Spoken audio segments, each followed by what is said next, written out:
Morning, good morning, good morning, good morning. Okay, I do have to work and decided not on just in case no one was live. Give me a second. Let me. What's going on?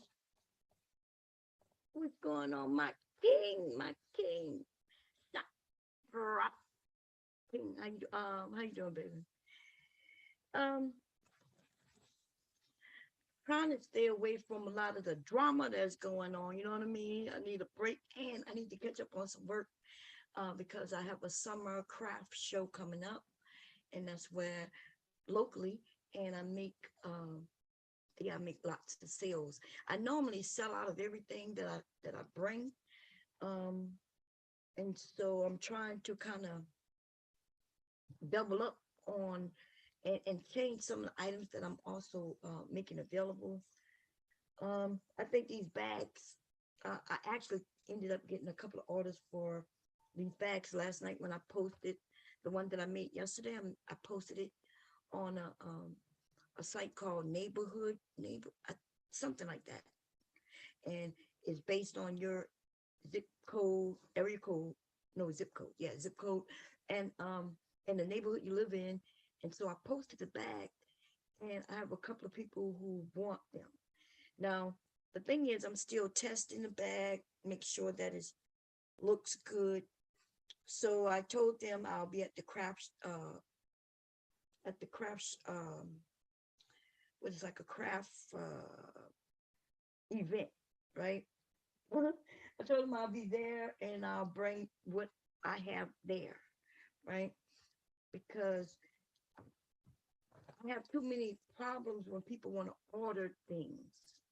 Like when they order custom things and I go out and I customize it based on what they want, and then they don't buy it.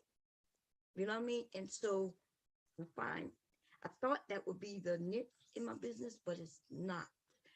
I find that just bringing some shit, right? Bringing some things and letting people choose from what I have is the way to go. Okay, it's the way to go. That way I can constantly keep product, right? And constantly sell product instead of waiting around for somebody to think that they can have something customized. You know, how many of y'all think about, oh, I want a purse and I want it to be custom? People don't really think that way. You usually go shopping and you see something you like and you buy it. Okay. So I'm learning, y'all. I'm learning. I thought the custom way was the way to go. I'm realizing that the custom way is not the way to go. And that means that I'm gonna just make whatever I tend to see that, you know, has a a purpose. Like for instance, the bag that I made yesterday.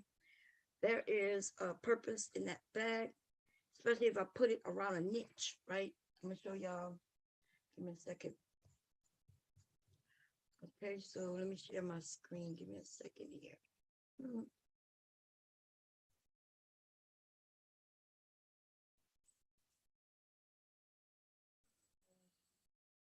More the screen. I'm sharing my iPad.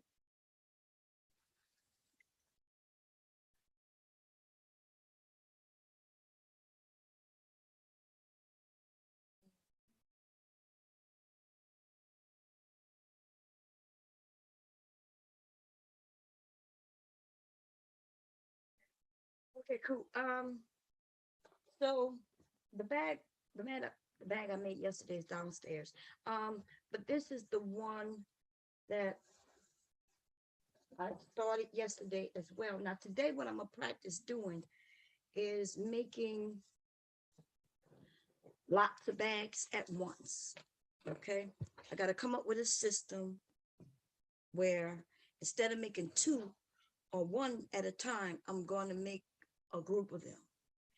And so the first thing I had to do in order to do that was to cut out the patterns. So I have to know what I want to make, right? So here are some of my things I'm going to make today. I'm going to see how long it takes me to make them.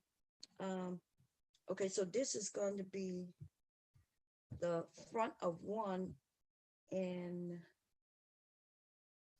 this is going to be the inside of it, right? That color is going to be the lining.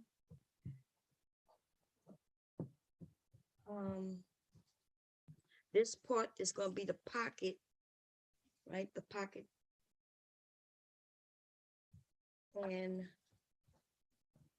I think I chose, what color is zipper? I don't have, okay. I got to look to see what zipper, and I haven't cut out the handles for it yet. Okay. I'm going to do all the straps, self-adjustable straps at the end after I make all the bags. I already have my thread colors. I just choose which one will go with this because those colors are in this. This is the alpha, how you say it? Alpha Tower. It's really a pretty fabric. Right, I bought a lot of this because it is so pretty. Okay, so this is gonna be a pretty bag. Okay. What am I missing on it? I got the pocket. I'm just missing the zipper, okay, which I need to even start. So I gotta come up with the zipper. This one goes to this one, right? Y'all saw me so this yesterday. This is gonna be the inside of this one, and I did go to cut up what's going to be the handles, right? This is gonna be for the D-ring, and I'm making the strap black. Okay, and so I cut out some pieces in a certain size and length, and then I'm going to sew these pieces together, making a longer length, and then I'm going to make the handles. I think y'all saw me make the strap yesterday. Okay, so I'm going to make that to finish off this bag. Okay, and since I have the yellow already in my sewing machine, I may do that before I move on to the next bag, right? So I'm going to put that in this bag so I don't lose it. Okay. I'm also going to make, this is what I have orders for. I have orders for this bag for people who are just going to Disney World, and yes, people was like, hey, we're going to Disney, you have anything? And I was like, yeah, I have some fabrics already. I have Mickey Mouse, Minnie Mouse, and a few other characters. Let's see, I have a lot of characters.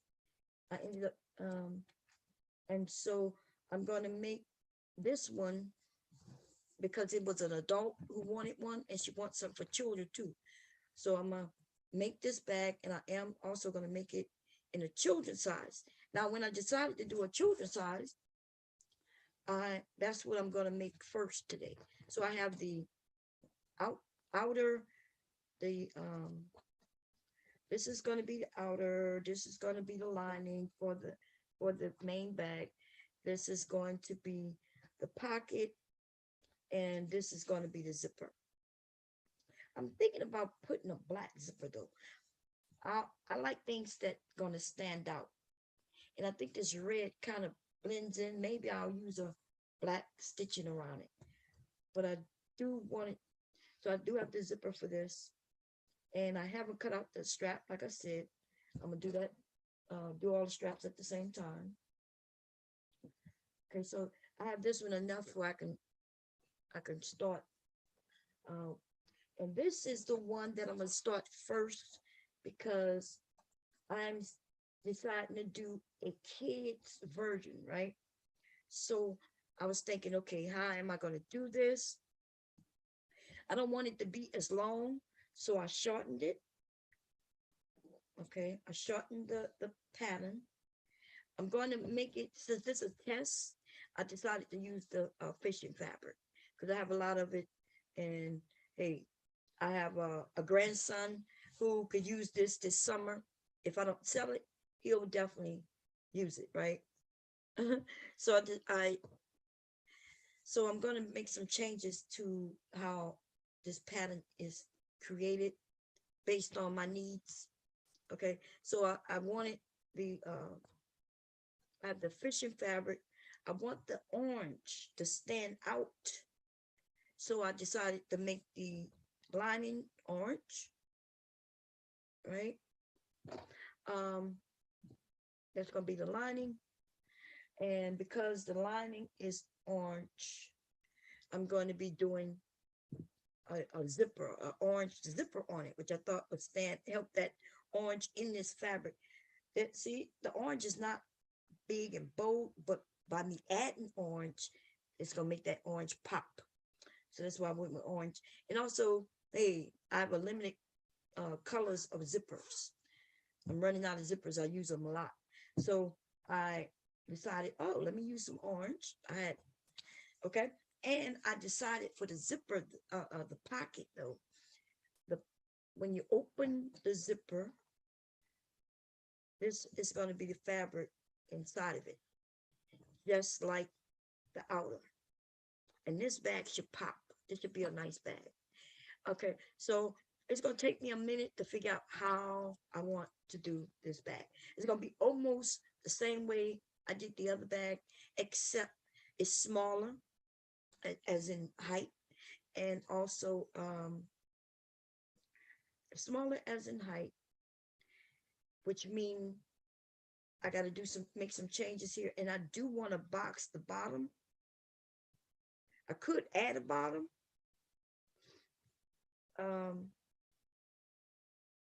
Yeah, I could add a bottom, right? But what I'm going to do is I'm going to attempt to do it the same way I do the other, except it's going to be a smaller box at the bottom. So pretty much the same way, I guess. Now, I made some name tags that goes inside of my items.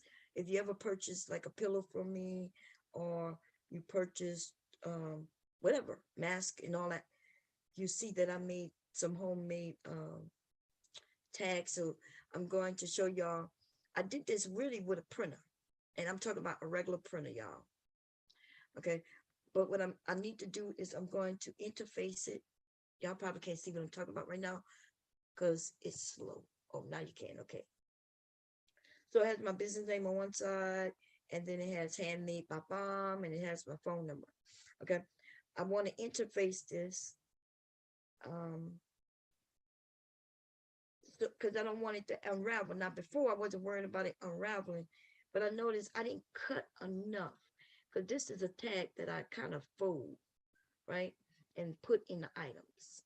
And then I didn't leave enough space for a seam allowance, which is not good. Okay, but I don't want to throw these away. Right, I'm not gonna throw them away. So I'm gonna use this, and I've decided what I'm gonna do is I'm gonna interface it, right?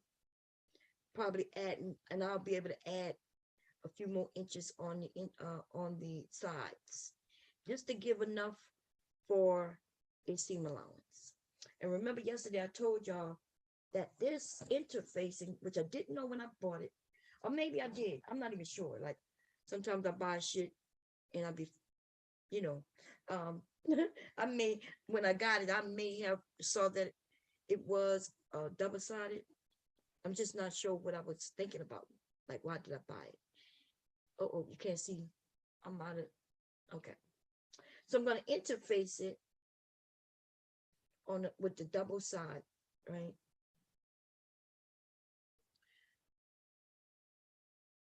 And if I want to stick it on, I could put it in the lining by just, so I can interface this, and then I can, when I want to put it in, I iron it, and it'll be in the inside that way. Or I was thinking about throwing this, I don't know, I'll figure it out. Okay, I'll figure it out, and I got to figure it out soon, because when I start putting the lining together, I'm going to put this in the lining. Or I could even put it on the outside of the main bag in the seam allowance. So, but I think truly it should be on the outside of the bag. And if I had done it correctly, I would. I was thinking about, I have made myself some tags with using my embroidery machine. They come out real nice. But I may do that, and I can attach it to the back later through other ways. But anyway, listen, when you own your own business, you're making your own items, you can do things the way you want to do them, and boom, and perfect it. The longer you do it, the better you get. Um, so don't give up on yourself. If you're a new sewer, um, and you're just getting it, I was once a new sewer. I was young when I was new, but even when I came back and decided to make some things, like this is my first time making bags and things. So it's almost like me being a new source, right? Um, I'm still learning. What am I learning with this machine? Because it's a new machine to me. What this machine can handle. I'm learning actually about interfacing. My grandmother I never seen my grandmother use interfacing, right? So this is all new. This is every interfacing and all that stuff is new to me. So, and then now they got fusible interfacing, right? Um, I remember maybe about 20, 30 years ago, I started hearing about interfacing and putting things in to make it a little crisp, but that was so in interfacing. Now we got fusible interfacing. So, and I'm gonna tell you, it may seem like because I'm saying they added things, added all these feet, when I only remember like maybe 3 feet ever, right? Back in the day. And now you got 80, 100 feet. You may think that makes it harder, but it actually makes things easier. The different feet do different things. And instead of you having to know how to do them the old way, there's a way for you to do them a quicker way. And so it may seem like it's a lot, everybody, but it's really not. It's a lot of things, yes, but these things help. Okay. And the more of a computerized machine you get, the easier it becomes. Now, let me tell you, trade off with a mechanical machine and a computerized machine. The trade off is the heftiness, the sturdiness. Um, this machine, all this is plastic. Usually a mechanical machine, even though the outside may be plastic, it's a little harder and it's meant, is the heavy duties are meant to go through heavy fabrics. And that depends on your needles, right? You change needles. The machine I just ordered, that should be here sometime next week, hopefully. Um, that is a industrial machine. That's a whole nother level.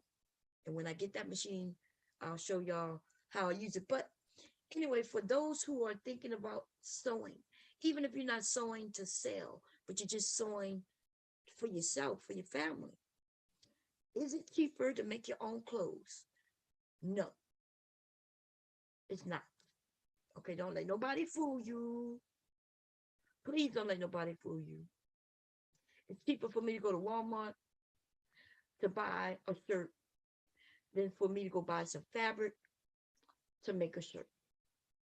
Okay. But what is the trade-off? Trade-off is, hey, you learn how to make those clothes and your clothes will fit you perfectly. Um, they could be custom, right? To the colors, type of fabric you want. They could be as short or as long as you want it. I can show you one pattern and I can make 100 things. I'm exaggerating when I say 100 things, right? But you could take a shirt pattern, and with that shirt pattern, you could end up making a dress with it, right? You could make a crop top with it, a jacket with it. Like you can make anything like with just some adjustments, changing this, changing that, loaning the length of it, um, and things like that.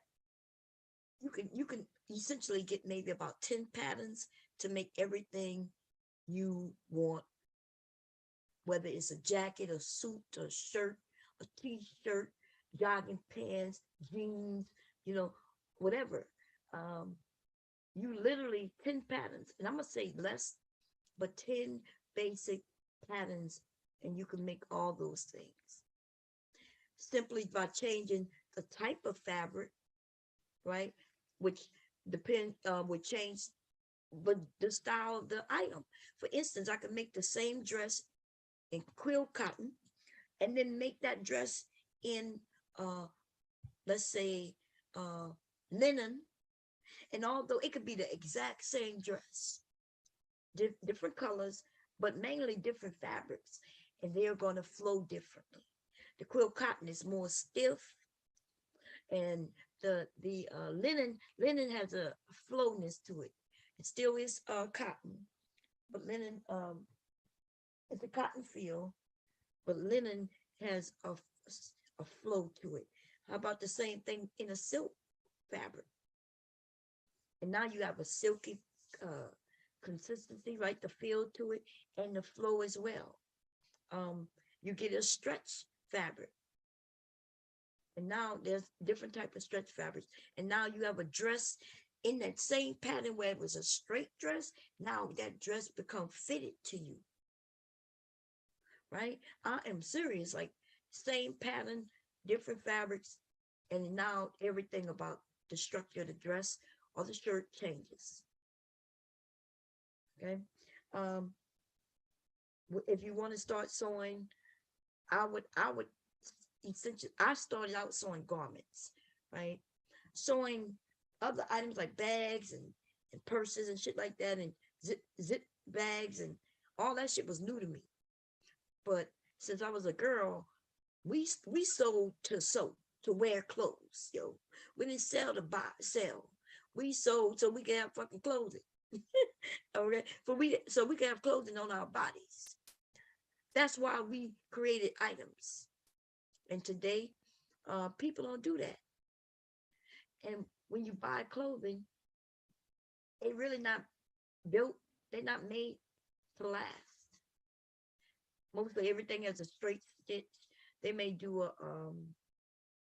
when they do this shirt. What is it called? There's a machine that does a the bottom of your t-shirts.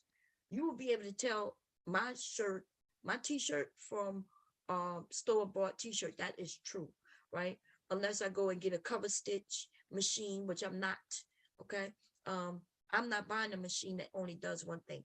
I already did that when I bought this serger over here. I kind of regret it. I ain't touched that serger in almost a year. Okay. I'm gonna be honest.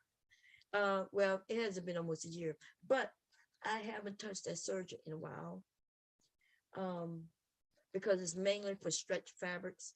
And since I started to do bags and things like that, I haven't even touched it. Okay. I'm not buying a cover stitch machine. Why buy homemade items if you want it to look like store-made items? What you should want is that a homemade item is fitted to you and is nicely done. But when people say, hey, do this to your bag and it'll look just like the ones in the store. And I'm like, but that's the reason I'm sewing it myself, because I don't want it to look like in the store. People who are looking for homemade items are not looking for shit that look like it came from the store. If they were, they would go and buy it in the store. They want something that looks unique. Okay. They do want it to be quality, of course. They want it to look nice. Yes. You can make quality homemade items, right? That's my stitching is just as good as some of the things. And I'm gonna show you. I was looking at something. Um, let me see what I think I showed this to you before, and I'm gonna show it again. Give me a second.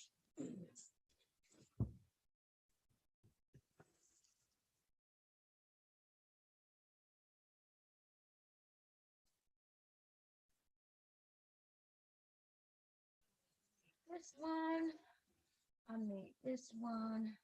I'm gonna just show 3 of them. Okay. I'm gonna grab this one. Let's see.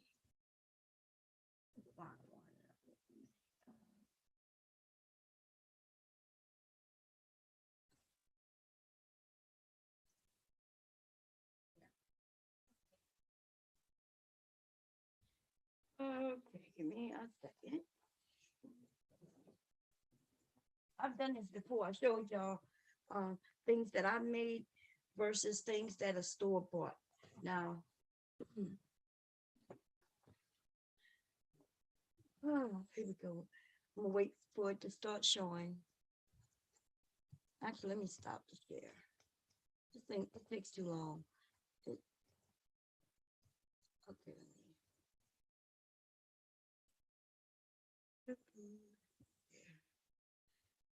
I hate when it start lagging so badly. I'm not sure how long that lag was because I didn't count, but yesterday it had gotten bad. I was moving like slow mo by the time I went to Facebook. Okay, by the time I went to Facebook, it's hard. Okay, so here are some scrub tops, right? And it's not hard to figure out which ones I made, except you can't tell. You can't tell from the inside stitching. You can't tell from the outside stitching.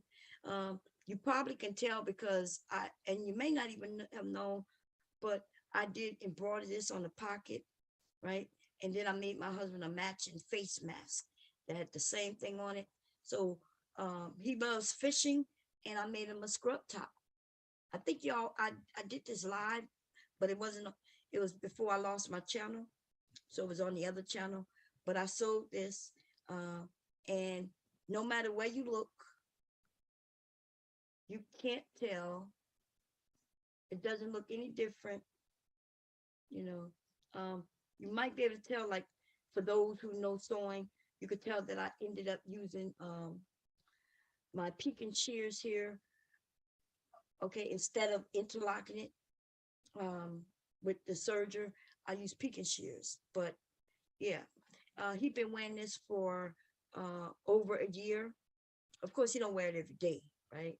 But I would venture that he wear it at least 3 to 4 times a month. Okay, once a week. Okay. So this is one of the ones I made. I think, yeah, I made this one live too, and then I did put up a little video of me making this one. He's a Cowboys fan. So this one, oh my God, I ended up getting a lot of sales. This was the first one I did for him. This is the first one I did for him. And everybody wanted this. Like, this is a scrub top, and women and men who went into his office and saw him with it, they were like, hey, like, I would like to have something like that. And I ended up making a set for him as well, a matching mask and the top. Okay, but let's look at my stitching. This is my first one. You can't tell that this was made by me, except for I ended up buying some pins, and instead of testing them first, I was just using the pin all over the place, y'all. I'm talking about, it told me that, like, I looked for friction pins and things like that.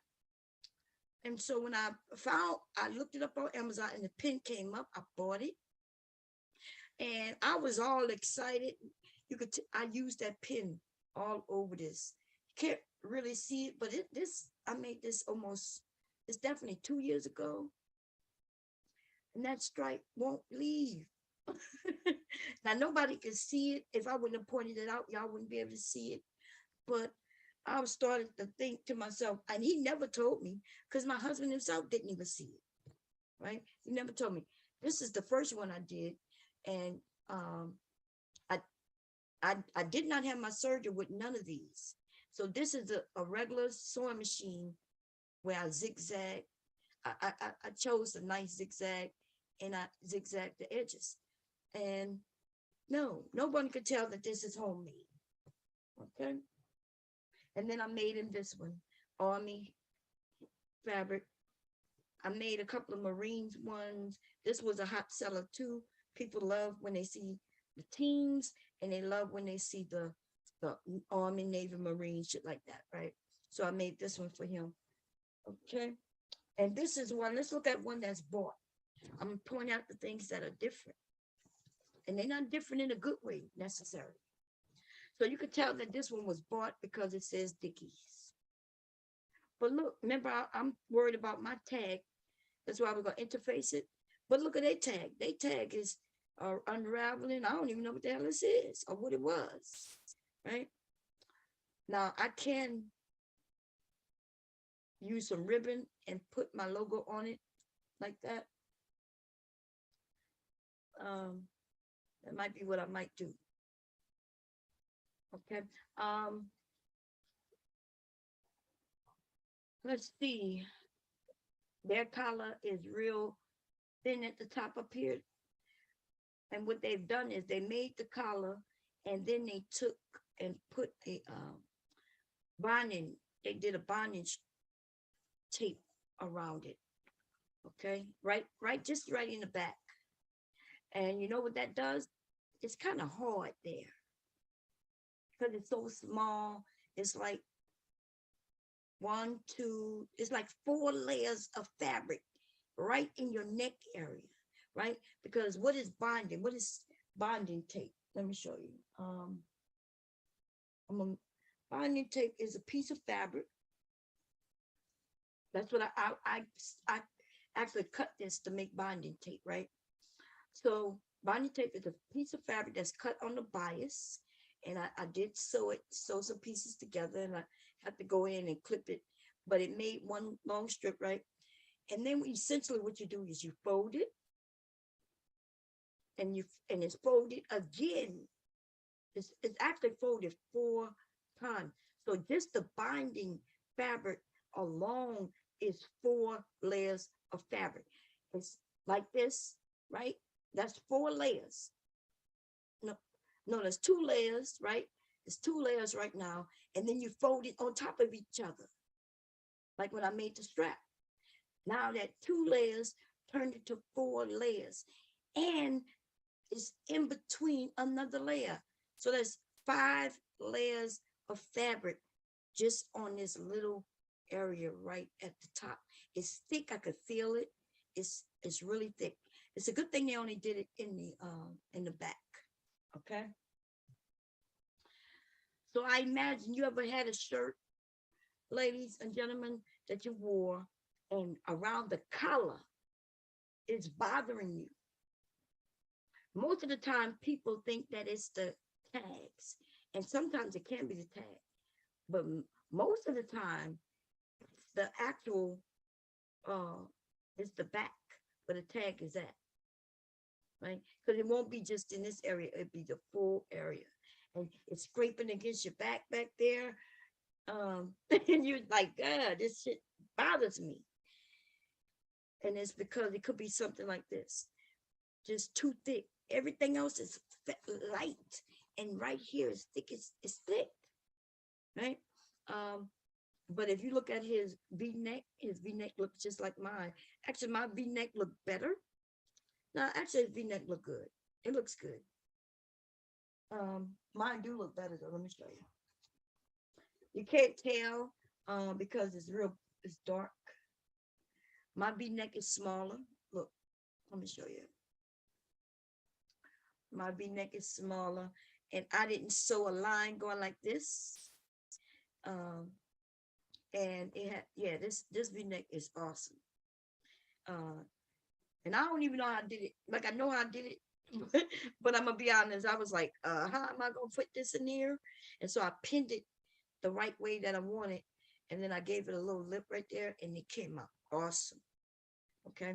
My V-neck looked better than their V-neck. Their V-neck has all this thickness in the inside here, and it's really wide. For what, I have no idea. Okay. They stitching isn't that straight. It's just as straight as mine, so there's no difference there. I did my shirt has a grown sleeve, which means the sleeve is a part of the fabric, and therefore there's no seams here in my pattern. Okay. And this fabric is heavy. This feel like the fabric that I make bags with. What's it called? Damn. Yeah, I can't even think straight right now. Just do not. This is now that's a good thing and maybe a bad thing. Oh, look, they put a little pocket right here. Oh, that's an awesome idea. What you think you use it for though? It's a packet, a pocket, a little tiny pocket right there. It's my first time seeing that. On mine, what I put right there is a tag. Let me show you. Which one is it? I, I need to be more consistent on where I put things, right? But right on the sleeve, I ended up putting that, right? But I'm looking at theirs, and right on the sleeve, they got a little pocket. That's cool. But this is my first one, and then they got better and better as I went along. Okay, so basically, what I'm telling you is, I don't know how much she paid for it. I think that I think they give them. Well, I know they give them scrubs, a couple of scrub sets every year. Um, and then from there you got to buy your own.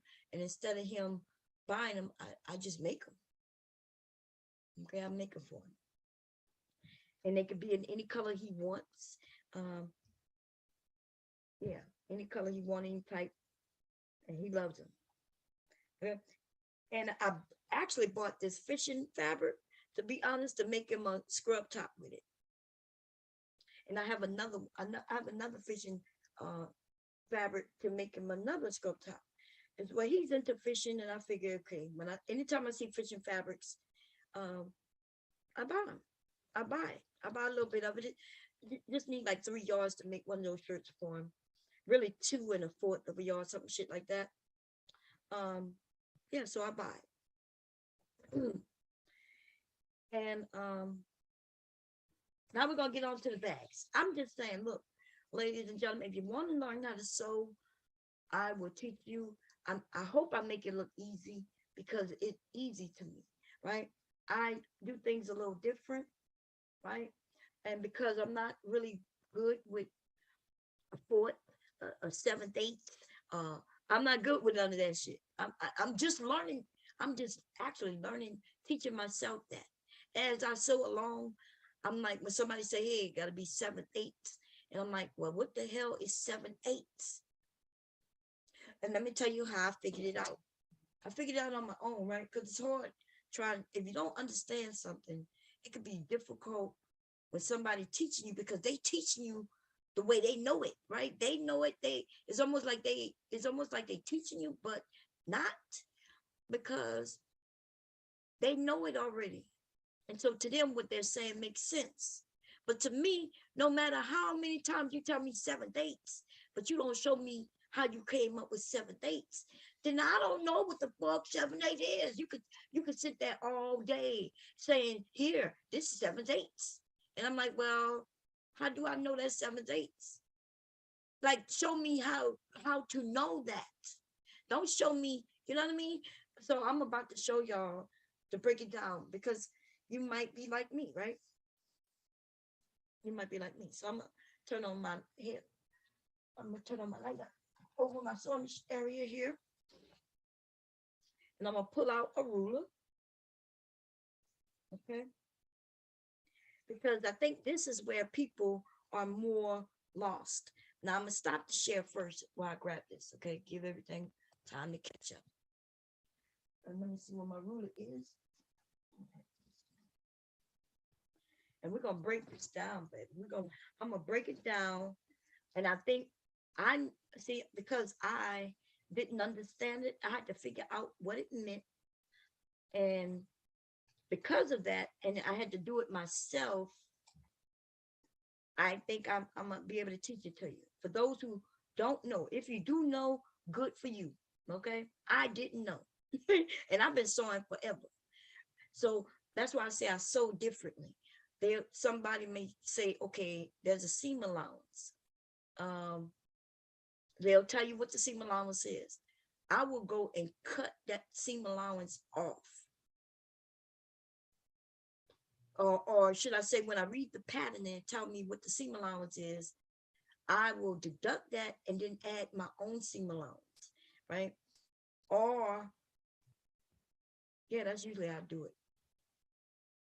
Like I add my own steam allowance. And I like I like round numbers. Like I whether you do a half an inch or inch, but don't be doing those 7/8 on my ass. What in the hell is 7/8? Like I'm not even lying. What the fuck? And then I had to sit here I had to go buy a particular ruler, and I had to sit here and figure out what the fuck is 7/8. So I'm about to show y'all how I figured it out.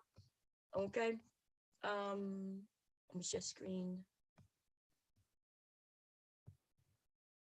Let me put this up with some. I gotta put it up, and then I'm gonna put it down. I might have to get a piece of paper. Let me see. Let me share. Go here.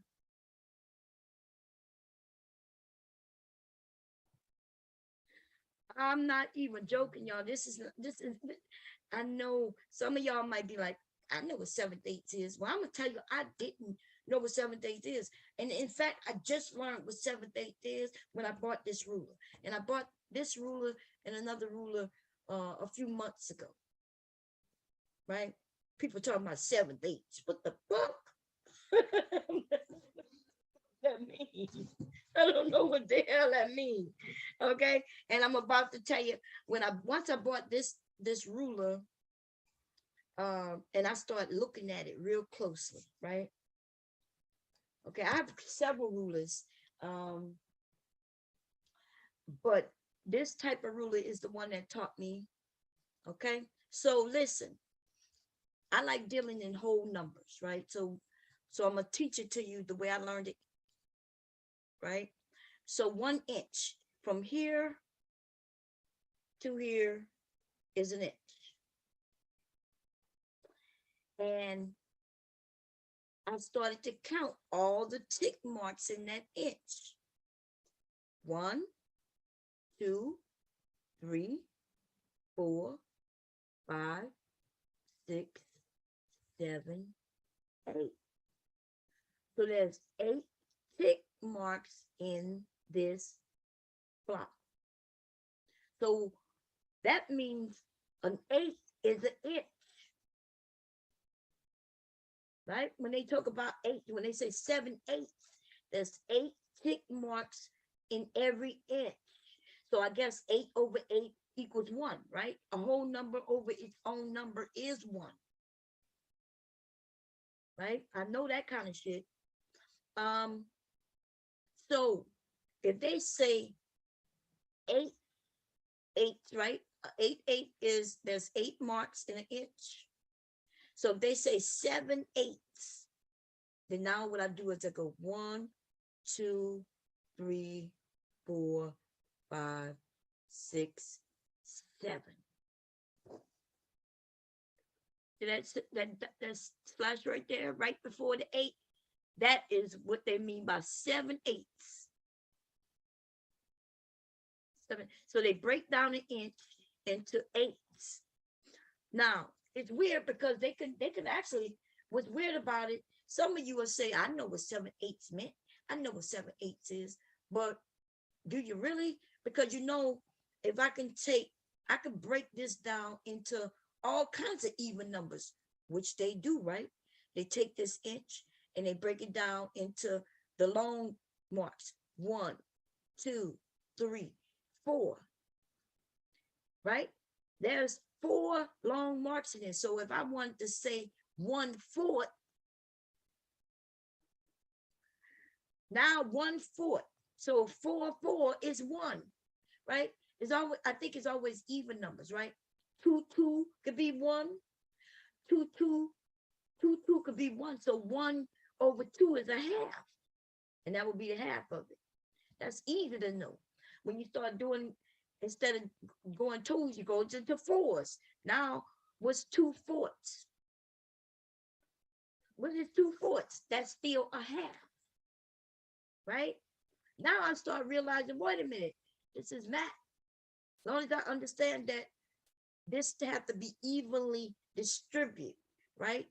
The inches have to be, and no matter how you could, whether it's distributed, uh, it has to be distributed in even numbers for it to be even. So how do you do that? 2, 4, 6, 8. You could even do 10 if you want. I could put 10 marks in this motherfucker. But if I do that and then I start breaking it down, I'm gonna have to do some adding because you know what I mean. But that's what I'm saying. So once I got this ruler and somebody says 7/8, I was like, so I count. Okay, 7/8 is this way and that way. They really mean a inch, a inch less, a little tiny bit. 1 inch less, a little tiny bit. Like go to the inch mark and back it up like a little milliliter or some shit, and that's your 7/8, right? 6/8, 5/8, right? 4/8, 3/8, 2/8, and 1/8. When they say do a 1/4, right?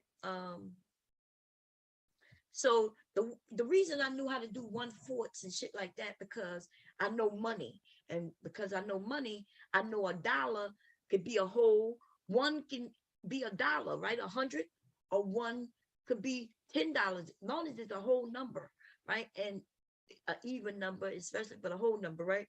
So when I think of one, I think of $1. And when you think of fourths, I think of quarters. And so I'm thinking, okay, how many quarters in a dollar? 4. So when they say 1/4, I look at the longer ones where they got 4 long ones, and 1/4 would be right here. It's 1/4. 2/4, well, when you break that down, you know 2/4 is a half. But this is 1/4. Here is 2/4. Here is 3/4. And then this is 1. 4, 4. When you break that down, it's a whole number. I hope I make sense. Hope that makes sense. I'm trying to explain that shit to you. Y'all, I must need iron because my nails have this weird. I noticed that yesterday. Like my nails have these ridges in it that I've never seen in my life. And they break it real easy. They grow real fast, right? I could cut this off and by tomorrow it'll be back. But then they break real fast when they get a certain length. And I see ridges in my nails. I've never seen that before. But anyway, that might be some. I was older. I think I know what that might be. Because it's only in that one, right? No, it's not just in that one. Anyway, hope that makes sense. Listen, for y'all who like to put patterns, talk about do 7/8, kiss my. What the hell? Why you have to say 7/8? You made the pattern. Why you couldn't just say a little bit less than an inch? Okay. God damn. You got me buying rulers and shit because I don't know what 7/8 look like. I'm like, so I've got this ruler with all these markings, and I'm still trying to figure out these lines. I think they help you get, I think this is a 60-degree angle. I'm not sure how to do it yet. Okay, 30-degree, 60. I'm not sure. Is it 60 from this edge? I'm not sure. I think it's a 45 angle, and it's a 30. I'm not sure, y'all. I'm gonna learn that when I get a chance to sit down and figure it out when I need it. When I need it, I'll figure this shit out. I needed to know what 7/8 was because somebody said go 7/8 from the top, and I was like, what? It's like go 7/8 from the top. I was like, 7/8? What the hell is 7/8? So I decided I went and got these goddamn rulers, and then I sat here and I started counting the tick marks. I said, oh, that's 8 ticks. So they're talking about 7/8, right? Yeah. So don't be scared when people talk about their measurements. You ain't got to worry about that anyway. Um, you do need to know what your seam allowance is if you want it to fit exactly the way they got to fit. But I'm gonna be honest, most things on a basic pattern that you buy is not gonna fit you perfectly anyway. So even if you don't use that perfect seam allowance, it's okay, because then you will take the garment, put it on, and make adjustments. You might have to tighten it in here. The one thing you don't want never have to do is loosen it though, because you can't. Okay. There's rare times where you sew some things up where you can take it out and start again. Now the only way that can happen if you realize, okay, I need like a inch, a half an inch more to fit comfortable, and you know that you sew into the seam allowance a little bit, and you might be able to go and kind of correct it, but don't let the seam allowance fool you. They got something called ease in a pattern. And ease, they put a lot of ease in the pattern. And what does that mean? They might tell you if you sew this, it's going to be, if you sew it the way they tell you, it's going to be a size 12, right? That's what they tell you. But when you look at the pattern and read it, in the pattern, it'll say we put in 3 inches, 4 inches of ease. What that means is that they made it bigger, and that even if you sewed it directly the way they told you, it's still not going to fit a size 12 exactly, because they put extra inches for all the flaws that you might make when you cut, for the flaws that you might make when you sew, and also it might be just a flaw in your body, right? You might think you're a size 12, but your big ass is in a size 14, okay? They still want you to feel good. They want you to feel good. Oh, and by the way, a size 12 that you wear in ready-to-made garments, that means store-bought, versus a pattern is not the same. Do not have me wasting my money like I've done. I think this is a shirt. Let me show you.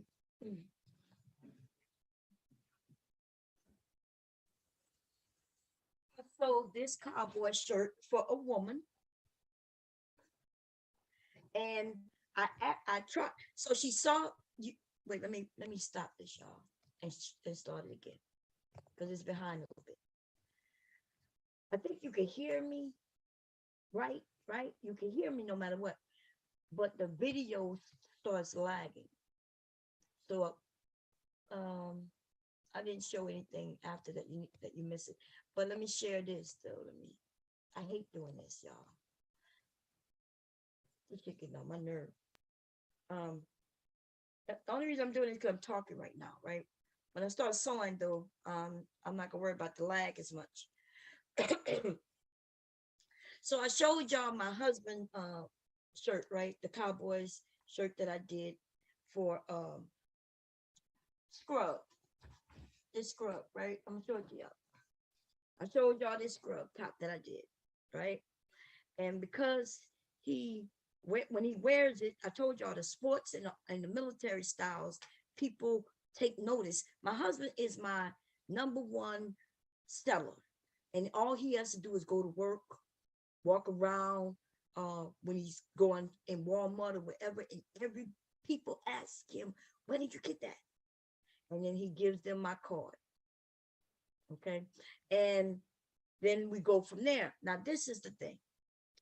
I make these. This is a man's shirt, right? Man's shirt. Wow, wow, wow, cool, cool. Men are easy to sew for. Y'all don't have many sizes.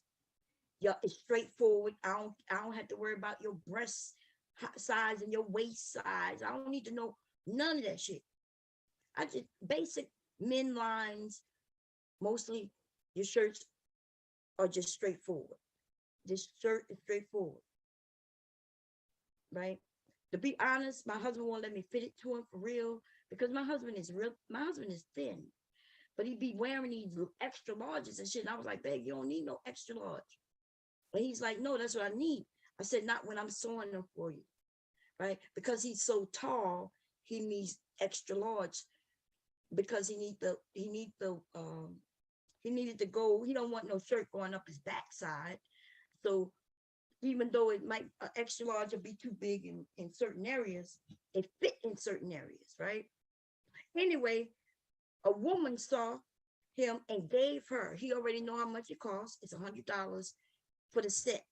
When you want this type of fabric, with a licensed fabric, right? Because this fabric is not cheap, and I need at least 3 yards of this fabric. And sometimes this fabric is like $18. This fabric is expensive, right? Licensed fabrics. So if the fabric is $18 and I need 3 yards, y'all add that shit up. And then on top of that, my work. And then any extra fabric, I make them something with it. I'll make a bag if it has enough, a wallet. But I made a mask, right? I made a double-sided mask, real nice. Okay, so the thing is, he came home and he was like, hey, here's $100. The woman, she want a shirt. And I was like, a woman? She want a woman's shirt? Or she buying it for her husband like everybody else? And he was like, no, she want one for her. And I was like, wait a minute, but I said, I can't just make a shirt for a woman, right? I cannot just make a shirt for a woman without knowing your size. And I mean, I need to know your size. I need to know measurements, not just your size. Now, I don't think I have a pattern up here. I'll go grab one, but I don't need you to tell me you're a size 8. And then when I go to make you a size 8, it's really going to be a size 4. That's what's happened. America, we the only one lying about our weight, our sizes. We lie about the weight, but we lie about our sizes. In other countries, they know the sizes they are. In this country, they even though we got larger, they didn't make larger sizes, right? They changed the dynamics of the number and how it goes, right? So you tell me you're a size 8 in the store, and then I went and I was like, but I can't do it that way, ma'am. And she said, no, I wear size 8. I asked my husband to kind of give me an idea for body shape, but I didn't really want to do that. And he didn't feel comfortable doing that. So I was like, well, is she my size? Just taller? Or is she bigger? Or is she my size and shorter? Like that's, I'm trying to get an idea. And so I talked to her, right? And she said, no, I'm size 8. I said, I'm gonna make you a size 8, but I said, that's not how it works, right? I said, I need your measurements. And she said, look, I wear size 8. See, that's what happened. We women, I understood what she meant, but I don't need to know what you mean. I need to know the truth. You can either come over and I can measure you, or you get you a tape measure, put that shit around your body and tell me what the numbers say. But women don't want to do that, right? So anyway, let me show y'all this shirt. This shirt is fabulous, okay? I took my time. This is a woman's version of that shirt. It's cut shorter in the front. I put pleats in this bitch. You understand what I'm saying? I put pleats in this bitch. And oh, and in the back. Let me show you. In the back, right? You can't tell, but right there, you see how it's pleating up right there? To give it right there, I put something called I put some elastic inside of it, but you can't tell, right? See how it stretches out, because she wouldn't give me her measurement. So I said, okay, she said 8. I'm gonna make it as 10, and then I'm gonna put some elastic, so in case in her mid area it might be a little larger, right? So I went in, like I came up with these ideas myself. See, I was like, what can I do to make sure this fits her? Okay, and I encased it, so nothing she can, and it fits. I mean, it should flow on somebody so well. Look at it, it folds nicely. I couldn't sell this to her. She couldn't get her arm in it. That's one of the things we got to measure, ladies, on women. I got to measure your arm. She couldn't put her arm in. She couldn't put this thing on at all. Thought she was able to put it over her head, and that was it. And here I am with $100 project fabric in front of me, and ain't shit I can do with it. I'm gonna list it for sale, but I gotta list it at like a size 4, maybe a size 6. It is an awesome shirt. Okay, I hooked this shirt up. Okay, I'm nice style for a woman. It's a sports shirt, right? Due to the fabric, but it has a nice feminine vibe to it. And man, that's why me and custom items not gonna do well no more. Okay, when I lose money, um, which I know I'm not gonna be able to, because it's not custom anymore. It's gonna be almost like it's on the rack, right? It's like it's just a different item, but it's no longer custom. I can't even sell it to get my fabric money back. Okay, nobody gonna buy this shirt that's not custom for them for um for what the fabric cost me. So I take a loss in this shit. I should donate this motherfucker to the Goodwill, and I'll at least be able to get the full worth of $100. I'll donate this with a mask and let them sell it. But I get the full $100. It's cheaper for me to do that shit than for me to sell this shirt. Um, I guess yeah. I'm gonna look and see what the sports shirts sell for. But ladies, if y'all want y'all feminine, but you're into sports, into teams, and you want a nice womanly type of shirt, besides a female t-shirt with just a V-neck, hit me up, baby. I got you. It has pleats, princess pleats, but this is really, and this was a size 10, but on the back of the on the package. But this really is like a size 4, 6, 6 probably at the most. A 8 may be able to get it, depending on you know your shape. Okay, but you ain't getting in this shit if you really wear. I told her, but she wouldn't listen to me. I should have just made it the way I made my husband's, and then it would have been just it, because that's what she saw. And here I am trying to do something special for people. Anyway, now I'm about to get into making this. I am going to put the link in the chat in case somebody will come up and talk. Um, if y'all have something to talk about, but I don't really have nothing to talk about, but I am going to be working. I decided, remember yesterday, it took me a minute to make a zipper pocket, the zipper. So I went and I cut this. I'm going to show y'all how I use this to make everything easy when you're making a lot of something, right? I put some little notes on it in case I forget how to do something. So y'all, let me put the link in though, just in case somebody want to come up. But I'm gonna be honest. I mean, if you talk to me, if you coming up to talk and then have the other people come up, that's good. If you come to just talk to just me, unless you have questions, I give questions about anything, cool. But I do need to do some work. So I am going to grab the link though, in case y'all want to talk amongst yourselves. Let me grab that real quick. I'm going to stop the share and I'm going to restart it. It's easy for me to grab the link because I can see it better. Let's see participants and invite. And then invite, copy, right link, close that up.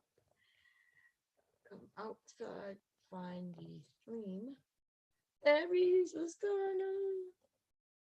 How's everybody doing? I hope y'all have a great day. I don't know what day it is. I think is it Tuesday or is it Wednesday? It's one of them damn days. All Heart was going on, baby. GG was going on. Sugar Bum was going on. Sapa say what's going on. I hope y'all all have a good morning. Joe, Moms, how you doing? Everybody who came in and left out. Jimmy, what's going on? Everybody, I hope y'all enjoy your day. For those who want to watch, you can watch. And for those who don't, I'll see y'all later when we talking about something. Okay? So I want to do this little bag first, the one that I said was for a kid, because I'm gonna make some adjustments. Okay. Now, the thing about sewing your own stuff, you can sew and make adjustments if you want to. There is no right or wrong way in making your own items, ladies and gentlemen. Okay. The only thing that could be wrong about what you make is if it doesn't fit. And you know what they say, if it don't fit, don't force it. Just relax and let it go. Start all over again. That's all. What's going on, Silent? Oh, he's still connected. What's going on, Silent? How you doing, baby? All right. That's good. That's good. So doing some work right now. I can talk for a few. What you at work today? Yeah. Oh, okay. Y'all, Doing, so you at work and on the panel. That's what kind of job I need, baby. That's what kind of job I need. yeah. I got some training to do later on, but for now I can talk. So, Oh, okay. but so what do you think of this? Why it's so, I guess, mob motility or crowd? Because it's crazy. Like, okay, so if two people are cool, but then they fall out, then it's supposed to be a thing of, well, since I don't like that person, you can't go to their chat no more. Because if you go to their chat, then that means you're with them. And what's with all that crazy stuff? Like, I don't even know. I have no idea because we all know that everybody go to everybody's chat. And exactly. it's like the entertainment. Instead of watching TV, we change channels by going to different YouTube channels. Literally. Even the person, what I found weird about that is for me to know that you was over there, right? If let's say me and somebody fell out and you're over there, for me to know you're over there, that means I'm over there. So how is it that Exactly. I can go over there, but you can't go over there? Yeah. Weird. Yeah. And that's so crazy too. Because like, oh, well, you was talking in a chat or you said something to them. Yeah, I was And trying then to they be get like, oh, so, or then they'd be like, oh, so they did this to me. So that means you with them doing that to me. Then what? Like, no, even I if, think and it was so crazy is even if, just say we on a whole different subject, not even talking about the person, or you're over there. Like, what? Like, yeah. That's why I try my best. I'm not sure if anybody ever noticed, but I try my best to talk like let's say I'm somebody me and they going back and forth and I know that you rock with them just like you rock with me. I try my best not to bring them up. You know what I mean? mm-hmm. Um, unless that's just what I'm talking about and you came like if I was already talking about them and you came up, then that's different. But if me and you just talking about anything and then you come and then you come up and then I bring it up to you. Yeah, I don't do that. I don't do that. We all And adults. another thing I understand is like, really, I mean, we on here together, but really, we do not know each other. Like, what Right. is with the like people being like really hate somebody, like want to put hands on them and everything? Like, is it that serious? Like, over some Well, words? not the But I words, but understand when they start getting to doxing and yeah, that private. Yeah, yeah. yeah, that people are crossing the line all kinds of ways. And I think sometimes when lines are crossed, depending on how they do it, yeah, you want to, and then, but it still have nothing to do with other people though, right? Mm-hmm. Other people didn't do it, but I will say I've witnessed it and I've experienced it and I partook in it, almost in that thing where you don't know how someone feel about being doxxed and things like that until it happens to you. So it's almost like, let's say I got doxxed, which I've been doxxed a long time ago, but I Mm-hmm. get doxxed and then I'm pissed off. And then not only that, but like I'm looking at people in the chat, deal with this person, and they know that this person doxed me. They know this person went too far, but they still rocking with them. And then I'm like wondering, like people saying they're not for it, but they're there when the person's doing it. But I've also, what I mean, like I rock with people who people say dox them. I start realizing that people have different definition of doxing. Mm-hmm. You know what I mean? uh, if you go and look up me on the internet and find some shit and you post it, that's not doxing. That's truly not doxing. People say, well, since they didn't bring it over here. No, what you mean you didn't bring it over here? It's on the internet wide open. You know what I mean? So you Hmm. so what I would suggest is that you get this, you go take the shit down, which we can do. We can literally go and make sites take our shit down. We got to write Yeah. to that. But you just got to go and make the request. Yeah, And you got to because with find out me, who, huh?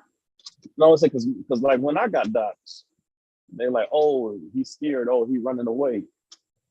I was like, for one thing, I'm not with the back and forth, and another thing is, what all information of that person have? What all information did they get?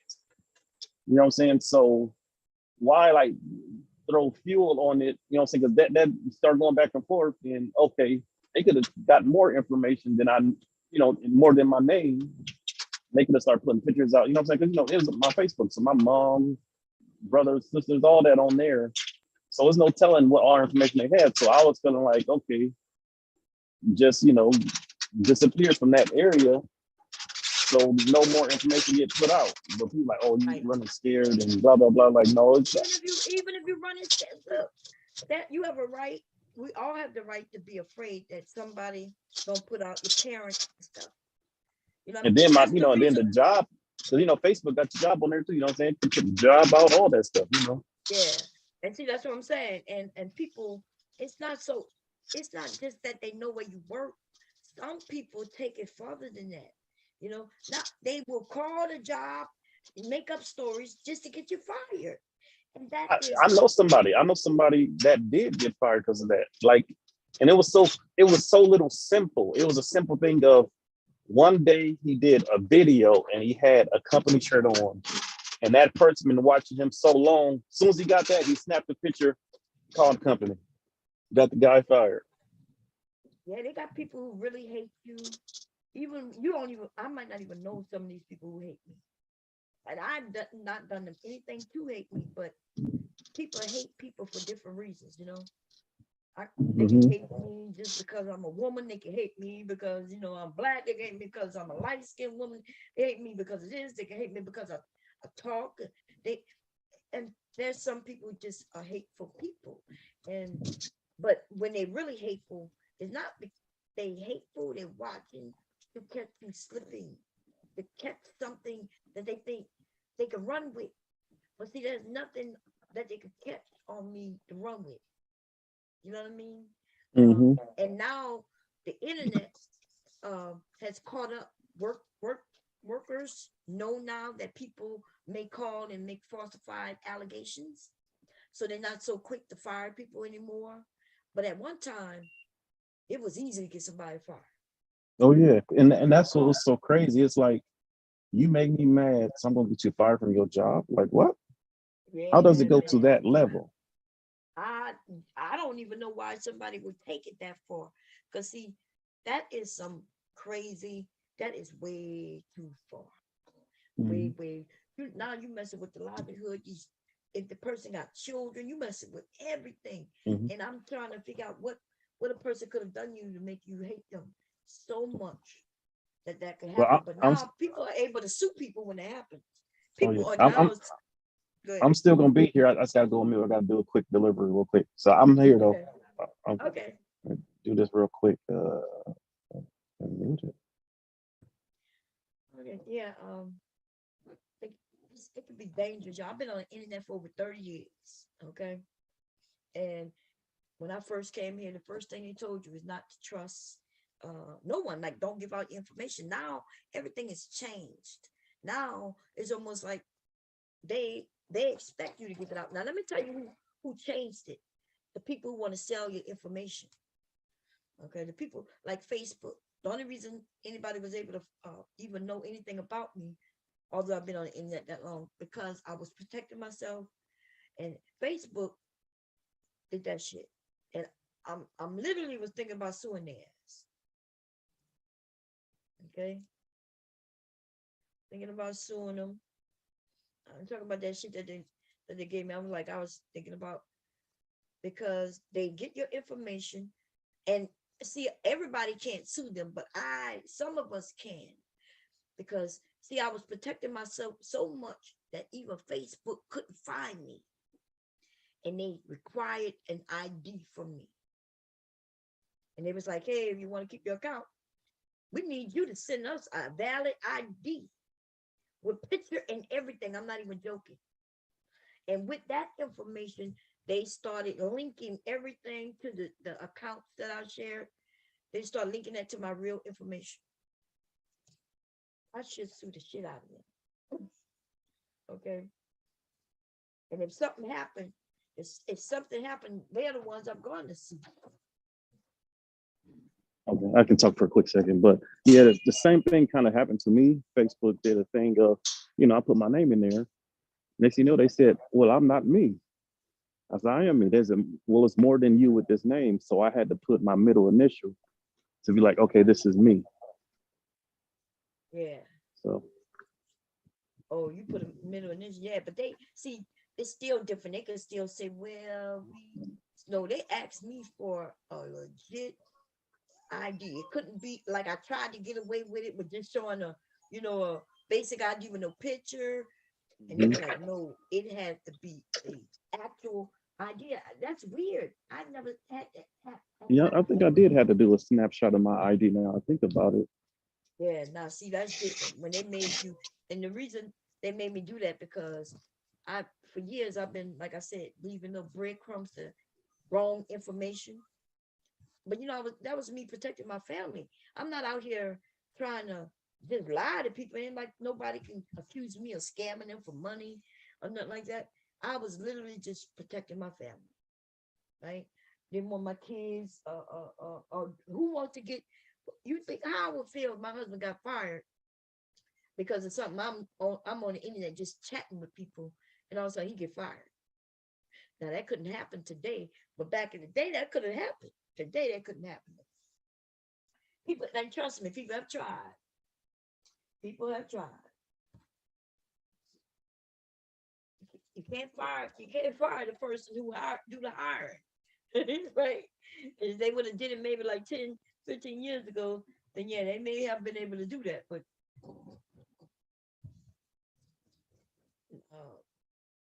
you can't get people fired when people know who you talking about.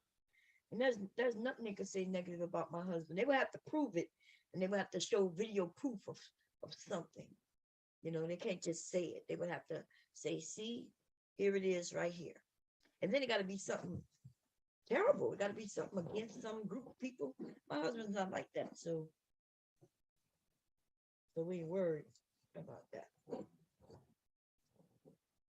And yeah, people have called my kids jobs. You know what I mean? Trying to get them fired.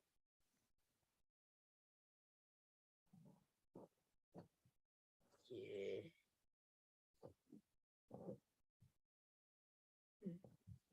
And that's ridiculous, man. Oh no, y'all can't even see what I'm doing. That is ridiculous. So what I decided to do, this bag is gonna be smaller, and I'm still gonna box out the bottom. Where's my bag? This is a test because I do have some Mickey Mouse and Minnie Mouse fabric, but that fabric is licensed fabric, y'all, and it's expensive. Now this fabric here, I ended up buying a quarter. What they call it? What they call them little pieces that Walmart sells. That's why I ended up getting this from, right? But that's an adult. She wanted, a woman wanted that, right? They got a lot of adults who still like Disney characters and stuff like that. So this is gonna be a test bag. This test bag, I also want to test out what it's gonna look like without interfacing. Okay, so I'm not gonna interface it at all. But I do have this is a cotton, but this is what kind of fabric this is thing? Not flannel. Is it flannel? No, not flannel. What's the other one? Yeah, flat. Yeah, I'm lost with my thought process right now, especially when it comes to these different types of fabrics. But this is that it's kind of like it's cotton. It's 100% cotton. It's just a different type of fabric, right? Um, and I'm gonna test and see will it stand up because I'm using actually the same type of fabric, the liner and the thing. I'm gonna box the bottom, which is to help it stand up that way, but I want to see the structure, right? So I know if I would use a quill cotton, both it wouldn't work. It wouldn't stand at all. So there's no need to test that. I think I am gonna use a little I think I said I was gonna use a little bit of interfacing, but a little bit, like it might be just in the center of the bag. So I'm gonna test that first. Like make a structural right in the center of the bag. Okay. So this is what you do when you're testing things. Don't test it on expensive fabrics. I do have to. I'm gonna starch this out. Remember yesterday I couldn't get some lines out, but I put that starch on that baby and it worked. Okay. But this is the lining. I don't really care about the lines too much in it.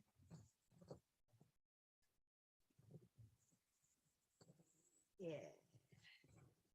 I thought you took that right out. Okay.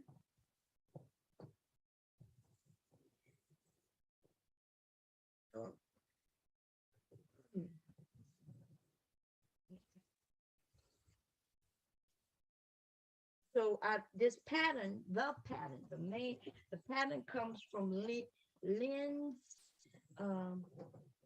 homemade. I think it's homemade patterns. I'll look it up, but she has some great patterns. I have a couple of patterns.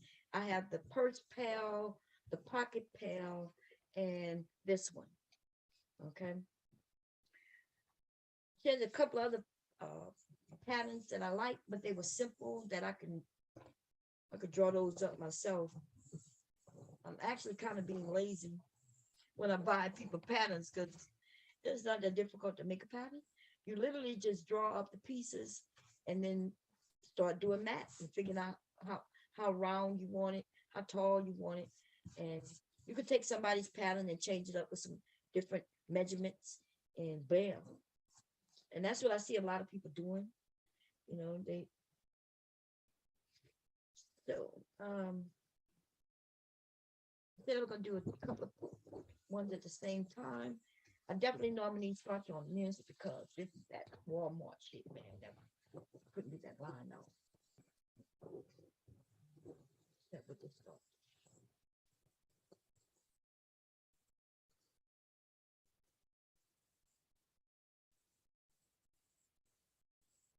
Now, with the ones I know that I'm selling, I will interface a little bit. When I do the test, I'll determine whether I need to interface them because interfacing a full bag, depending on what type of bag, is unnecessary. Right? For this bag that I'm making, I tend to think that interfacing a full thing is you really just interfacing it for the structure, and if you can find certain areas that kind of keeps the structure going, shape, and you could just put interfacing there. Especially when you're doing a insert, right? A lining fabric. So I'm thinking if I put some structure right in the center, maybe especially this pattern, because what I'm gonna end up doing at the bottom, I'm gonna end up cutting some pieces out, remember? So I'm kind of thinking, and I'm just don't want to test with this fabric because, like I said, some of these licensed fabrics are expensive. So I'm not gonna test with that.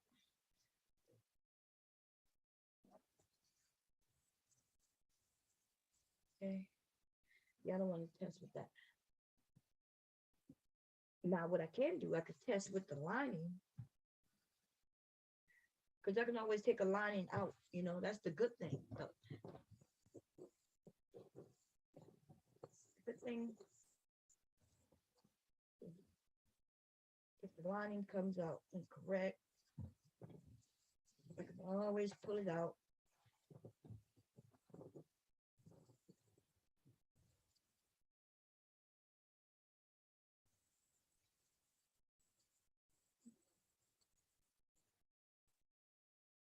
And so let's see what else. So sewing, um, I don't know. I've been sewing since I was a young girl, and I didn't do it very often. Okay. Um, a lot of times early on, I was watching more than anything, which I know somebody mentioned yesterday, I think, that we learned that they wasn't taught. I was on a panel, even though it was said yesterday, but it was more said on that panel, and where the women was like, my mom, nobody taught us, they didn't teach us, and they were like, well, I watched more than anything. But yeah, that's how you learn. Hell, like everybody, we're not learning everything through hands-on, right?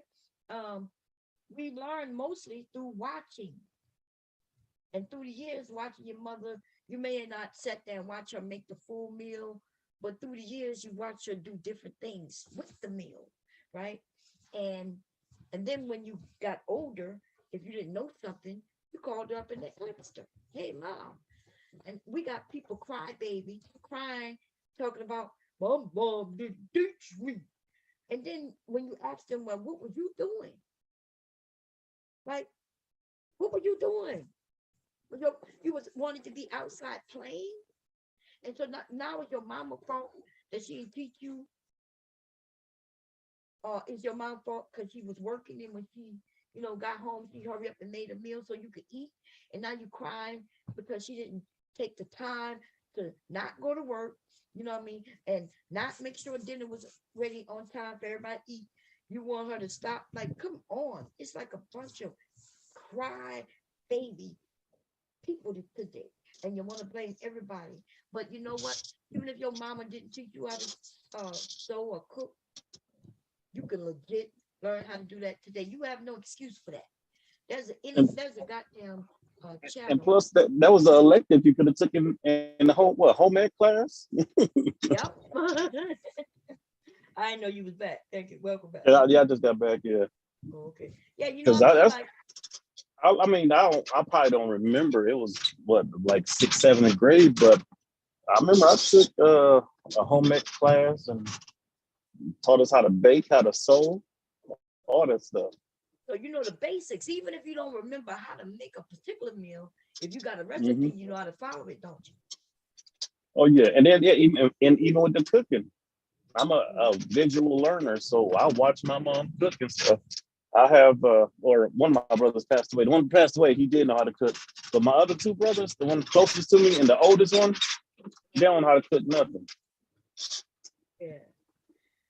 Well, I mean, I said you got they to don't know pay how to cook, attention. or they just don't cook. Which one is it? They didn't want to learn pretty much. Oh, okay. Yeah, Like, oh, a woman don't do it for us type thing, you know. yeah. But it's not difficult to even learn, right? You turn the Yeah, yeah. stove on and follow a video on YouTube, and you can, yeah. Because My even son learned. my mom even taught my dad how to cook. Yeah. I His taught my crazy self. You husband know, how to cook, he but gonna I didn't steal teach him. he stole her cooking recipes too with his crazy self. Yeah. I I'm the reason why my husband doesn't cook the way he cooked. But it's not that I taught him like as if I said, "Hey, baby, this is how you do this and this is how you do that." Like just watching me do it through the years, and now he knows how to do it if he had to. And so that's what I was saying. The women are crying, talking about how their mamas didn't teach them, and I'm like, "Are you serious? Why are you crying about your mama didn't teach you? YouTube teach you. How about this? I had a whole channel with cooking all kinds of things, and only a few people, I've had many people hit me up and tell me they followed them, but it wasn't nobody that I know. It was, people who just stumbled across the channel. Mhm. I had one video that went viral. It was me showing them how to clean those glass bowls, dishes, Mhm. made it like brand new, and that went viral. But that was the only thing on that channel that went Mhm. viral. But, you know, people Oh, finally and they were then telling me thank and you. Yeah. I Go ahead. must say, and another thing I was gonna say about even the cooking thing, it's not that she didn't show them; they didn't want to learn. You know what I'm saying? Like she will say all the time, "I'm gonna teach y'all how to cook, just in case y'all be a no good woman that don't know how to cook. You know how to feed yourself." So Right. if they didn't want to absorb the knowledge, and then some parents are like, you gotta ask them. They not just gonna do it off top. So you know. And then another thing, like you're saying, we old enough now, so you talking about stuff when you teenagers. Well, learn it yourself. You don't know something, learn it. Right. And then they got a lot of women who do cook. I guess there's equally as many don't. But if I was a young single woman, um, I would tell the men I don't cook neither though, right? Just Well, because I'm a woman, you expect that I'm supposed to be cooking for you? No. no, well, I mean, I would like to know if you know how to cook. If I'm talking to somebody, like So if you really like her, would it matter if she's not a cook? it would not matter, but I like to know. Do you know how? Yeah, Because that's me, what I'm I saying. think I've said it before. I'm the type of person I like to cook, so I cook and you do the cleaning. That's good with me. Yeah. I mean, Yeah, that's what I'm saying. my Like, mom taught me to clean as you cook, but still, yeah. And that's what I'm saying though. If the men really don't care if she's not a cook. Because if he did care, he would ask her. That would be one of the first things come out of his mouth before he even got to know her. Like, why get to know somebody only to ask them important questions after you got to know them? You I know what I think the mean? only way that'd be a hindrance is if you don't know how to cook and you want to go out to eat every day. You want to eat, oh, what? Or, oh, If I've they want to been go out and waiting for eat you to every get day off. and they can afford it, what's that? What's the problem with that? No, if they can't afford it. No, I'm talking about they want to go out to eat every day, but they want you to pay for it. Yeah, but I'm talking about people who together. So it Oh, yeah, I don't mean, if matter you to pay for it together, because yeah. both of them will be paying, you know. Well, yeah, I guess it sometimes depend on the woman too. Yeah, because a date, to me, see, every time I talk, I'm talking based on people getting together to get married. I'm not talking about people getting together just because he want to come over every once in a while. I don't even know what the hell that is. He coming over once in a while, and I'm in this house paying rent and everything, and he think he could come over once in a while. Would he come for what? Like, I don't know. I don't know what that look like. I don't know why a woman would have her own place, paying her own rent and all that, and have some guy coming over once in a while. This same dude, unless they really date, like unless there's a game. And so, other than an in game, why is he coming over like that? Like, why you got him coming over like that? Well, I don't know. I think sometimes some women like that control of they can tell you get out. They can, like, Yeah, but they um, they, they ain't got to even let him come. Like, if anything, go to him. Like, he, what he coming but over? me My house personally, for? I don't see how He ain't paying dudes no like I rent. know some dudes do it, but I don't see how dudes go. If this our first date or whatever, I won't go straight to no woman house. You don't know what's going on over there. Like first date, yes, let's meet in public. You see that there was a video on Facebook, right? And it was a guy. He woke up that morning and he said he spent the whole weekend. And then he started filming that woman's nasty house, right? Talking about, I've been here all weekend and look, right? He walking through all the rooms and showing it. But he admits that he was there all weekend. Like he stood with her, stayed in the bedroom. They was having sex, all kinds of shit, right? And now he gets mad or he ready to leave. And now he want to show the world her place. And this is the thing, though. He's more trifling than her. Yeah, Because that's why what I think. is 'Cause he? I think the same thing, because that's like when a woman smell. You say she smelled, but you still did it though. Still did it.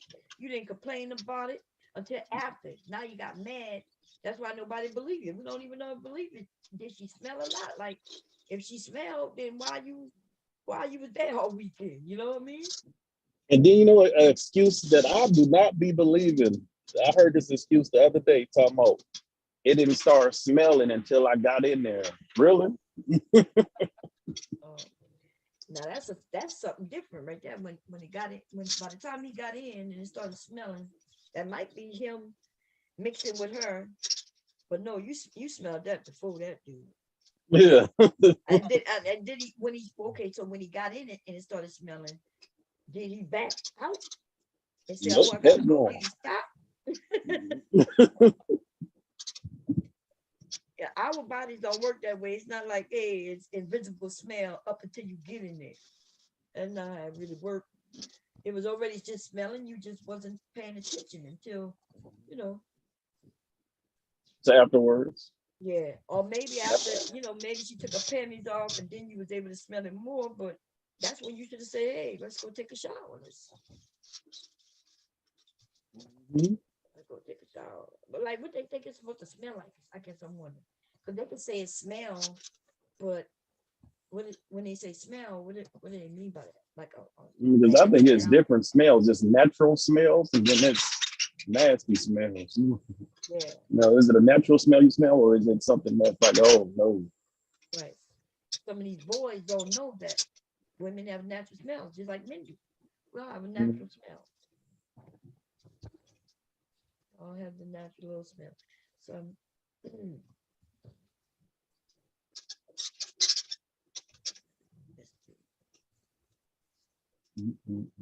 so, and some, and maybe somebody do smell that you don't like. Like I've been around people and I could just smell them. And I'm not saying they didn't smell foul, but the smell, I didn't like the smell. Like I could smell I could smell iodine on them or some shit. Maybe they on some medications or some shit. I was like, but and that's when you know that hey, them people not for you. It's just as simple as that. It's Mhm. just as simple as that. You like, I can't take that smell. You ain't got to go around embarrassing them though, telling them they smell bad. You just realize, hey, no, something That's so now. crazy. And like that's why you stink. Like, but you was still there though. You stink too then. That's what I'm thinking. If that smell that strong, then it's in you, it's on you. And if you got hair too, it sucks in the hair. You think you just gonna take a shower? Oh no. But you have some powerful stuff. But just the average soap is not gonna get that smell off you. Damn, what kind of smell they got on them that the soap won't get it off? What is it? Get it? Wow. I like that Dr. Bonner's the peppermint one. Now that's some good stuff right there. My son bought that, and I went to take a bath, right? Because in our bathroom we don't have a tub. We have just a shower, a two-seater shower, or two of it could be in there sitting down together. But and so I decided to take a bath. I go in their bathroom, in my youngest son bathroom, and some soap.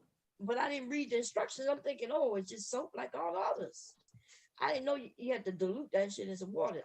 So I put a little bit on the towel and started scrubbing, and it started tingling and tingling. It Hmm. started getting even more tingling, and then that shit, I was like freaking out because I'm like, oh shit, this about to burn.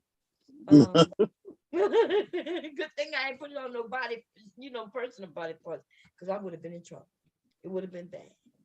Okay, it would have been. That's what happened. That's what happened to my cousin. She came over and used to shower just because I got the different soaps. I got like okay, brand new thing of bar soap because I don't use it, and then I have my soap. Well, you want to use my soap? Okay, gotcha.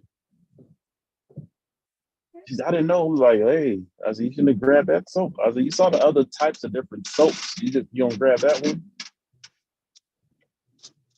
I thought it was funny too, Yeah, honestly. it is funny, Because I don't even dilute mine. I use it just like that. I've been using it for years. Wait, is yours?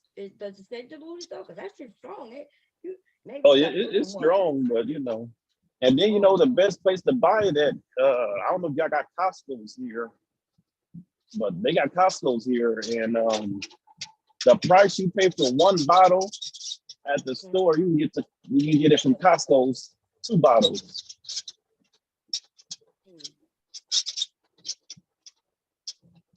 and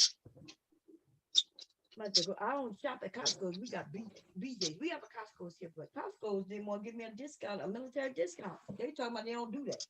I was like, well, okay, bye bye. What was BJ's it? give you a whole discount on the membership. It was someplace. I thought it was them that gave me that discount. Yeah, not Are on the you on membership. ID Me? I did me. It's like for I tried veterans them, and first but they won't. responders and all that stuff. Yeah. Because that's So how I got my Costco membership. Like I did the ID Me, and I think I paid $30 for it. But I mean, when I renew it, it's still regular price now. But when I first did it, they gave me a nice discount going through that website. oh, okay, must have was a deal on it, but I went there and literally like, hey, you for your membership, because their memberships is high. BJ's is not that Yeah. much. You get BJ's for like $30 for family, right? Unless you want the ones that's associated with a credit card. Um, it's higher, but I think it's mostly for business. Yeah, because I got Sam's and BJ. No, I said BJ. Sam's and Costco. I don't think they even got a BJ's here. The only place I know about BJ's is North Carolina. Randy always come about that place. But yeah, I ended up getting those memberships when I was in Georgia. I just put my mom on the account when she was here.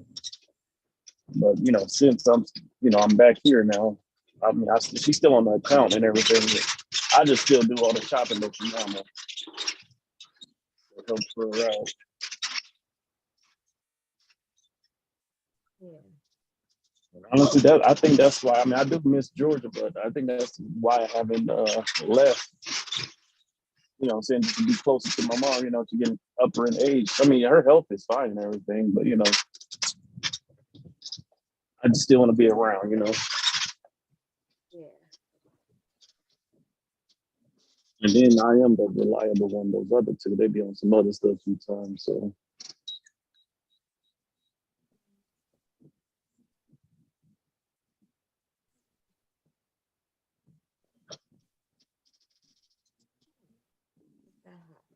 I ain't bring no ice water down.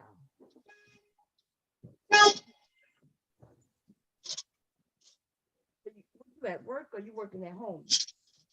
I'm at work. Yeah, I'm probably about to go on mute for it. Or I probably should drop down. I'm about to do some training after I get done doing this. Well, hold for a second. I'm gonna.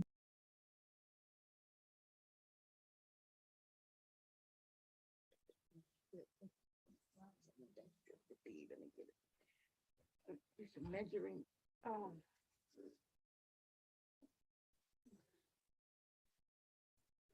Make it up.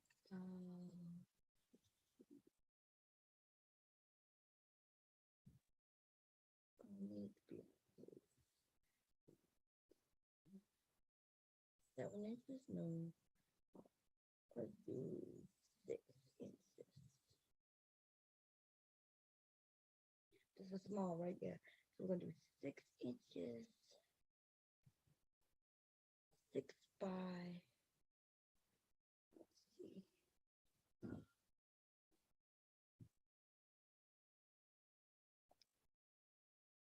Let's start it out right there.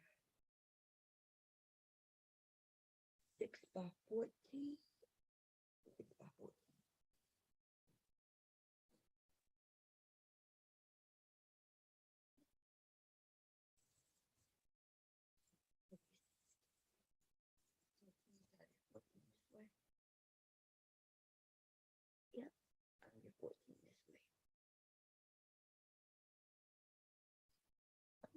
cool. That's good. And I just need to be 6. Okay, 14 this way. It'll be from top all the way to bottom, right? No, that's not 14. I'm looking at the wrong way. That's only 9. Let's see what 9 looks like in this. 9.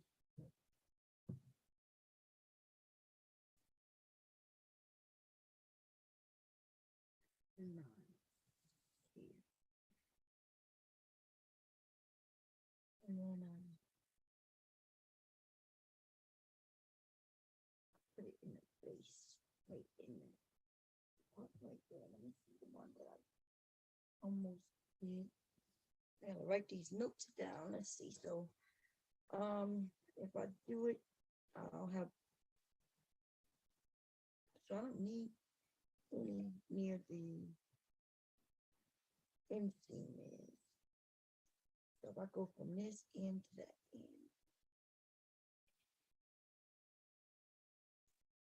9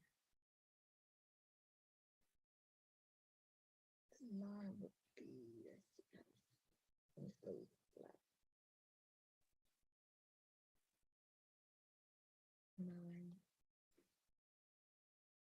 I know this what I'm gonna do. So no, what I said I was gonna do 6. I said 6 by what? I should have wrote that down. Yeah, so still do 6. So that's it. Okay, hello. Uh-huh. So what do you think on a first date? What's a reasonable amount of money to spend on a first date? Depends on where y'all going. Now, first up, suppose you, it depends on a lot of things, right? Suppose you met her and y'all was talking, and you was like, hey, yeah, I'm going to a concert. And you invited to go. But the concert tickets might cost you some good money. You know what I mean? If you just ask her, hey, let's go out, on like a Saturday, and you gonna take her to the movies and grab something to eat, or maybe it depends on what time the date is too, right? If the date is in the morning, like not morning, but in the middle of the day on a Saturday, Like brunch time. yeah, and now you can go grab some lunch, or maybe after lunch you just go get an ice cream and go walk around the park, and maybe then that's where y'all get to know each other for real, right? But if you just trying to take her out to dinner, and which I think dinner dates should come later, you know what I mean? Like y'all doing it's like y'all doing it ass backwards. It's like people are asking women out on dates now, and they spending big money taking her to a big fancy restaurant, right? But is that a place? Now that would be cool if that restaurant is where you go often to eat. But if this is something special that you do special, why would you take a woman on that special date on the first date? You know what I mean? Now, if it's a nice, expensive restaurant that you go to all the time and it's your norm, cool. But if it's not your norm, then the first date that you take a woman to should be something that you just, that's not gonna break your pockets. I really wouldn't even think about if I couldn't be a guy, because y'all motherfuckers, listen, these women would be they'll either be dating me the way it is, or they wouldn't be dating me at all. Because there ain't no fucking way I would be taking paycheck of my money just to take her out on the first date. So I'm supposed to make this big, huge impression? For what? Well, I'm the same way. I remember I stopped dating a young lady because she felt that, oh, we're dating, so I can date as many as you want to. So like in a way, you try to have me on a list, like you date me on this day, you date him on this day, like so. I was like, I'm not gonna be your damn meal for the week. You know what I'm saying? Every week. Right, but that's not. That's, But that's the way she's supposed to do it. Unless you made a commitment to her. Like if you say, hey, when I date, I only want to date one person at a time. What you think? And lots of women will go for that. But see, if you men don't say that, then we assume that you're not doing that. And so, yeah. That's when we had that's when we had that conversation. We was having that conversation. I was saying, I usually just date one person. mhm, Then she was like, "Oh no, you can date as many people you want." I was like, "No, shit, that can get kind of expensive." She was like, "Yeah, for you, I don't pay for nothing." I was like, "Oh, right, it does get expensive, but it don't really get expensive for you. Well, for the man, he does. I guess it get expensive for him if he dating many people. But that's only because y'all doing it like she said. Why now? It would. How much is motherfucking McDonald's? Because I ain't gonna lie. First date, you don't get too much more than that. And I mean, I'm not McDonald particular, but what I'm saying, what you could get, uh, a meal value is the most you would get out of me in a first date. If I were I'll you, say like maybe like an Applebee's could be a first date." Applebee's, yeah. Do you eat at Applebee's often? Well, yeah, sometimes every now and then. I'm more of a Every now and Texas then. So why would Roadhouse. you take? So why you taking this woman? That's what I'm trying to say.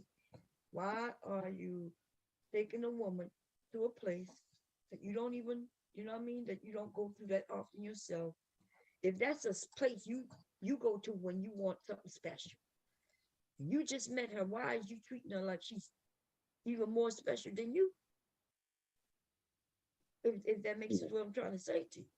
Yeah, I got what you're saying. Yeah, I got you. But right now, you treating her more special than you treat yourself on a daily basis. And for what? So she will, because I'm not, she's supposed to date other people to figure out who she's gonna date. And if all of you gonna take her to a fancy restaurant, then do y'all. Nothing wrong with it, but don't be acting like you got played because you men, I mean, unless she's telling you where she wanna go and demanding it, which by then, if that's happening, then you should know she's not for you. Unless she is for you. I don't know. You know, y'all make the decisions. Just like the women make decisions, y'all make decisions. Y'all ruining it for yourselves. Yeah, I don't be on that. You're not gonna tell me where we going unless it's some type of thing of you have some type of food allergy and you can't go to that place because of that. You're not gonna demand where we going and you ain't paying for nothing. Right. I can understand, like, if you say, hey, what you feel like eating? And she's like, well, I don't feel like that, or I don't eat that. I get it, you know. And I joke when I say McDonald's, but what I'm saying, it shouldn't be no more than a McDonald's budget. You know, like you say, Applebee budget, okay. Red Robin, okay. One of them, but they consider out like a burger is still shit. It's just they just make the setting a little different, you know. They ain't too much better themselves. But I'm not doing nothing too extravagant. Top of those, none of that crap. I know that's right. I remember I don't I, blame I remember I stopped talking to a young lady because she really didn't want to talk. Really, to me, I feel that she was just trying to get a free meal. you. Mm. So I stopped The talking to weird her. thing Like, I hear you men say, but how can a woman expect to get the free meal from a man unless it's something about you that showed that you giving out free meals? no, because I You know, honestly I just my son's date, right? And I can promise you, they ain't taking nobody to no motherfucking restaurants. You know what I mean? Uh, they may get a Chinese. You might say, okay, want to get some Chinese food, and chill, right? That Netflix chill shit y'all be doing. Uh, and no, and them women are not complaining. Okay, I'm more thinking it's not like I think it's who they can get it on. You know what I'm saying? Because I'm sure men talk to them every day. So whoever they can pull it on, that's what they pull it on. Like me, like when I was talking to her, I'm trying to just have some conversation on the phone. Oh, we can get to know each other over dinner, huh? Like, well, we could. I want to talk to you to see if I even want to take you to dinner. exactly. There you go. And it's like, oh, she want to go to her. Every day, you know, and you still haven't set a date for the date. I get it, right? But when she said we could get to know each other over dinner, and when y'all got time to be on the phone, yeah. I mean, listen, y'all teach these women how to treat you. I'm gonna be honest. Yeah, so when she was on some, she could go get her own fucking food. See, and that's the ones the men are complaining about. They're complaining about the women who make their own money, who can literally go and get their own shit. Y'all not really mad at the ones. Y'all talk about the ones who might be using you for your money, but y'all really don't. Y'all mad at the ones who getting their own shit. That's what's going on.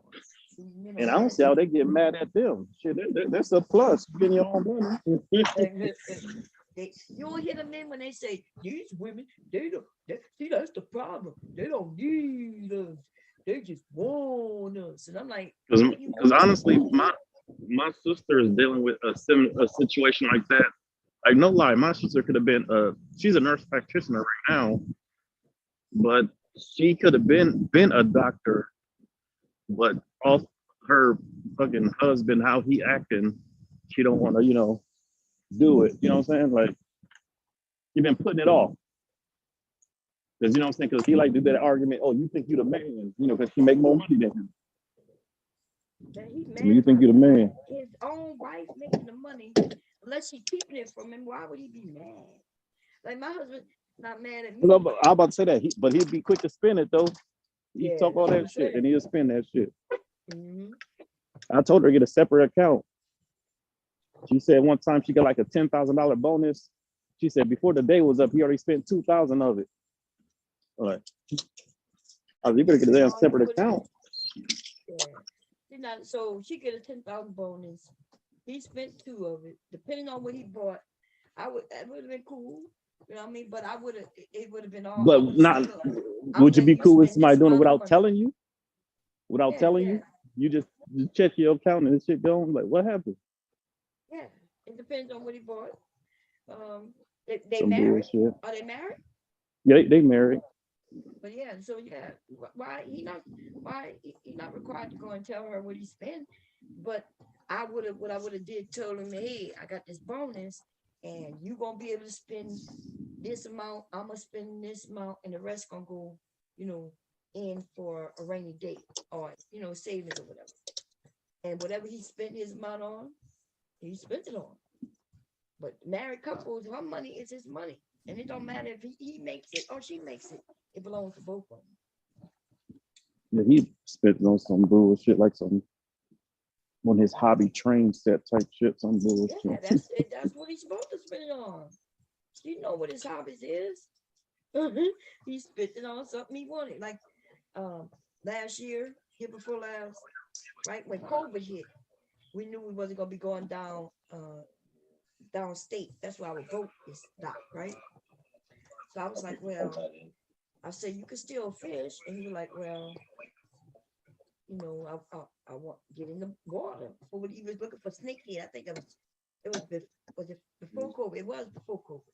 So I told him, hey, I got this money. I just got this money come in. You go buy your kayak. I told him it for me. Go get the what is it called, a kayak. But it's not a regular kayak, because I see some kayaks where people stand on it. This is like a boat kayak. And it has a seat on it. And it's pretty big. I think two people can sit on it. It has 2 seats. But that's what I'm saying. When they married, his money is our money, huh? And our money is his money. That's just the way it goes. And listen, how would you feel if she was the one to make the money, but he required her? He's requiring her to tell him every penny he spends. He wouldn't like that shit. So why would it be any different on his end? That's true. And that's what the men are saying. The men are saying it ain't fair. You got women making money. Excuse me. I'm sorry. Or let me get you back. Or I said, let me get back that we on the phone. Let me drop down. Going down the hall. Oh, you know, I'm trying to get this to stick. It's sticking to both sides. I don't want it to stick to both sides. Anyway, yeah, I know some of the women might not like what I'm saying, but if a woman is using you for your food money for food, guys, that's your fault. That's your fault. I ain't never required no man to take me to no fancy restaurant to on them goddamn date. If we getting to know each other, we get to know each other. Okay? And he paying, so he get to choose what the fuck we eating if he's the one paying. Now if he decide to take me to a place and I just don't eat it because I'm trying to be bougie, then guess what? That tells you a couple of things, guys. Tell you that she's too bougie for you. Her taste is a little bit too much for you. Okay. And number two, like, what the fuck? Like, if she can't afford it herself without you, then she ain't got no expensive taste. Shit. Her ass be eating top ramen, you know, any other day, and now she gonna act like she bougie and gonna tell you she don't eat McDonald's. Shit, I know she don't eat McDonald's. She over there eating that top ramen though. You know what I mean? 25 cents a pack. Eating it for breakfast, lunch, and dinner. And when she with you, she gonna act like she bougie.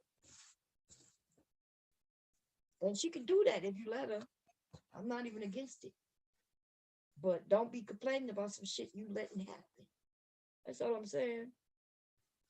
You complaining and shit talking about these women using us for dinners. And you using women for vagina. And we know it. Okay? So we ain't complaining about you using us for vagina. We just choosing who we let use us for vagina. So you ain't got no goddamn complaints. I want goddamn complaints y'all have. It's ridiculous. Okay, so I placed the interface in one area. That saved me from having to interface certain areas. I didn't mean to go so far over because I forgot that I wanted this seam allowance over here to be untouched, but it doesn't matter. Okay, that'll help with my stabilization. Okay, so I'm gonna stop it and I'm gonna reshare it. Y'all see what I just did. Y'all just wasn't caught up. Okay, this will be driving me crazy, y'all. Okay, it does. It's too slow. I may have to. Well, ain't nothing I could do. My laptop, I would have to situate it different, and you wouldn't be able to get the angles and stuff. It'd be too much doing it that way. Okay. Okay, so this is attached, and I left the bottom down here because I'm gonna end up cutting down here anyway, somewhere down here. So after though, I may decide to put a little strip. Let me see. Where's the one that I have already cut? Or I already put it together. So this bag is gonna go like this, but then we're gonna take it and it's gonna go like this, right? We know that, right?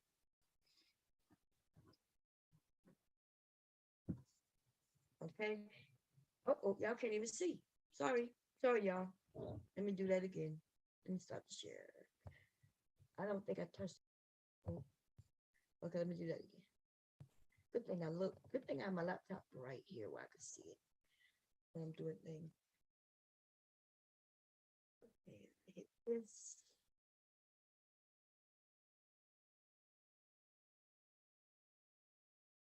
Okay.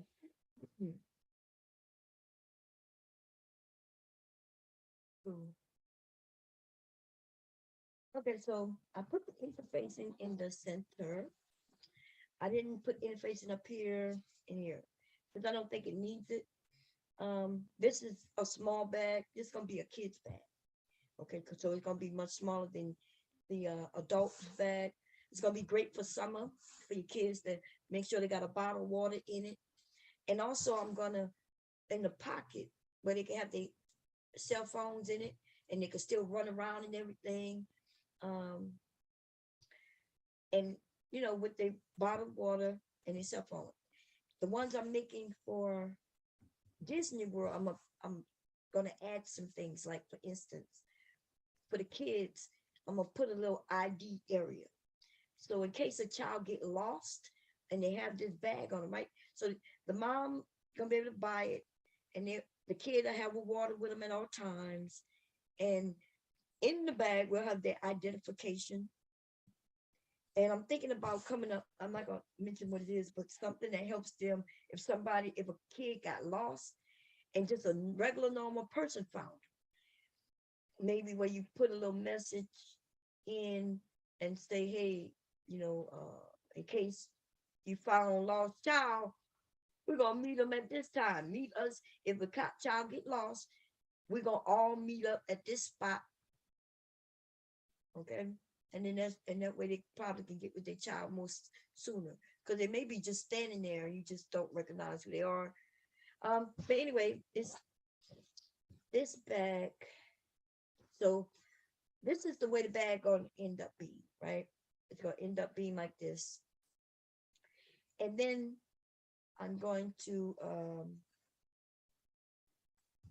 let me make sure. So this is the seam. And here is where I'm gonna be cutting. So if I'm correct, this is where the sewing would take place. So if I wanted the bottom to be a little more sturdy, I could put a strip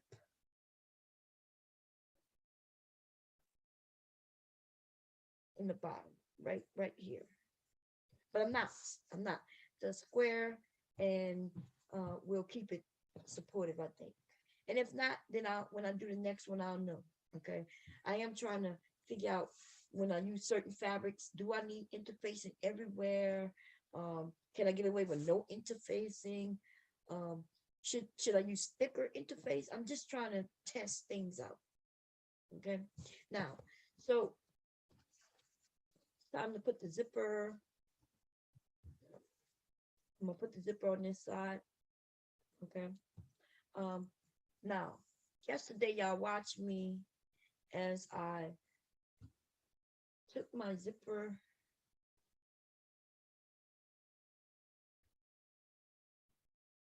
right, and I drew out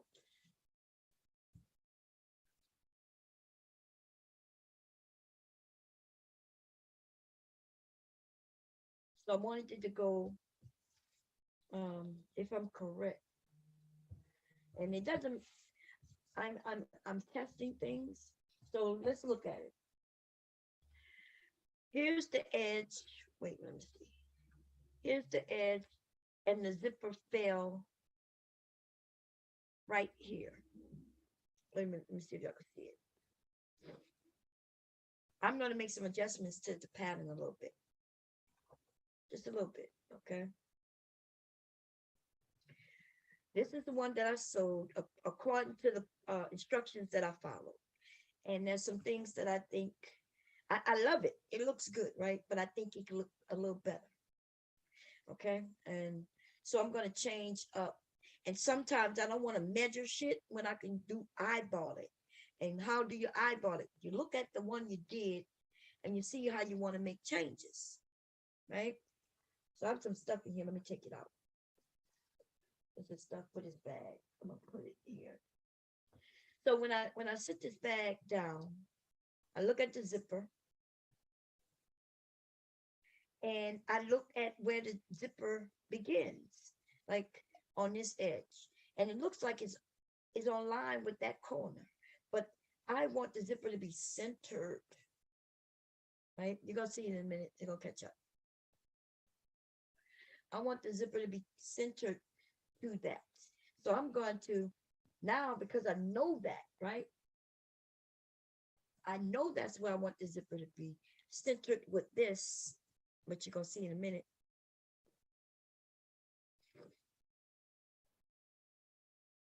Wait for you catch up, catch up, catch up. Come on. I want the zipper to be centered with this here, right? And so I'm gonna take my zipper.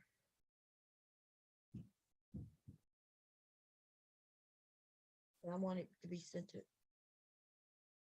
Okay. And does it really matter?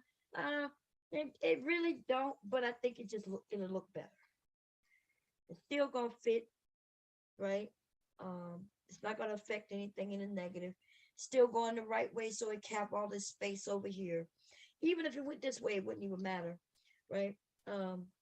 Except I guess when I sew the seams, it might be in the way. I don't even think it will. Let me see. Huh.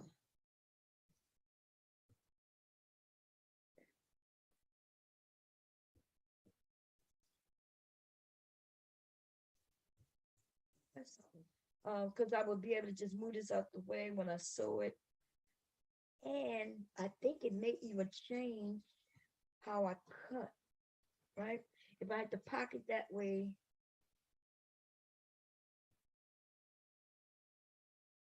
of course, the pocket right now is too large, y'all. Don't worry about that though, because it's the same pocket when it was longer. Okay, the same pocket when it was longer, and I think I'm still gonna keep it large. I think I'm just have to figure it out, right? Because I'm gonna square it off. So I'm just doing some tests, just looking, just looking. This is my inseam. Yeah, I think I'm gonna keep it this way for now. Make sure it's going in this direction. This is my zipper. This is just a square that I made, okay? For all lengths, when I decide what length, and because different bags, different zips, I don't need a lot of tip plates. This is the number 3 zipper inside, right? And depending on how short I want it, how long I want it, I will put, and then I will square it off in it, triangle it off in the corners, okay? But I do want that zipper to fall right here. So what am I gonna do?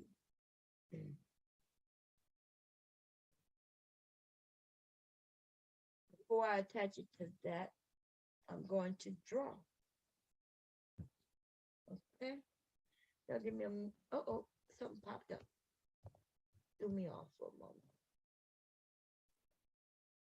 Now, mind you, remember, I'm thinking through this. I'm thinking it through. This is different. I'm doing it a little different, just a tad bit. I'm gonna make some adjustments, and I need to keep notes of what I change and don't change. Okay. That's the good thing about having one that's not completely done, but it's accessible to me. This bag is pretty much done except for me putting in the liner and doing the top. Okay. So where's my phone at? I do want to check something. Hey Siri.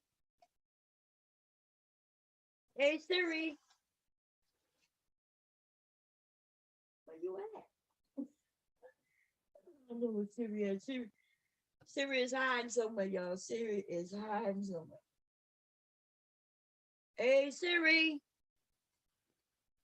I can't hear you. I don't see you. Be on the bed somewhere. I gotta put Siri.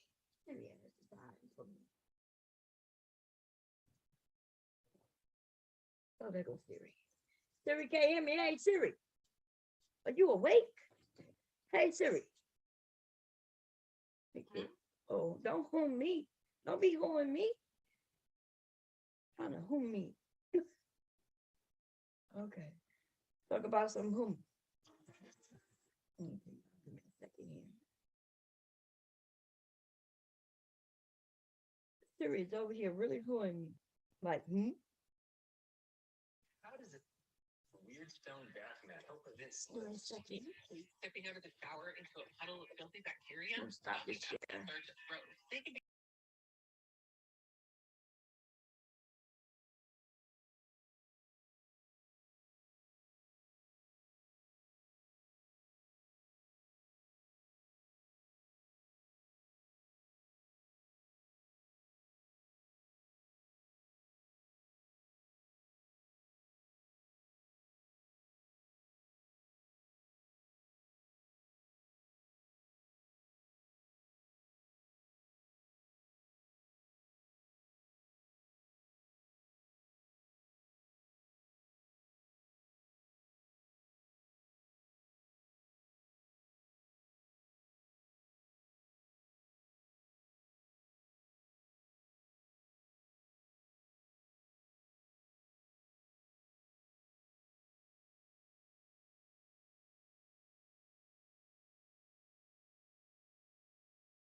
Okay, I looked it up. I don't know what do I have that written? I don't. Okay, so I'm gonna have to write that. So I'm gonna have to look that up again. Hey Barbara, what's going on? She said, "Oh hell no, nah, Bob. We want free food."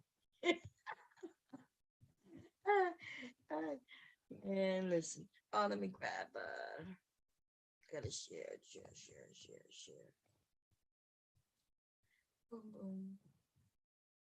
I know y'all disagree with me, but listen. Um, if I was a guy, I'm trying to think on behalf. If the men ask me, damn, what did I just touch? I don't even know what the hell I just said. If I was a guy, no woman gonna be eating off me all week. And your ladies know if you was a guy, it would be the same way. Now, you know, the truth is true. Ain't nobody going to get no expensive meals off of me. Not at first. I'm talking about first dating. But yeah, we get to know each other, and hey, we feeling one another. I'm still getting to know you, but it's not the first date. And I want to go eat somewhere, and I'm like, hey, want to go with me? Hell yeah! But first date, gotta go get you a chicken sandwich from Chick-fil-A. Shit. Okay. Anyway, let me see. I don't really need this piece right now because I got to work on the zipper, right? And this was that pattern where that 7/8 bullshit came in. But they were like, okay, 7/8 from the top. Okay. This marker 7/8 from the top. I'm gonna do it like this. Okay, so we know that 7/8 is just like a little bit from 1 inch, right? So that's the 1 inch. I marked the 1 inch at the top, right? And then I'm gonna go up a little bit to the 7/8 right there. I'm gonna make sure that it's as even as I can get it. This fabric is it cut even? It don't matter if the fabric is cut even, to be honest, because this is a pocket and you just go with the evenness of you know what I mean? Like just follow what's there. You ain't gotta worry about all that for this. Now for clothing and shit like that, yes. But for this, no. Okay. It's not that serious. It's not that goddamn serious. So 7/8, I do want this to be straight. 7/8 might not be 7/8 on this end. Okay. I want it to be though. I want it to be 7/8 on both ends. Okay, so I'm gonna mark. I just need a line, just a line. Okay, and the reason I need that line because with this line, I'm gonna line this up with it, and I'm not gonna have to make them other lines. Okay, Not all of them anyway. I'm gonna line this line up and I'm gonna follow.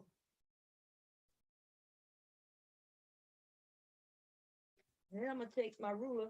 Yeah, I put just a couple of dots, y'all gonna see it. And I'm gonna take my ruler and I'm going to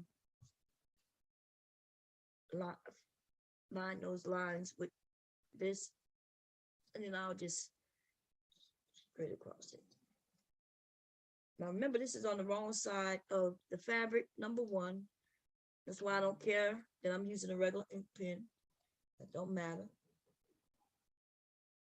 Okay.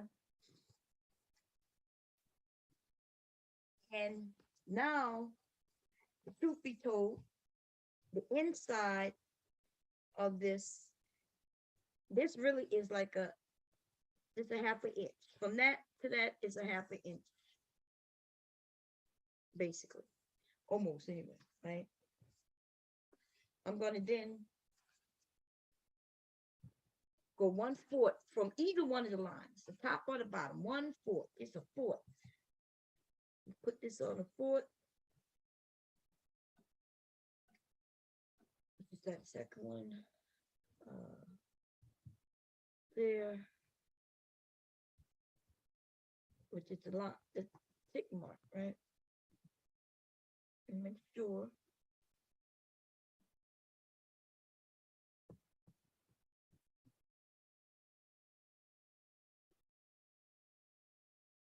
And bam. And yesterday it took much longer to do this because the way I did it, all that measuring and shit, right? Now I'm gonna determine how long I want the zipper to be, right? And that will be based on this bag, of course, yes. Okay. Because this bag gonna be shorter because I'm gonna take maybe a centimeter and a little longer this way. I'm not sure yet, but I'll figure it out. That's what I'm about to do now.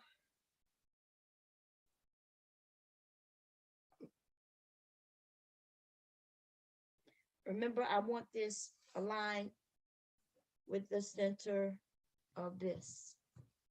Okay. I want this zipper.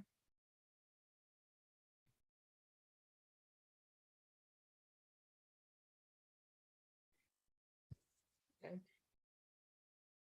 What's important, first, I want this here. It don't have to be, but I do want it, right? So I'm gonna make mine. Also, I want to keep some space here for my sewing when I top stitch, and I don't want it to catch the zipper. I don't, and so when I go to line this up, that's in that seam allowance. So I already know I want to take off some there, and I'm gonna end up taking off some down here. But I'm thinking about keeping the pocket big by just certain areas, cutting out. Like for instance, I could cut out a little bit of this, right? That'll still allow me to be able to follow. Or I don't even have to cut it out. I can when I sew, but I'm gonna fold this back like this, unpin, right? When I go to do like this, and I go to cut, what the hell was that? When I go to cut the corners,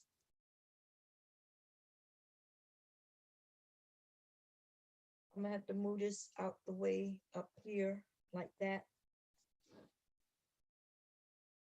So now what do I want to do? I can literally right now go and sew this. I'm talking about the pocket on just the sides. Take the sides.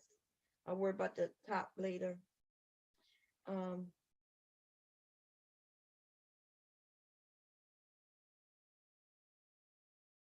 Let me see. I actually can. I'm gonna have to watch when I cut through this. Okay, I can't do it right this minute, but I'm trying to think let me think of the steps. Let me think. First, I need to know how long I want the zipper. it's for a child, so a grown-up hand don't really have to get in there comfortably. Um, this one is for grown-ups. We could get our hand in there. A man could get his hand in there, right? Everybody can get their hand in there. This one is for a child. Still want it big enough where even an adult could put their hand in there. But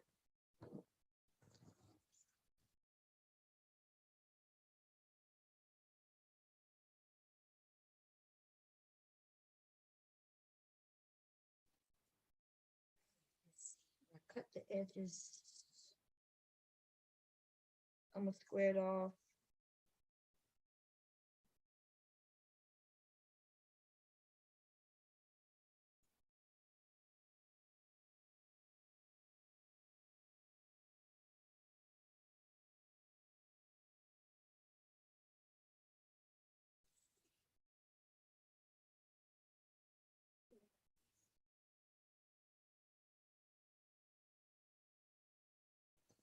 He'll be able to get my hand in there. I think so. So let's pull this down. I'll let seam along there.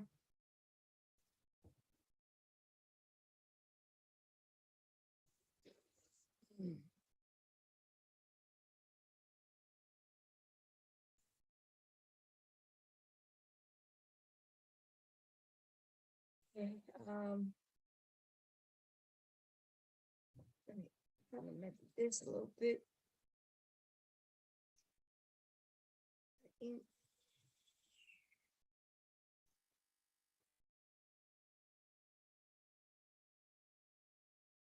I do a 2-incher, that brings this down 2 inches. Where you at? That's what this one is good for, right? If I do a 2-incher, that takes 2 inches off of this. That makes it a nice little side. But how about if I do 1.5 inch?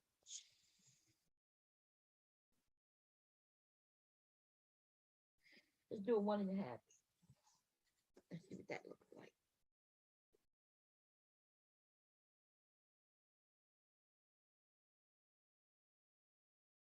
Okay, so we're gonna take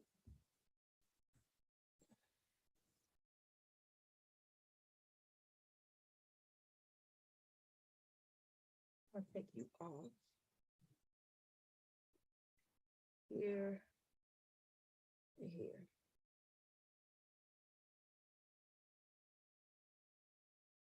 That's the good thing about and then I'm gonna measure this so I can know what the measurements are next time. Yeah, that's the good thing, baby. That's the good thing. I'm gonna know all my measurements by the time I'm done. Okay.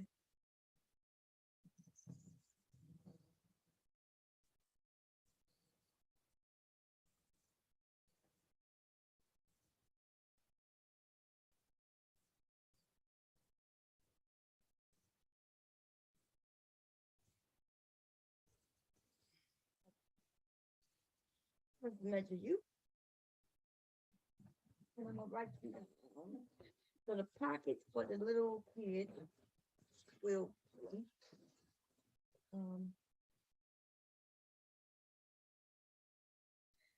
7 by 11. Okay, 7 by 11. I'm gonna write that down. Where's my little book? Where's my book? Let me just write it on here. Kid size H20 pocket. What was it again? It was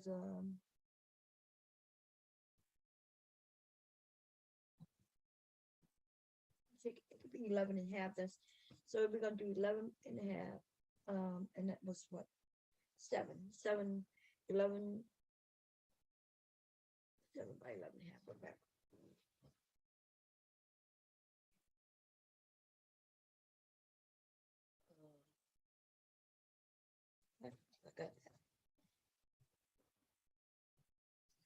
So next time when I cut them, I can just cut. I don't have to do all these. And we're gonna test it. If it needs adjusting, it will get adjusted. It will get adjusted. What? Anybody remember what the size piece of this interfacing was? I wrote it, but I'll find it. Okay. Anyway, now let's see. Remember, we want the zipper to be even. Think of that. We want some space at the top. Want enough space at the bottom.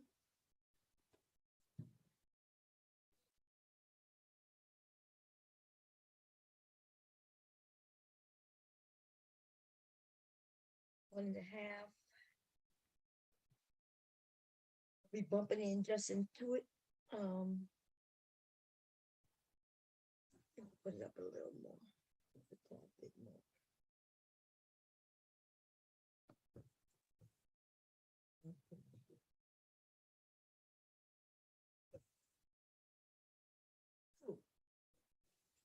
Now let's see what size zipper I want. Because I cut down my zippers anyway, it really don't matter. You know what I mean? Like I could decide that later, but I do have to know so I can make, everything the way I want to make it. Okay. So let's measure and see what we have here.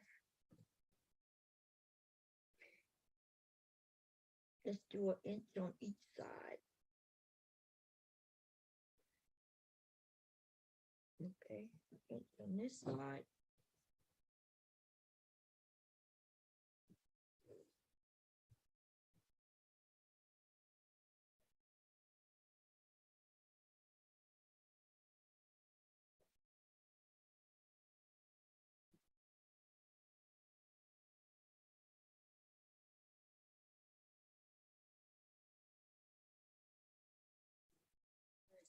On this side.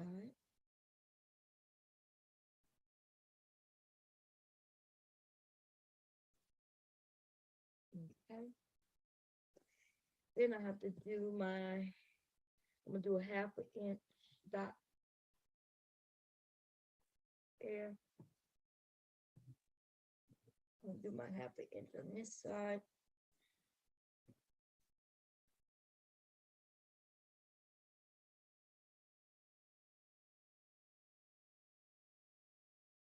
Dot. And then I'm gonna make my triangles. Okay. And I want it to go.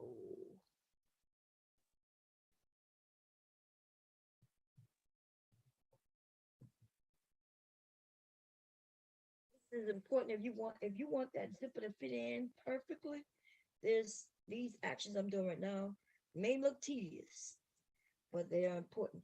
Now you can go and buy, which I am really thinking about.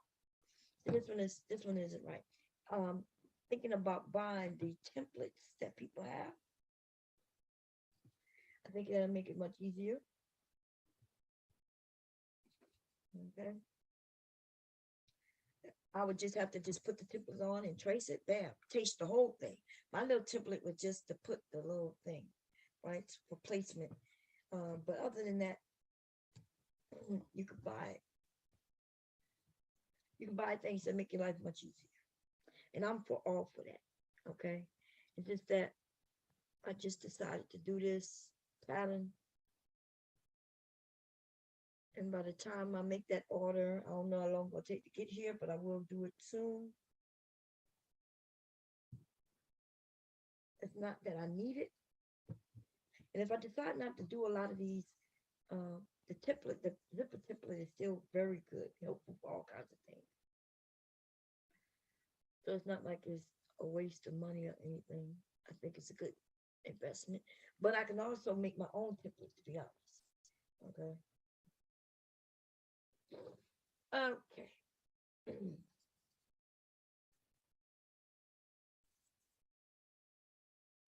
Now I measure how much this is, and that'll tell me my zipper size, which doesn't matter because I'm going to cut my zipper down anyway. But if I had a short zipper and wasn't sure, that's the only way this matters, right? This looks like it is 5 inches, a 5-inch zipper. Okay, 5 inches zipper, zip, and be able to get your hand in there. My hand could get in there. A kid hand most definitely could get in there. Okay. Now, as far as your phone getting in there, yes, the phone. Wait a minute. The phone will be able to get in there. Okay, as y'all can see, folding this over, phone could get in there. It can't get in this. I need like a 1/2 inch if I wanted it to be able to, which it didn't have a 1/2 inch. What happened? Think of something. Anyway, it will fit in that pocket. Okay.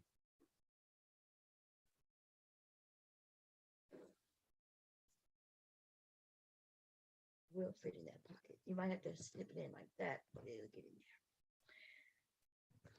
there. Ooh, okay. Now let's do the sewing. Let's get it done.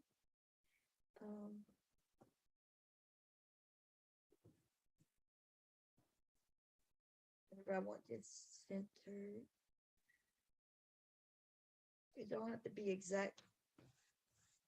Okay, and then I'm gonna pin this down.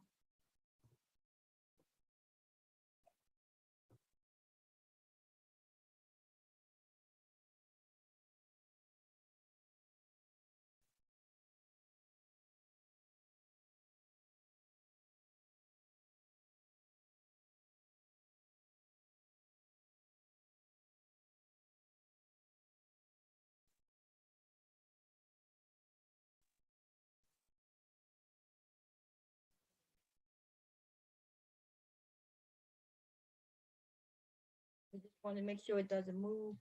This is too close as I'm sewing. Okay.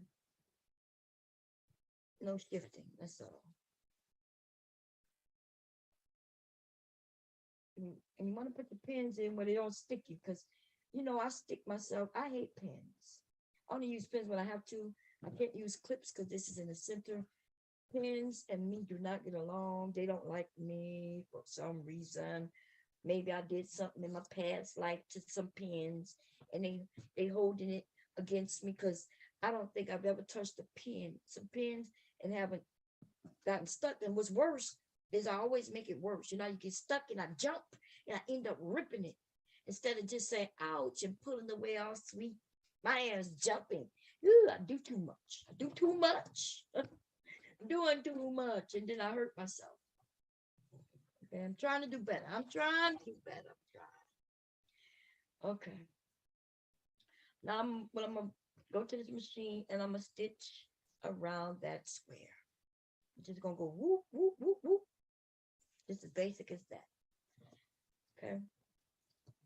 Wrong size up.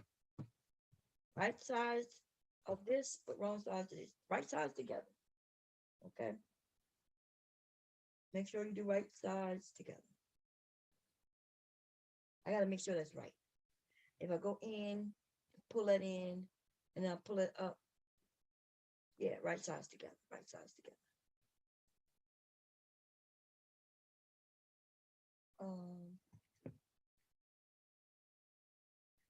Don't be mad at me, y'all. I'm looking at my notes. Okay, let's see here.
Okay, I'm back. Oh, I'm worried about the seam allowance up there. Let me measure that. I might have to. Yeah, that's right. Okay. It just looks so close, and I don't want to catch that pocket when I'm sewing. But I think also when I fold, I think I tested it right. It don't matter. I can push it out the way. But anyway, let's get to cracking. Um,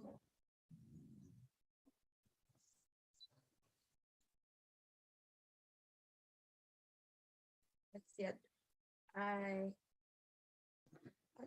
I know I never sewed orange before, so I got to make a couple of a bobbin at least. So I'm gonna make a bobbin. I'll show y'all how to wind a bobbin. It's really simple. Okay.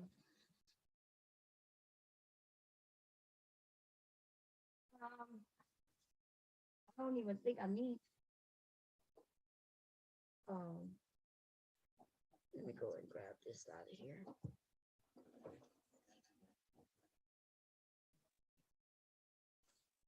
Okay, so you do put that there. Okay, y'all be able to see it in a minute. Anyway, let me stop it. It was about to get to it, but I wanted I wanted to be on top. I wanted to be with me.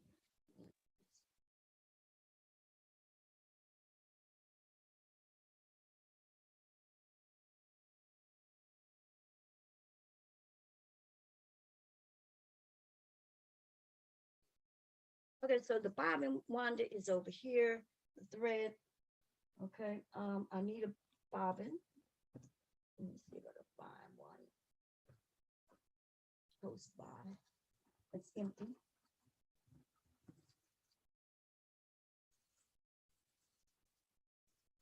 Yeah. I have an empty one right here. Okay, bobbin. This is what a bobbin looks like. Okay. Now, oh, I dropped it. Okay, so you can put the bobbin on the bobbin winder. Okay. The machine really tells you what to do. Okay. This is number one. There's you can't see it, but I can. And when you have a machine, you'll see it. This is two. Two then tells me to go over. If I'm winding a bobbin, I go this way to number three. But if I'm threading the machine, number three is that way. Okay. So I'm winding the bobbin, so we're gonna go to this number three. We're gonna go to number three, and it tells me to go around that tension and then go here. And then you wrap it around a couple of times. I would say 4 or 5 or more. Go to the bottom. There's a thread cutter on that bobbin winder. You'll see it, and just cut. Okay, I cut. Here's the part that I cut off, and then take it. When it's in bobbin mode, that means it's pushed. Now this machine went from red to yellow. Yellow is bobbin. Green is sewing. Yellow is bobbin. And now all I got to do is push my foot pedal, and I'm gonna push it. Let me move that out the way. And it's this gonna wind, and it's gonna wind. Now pay attention to it. I'm gonna zoom in so y'all can see it. And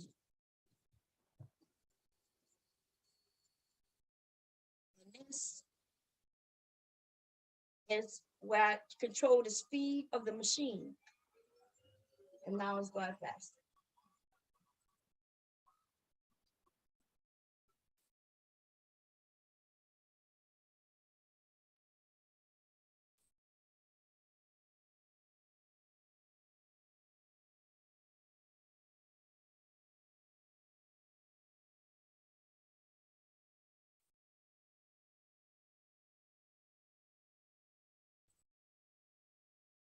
See it stopping? It stops on its own. You'll be able to see it. It stops on its own, literally when it's full. Okay. It starts doing like it was doing like jumping, and it tells me, okay, it's too much. Um, it'll never be too much because it will fully stop. Okay. It will fully stop. Now, I'm gonna show you how to wind how to thread the bobbin and the machine. Okay, the first thing I do, because I'm gonna take this bobbin off, just pull it up. Then I'm gonna go over here. I'm gonna remember which way I put this on so I can take it off. Some people just cut it and continue, but I'm not. I'm gonna thread the machine so that I have hold of the thread anyway, right? So I'm gonna actually thread the machine while the bobbin is still there, right? So remember, number 1 and 2 are the same for both. It's just when you go to number 3. So number 3 is over here. I'm gonna go down to down here. We're gonna go up to number 4, swoop it, come back to number 5, put that in there.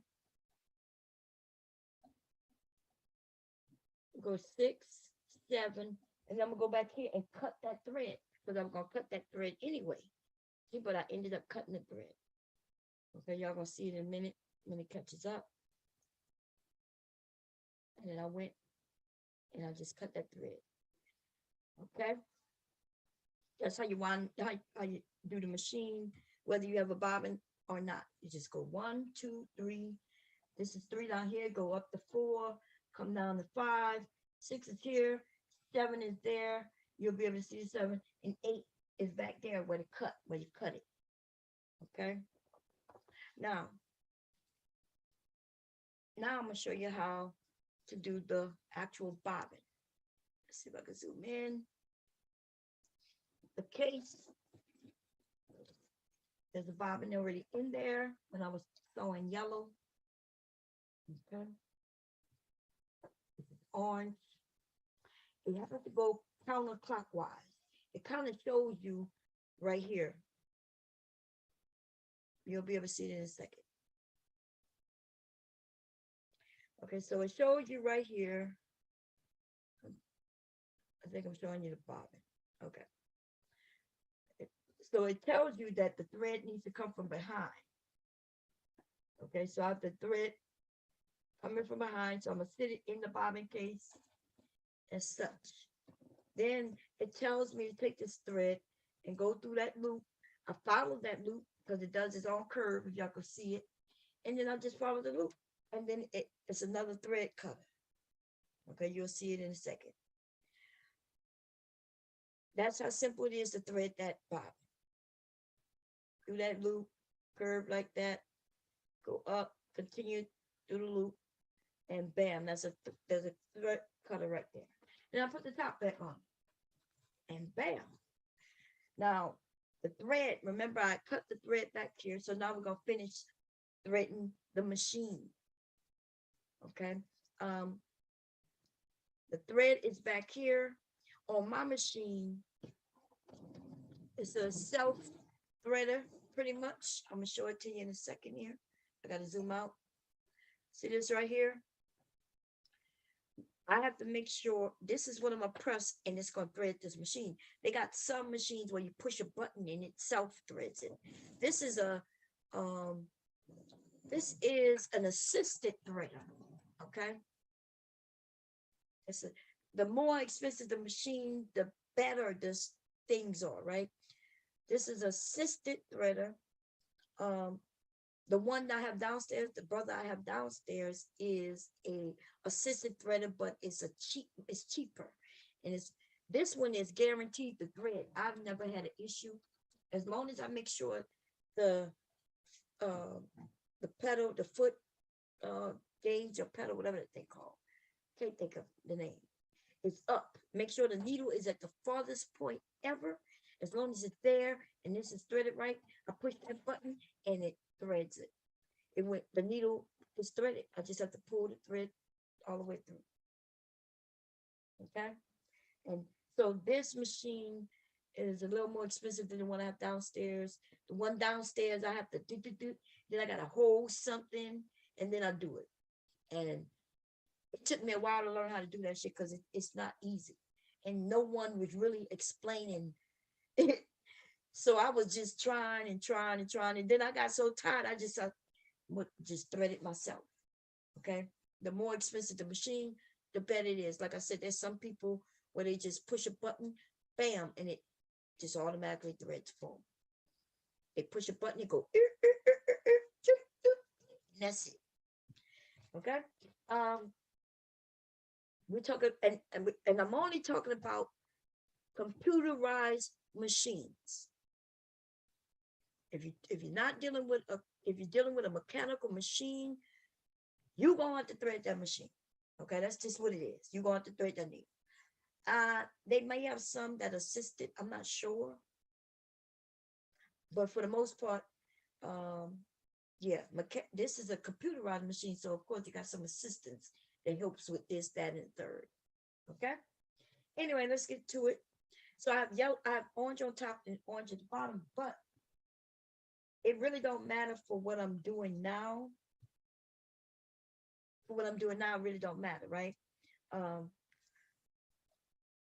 But I want y'all to know you could have a different color at the top and a different color at the bottom. You could do that because, like when I sewed the bag itself, I could put blue at the top, but this is mostly blue, and I can have orange at the bottom, right? Because maybe I don't know why you would do that. I mean, there's reasons why you do it, okay? But this don't really matter what I'm doing here.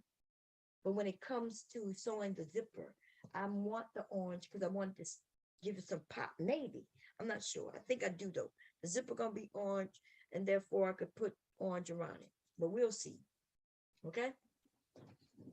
Now I'm gonna put this closer to me. We're gonna look at the sewing bed. Now, let me tell you the good thing about a computerized computerized machine. That's programming, just like if you cooking in a pot with numbers.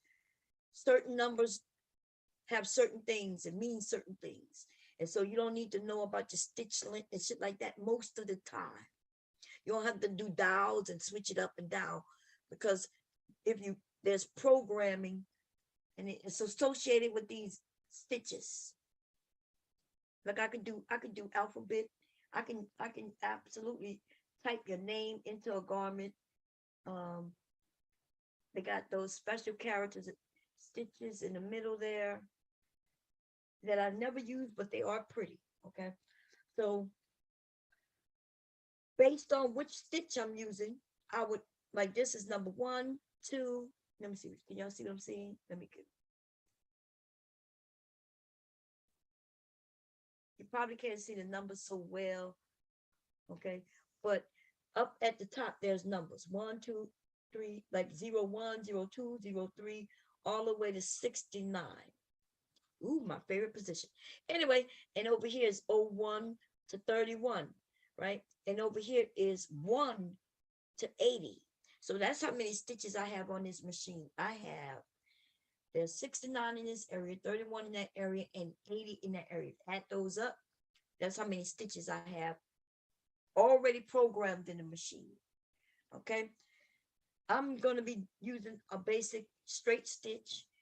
And I'm going to be honest with 1, 2, and 3, and 4. It seems to be more about where the needle is positioned. Right. I have it on number 3, which shows it straight down the middle. 04 has it straight down the middle. 01 though positions my needle. Oh, you can't see. I'm sorry, I'm not showing it. Okay. I walk y'all through that already. It's slowed down. I'm gonna catch y'all up so y'all can see what I'm doing. I hate this, man.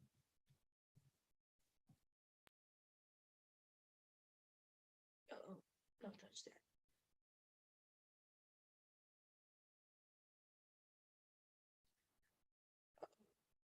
Yeah, I go touching shit that I shouldn't be touching. Okay. So I showed y'all the numbers up there, right? And this is a new machine to me, even though I've had it almost a year, maybe. I think I had it a year now, maybe. It's around this time, I think I bought it last year. But I didn't read the book, to be honest. I just got on it and started sewing. So there's a lot of things I don't know. But I'm figuring it out as I touch it, right? So remember I showed y'all up here that they had different 3 sections. And the 3 sections is determined based on those things. So even though there's a number 1 over here and a number 1 there and a number 1 in this area, what makes it how it knows which one I'm sewing is because of these. This controls, see the alphabet, controls the alphabet. And this one controls the middle section. And this one controls the first part over there. Okay. So right now,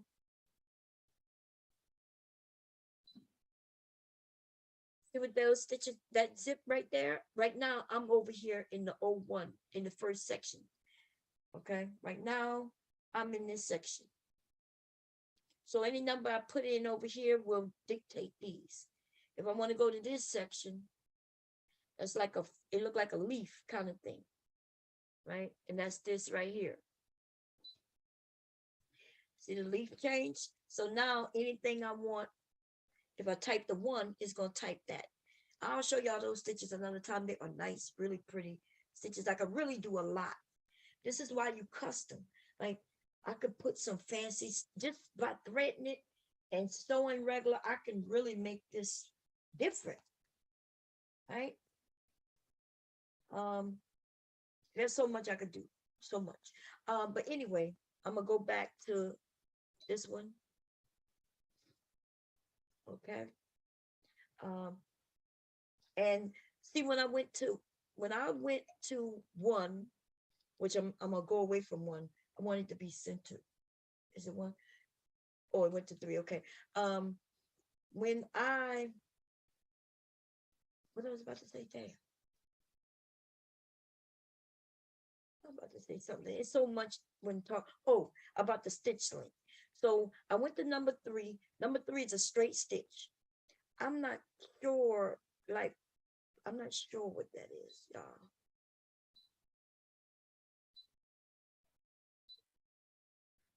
Because that O3 positioning, I think that's the needle position, right? I know that this 2.5, that's my stitch length. Okay. That's my stitch length. If I wanted straight stitch, but I want it to be longer though, then I would hit this and make it higher. Okay. Like 3, 3.5, 4. 4 is the longest stitch length on this. No, 4.5. Oh, 5. Okay, 5. I'm sorry. 5 is the longest. That's, you would only use the 5 if I was just kind of just trying to baste it in. There's another way of me getting based in stitches. I'm just not remember. I don't remember how. Okay. Oh, anyway. So I'm gonna put it at the basic stitch is 2.5 for most. Let's say I wanted to do number 6. 06. Y'all see that changed to 1.0, and this is still 2.5. Number 6 is a zigzag stitch. It's zigzags. So it's going to zigzag 1 point like that. It's going to zigzag, zig, zig, zig, zig, zig, zig. But I can change that, right? I can change it to 1.5, make a larger zigzag stitch to 7. So it could be a very long zigzag stitch. Okay. Anyway, I'm gonna put it back on 3. And 3 brought it back to 3.5, 2.5. Okay. And so with the computerized sewing machines, it helps you with stitch length and stuff like this. Now this dial, the only dial you may have to touch every once in a while, which I never had to touch so far, is the tension. Okay. Now I'm gonna be honest, I should touch it more than I do. And that's based on the fabric choice. Like, let me show you something I stitched. I stitched it yesterday, right? I'm gonna show you what it looked like.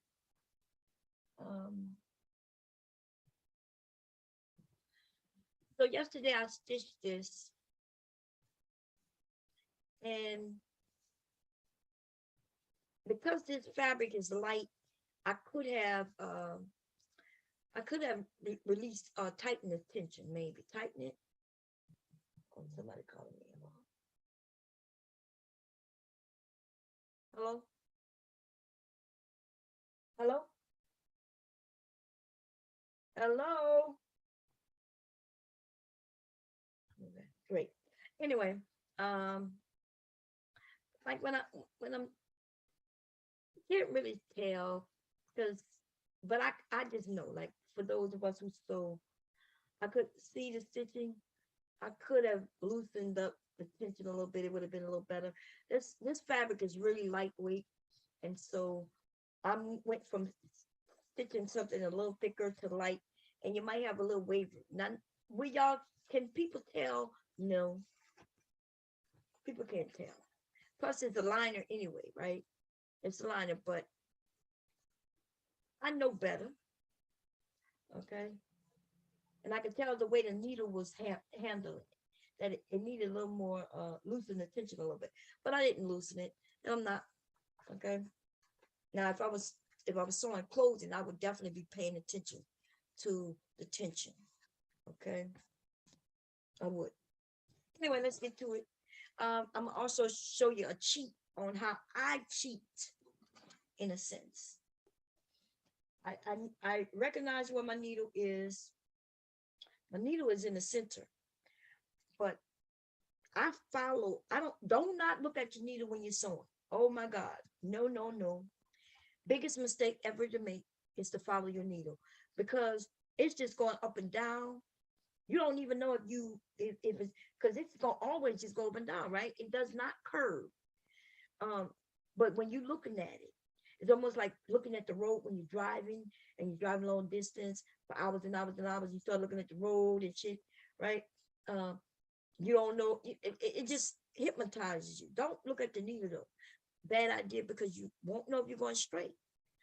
What I use the edge of my foot. I, and I follow the edge along whatever. And because I have a line drawn, which is a good thing for what I'm doing right now, the line is drawn, so it's easily all I'm gonna do is follow. Not in this case though, because I'm not sewing down that line. I'm actually sewing down. So I just make sure, and I'm gonna go slow and just sew right on that line. So if you're sewing on the line, yes, it's okay to look at your needle because you have something to follow. But if you don't have nothing to follow, but a needle needs to be going, then don't look at the needle, look at the side, this side and press your foot that side. I have other feet that'll help you. Uh, like I have a foot that'll follow the line and I won't have to look at the needle. I'll just keep that on the line and I'll know that it's straight. All kinds of things. But in this case, I'm not going to change the foot. I'm going to the beginning. Really what I'm going to do, because I want the thickest on the side. I'm going to start this way. I'm going to actually hand lower my needle into position. I can look and see where the needle is going. I'm going to sew on the outside. I'm going to try to sew on the outside of the line, this side of the line. Okay. Put this down. It turns green. And I am going to be paying attention to my needle and making sure that I stay on the line. The reason I start here, because I'm going to go back and forth. I'm going to go back and forth on this end too. But then when I come back, I actually just going to go over back and forth once here. But when I go back around, I'm going to go back and forth again. And that way it'll be here and not at the top. But it doesn't really matter on this, not in particular, but certain things, yes. Okay? Certain things, yes. Now, if I wanted to, I could sew by pressing this button. I have to unplug the foot though. This is the foot pedal wire. Okay? This is the foot pedal wire. I unplug it. And as long as it's unplugged, I can just push this green button. But I also want to make sure that it's either slow or medium. Always just look at that before you start. Okay. And push the button. Then I use both hands. And I'm going to go back. This button has it go backwards don't have to go all the way to the back. Now I'm going forward. And then I'm gonna go one more. I'm gonna stop it. I'm gonna go one more. And I'm gonna turn it. Oh, my needle not down. Oh my God. That's not good. I'm gonna hair crank it.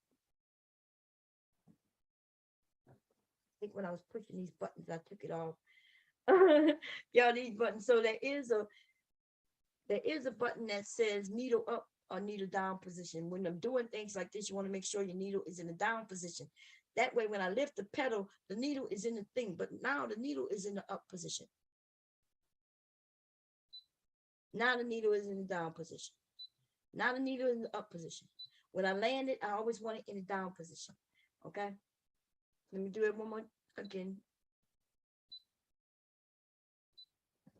Needle, see how it's up, the line is down there. And now, so that shows me needle in down position. Okay? Yeah, wow. Yeah. Now that wasn't good what just happened. That wasn't good. Let me go forward. And now it's stopped in the down position. Okay, so the needle is in, I could lift this and I could turn it. Okay. Drop it.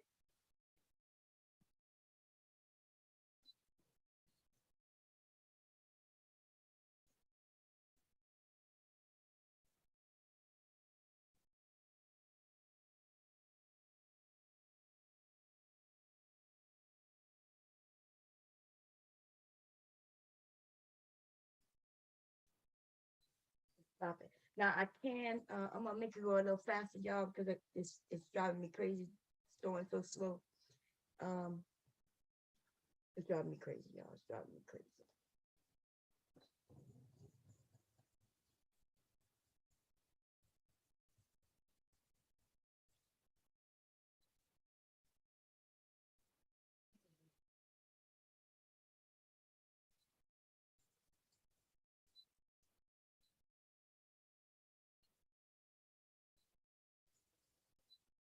And the reason I backstitch to reinforce in that area, because that's where the zipper can hit.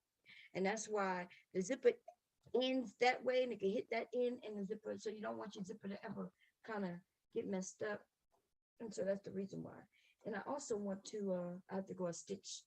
Sometimes when you turn it, you don't know that you need to go one more stitch.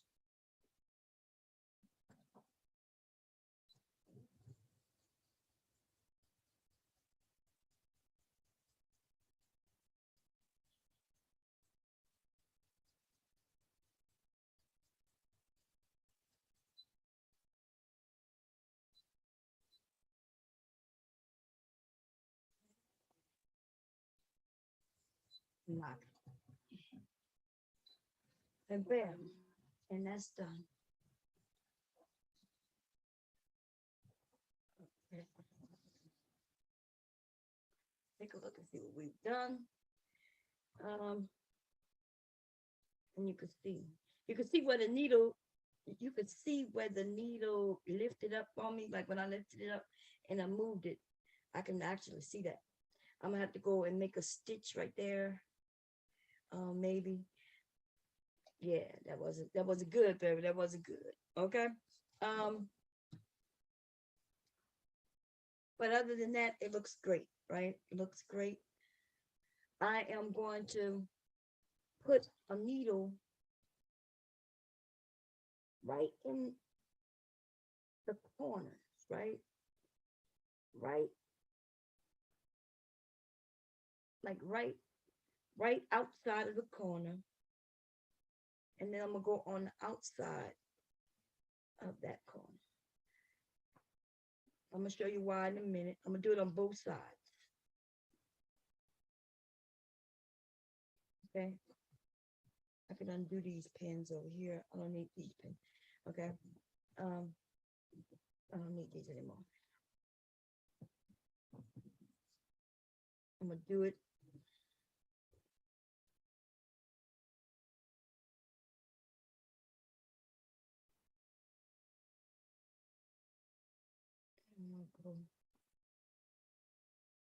I need to go. It could go farther, but so you see the pins on this side, you'll see it in a minute, it's behind, right? That's going to help me not cut into those stitches. So look at the back side, make sure that that is on the opposite side. When it catch up, you'll see what I'm talking about, right? It's right before the stitches. That means when I go to cut, I won't mistakenly cut those threads. Okay, this one is a little crooked. That's okay though. Okay, I just need to make sure that it stops my needle when I go. Okay, now you might not have to do that. Most people may skip it, but if I go too old, you're gonna be able to tell the end result. Okay, so I'm gonna take the reason for the middle here. Let me see. Let me get it so you can see. Okay, ready. Focus. So now I'm going to just take this. I can start here if I want to, right? Just take my seam ripper and go in there and just open it up. Just enough. I can go all the way with this, or I can go just open it enough to grab some scissors that'll help you cut that. And I'm looking for my oh, here you go. I have these fabric scissors, but I have these. These are great. Small enough to get in spots. You know what I mean? And so I'm gonna open this up. Y'all gonna see it when it catch. And then I'm gonna cut right down that center,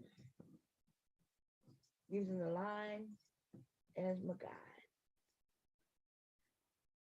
And then when I get to the tip of that triangle, I'm going to cut, following those lines. And that pin just stopped me from going too far. Okay? Because the pin, you'll feel it when you hit the pin. It'll stop you from cutting. Okay?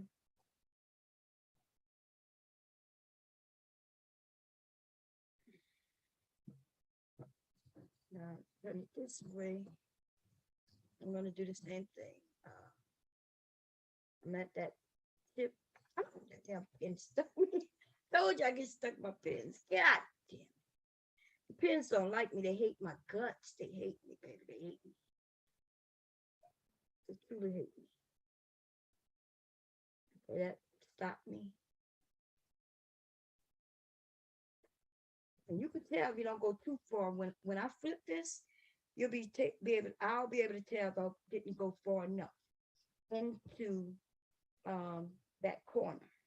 And I think yesterday y'all saw me when I had to go in and fix it.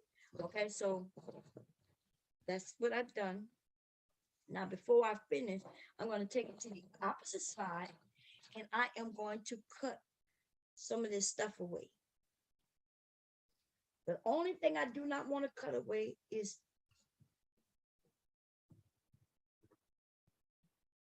this that zipper information, that right there, the one that's at the bottom. Now, for me, they both look the same, this and that. Okay, but they are not the same. I can use these and cut. Y'all, it'll catch up in a minute. Okay, and that way it's gonna make it easy for me to sew. It's gonna make everything easier for me to sew by getting rid of this thick fabric here. Okay, so you could go as close as you can to your stitches. It's almost impossible to sew you, just cut off your stitches, I think, at this angle, right? I don't think it's possible to do that. Especially with these type of scissors. These scissors are made for this.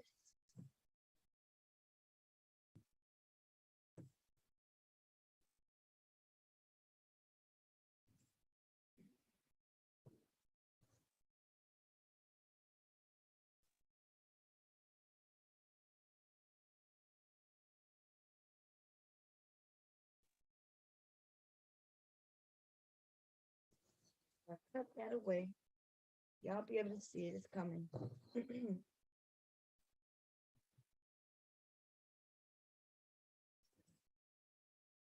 Don't have to be perfect like I'm doing right now. Just make sure you do not cut that bottom layer. Okay, that's important. That's what's gonna make your pocket look real neat in the inside at the top. Because you're gonna bring all that to the other side, to this side. Okay. So cool. Y'all almost with me. Okay. And I turn it back on this side and you can see the pocket layer still there. Right? Cool. Now I'm gonna reach in from underneath this.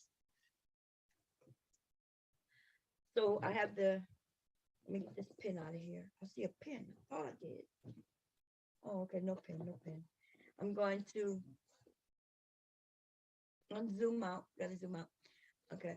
I'm going to reach my hand in from the wrong side, go in, grab this, and pull it through. And I'm going to also grab these ends. I'm going to come back on this side, grab those ends.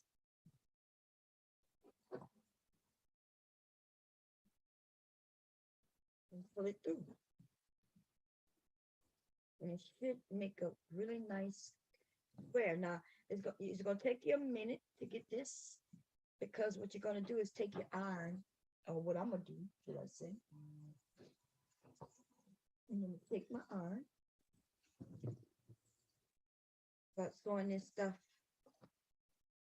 Take it, roll it on your fingers, get it to where the thread is. The thread is your guide, actually, right? When you stitch that, you made that give you a, or you're able to make a good, crisp, very nice turn. Sometimes I leave a little bit peeking through, but I'm not in this case because the lining is the same as the outer, right? Which is also good because even if I left some peeking through, nobody would notice it. Nobody would notice it.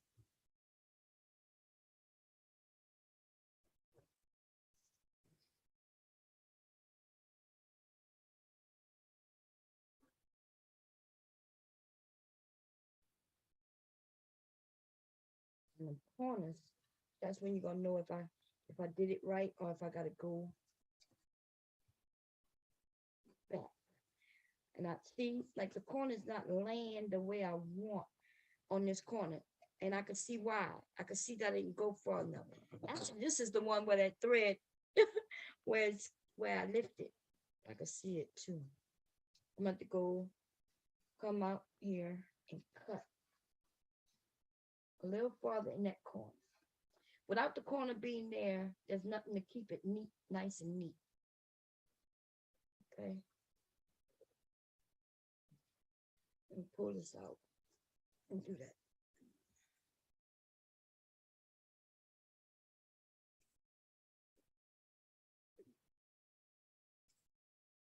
You want to get that. You really want to get that so that can really fold nice. This side I think was nice though, but I'm going to double check before I put it back out. Sometimes it could be just a little simple, really small. I'm talking about really small, but that little small could stop you from getting where you need to be. If that makes sense to you. I'm a little worried about this side because of that damn stitch, but we're gonna make it work. We're gonna make it work. Okay. We always gonna make it work. Why? Because that's what we do. That's what we do. That's what we meant to do. That's what we do. Yeah, look, that feels better. Yeah, okay, that feels much better coming through. The side already stone. I'm sorry, iron is still iron when I pulled it through.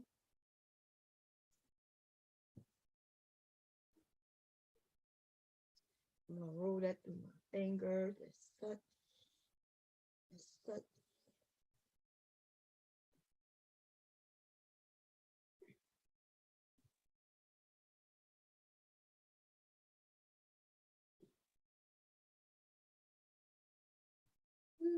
Put that behind that, flat like that.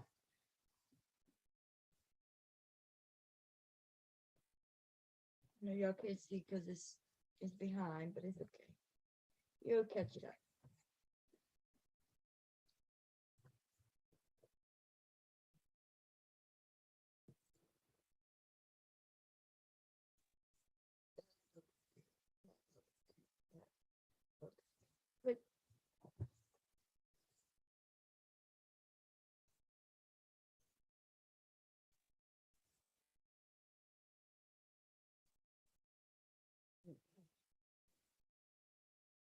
But I'll see it in a second. Look at it, straighten it up a little bit, just a tad bit more.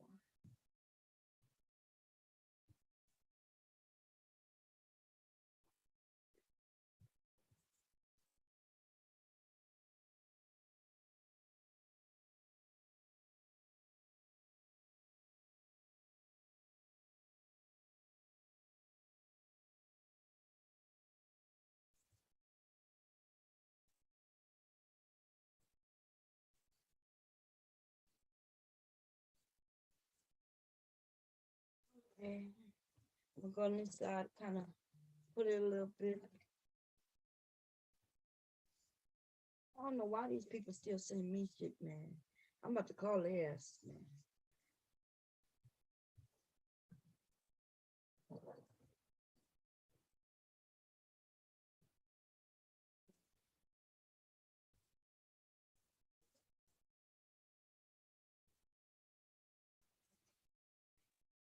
Okay, one more again from this side.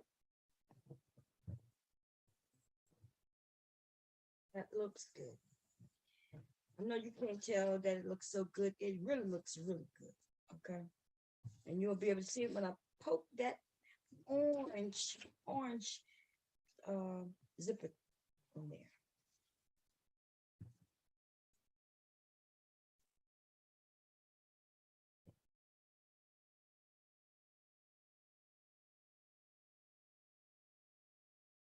That's gonna look good.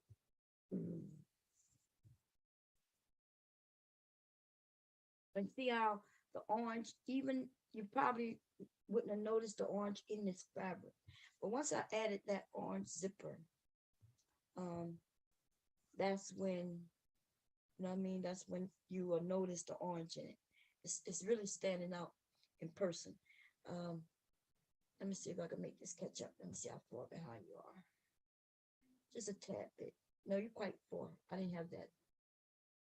Oh, that's the other side. Okay, yeah, that's right.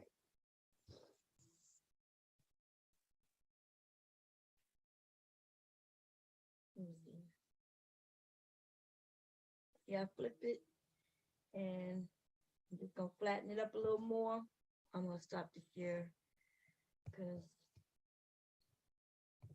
let's do much after that. And restart that. Bam bam.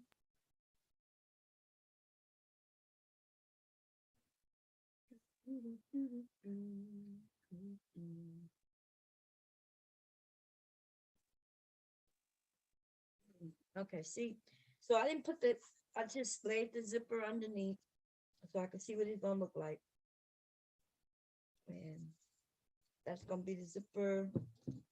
The phone can slip in there. Once you put it in there, it'll fit in the pocket that's in there. So that's good. Okay, you have to put it in a certain way.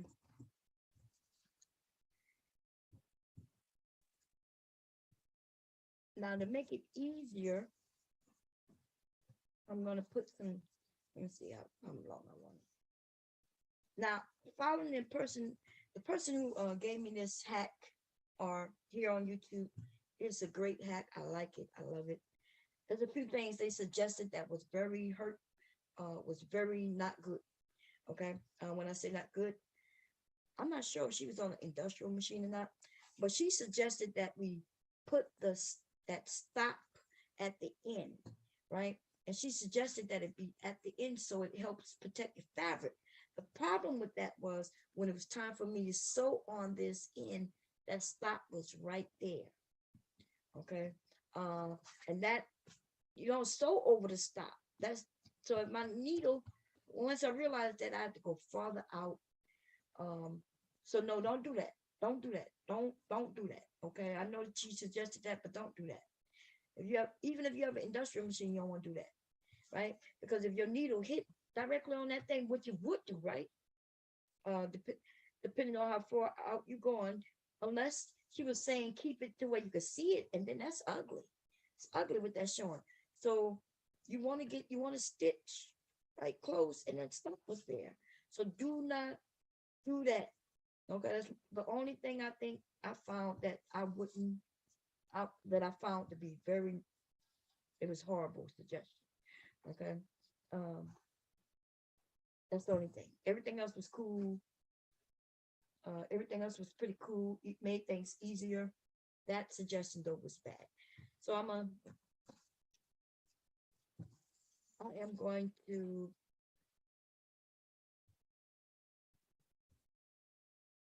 the zipper can go as far as your fabric goes if you wanted to, but I wouldn't let it go past this fabric, you know. Okay, so that's what I'm gonna do. I'm gonna put, no, I'm gonna put that zipper stop after that. Okay, because um, and the reason I'm doing this is to measure. She gave some good suggestions on how to keep your zipper closed, because that's important, for it to not be wavy. That was a great suggestion. I like that suggestion, how she suggested you could measure how much tape you need. Okay, just based on where you put this. And I'm gonna put a mark.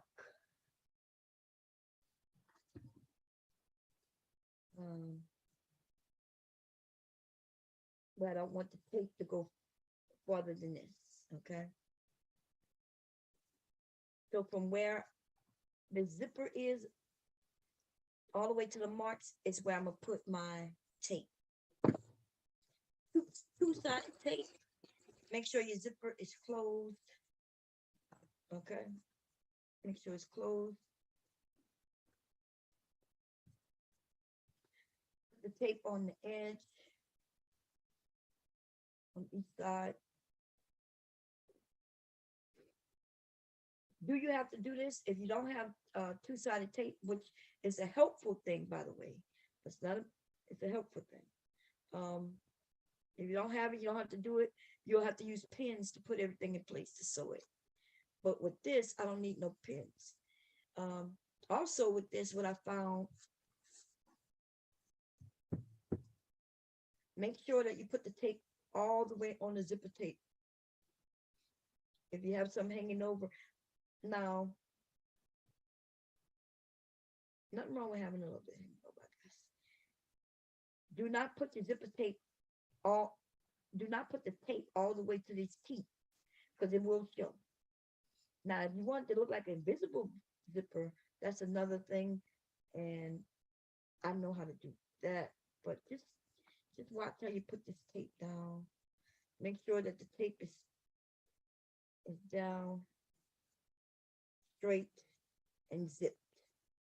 Okay. Okay. Okay. Make that more. Can stress that more. And this tape does tear. So just like I cut it, I didn't have to do that. I'm gonna just tear it like that. Make sure it's not wavy.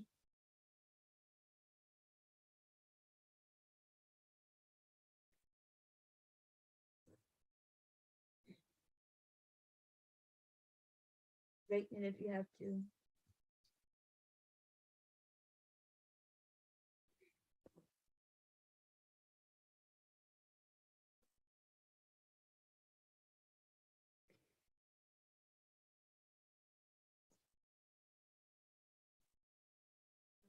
Cool. See? Measure down, measure down, measure down.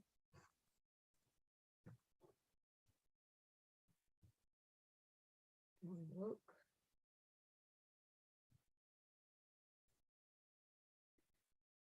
Good.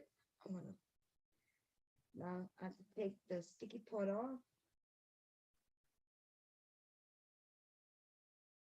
or did I say I gotta reveal the sticky part? I'm sorry, by taking the white part off. Okay, and it's unfortunate, but I do have to do both.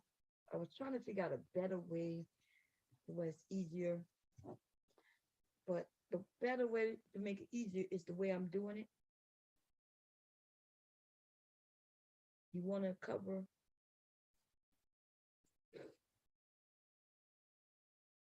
that tape.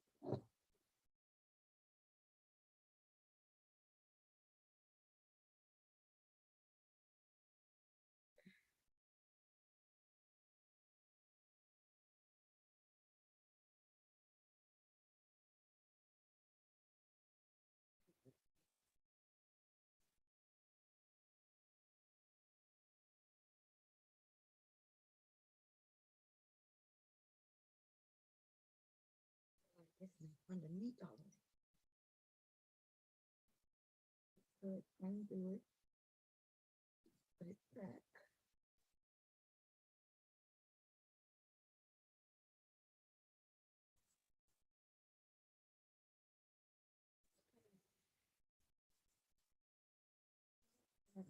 Okay, I gotta pull some more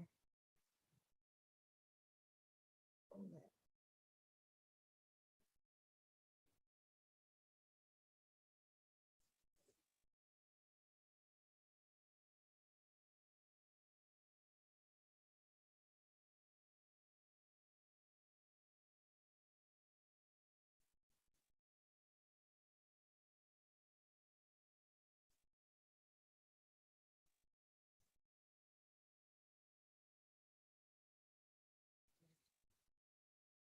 Deal with that, yes, I can. And now my zipper is to the center of this. I'm gonna add a little steam to it. Press it down. Okay.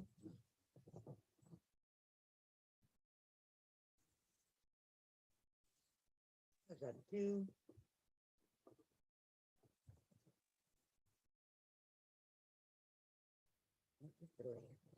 Great.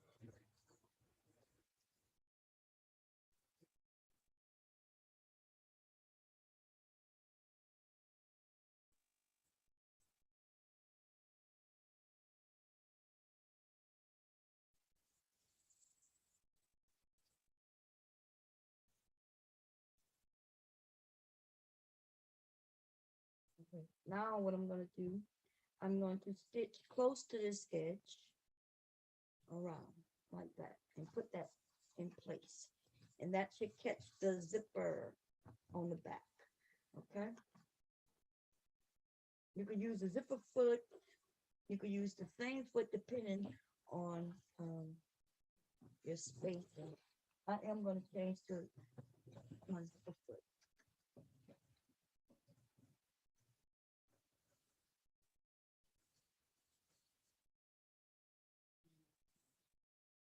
So the reason that made me get this machine is because of this little area here that holds feet. It was a seller to me. I ain't gonna lie, y'all. When I saw it, I was like, "Oh, it got a little storage." The one I have has a space, but you can't really put nothing there except that little white little. The first machine. Well, that wasn't my first machine, but my first computerized machine. Okay, so how do you change feet? It's simple, ladies and gentlemen. It's really a lever. I'm not sure if you can see it. It's a lever back here. It's black. My and if I press it, the foot falls off. That's how simple that shit is, right? Fell off. How do you put a feet on? See that bar? This is a double-sided zipper foot. That means you can put it on this side or that side, depending on what side you need. So all I do is put it underneath, make sure it's underneath evenly. You can tell when you start lowering it, if you lower it slow enough, whether it grasped it or not. And then it did. It turned green when it grasped it. And that's it. It literally locks in place itself. Okay. Um, I'm gonna release it because I know the side I need is the side. Okay, that's a double sided zipper.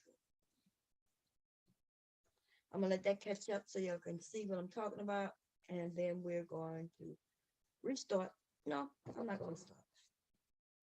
Okay, I'm gonna put this underneath. I want it to, I do want the orange to kind of peek out. I should do like a satin stitch around. That would be really nice, but no, it's too, anything that takes more time than it costs more, right? Do y'all agree that if I spend my time doing something special, that it should cost more? Well, that's why I'm not gonna do that. But if I did do that, it would cost um more money, more money, more money, more problem, more money, more problem. I like money. I like money. Okay, so what I'm gonna do, even though I don't have to, I'm gonna unzip the zip. I'm gonna line that part of the zip with that, and then I'm going to drop that needle. I think I'm still sewing with my fingers, right? I gotta back it up. I'm gonna go through it.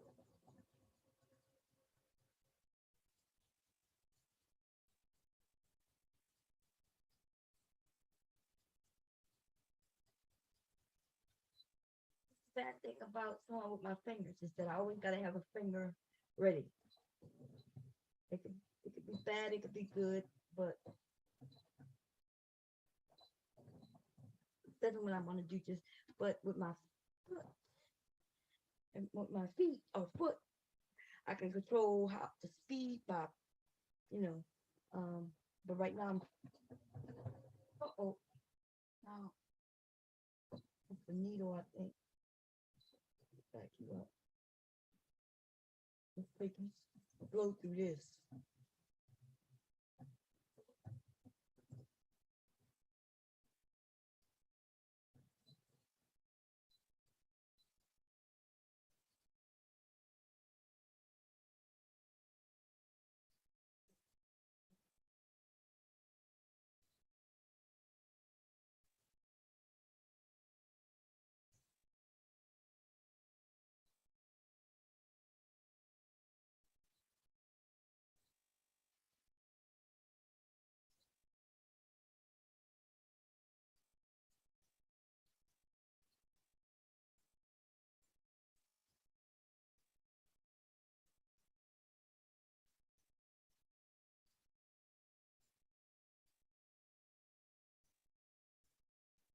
You really can't look at the fabric and know if you're going straight or not. Don't be confused and think you can. You have to find something that'll help you guide your straight, your way. And right now, I'm using the inner portion. This is a zipper foot. So that foot has a something that's helping me. Like right now, it looked like in my opinion, what I just did right now is take a curve because it looked like that. But you cannot tell if you're going straight or not without something guide. You have to have some line or you have to use the foot for real. Okay. So I want y'all to know that. Right now I'm sewing over zipper. Back over and go back.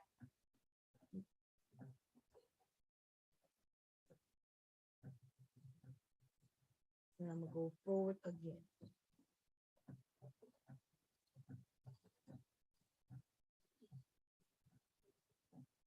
I'm gonna stop that. I'm gonna go one more stitch. And I'm found it. I need to go one more.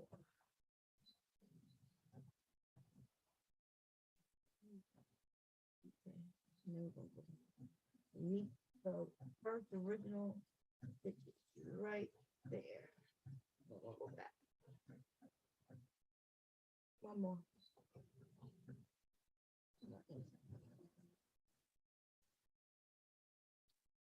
And boom, there we have it. Okay.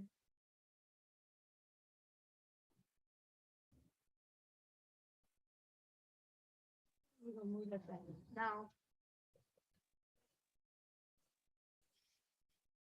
look on this side to make sure I caught the zipper. Okay.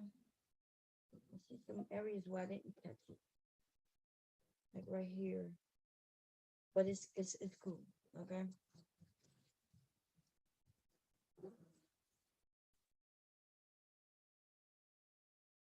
Okay. Close zipper. Open.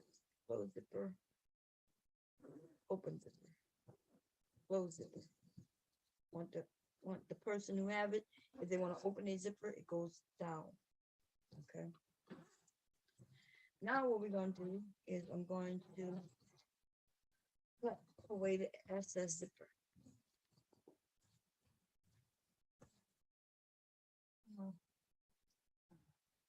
Let that catch up, and I'm gonna restart this, man. Yeah, I'm gonna just restart it. I'll show you that again.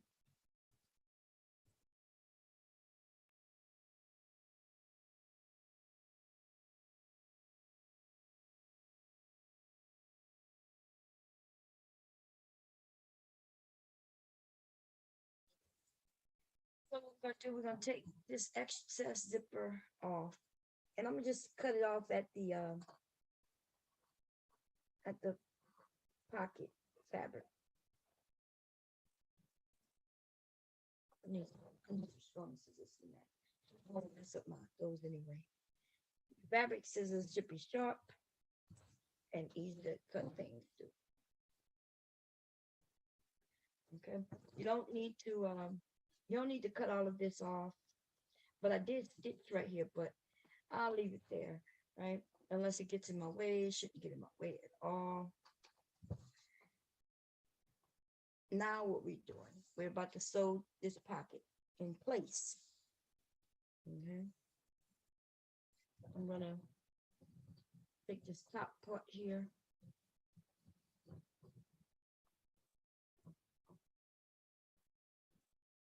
And we're gonna sew this top part to that top part. And that's how we're gonna finish that. So when we go inside that, you're gonna see that fabric in there. Same fabric is out, gonna be in the inside. Okay. But you're not gonna stitch through this top. Okay, you're gonna go in and you just gonna stitch here. You could clip it if you want.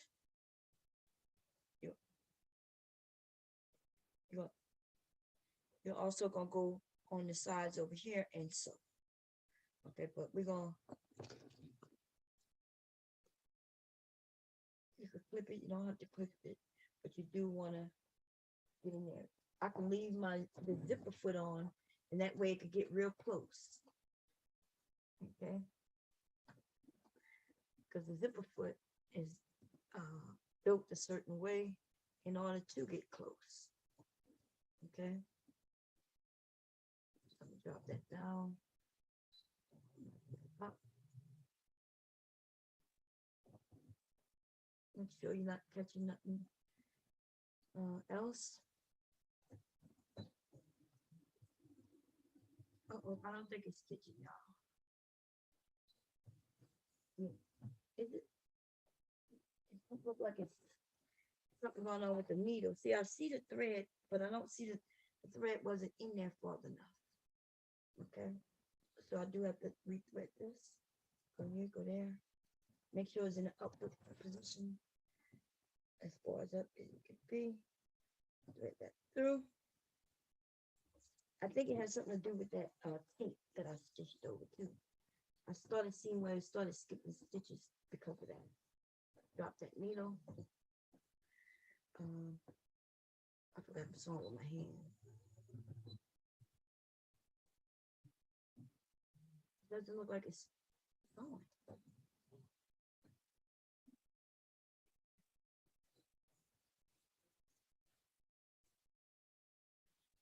I see something was going on. Something's going on. Every time I stitch over that tape like I do, every time I do that, something happens. And I think it's maybe the glue from that tape. It is. I could see it. It's on my needle.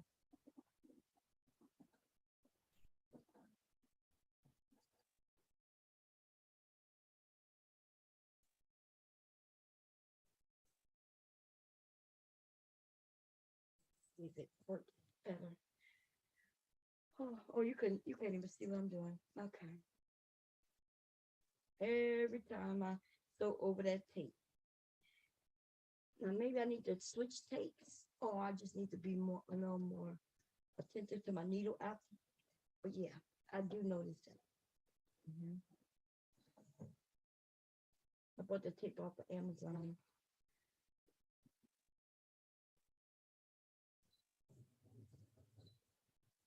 Let's see if it works better now.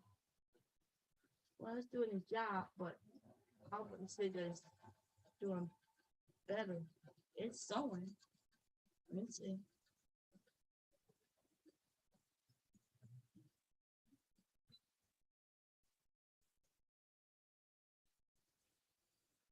You ain't got to worry about much up here. Yeah, it looks good. Um, Basically, nobody gonna see that. Okay. I am gonna use my kitchen shears just to clean up some of that up there, though.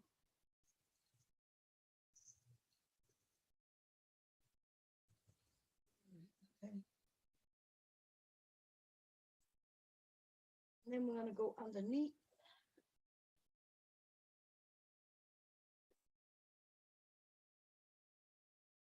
So, so the side. And you don't have to go all the way up. It just needs to go as far up as it can because the sides there, even though it's gonna be open, it's above and nobody gonna see it. Yeah, so you ain't gotta worry about that. I need to sew with my foot, y'all. I can't continue doing it. I'm gonna plug this back in and then use my presser foot, okay? Um, there you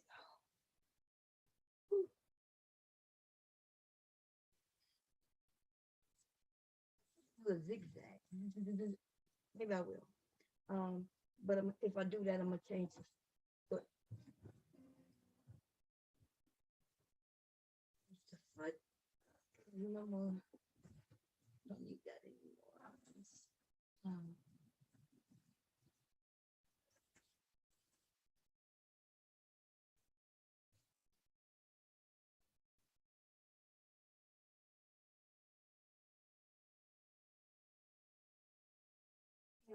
um, what this is do also is kind of serve in a sense.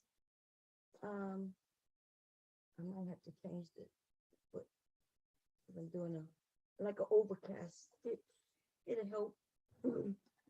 Okay. Um, let's see. I'm choose number 13. Oh, why?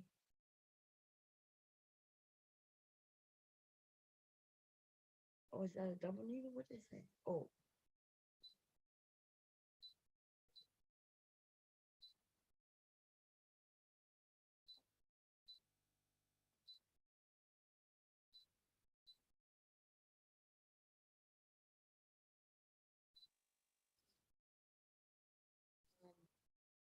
maybe I need.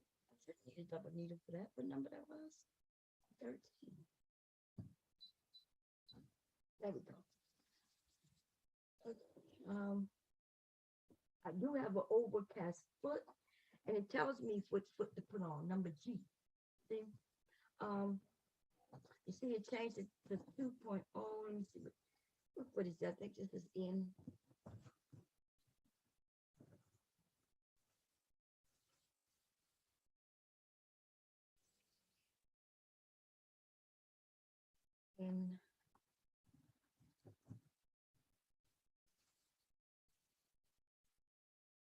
G.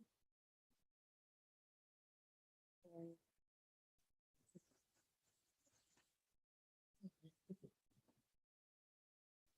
so this thing, it tells you what foot to put on, right? And you need to listen to it. Please listen to it. Uh, yes, listen to it. Because if you don't, you will end up breaking a needle, possibly hurting yourself. Because if a needle snaps, it could pop back and pop back at you. Now I'm not sure about these machines, but those stronger ones that they used to have back in the day, man, a needle would break, it could pop at you. Okay. I'm overcasting. I'm gonna put this on the edge. I'm gonna drop the needle, and then we're gonna go for it.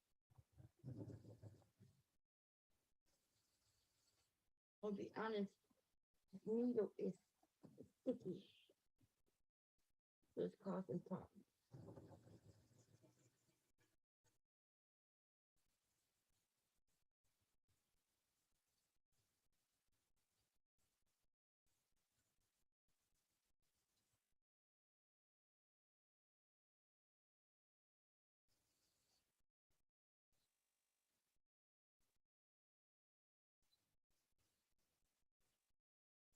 See what that look like? Okay. I'm not sure if you can see it. It caught the edges and protected the edges. It's like a surgery. Okay, would do. Caught the edges and protected. Okay.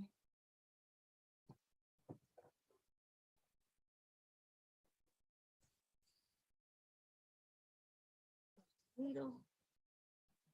That's right.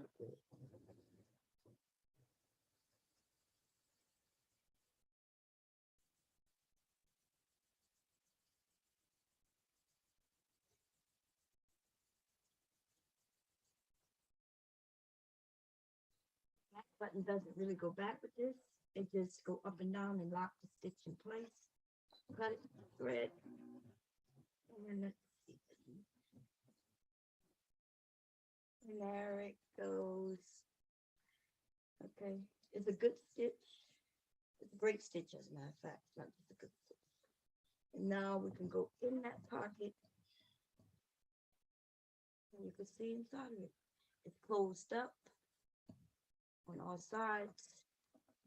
It's closed up at the top up there. And we're going to see what that look like when I put a phone in it.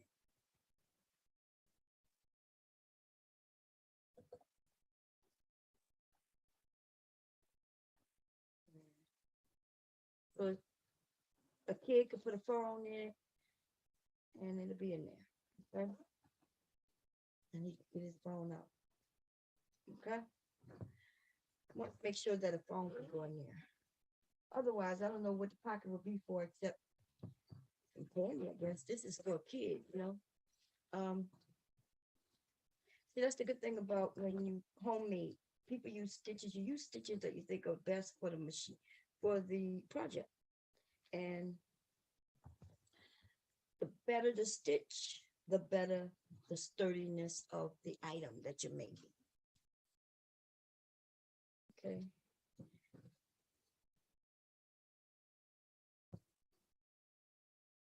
That looks good. The zipper feels good. And now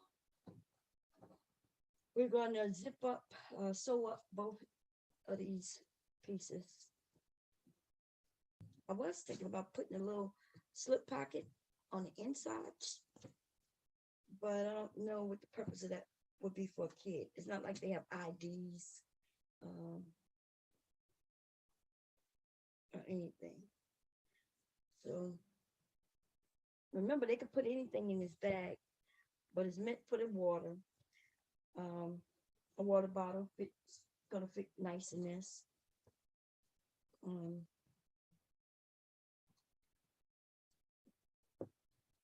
Oh, it's okay. Basically, with these two, all I'm gonna do is I gotta make sure I should be where I want to be. Is sew up the sides, and then I'm going to square it off at the bottom. Okay. So let's do that.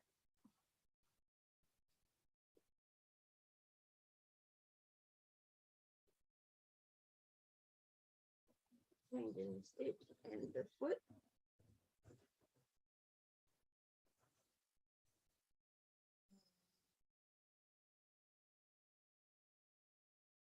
No, this is a key. I don't know what that foot is, but I know the foot, but I don't know what the letter on it. think I said Q. Oh, O or something. Oh, I'm looking at it wrong. Is that O? I don't know.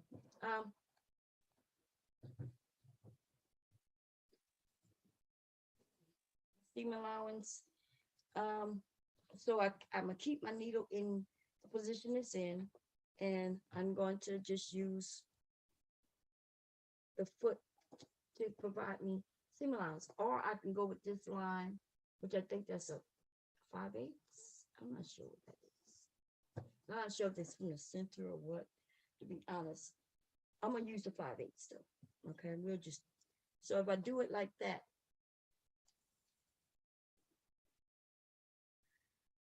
there's some, I'm not sure if that's 3/8 or 5/8, to be honest. Okay. I can measure it. It might be 3. I can't really see what that is. Is that the 3 or 5? I know it's a 1. This must be half.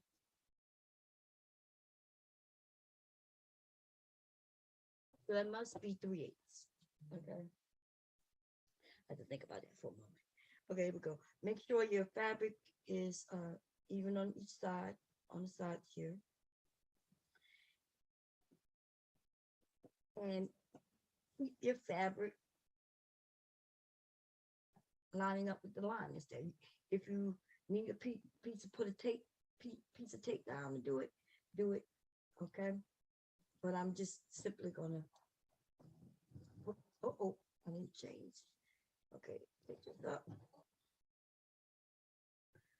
Let's go.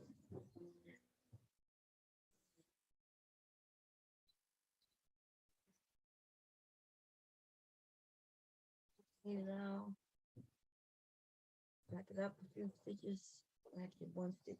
I'm gonna go forward a couple stitches and then back it up. That's how you lock the stitch in place. I would do at minimum 3 stitches going back. Okay, and I'm gonna keep that lined up with the edge of the fabric. Really not hard. Just don't look at that needle. Look at the edge of that fabric. Seam allowance should be consistent if you do that. Okay.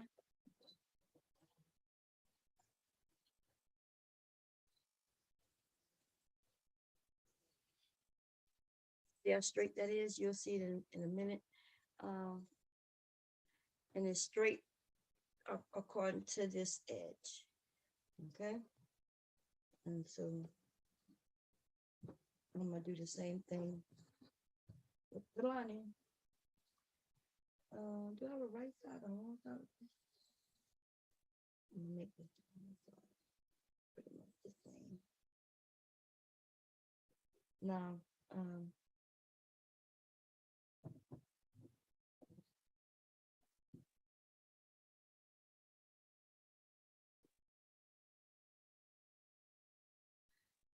lining, I'm going to change the seam allowance a little bit.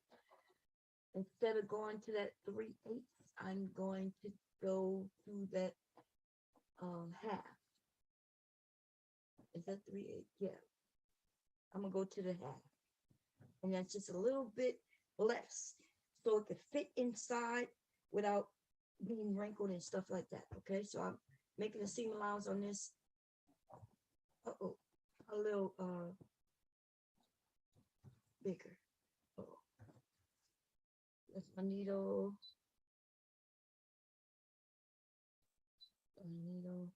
Um,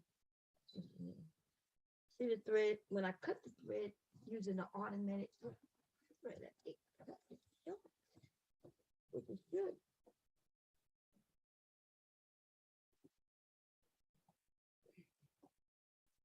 Yeah, go through there. Come on, get in there. Get in there. Get in there. There we go. I can feel the stickiness on that needle. But I refuse to change that needle right now. Okay. So make sure to do the same thing. It's now I'm going a little larger. And like I said, there's a reason for me doing that. Put your needle down, go forward a few. I'm gonna go back a few, and then I'm going to make sure I line that up. So I'm not looking at the needle at all, but I am looking right here, okay? And I'm keeping that fabric lined up. So before it even gets to the needle, before it gets to the needle, you might be thinking, oh, it's crooked right here, right? But that's okay. Hurry up and straighten it up because before it gets to the needle, you see it, right? So like I see that I'm adjusting, adjusting, adjusting, right? But when I'm doing the adjustment, it's before it gets to the actual needle.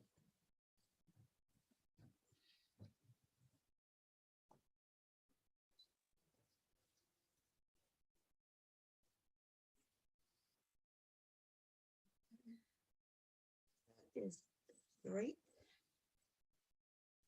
according to the edge here. Mhm. Before I finish, since I've already done the strap, so this is a strap for a kid. I'm not making it adjustable, but it is for a kid. Why does it seem so short? I thought I made it longer than that.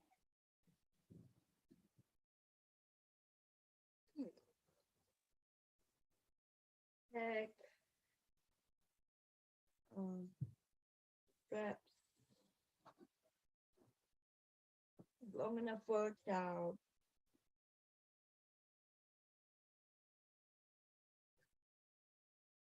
I thought I made it. I know I made it. Definitely not going on a grown up. This is for a child though. So if I have to make adjustments, I will. I can always make new straps if I have to. But I'm gonna sew these straps while I'm here. No, I'm not. Okay. Okay, so I have both of these done. Let's see what we doing. I have the liner. Okay.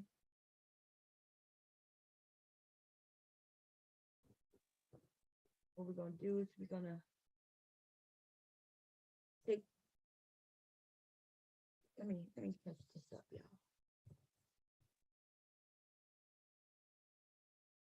I gotta unzoom it. Number one.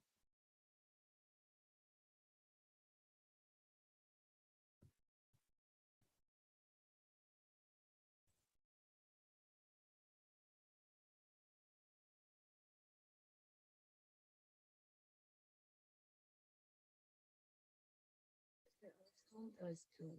Yeah, okay. So this is the liner and this is the outside.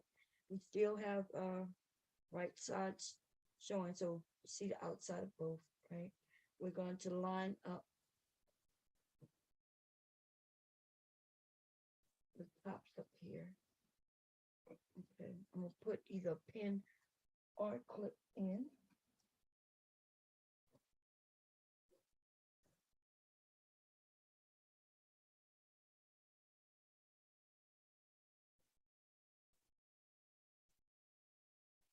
Man, once I start using clips, they go all over the place. Okay. Um,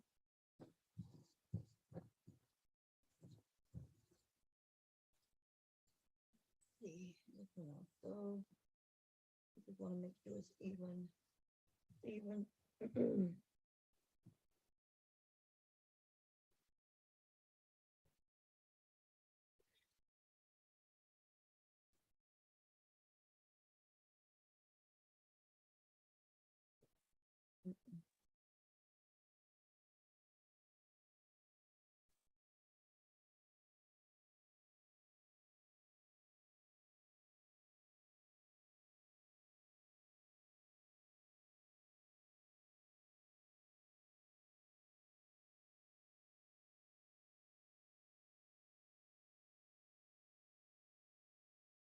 we want this to be as clean as I can get it, okay?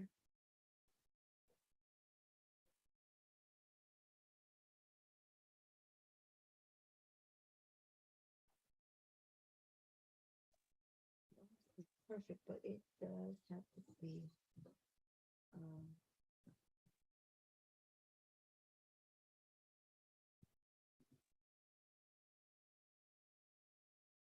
if I cut them feet out, that's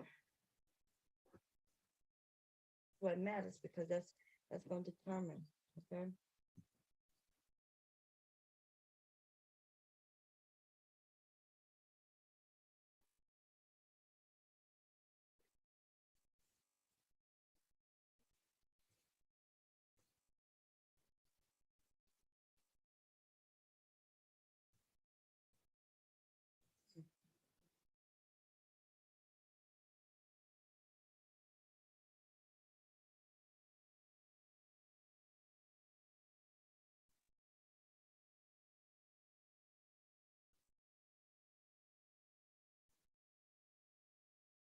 We'll all I'm gonna put it, okay?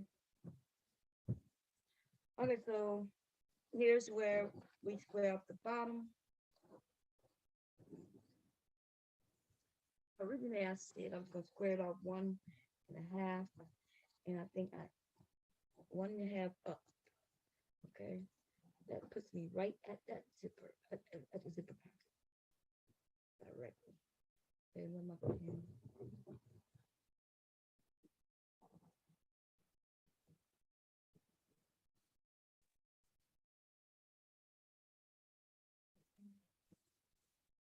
One and a half.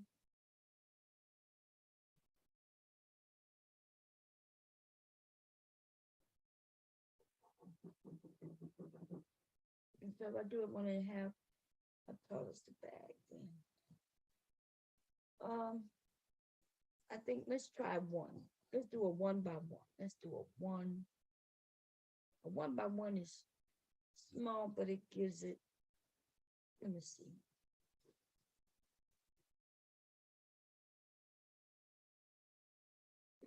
Do a 1 by 1. How about a 1.5? That's what I have it at. How about 1.25? 1.25.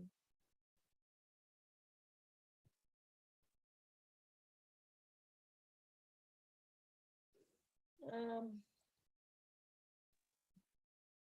1.5 might be a little bit too much. We're gonna do one,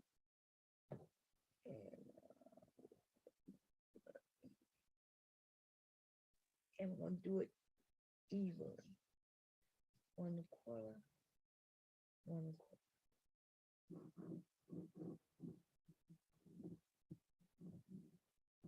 1.25, 1.25. And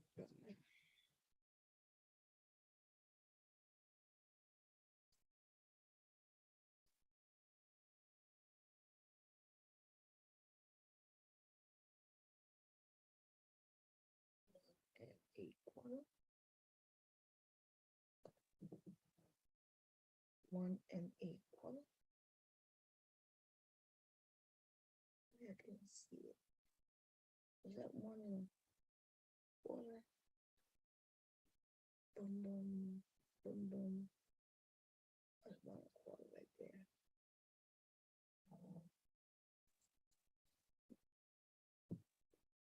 Mm. Mm.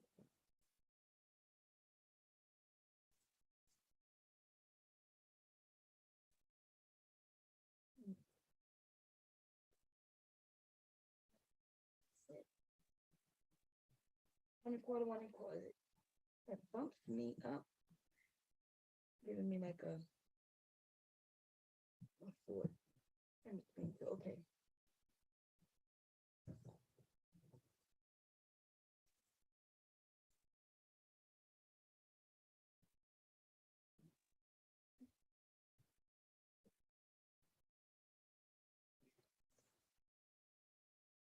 Put some stabilization on this side and that side. We'll see. Let's cut this first.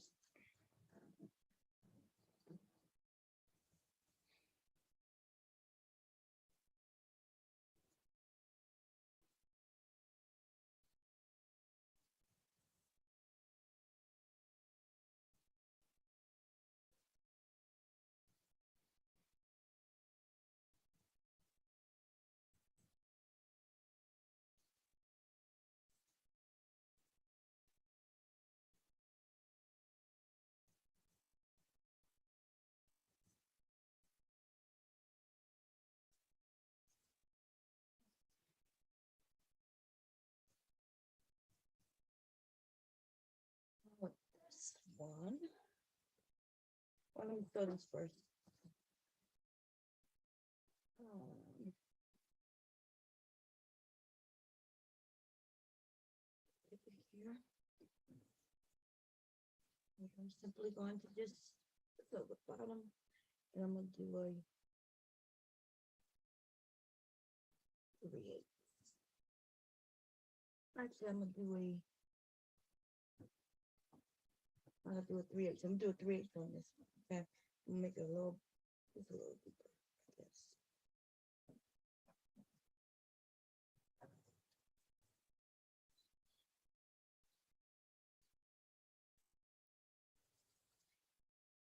And now I'm stitching using the edge of the foot. Okay, because I'm making up my own depth right now.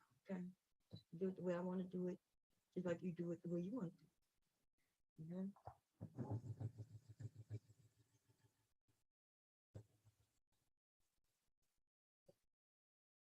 And as you can see, the solid, the, the fabric is right at the edge of the foot. That's what helped me keep it straight. Okay.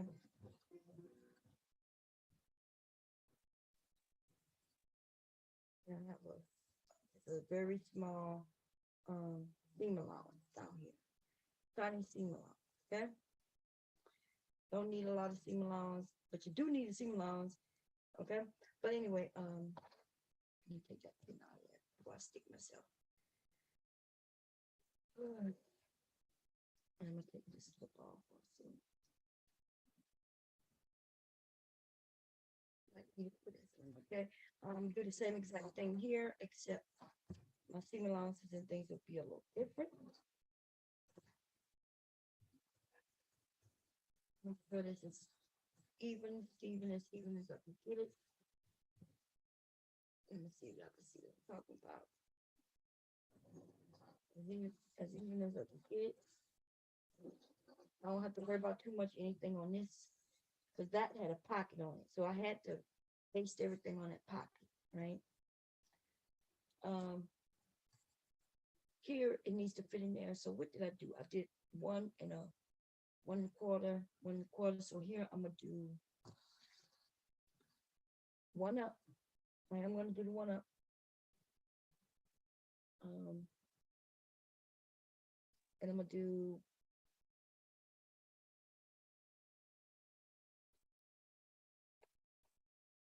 let me see. It's gonna be a little bit.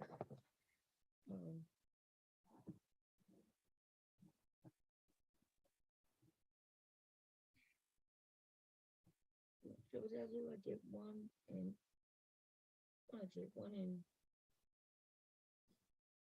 1 and 3/8. Is that what I did? 1 and 3/8.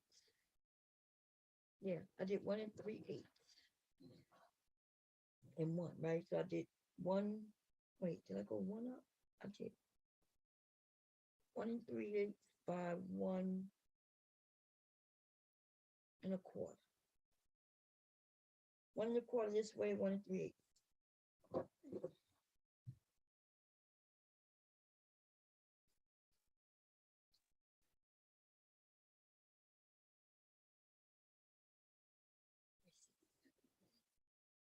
I need to write this shit down, man.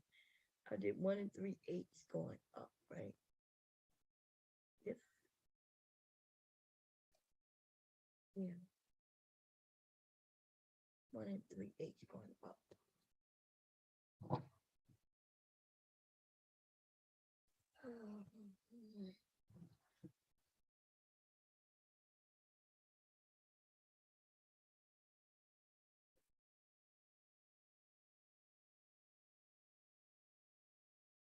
Three is going up. And then I did 1 and 3/8 going up. And then I did 1 1/4.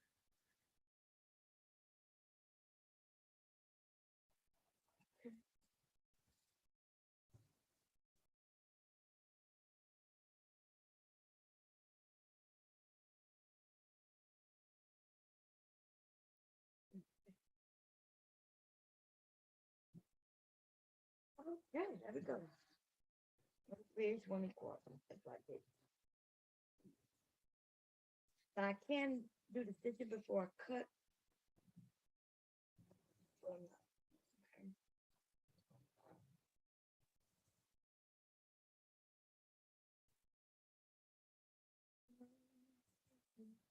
Love me with the said to me, that's around, around, whatever will be, will be.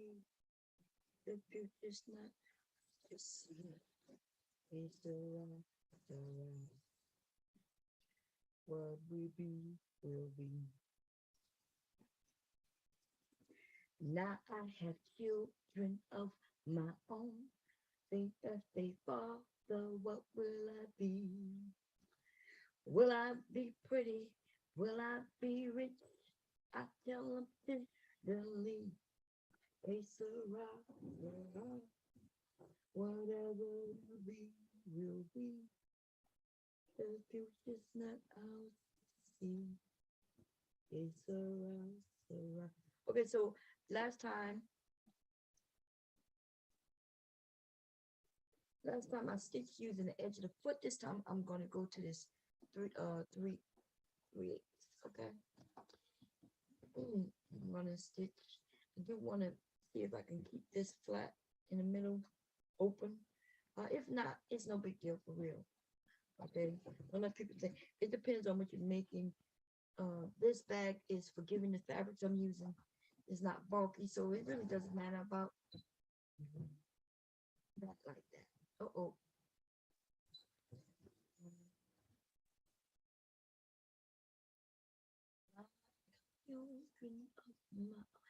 Okay, so anybody who watched from kept me so interested in watching.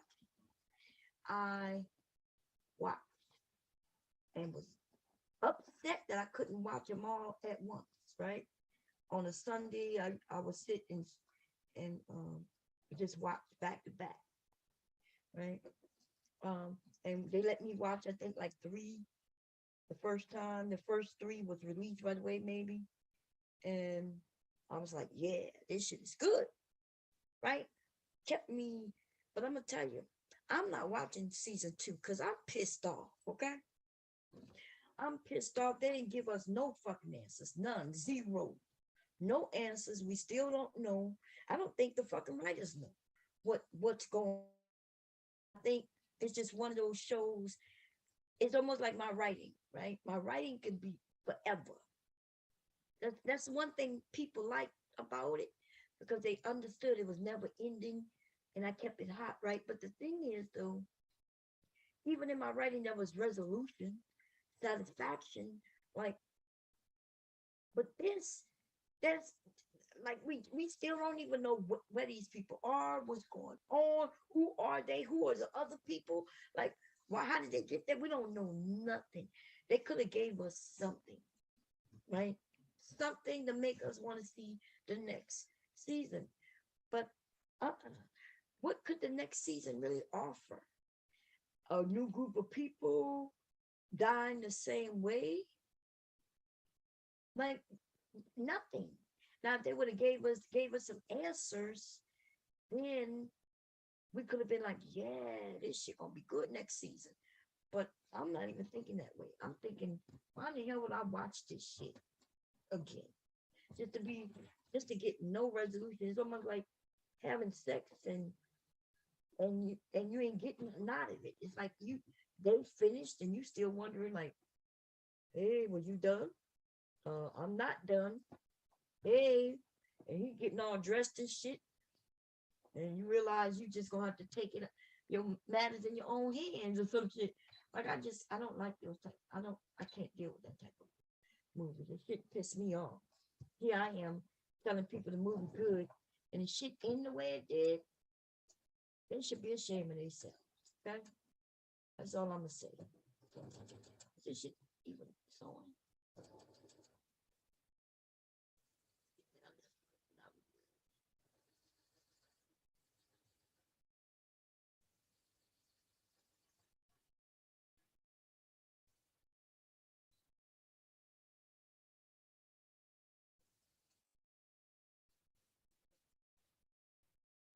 I like the theme song, okay? I like the theme song, the movie, the show or episode or series or whatever.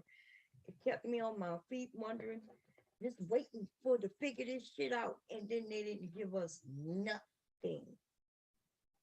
They gave us zero. And I'm not watching that shit next season. I was telling I'm not waiting no 6, 7 months to watch no bullshit. Okay. If you're gonna make me wait all that time, you have to give me something. You ain't give me nothing. I ain't waiting. And I'm a purposely forget your ass. I'm not just I cannot watch. I refuse. I refuse. Okay, so y'all can't watch me because I'm not showing y'all. Okay, so I basically essentially made that part, right? Cool, cool, cool. Y'all with me? Y'all with me? Okay. And so I reach my hand in there. Oh, something I did wrong.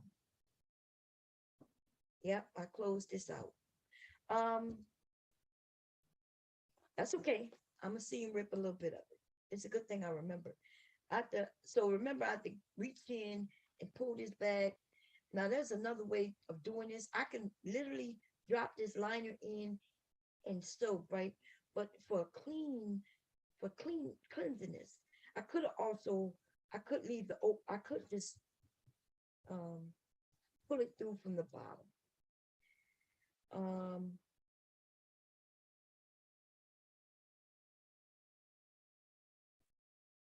pull it through from the bottom. No, no matter which one, I got a seam rip anyway, right? I was the seam rip from the seam rip from the side, I guess.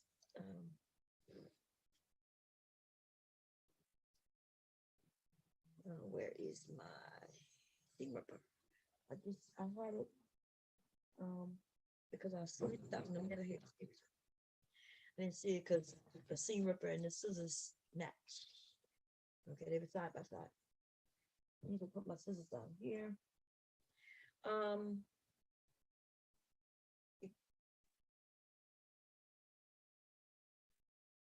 Damn, them stitches are tight. And they look just like the fabric. There we go. I just need to catch 1 or 2 threads.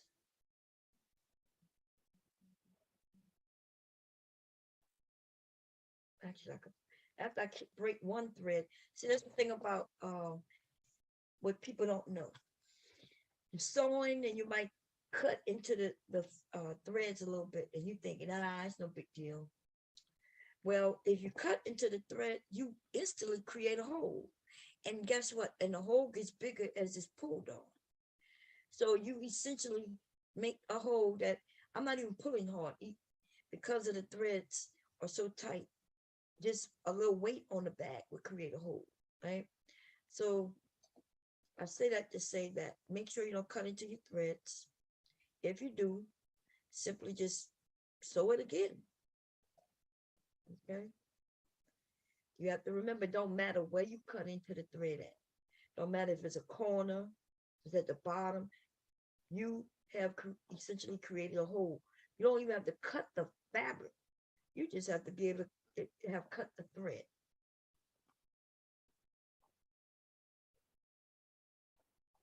Okay, I had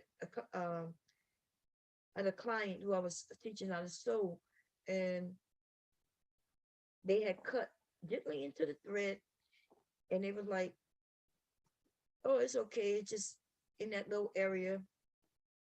I was like, "Nah, okay." I said, "What you mean in that little area?" I said, "If you cut the thread, you created a hole." He was like, "But I didn't cut the fabric." I said, "A hole doesn't necessarily have to be in the fabric. It could be in the seams of the fabric. And so if you cut your threads, you've cut the seams of the fabric. Also, once I seam rip, I have to go back. I have to kind of back and forth here to lock the stitches that are there. Otherwise, eventually they would unravel, right? So it's a good thing that so I'm gonna go, and it's not gonna be hard because I remember what my seam allowance was for this bag. So I could put it right there and it will be what it will be. Whatever will be, will be. It's Sarah, Sarah. Or back up a little bit. I'm gonna go forward. I'm gonna go backwards.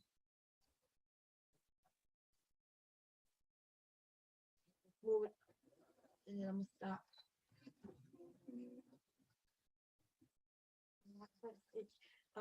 And then I'm gonna lock this down here.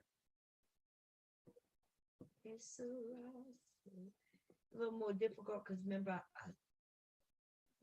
flattened it down at the bottom, but it's not that hard. Let me put this on the seam that I put.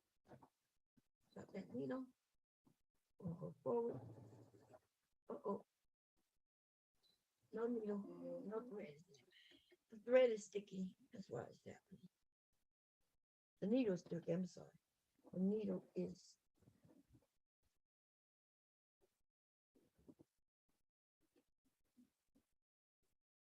I hear somebody.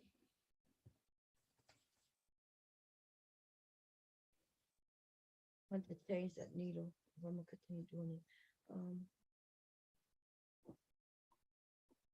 Now I have children of my own.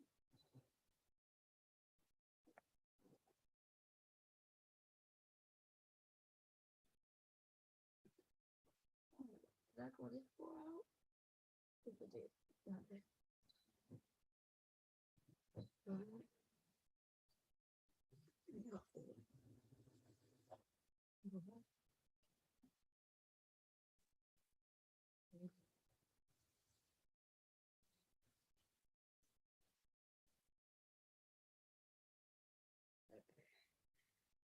See, it's not a big opening, but it's big enough for me to get my hand in and just grab, boom, and pull it out. Okay. Now let's close this. Simply take this when I open, square it off.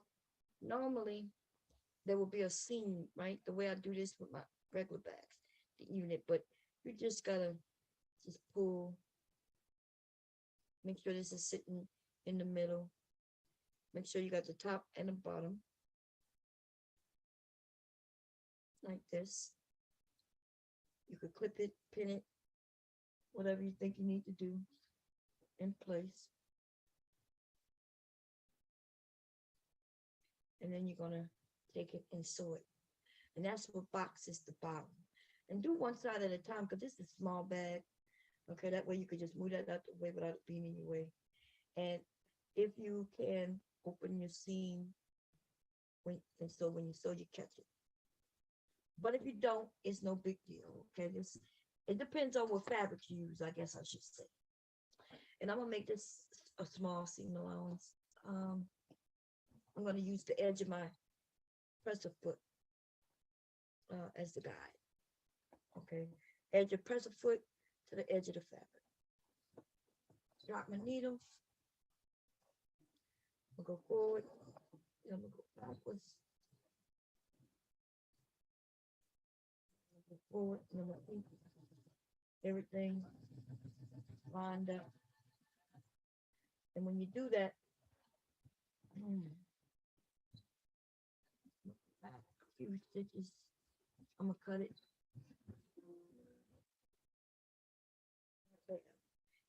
And because I did it, I don't have to cut the seam allowance.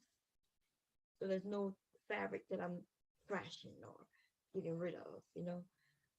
This is a small bag and I don't want to be doing all of that. Okay, so I'm doing this side this exact same way. We want that to be in the center of both. I'm gonna press these down and I'm gonna clip them. Keep them in place.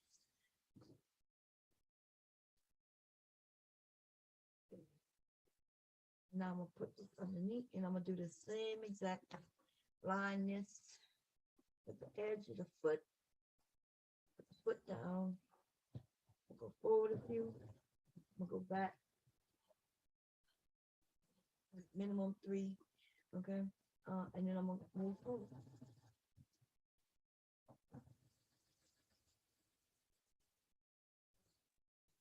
Back to right.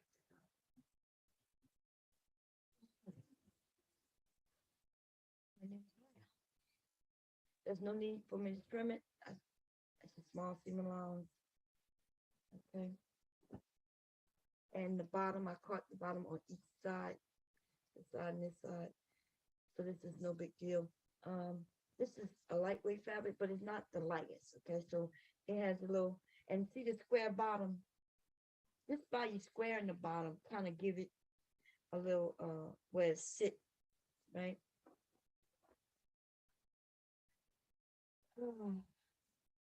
Now this is the one I'm concerned with, because if I wanted to stand a little more, little more structure, I think I should put a little bit of to put something sturdy at the bottom down here where it's gonna be squared off at. Now I could fit something in there after the fact.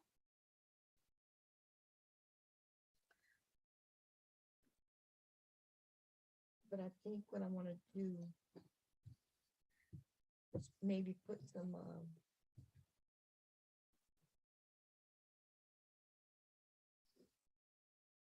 let me see, the rest of the structure of the bag is pretty good. Okay. I may not need none at the bottom.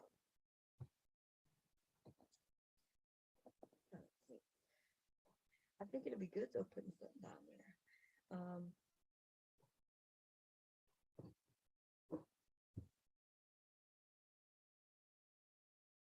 I could put a couple of pieces of this.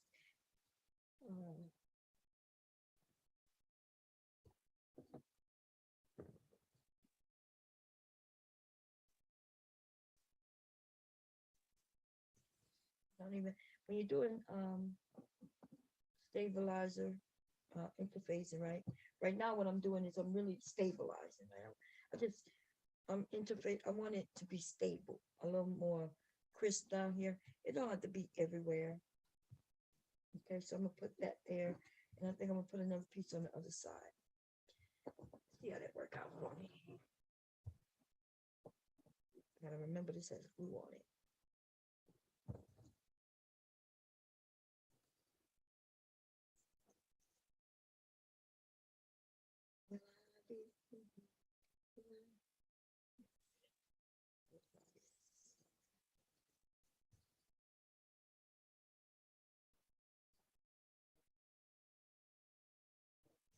Try to connect to the goddamn red.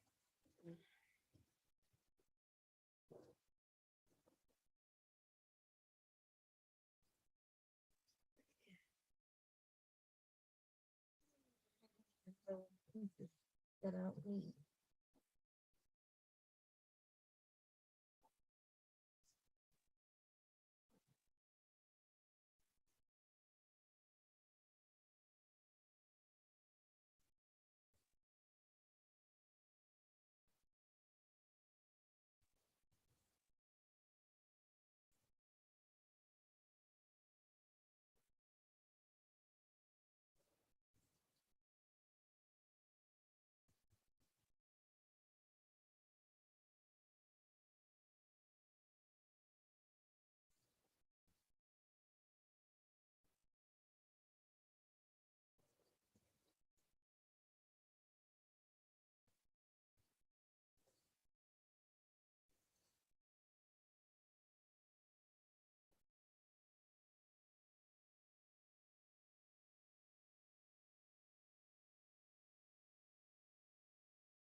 I'm just doing, I'm just trying to figure out what I could do. I like the way I did this without having to worry about stuff being in seam allowance. If I wanted to, I could make this bag harder by using thicker um, interfacing or stabilizer, as long as I put it only where I think it might need it. I think where I put this at was a perfect area. If I want to make it harder, I could have just put it there. I think it's a great idea. Oh, this is interfacing with this. I don't want that interfacing with this. You interfacing with this shit, man. Where's your ransom there?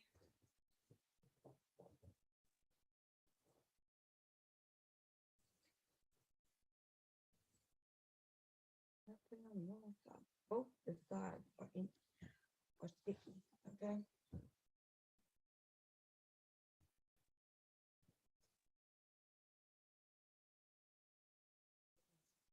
Just big, y'all. But I gotta stay. I gotta wipe that off. That glue off my arm.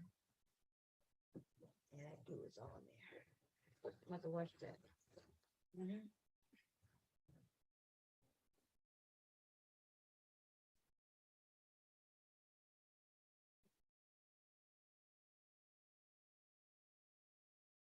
It's at the bottom. I could stitch because it is gonna be at the bottom, but what colors do I have? Orange in. If I put blue, I'll be able to stitch that in place. But this double sided stitch. I do have this. I have Decaville. If I put a Decaville right there on each side, a little strip of it. Let's try that. Let's take this. Um, what's on? Let me see.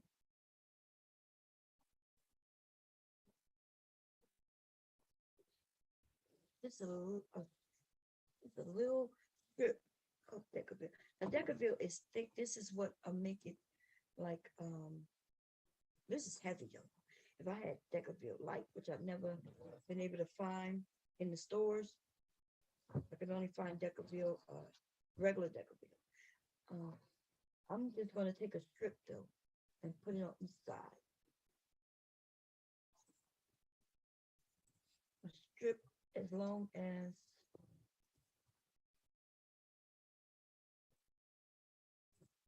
this is just test. Remember, this bag is a test bag. So everything I'm doing is about testing.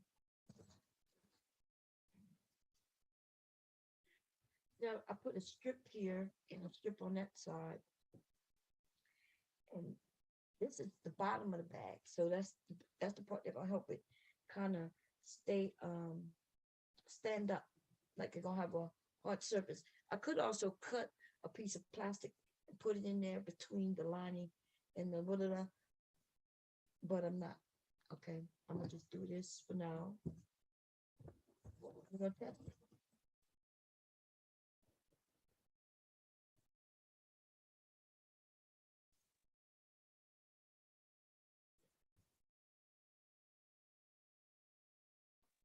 That other piece of is trying to connect to this, but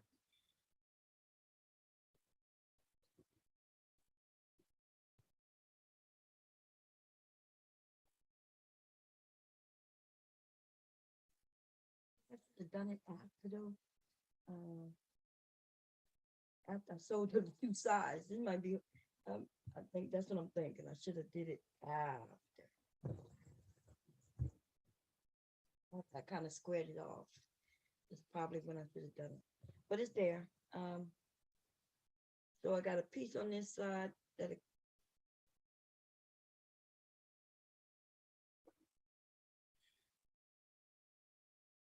I'll make sure this is in the center.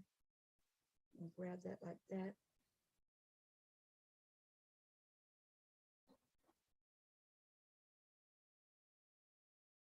And it's that pocket right here. That's right. That bumps right into where I square at.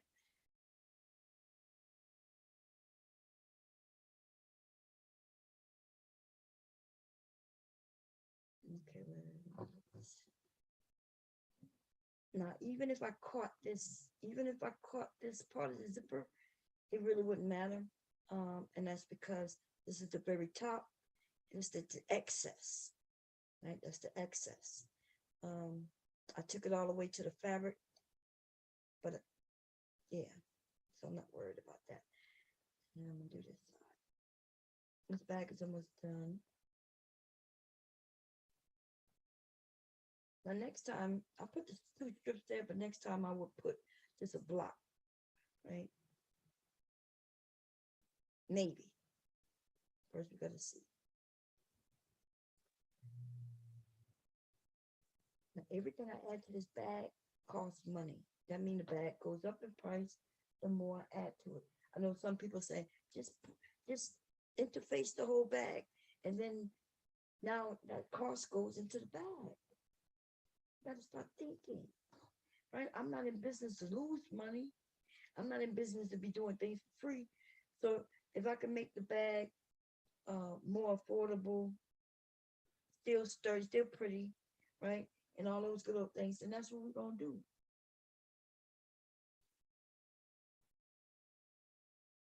And for those of you who, if you sewing because you like sewing, that's good. Okay, and you giving things away, that's good. But that's not what I'm doing over here. I love sewing, yes, I like, but I'm here to make money.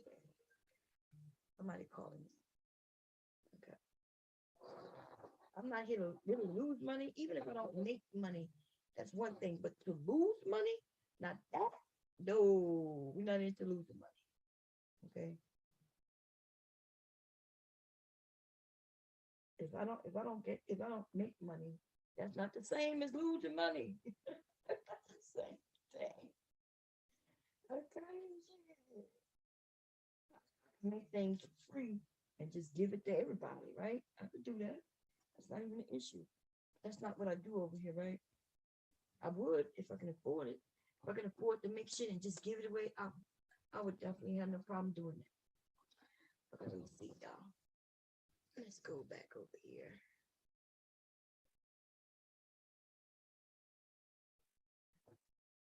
I would have no problem doing it. It's not like I'm, you know, I know tell nobody I'm rich, baby. Okay, I have a whole family.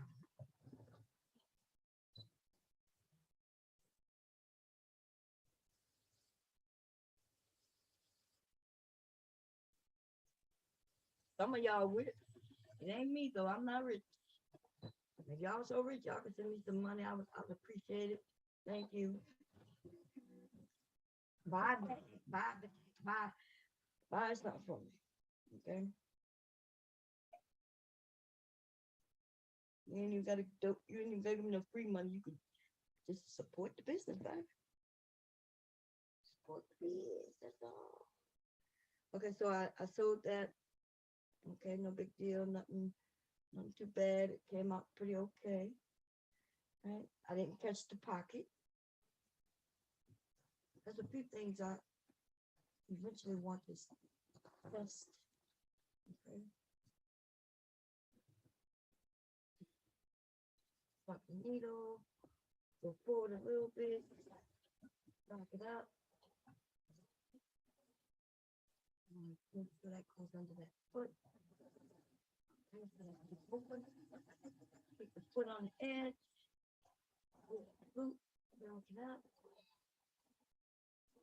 Seam is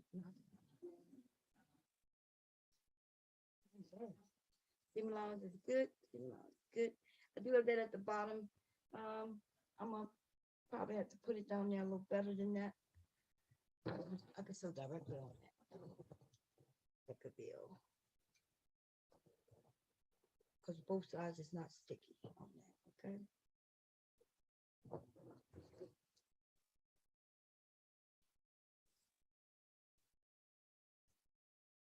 Let me show you what that Decaville does. Okay, so the Decaville actually is helping it stand up and great. Look at it. And it's just two little strips at the bottom. So for those of you who are making bags, you could, if you need structure, interface a little bit You don't have to interface the whole bag. You need to interface the center of the bag, right? That's where the most of the structure will be. Interface there. And if you want the bag to stand up, corner it, or if you got a flat bottom. So I could have made a flat bottom out of a foam or something and put there too, right? But this is a kid bag. You don't want it to be heavy. So it is a kid bag. So the lighter it is, the better, right? They're gonna be putting a water bottle in here, maybe some toys, no telling, okay? You gotta account for all of that. And you gotta account for your pockets too. And the parents' pockets. Okay, by the time I add up how much the fabric cost me, interfacing, the little pieces of deco that I've added to it, instead of saying, hey, you used a half a yard of it or a quarter of a yard of it, you only use 2 strips. So I add that in this bag, smaller, lighter, cheaper. Okay? Now where am I at?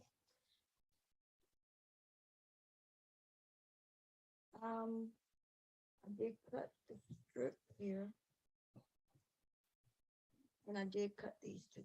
Now, so I am not putting hardware on this bag.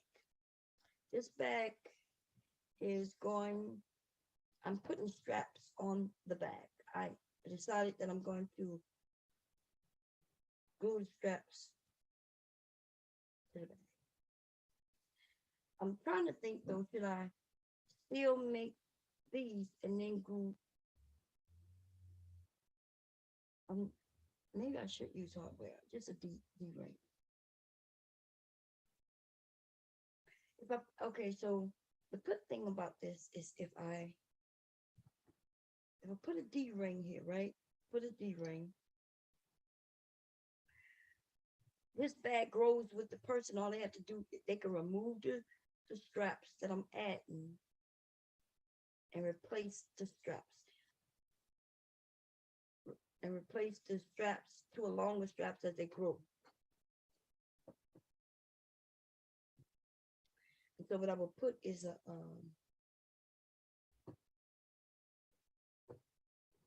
I wish my grandson was here. If he was here, I could check this strap. The strap looked quite small. It is for a kid, but it wasn't for like a toddler. Even though a toddler could use it, it was supposed to be upwards, a kid 7, 8.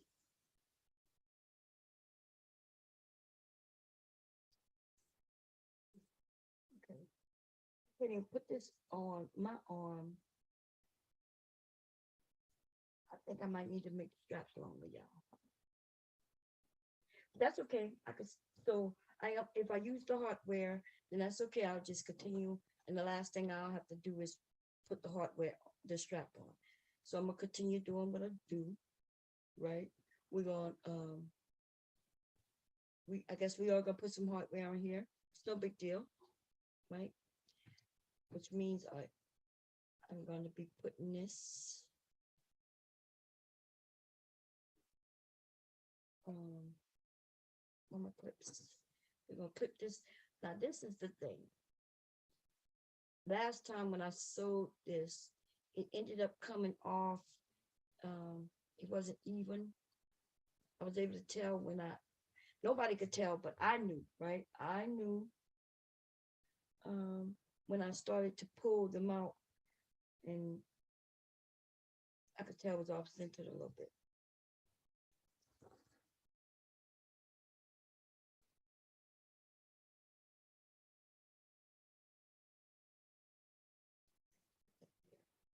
I'm gonna do one at a time.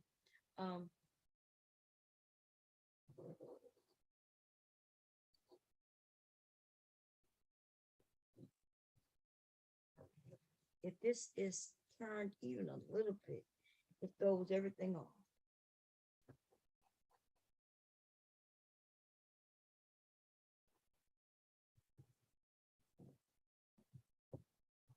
I'm gonna pin it in place.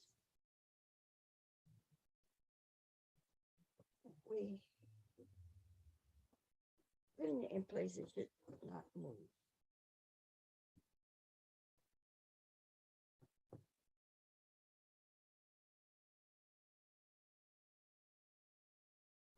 But we're gonna see. I'm gonna baste it. Should I baste it? Let's test it, babe. Let's see what color we got. Orange. Yeah, we'll keep it. I just need to put this. I need this to stay straight. Straight. Stay straight, please. We're just getting the center up here.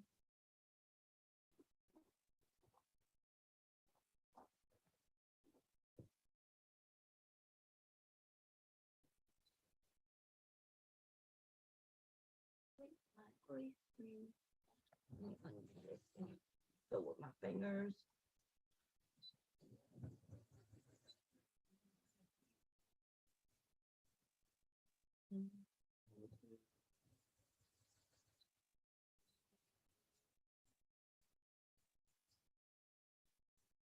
Go with you.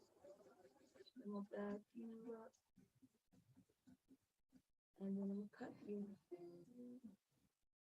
And that is straight. Yes, yes. Good job.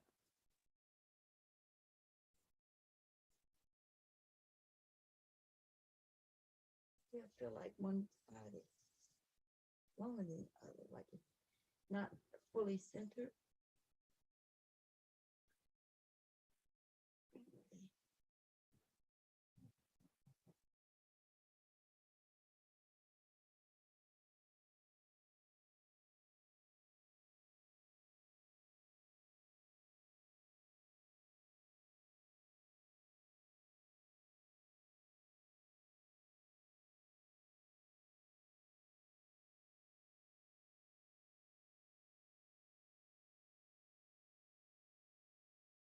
Imagine it would have been better, right? Um, I mean, it's just imagine now though, because why?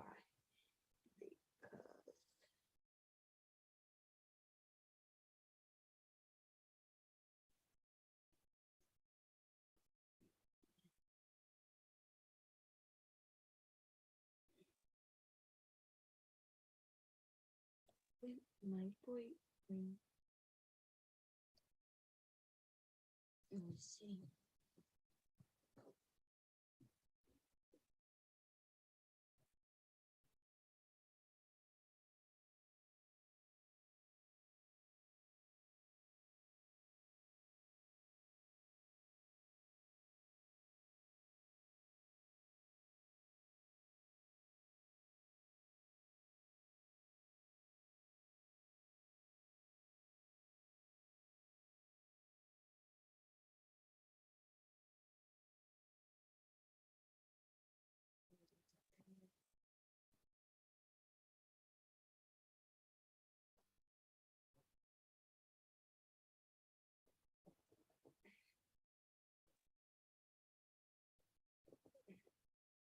I don't even know. But is it looking straight or no? Nope, crooked.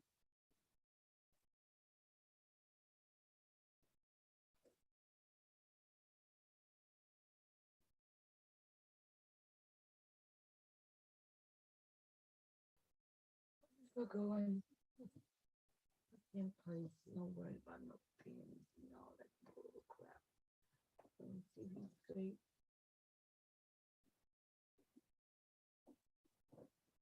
You know, just back and forth. We'll see how it works out. Let's go with more. Okay.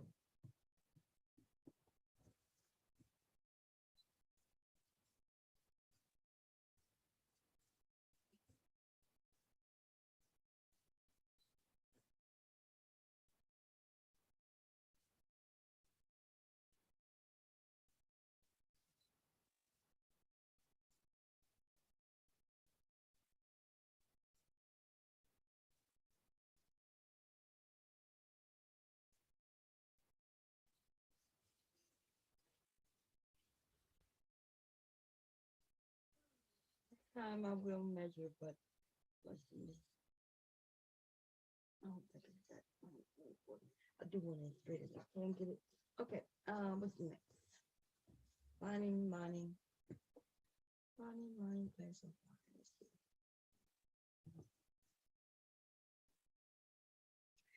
Oh, damn. Guess what I didn't do? I didn't put the D-ring on. Okay, so I think I do have some D-rings that I could put on after the fact. God damn. I'm gonna straighten this thing out. I done did everything except put the D-rings on. I do have some rings that you open, but I don't think that's gonna work, y'all. It will work. I just don't know. Let me see.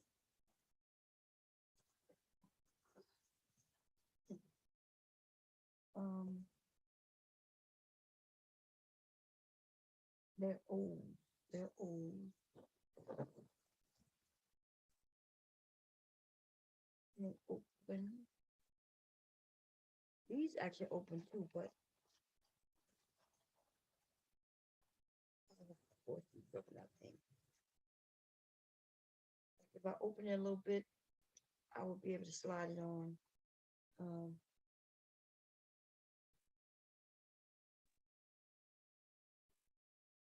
Like that. Yeah, yeah, yeah, yeah. I can't believe I did that, but I did.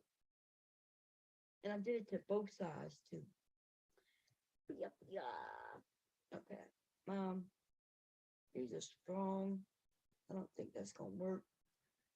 With opening them. Where's my little black bag of hardware?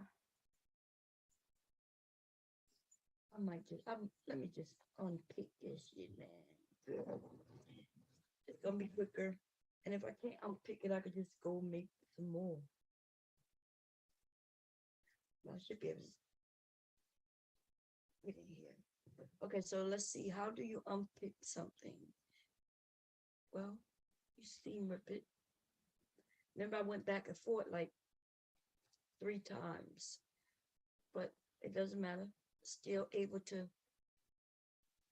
put that loose like that. I just hate it because I did have them centered. I had them centered and everything, right? Okay. Let's do this one as well. Same way, go inside of it. It's easier that way. Find the threads. The first one of them somewhere. Break it. And then put and just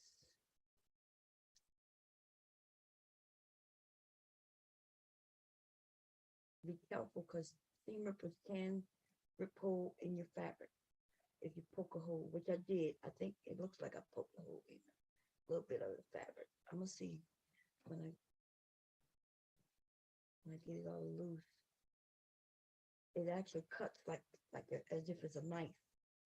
Okay, the good thing is though, it's sliced through right there, but that doesn't matter. I'm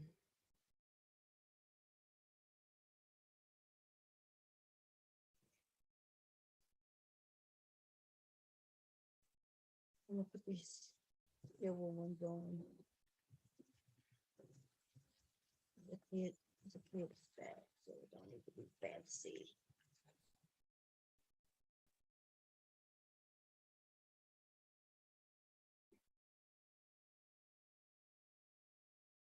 With your boyfriend. It would be better, quicker if I had music. I feel like I'm talking to myself. Essentially, I am really talking to myself. Whether people are listening or not, I'm really talking to myself. Holding the whole conversation by myself. Okay. We're gonna do that again. But this time I'm gonna make a few. I'm gonna actually mark it out this time, and then I'll know. I'm gonna mark it on this side. Okay, we're gonna measure. I shouldn't do this but I do want to see if I can get it to look cleaner. And if I can, I will do this. But if it comes out the same way it did last time. So this is 2 centimeters. So half of the, all I gotta do, since I know that it's 2, right? Since I know that this is 2 inches, what I would do is fold it in half. Just kind of like that.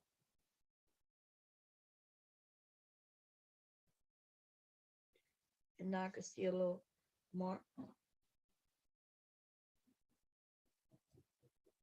That's the halfway mark, right? I'll do it to this side as well.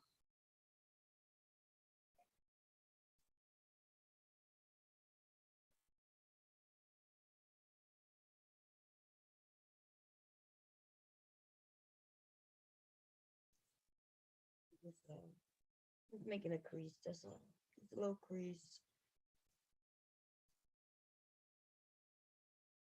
Okay. I'm gonna undo the crease. See if I can see the mark. And I'm gonna just kind of mark it a little bit. Now we know where the center is. Ooh. And it's easy to eyeball now than it was before.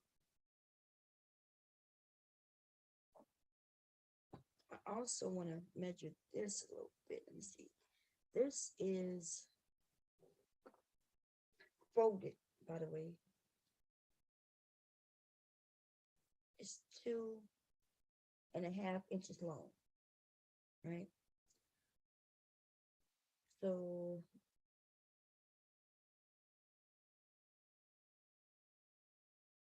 okay, it's 1.5.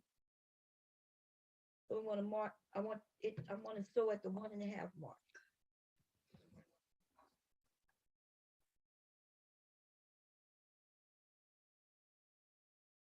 That's exactly what I was last time. So at the 1.5 mark is where I'm going to put I'm going to put the 1.5 mark at the top up there. Okay. So let me mark the other one. Where is it? 1.5 mark.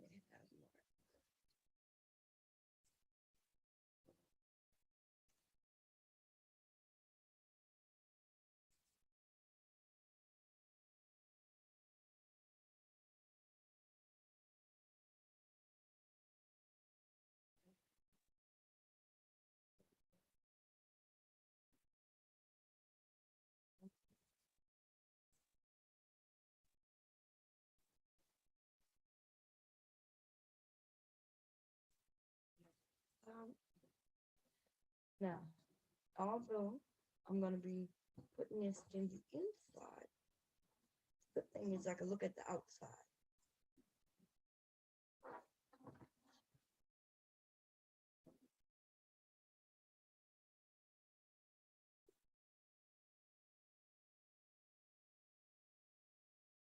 You still see that crease too.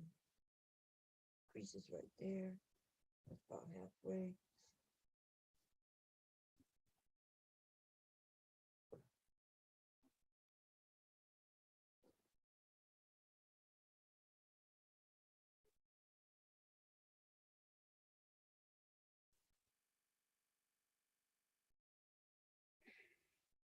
And put it a little below the line.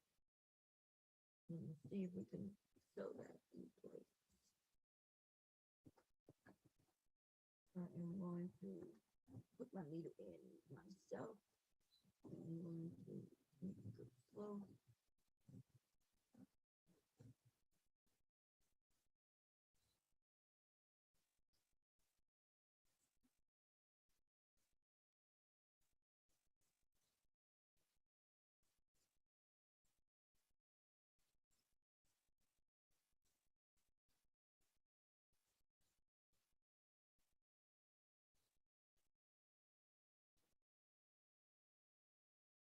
really matter because it will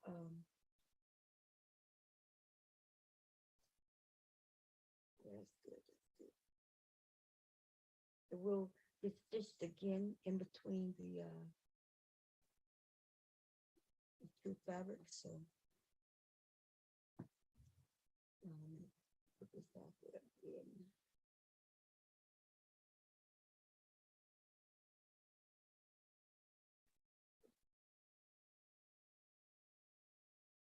Sorry, y'all didn't get to see me.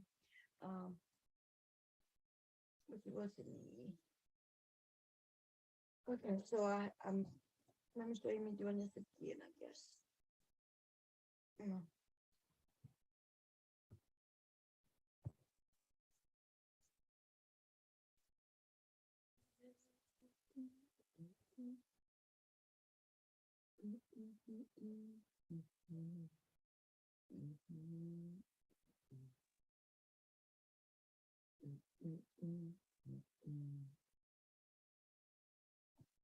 Okay, so um, remember I made a mark, right? But I folded again just in case, right? I also made a mark here, right? Yeah.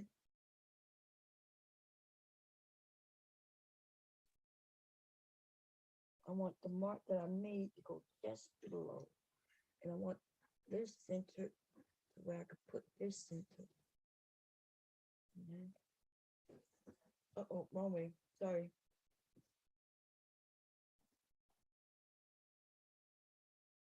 Because that's why I'm gonna sew.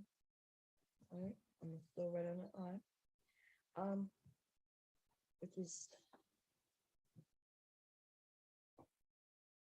yeah.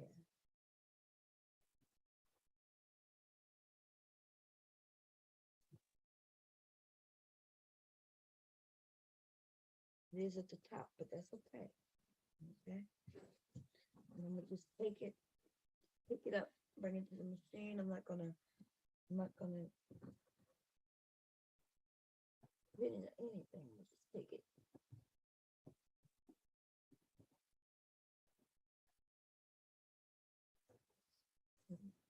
Put this needle out myself.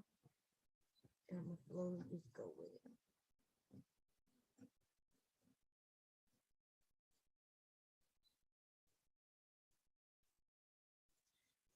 Keep base stitching because I'm gonna stitch closer to the D ring. I just needed to get it straight because when it's not straight at the top, it throws off the corners up there.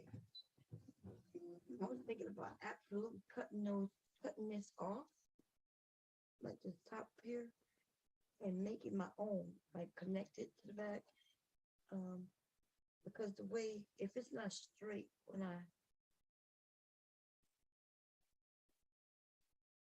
that looks good. Okay, so I am gonna go.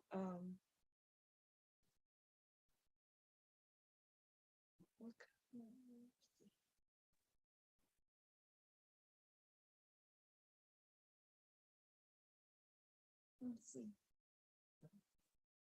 Oh, it's downstairs. Oh, I feel like I should have sewn this closer up. I feel like the diva, but that's okay. Yeah, I just have to have enough in between the fabrics that will keep it secure and things like that. But I am gonna sew closer to that D ring. I don't want that D ring slipping or anything like that. I'm going to sew as close as I can get to it, just to keep it in place. I don't want it slipping. See, I don't want it doing that. So let's do that really quickly. This is as close as I can get. I'll put the presser foot right against that. And also, I'm gonna top. Let me top stitch it. It'll be cute. 4,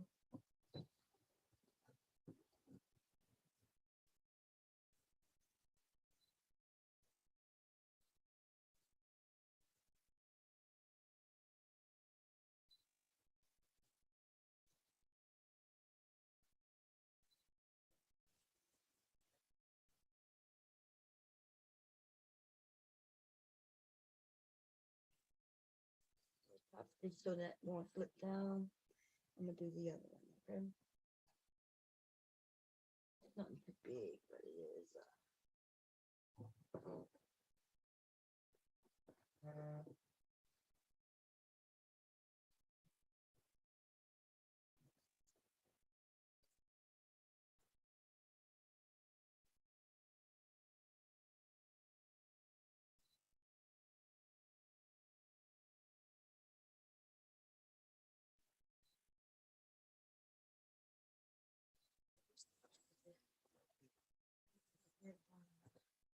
I didn't even need ready. Every time I use that automatic color, this happens. Not every time, but I don't know. I think it's the needle itself. Sticky because I went over that tape, so I did that.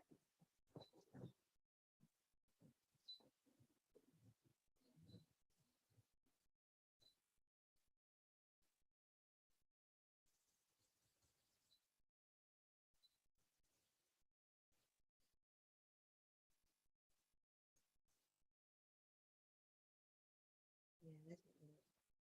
I didn't take y'all.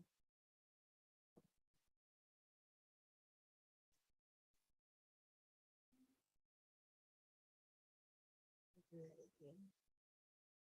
I didn't mean to press that. I need to be using my foot pedal because this is getting on my nerve.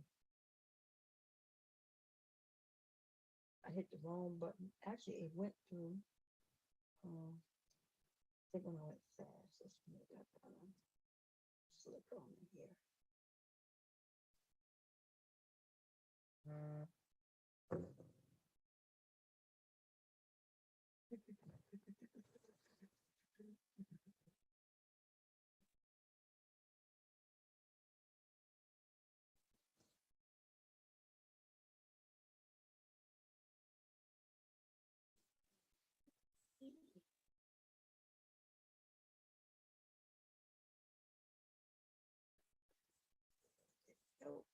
yeah, I'm gonna just take that off.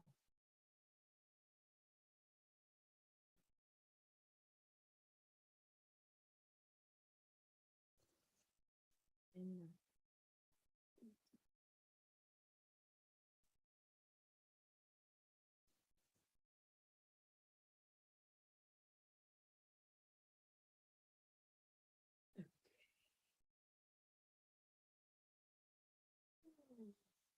I'm not worried about the top up there. That's gonna be folded over some more. Okay. Now, what's left? Besides the lining, I think that's it.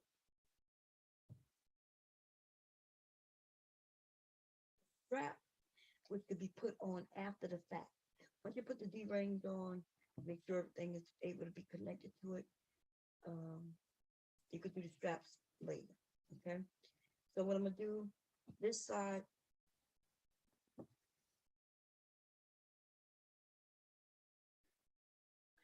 of the bag has a seam, right? It has the seam allowance. So we're gonna press that open. If I wanted to, I could just stitch it open also.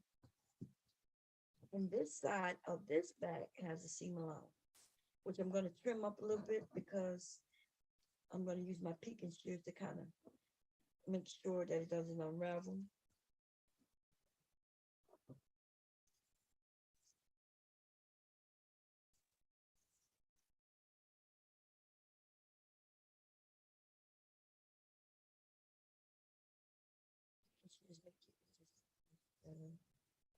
And it stops it from unraveling. Whatever surges that I knew about. Now they probably had surges, but my grandmother had no surgery, and I didn't even know what surgery was until like 2 years ago. Okay, I was like, "What the hell is a surgery? Let's look at it." Anyway, peeking shears though has always been something unknown about. Okay, and it prevents unraveling the pins, right?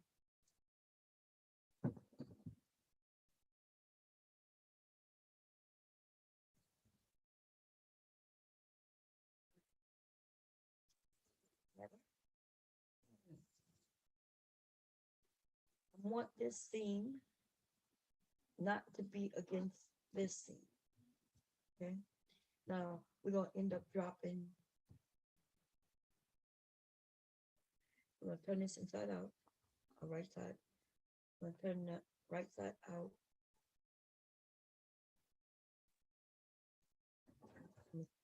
Pull out unnecessary threads.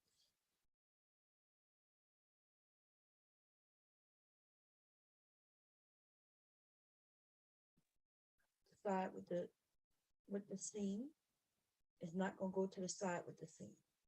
It's gonna go to the opposite side. So what I would do is I would fold it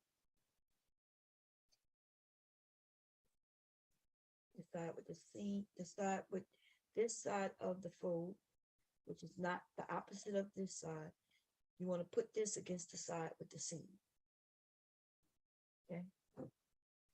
So I'm gonna take this and I'm gonna put that in there. I'm gonna pinch this here, right? I'm gonna pinch this because I know I want that with the seam. So I'm gonna go push that in there. And we're gonna put the pinch part that I pinched. We're gonna put that with the seam, and then we're gonna pinch both. And I'm gonna put that all in there, and that way, the side with the seam of the is on the exact opposite side. Okay.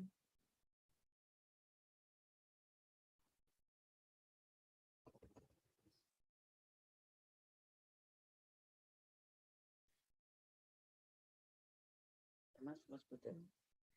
I gotta look, y'all. Let me check.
Damn, I'm over here talking and I'm muted.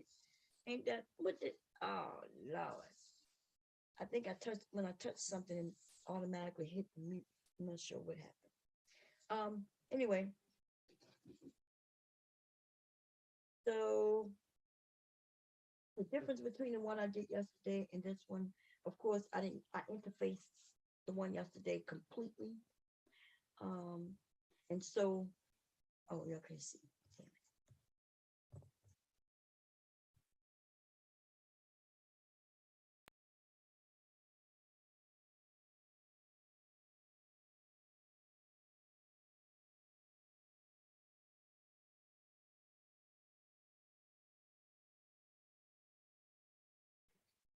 So the one I did yesterday, which is downstairs, it was well structured. Um, it's standing up. Like I can see, let me see, it's downstairs. I can see it on the camera. Um, I interface the full front panel, everything, right? From top to bottom. Except in the seams, I tried to not get there, but it still was in the seams, right? This one I did different. I decided to kind of interface and structure the bag in this area um, to give it the roundness, right? So it won't collapse. I also put little pieces down here. You can see them. I know it look ugly, but it's not, you're not gonna see that. Now this is the difference because I structured the last one from top to bottom. The last, remember, was up like this. These were up, standing up with nothing in it. And this one is not. Now, does that matter? No, because it's a bag, right? Um, most bags I will purchase, the handles kind of just collapse until you use it. You grab it and you go. So once I put the strap on and the person holding it, it will be up like it should be. But when they put it down, it's still gonna stand, except this part will collapse. And I'm cool with that. Especially for a kid. I don't think this is a kid's bag. Okay. But I will show you both of them when this one is done. I'm just making sure I haven't forgot anything. So the outer is done, the inner is done. I left the hole. I did the, and you gotta sew it, pull it, and then pull it through. And that should be it. But I'm thinking, making sure I didn't forget anything. Because this is the part I want to take my time on. What? Did something bite me or something? This is the part I want to take my time on. Because these are curves, right? It's like I'm going to set my own seam allowance, but it can't be more than 3/8 because remember, I have a pocket in there and I set it at 3/8. Okay, so it can't be longer than that, but it can be shorter. Okay. Yesterday I had to go in and clip the seam allowance out, and once I did that, the, the lining fell right in so perfect. Before that though, the lining was like it wasn't in there right.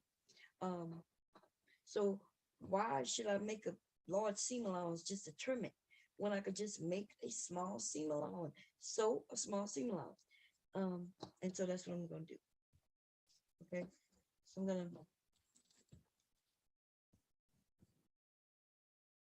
going to take this off. The way I did it, showed it yesterday, I didn't really like. Okay. I prefer, if I can, I'm not even sure if I'm gonna be able to sew it this way or not, but I'm gonna see. And if I can, which it looks like I can, yes. Okay, now that means I gotta change the pins around. I have to change the pins around. Okay. I'm gonna change the pins around this way so I can see them without getting stuck. Because right now they're in the inside of the bag. I want them on the outside.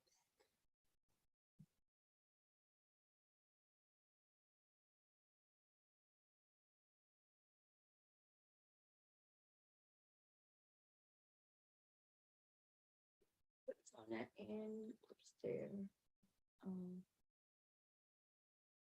I'm gonna put one more pin here just to keep it in place.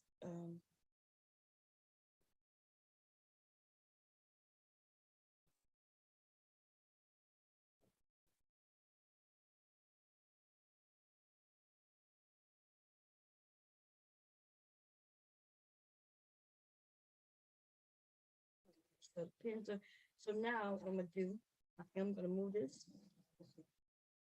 and I'm gonna take my time and I'm going to start right at the top up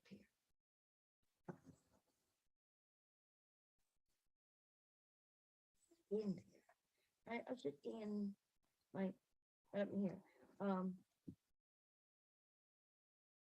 No, but I'm going to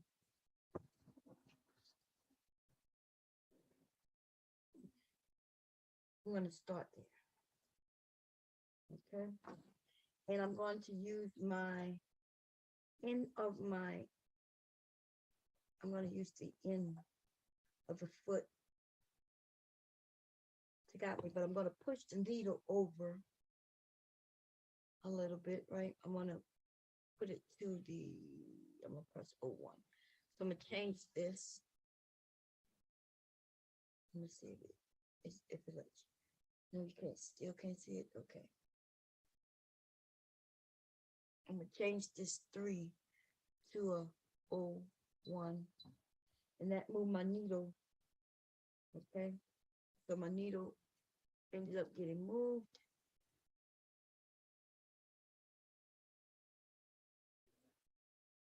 And that should be at where I may need it.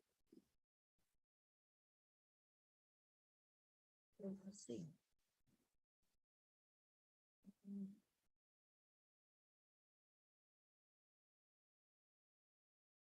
As long as I keep the foot to the edge of the fabric, it should be a good, nice amount. But before I do that, though, maybe I need to measure here first. Let me see. Yeah. Actually, let's start here. Okay.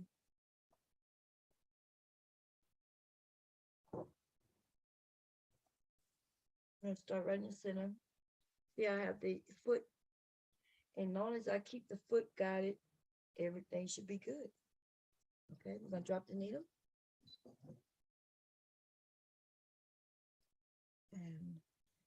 And am I showing with my foot? Yeah, I need to, because I cannot, I don't want to rely on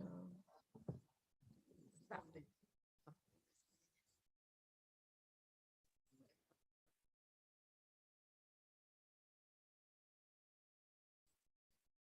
Well, I feel you.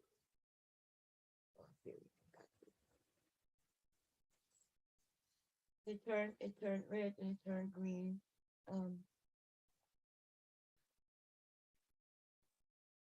Okay, now let's get it. Let's go.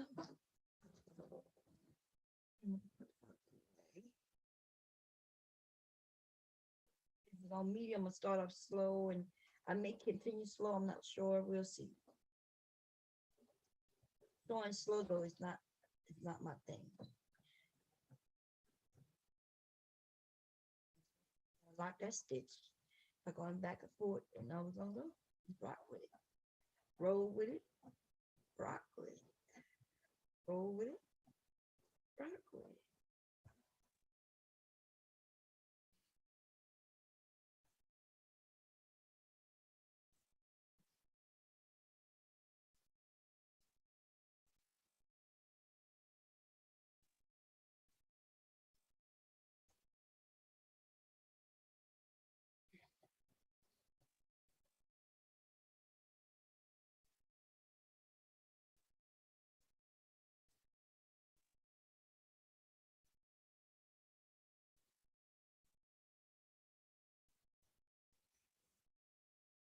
So, okay, we gotta be careful around here.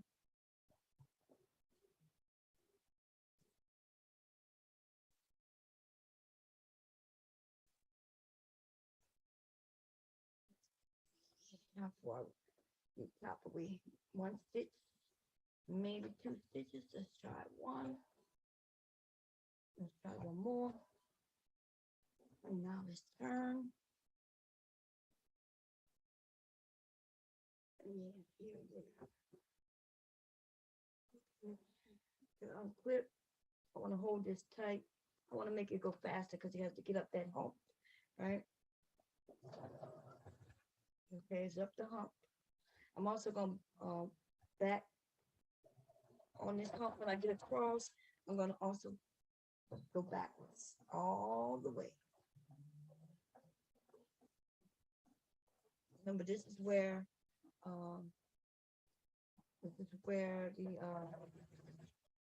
the straps are. So we have to secure that.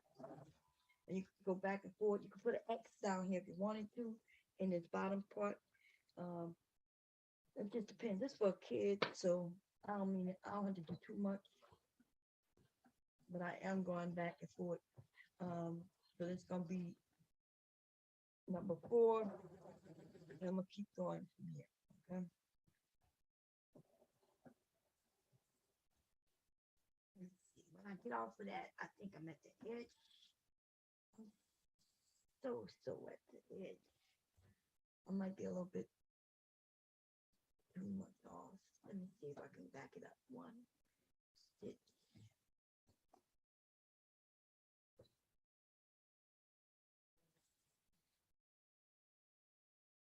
Yep. See? And it's perfectly now on the edge. Okay, now let's go.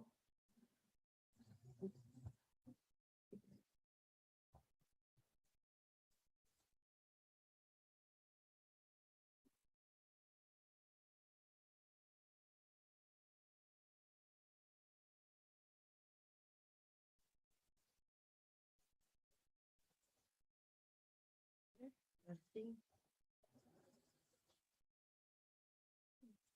Let it bother you, baby. Don't let it bother you. I do have a pin that I almost, I gotta be careful of, okay? Just moving. And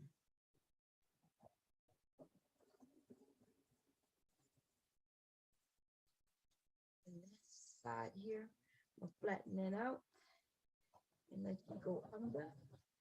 Yeah. Still at a curve, not a sharp curve.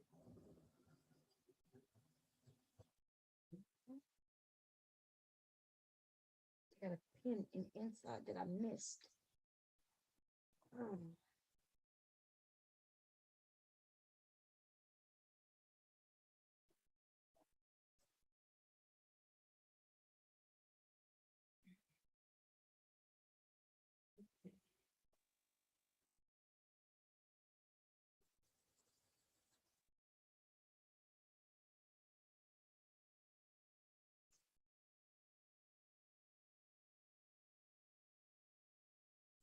Helpful.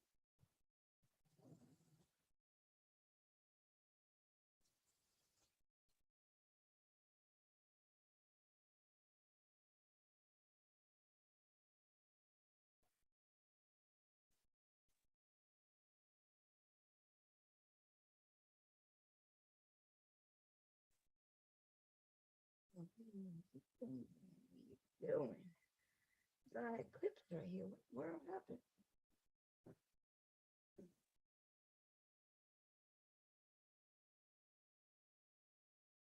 Oh no, come on, clip right. You gotta clip right. Can't see you. You still gotta clip right though. Yeah. You ain't gotta be perfect if you got the clip right. Okay. It's easy to seam sometimes. And that is because we dealing with curves. We almost done though. Once I get over here. Oh, but it's moving because, and it's my fault it's moving, y'all. The honest truth is I should have used a lot of pins. Okay, not just the few that I use. I should have used a lot. So this issue that I'm having right now is totally nobody's fault but mine. This is what happens when you try to take shortcuts. Sometimes shortcuts work out for you. And sometimes they don't. This is what it is.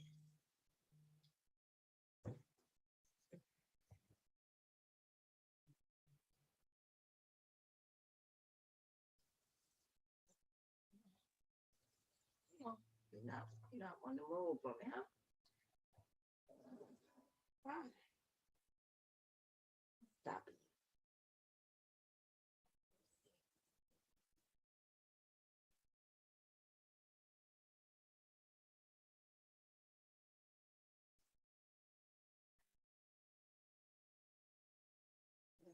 That's crazy what I just did.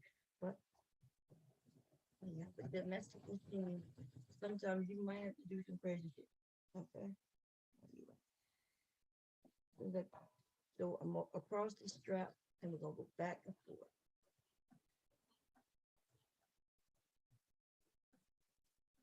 So it's 1, 2, 3, and we're gonna go.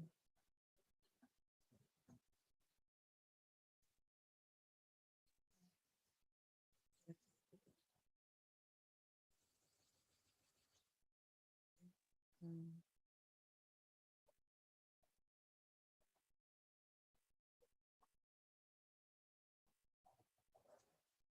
Check it out. I know it's my do the tape turn. I know because that's how it was on the other one. You know.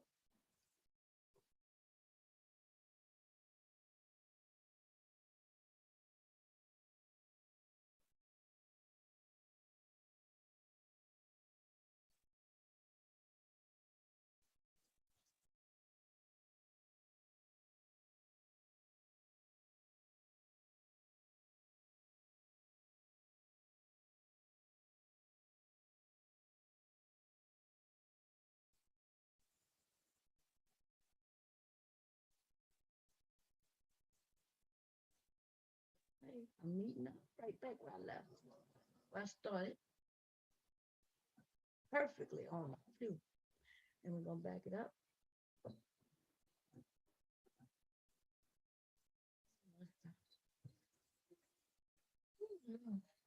How how was that B stage? Lord, thank you for finishing. Okay.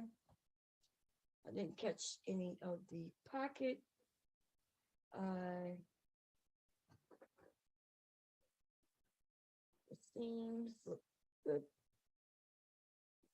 Okay, okay. I'm gonna show y'all. I'm gonna stop it. Oh, y'all might be able to see. If you look right now, you can see where I started. Oh wow. See, I'm gonna show it to y'all. Let me stop it and share it.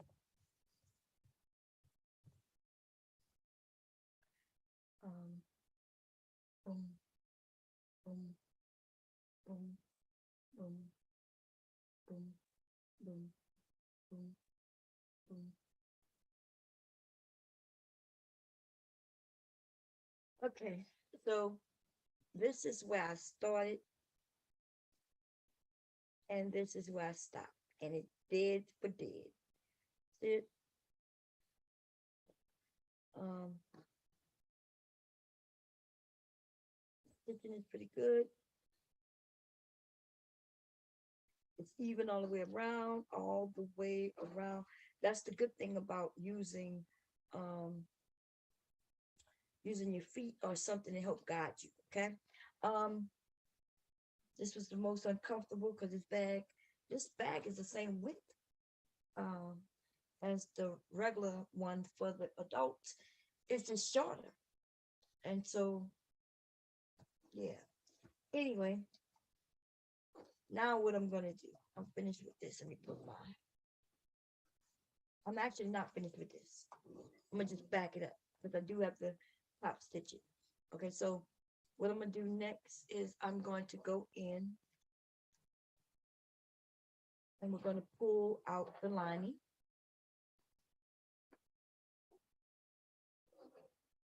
Pull out the lining. We're gonna find the opening in the lining that I left, which is here, and we're gonna reach in and we're gonna go and grab this side of the bag, and we're gonna pull it through that hole.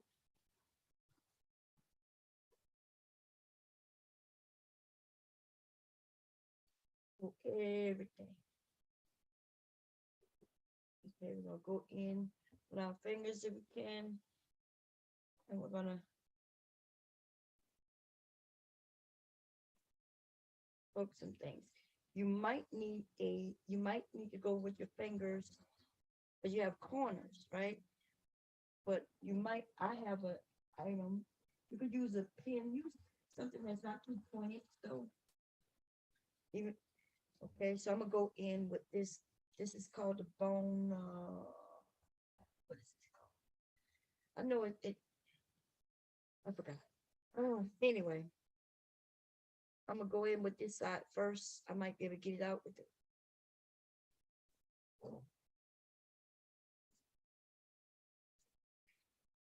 Some edges right on these, right? That I want to poke out. I don't know if you can see. See, yeah, I want to poke those out. And it looks real even this time. Okay. And I have the other one. And I want to do the same thing. Right now it's not poked out. I'm not sure if you can see this. It's not even. And the reason it's not even is because the ends are not poked out, right? So I'm gonna go in. I'll push them out. Sometimes the side that I'm using to work, and sometimes it won't. So I may have to go use the sharper side, this side. But if you use that side, be very careful. Don't poke kind of like just get it, grab it, because see, it comes through your fabric sometimes. Okay. So you want to be very careful, slowly, just kind of slowly. Okay. Anyway, what else? Grab it out, poke it out, grab it out, I poke it out, and then push it in, push it in. Push the line and push it in. I poke it out, I poke it out. Let me see.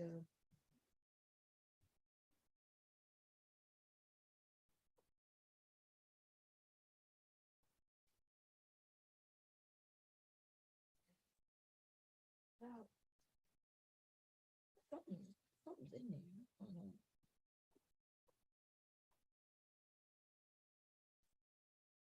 One second, y'all. Give me a second. There's twisted in there. That's why. What's this?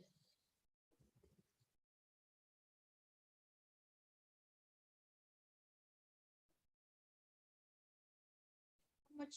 So I'm gonna go in. Wait, something's not right.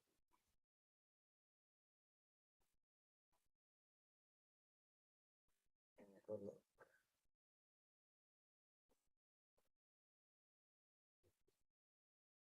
Oh no. Are you serious? I knew something wasn't right. You know what? It's my okay, I got it. It's my interfacing. Okay. Let me see the two bottoms at the bottom. Are the two bottoms at the bottom? Do I feel the two bottoms? Are they at the bottom? The two bottoms at the bottom. Yeah, the two bottoms at the bottom. Okay, we gotta put in.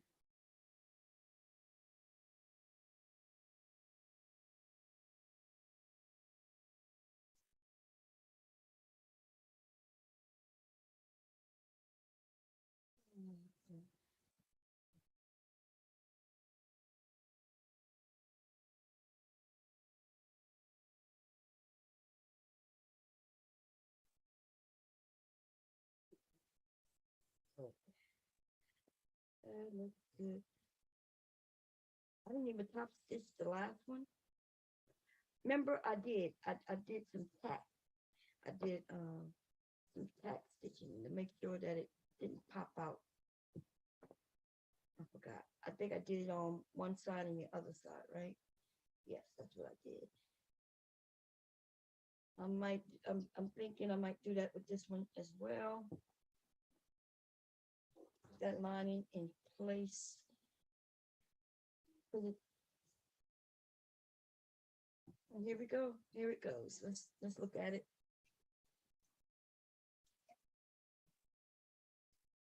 It looks good. Yes, it does. Now, remind you, I'm not done. I have to go in and sew that lining, that hole up that I left. I'm going to sew that in a minute. Just wanted to take a look at it and see if I have to do any adjustments of any sort. It's standing, structurally sound. The bottom, I like the way I did the bottom.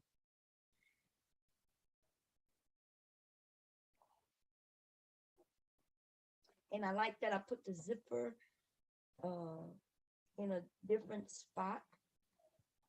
Like it makes more sense, right? Let's open it up. And you just reach in there and there's your zipper pocket.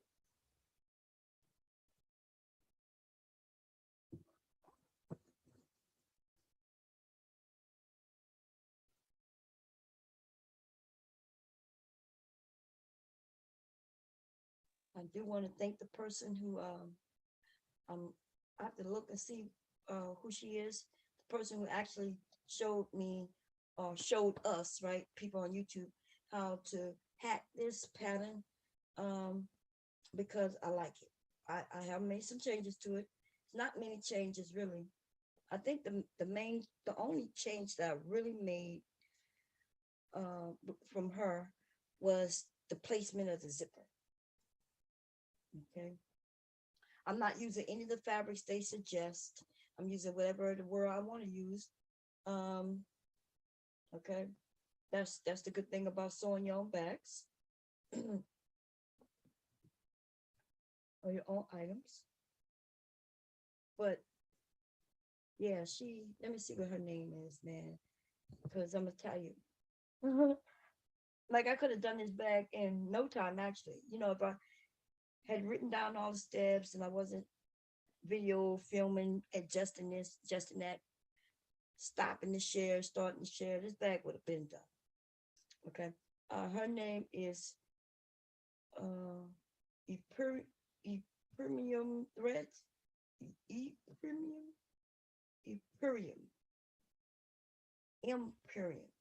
Threads. For those who might want to go follow her,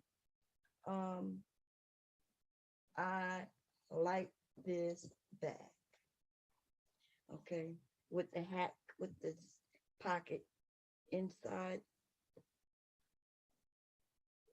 She is awesome. I'm not sure if she's the one who came up with the hat, but she's the one that I saw on YouTube with the hat. So if she's got the hat from somebody else, I'm quite sure she shouted them out. I'm shouting her out because I got them from her. And I also want to shout out the person who made the pattern, the basic pattern. Although we're not using, none of this is the basic pattern. Like I changed so much, y'all. I ended up changing, and I'm not sure if it was beneficial, but the pattern piece didn't seem even. And maybe it didn't seem even, so I cut it. I changed the sizing, as you can see.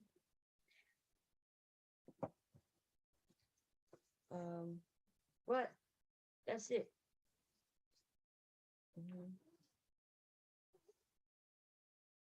A regular bottle water will fit in here. And also, even though yesterday I showed y'all mine, right? The big one I did. This one, this still fits. It still fits, right? You're gonna see it in a minute. Now, I would not suggest, I don't suggest putting this bottle, which you're gonna see in a minute, in this bag, because first of all, I made this for a kid. Secondly, I did not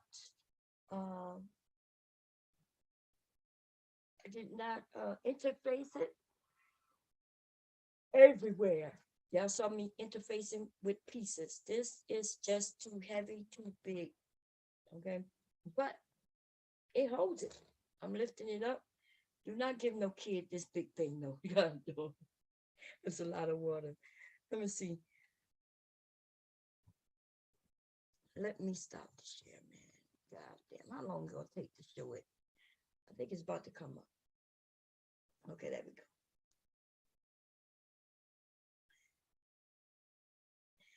The reason it fits is because I did not change the um I didn't change the width of the pattern at all. So yes, you could put a bottle of water in here, orange juice in here. You could put this large 48 ounces in here, and it is sound. You're gonna see me pick it up in a minute. If I may have done it already. I'm not looking. Okay. Um, Let me see if I can catch it up. I think I'm about to pick it up though. Mhm. If you are gonna be using heavy things like this, yes. That's why for the kids, I may not interface completely, but for the adult, I interface completely, right? Because I do want to give them the structure, and for them, if they have something like this, I have this. Okay, I'm about to drink some now. As a matter of fact, it's not ice water.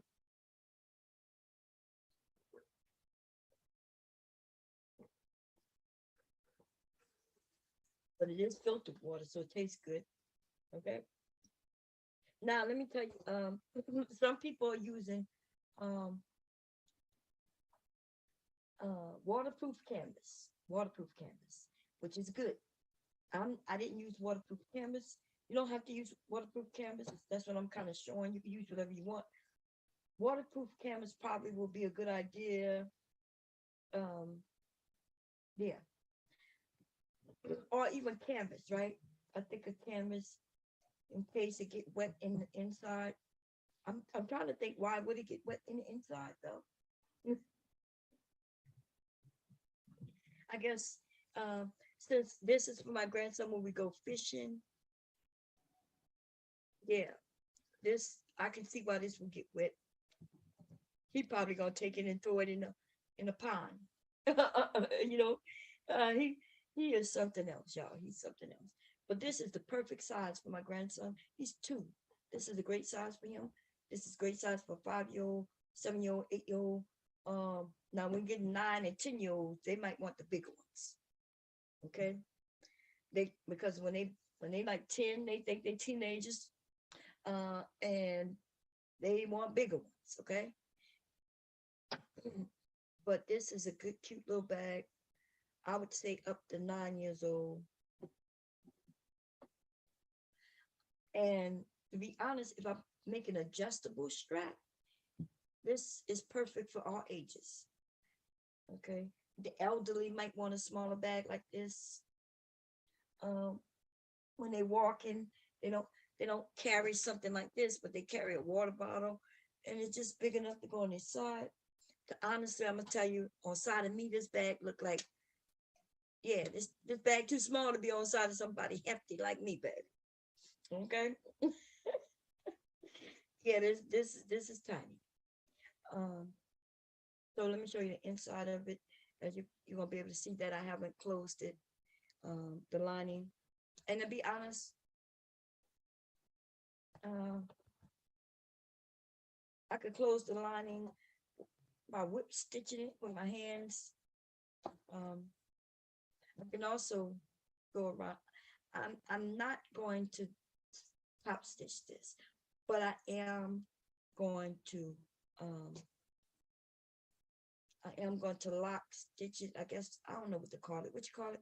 I'm going to put some small stitches that you're not going to be able to see in certain areas, um, and that will keep the lining down. Okay.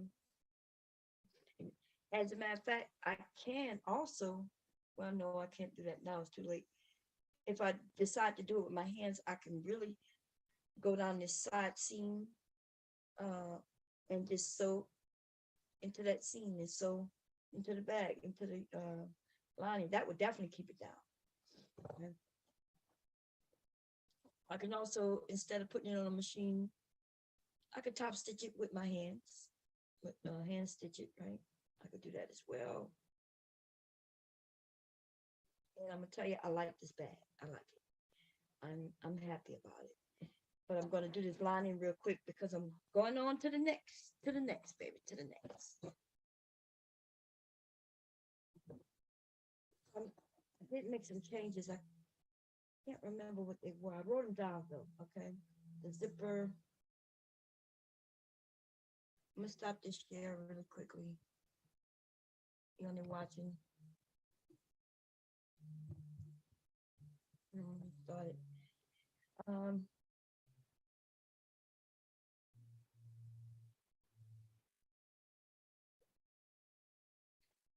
I'm good. My phone. I'm good. Give me. Yeah.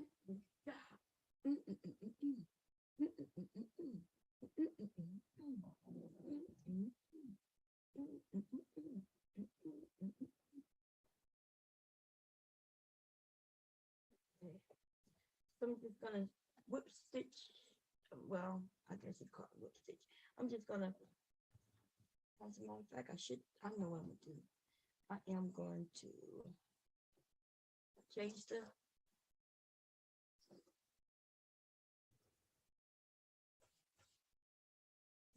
but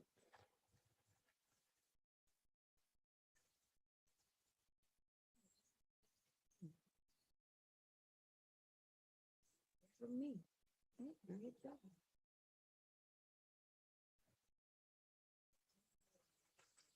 But this, um, do I need this on? I'm not sure if I do. I don't think so. I'm going to,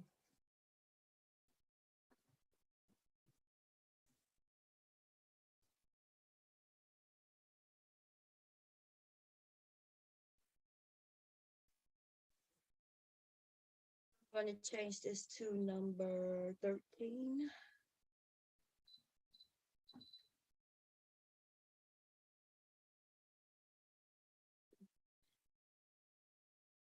Going to, wait a minute, before I do that, I have to reach in there. Because once I close this up, that's it.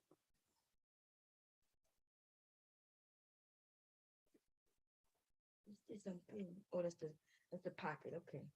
I'm about to say something not seeming right. Once I close it up, that is it.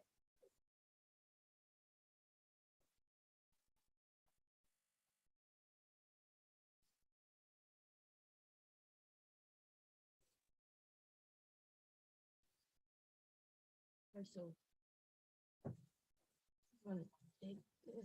I'm going to start a little ahead of it.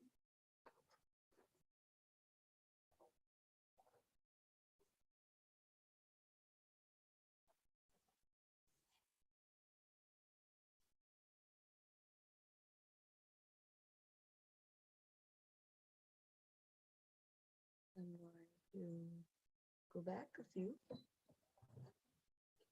but it doesn't really go back. It just stays in place. Put a stitch, and then I'm going to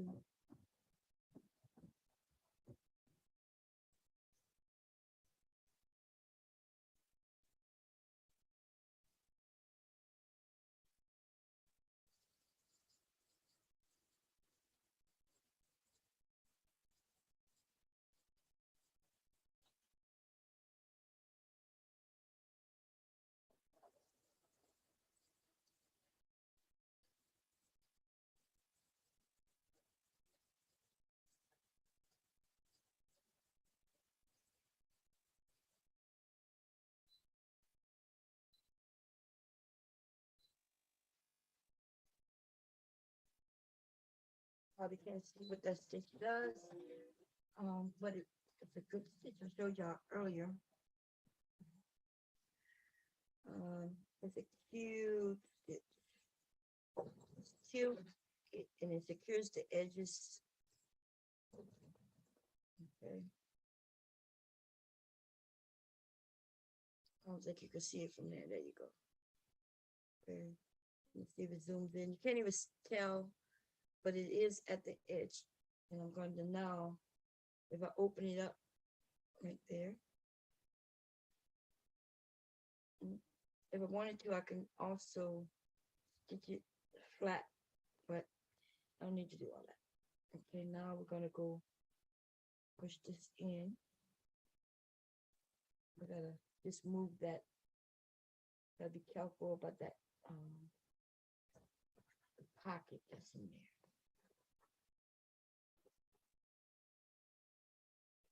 Damn it. Are you serious?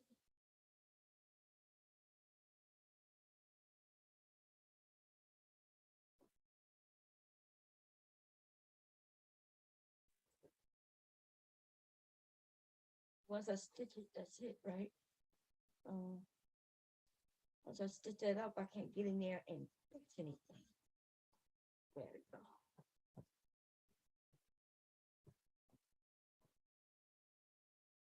Yeah, dropped in there so kindly, nicely. Got a pocket in there, but better watch.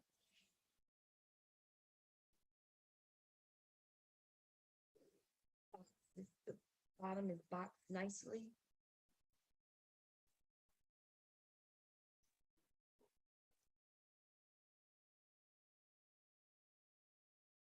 Now,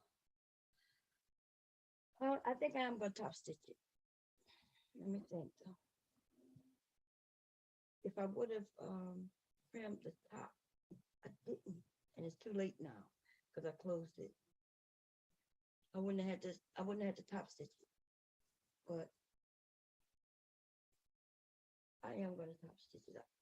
Since this is already kind of ready for me, I'm gonna tell you something though.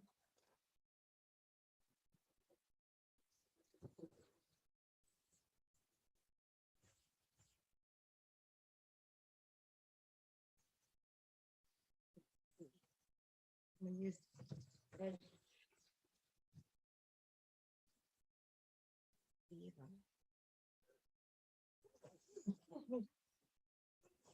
Oh, excuse me. Wow. So let me see if I want to put the egg. Let me see what I want.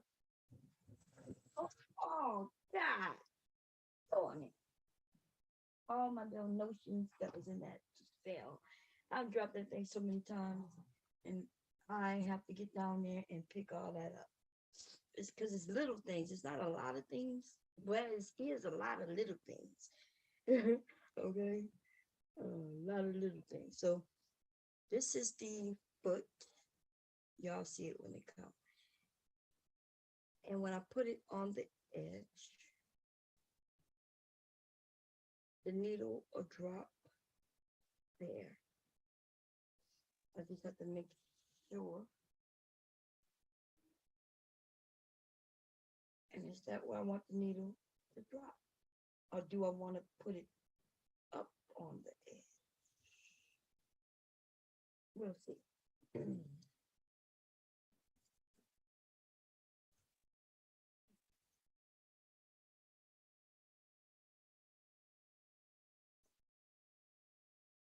Spot in the area. We're gonna roll this. I don't think I want any of the orange on this. I think I want the, is that pink orange? I don't want any of the orange showing. So if that's true, I have to roll it.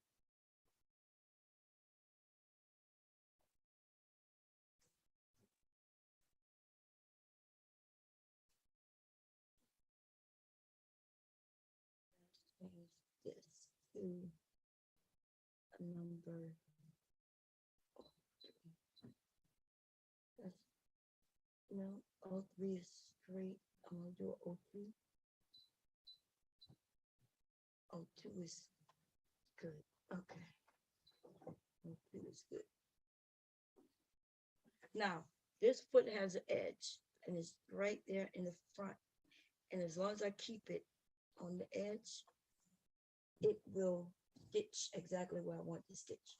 Also, this is a top stitch, so I'm going to change this from a, I'm going to put it to a 4, from a 2.5 to a 4. It's a longest stitch. I can also do it to a 5, but that's too long, right? Too loose. I'm going to make it to a 4. Okay. Then I'm going to start, and y'all catch up. Okay. I'm gonna back stitch a little bit. Not recommended for top stitching really, but I'm gonna back stitch. Uh-oh, I forgot I have my foot on. Okay, that's good.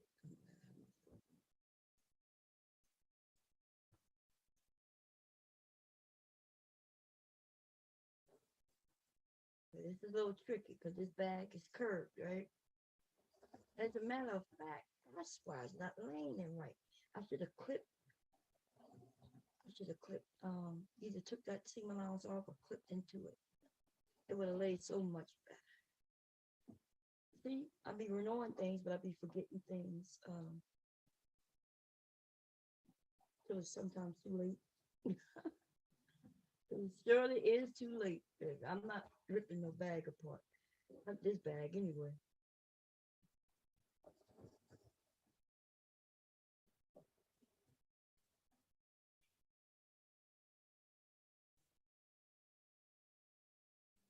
Now, this is the weird thing.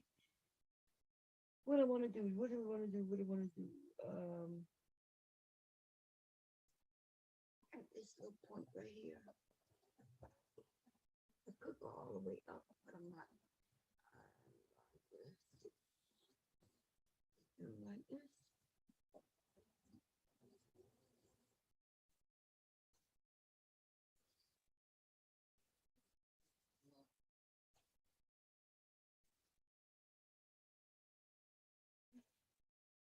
So that roll, right? Make sure there's no orange showing.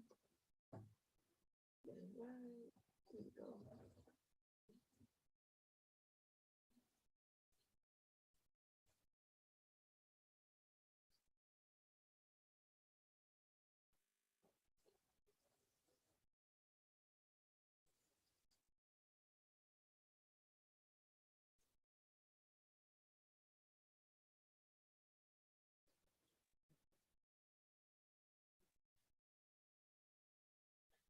So you tucked under, baby, tucked under.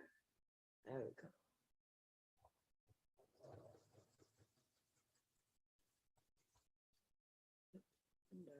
Under, there you go. Tucked under this.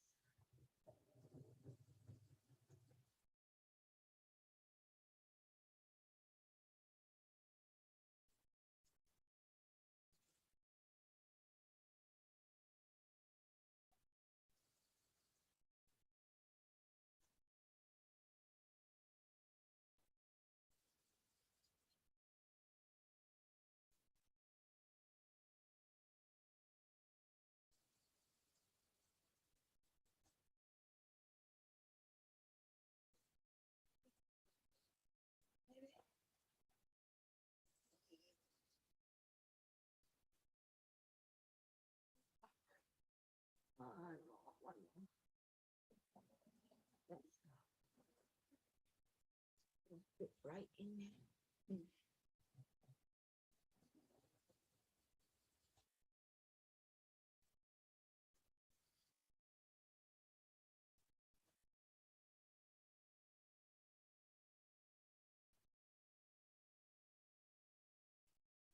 I know why top stitching curves is not something most people want to do.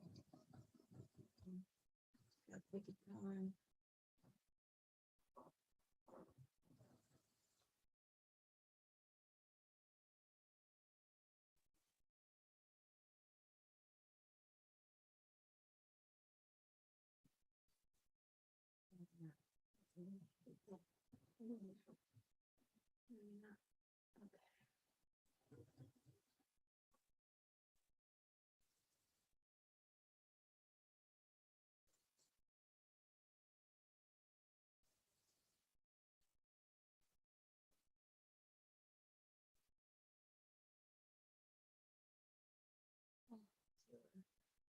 Ah, whoa, whoa, whoa.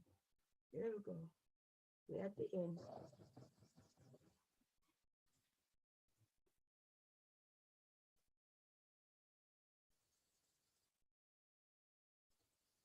There we go. Wrap it up.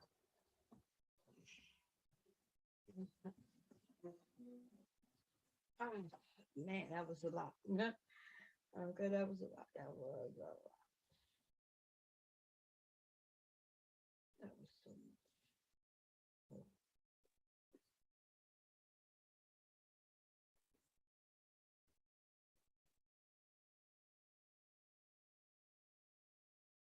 The thirsty. The taste of it. It looks good. Um,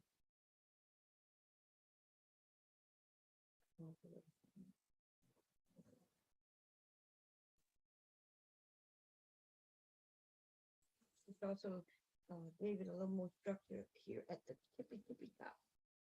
Okay.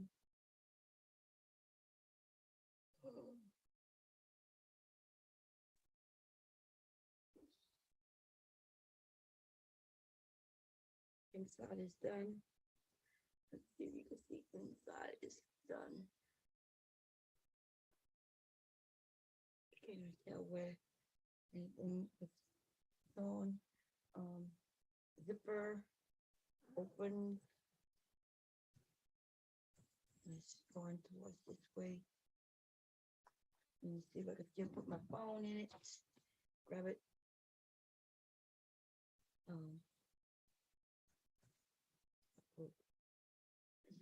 Is it in there? Did I? Yeah, it's in there. Okay.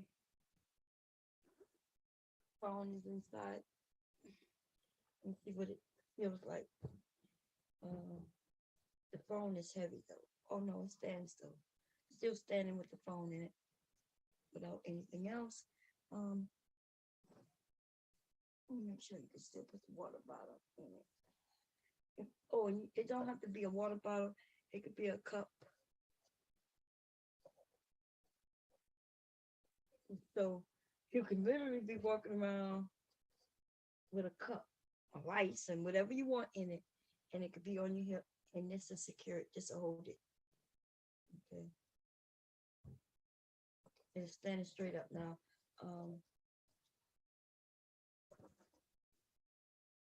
My, my, my phone is in here. Yeah. And gotta remember the phone is heavier than the bag, so water bottle. Water bottle still in there.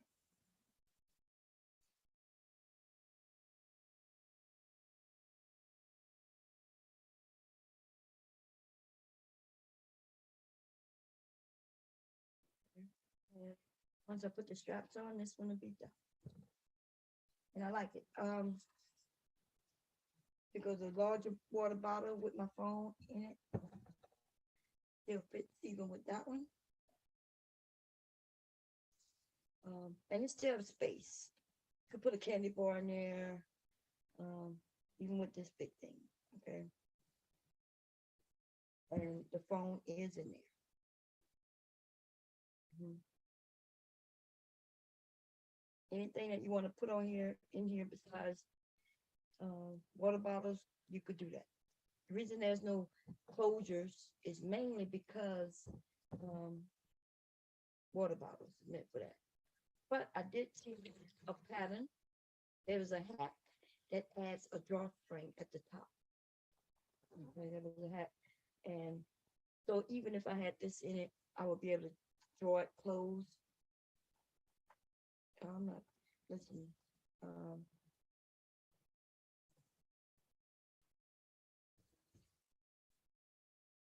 You like it, and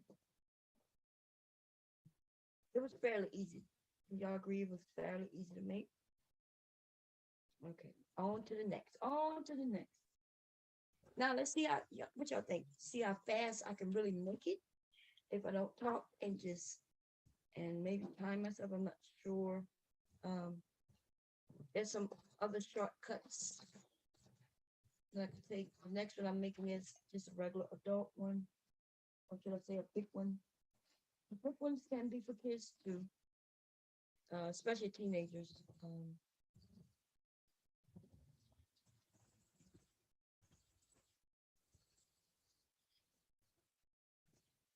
So that's taken me a couple of hours. But this time, what I'm gonna do is I'm gonna see if I can just get a view, right? Um, I'm gonna raise it up, see if you can get both me when I'm sewing and when I'm on the desk. Okay, I'm not gonna go through everything you see. So I put things here. When I put things here, I show you, and then um when I show you can see it too. Okay. Um,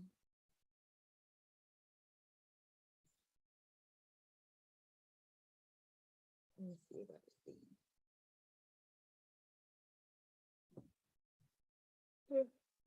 What colors am I making this time? Um, I'm gonna make the straps later. Okay, so the strap that I'm cut and made, essentially I didn't make it completely yet because I didn't. Um, I think it's probably for a toddler. This would be a good size, but for um, and it's not a crossover. It just goes on his shoulder, right? But I don't think I made this long enough, which is okay. I'll unfold it, add some more fabric to the sew it together and make it longer. So that's okay. So I'll do that later, maybe tomorrow when I go down. I don't think I'm going down to cut anything until tomorrow. So this one is an ordered. So red and black. What I got that zipper. Wait, this one too. This one not ordered. I might end up doing this one. I was zipper the pocket. Oh, this is here. And up going over the pocket.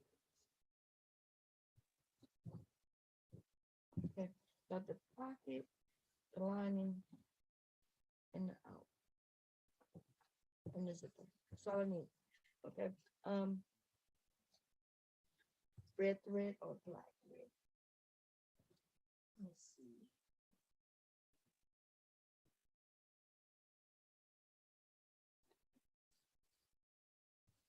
Um,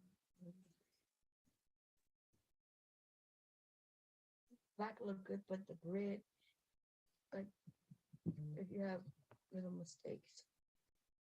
Hello? Who?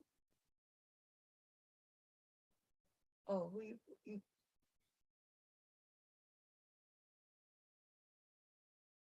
oh, okay. Have a good day. Okay, bye-bye. Wrong number. He was like, yeah, well, Malcolm. He was all by wrong number, one number. Okay. Let me see what let's see what Mickey looks like, right? Because Mick, the front panel always give me ideas of what colors. And this is we know this is red, right? You see the black, and I'm gonna be honest, this looks red too, even though it just look like a lighter red. Doesn't look like pink, because this is pink. And so essentially I could add white. I could add a white zipper, and that will bring it out. I think the red zipper is not bringing it no pop of color. I'm gonna be honest. I should use a white zipper, right? I think the white zipper will stand out. If you don't want it to stand out, then yes, you use the same color. Like, and I'm gonna show you the like even the one I just did, right? If I would have used blue, that zipper wouldn't stand out, but this stands out because bam, it's different. It also brings out the oranges that's in this that you would have never noticed because it's not even much orange. It's like little splashes here and there. And but now that this is there, it brings that out. Okay, I could have added yellow, and if I would have added yellow, then you will be able to see the yellow splashes. But I decided to go with the orange, right? And that is usually essentially how I like to do bags and purses. But when it now, if I wasn't good at the sewing and I want to not show off certain things, then yes, you blend it in. You want it to be, you want people not to notice it. No, that's why, but that's why I wanted to put my zipper in a spot. I could also put my zipper right in the middle. I wish I could figure out how to put the zipper at the seams. But that would be awesome. If I knew how to, and I might, actually, I do know how to do that. I don't know. That's all I have to do is um, sew like I'm sewing everything else. And instead of figuring out, I'll just do a zipper tape. I'm sorry, do the zipper and add some zipper tags, sew them in, and just have a long zipper. The longer the zipper, the bigger the bag could be, right? The pocket. Um, the pocket can only be as long as my seam allowances, but not really. I can make a bag. I can make a pocket that just goes around certain areas, right? Almost like the pockets in the front of your pants. You ever put your hands in your pants? The pocket actually is sewn around stitches, and that's why it's oddly shaped. Oddly shaped. And I could do the same thing here. I also could put a slip pocket on the lining, and that way, by being a big bag for an adult, or I can just go with the original pattern, which is super awesome. Um, it really is super awesome, but it's so much sewing. I'm gonna be honest. It's like when I was counting the pattern pieces after I cut them out, I was like, oh hell no. But I want to do one, but it's just so much, y'all. It's too much. I'm gonna mute myself because I want to listen to music. This bag is basically, well, um, if she hasn't paid me, then to me, it's not hers. So it's all about, right, who pays me. Like I said, she called me. I said, yeah, I do have some fabric, Mickey Mouse. I have Minnie Mouse, Mickey Mouse. Um, what else I have? I think I made some masks. I do have a couple of masks to make too, though. I have to make this too. Do I have a zipper for this? I have the inner lining, outer, and the pocket is a different fabric, smooth. Um,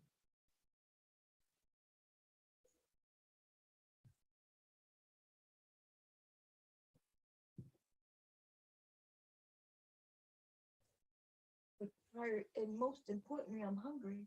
What time is it? You call. Oh, hubby got to stop and get some food. Hey Siri, call Mark on mobile on speaker. Calling Mark Edwards. Mobile on speaker.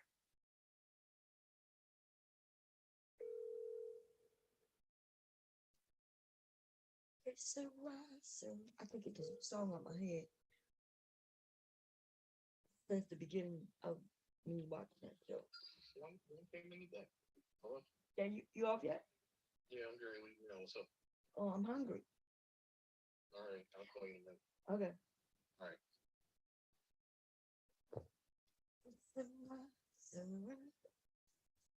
I was a Popeyes maid, but I took out chicken. It was frozen. Okay, it might be thawed out by now. Um, anyway, let me do this. So this is a bag. Now I do not think this is a adult bag. Do not think I can do this bag without interfacing it. Um, Now I want to test it using this Decaville. Um, Decaville is kind of hefty. Look at just by me putting it against this.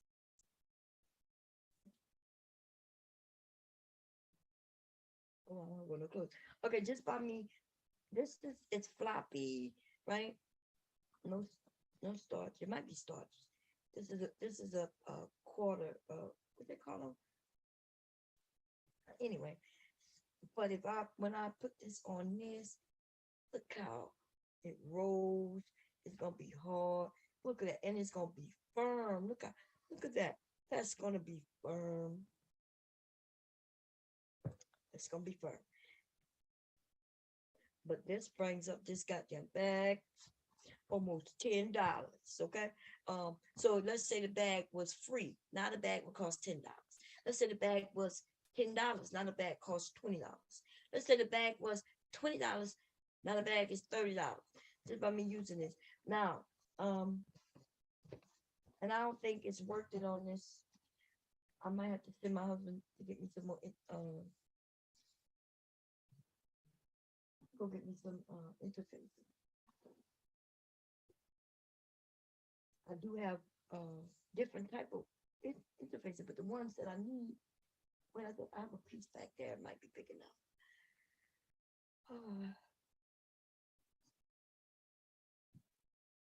This is interfacing. I was making vinyls, which the vinyl pieces are cut out there. Um, oh, that would be cute. The bag with a matching vinyl. Visor. I'm sorry. Did I say vinyl? I was making visors. And here are the pieces for the visors. And this is the inside piece for the visor. And then, yeah. I was doing some testing. It came out nice, but I was trying to embroider on it. Let's see. I do have some pieces back there. It's a little thicker than the one I used, and it's a little thinner than the Decaville. This is heavy, y'all. This turn things almost like into vinyl. Okay.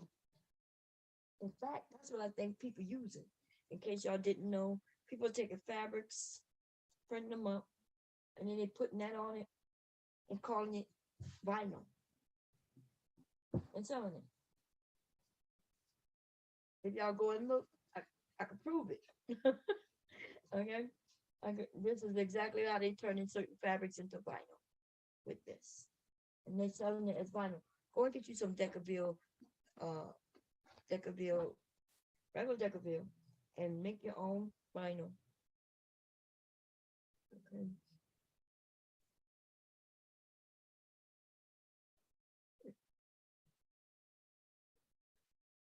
So this thing, I'm hungry.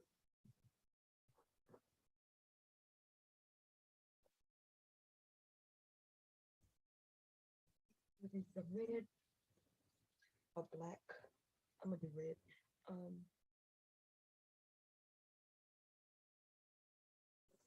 All my stuff fell. That's why I'm not starting, y'all. Like my bobbins. I know I have a red bobbin. Oh, I have a red bobbin right here. Okay. Okay, I need to go use the restroom. It's drinking all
Okay, I gotta find my. I have to pick up all that stuff. But I do have this, so I'm gonna start. I guess.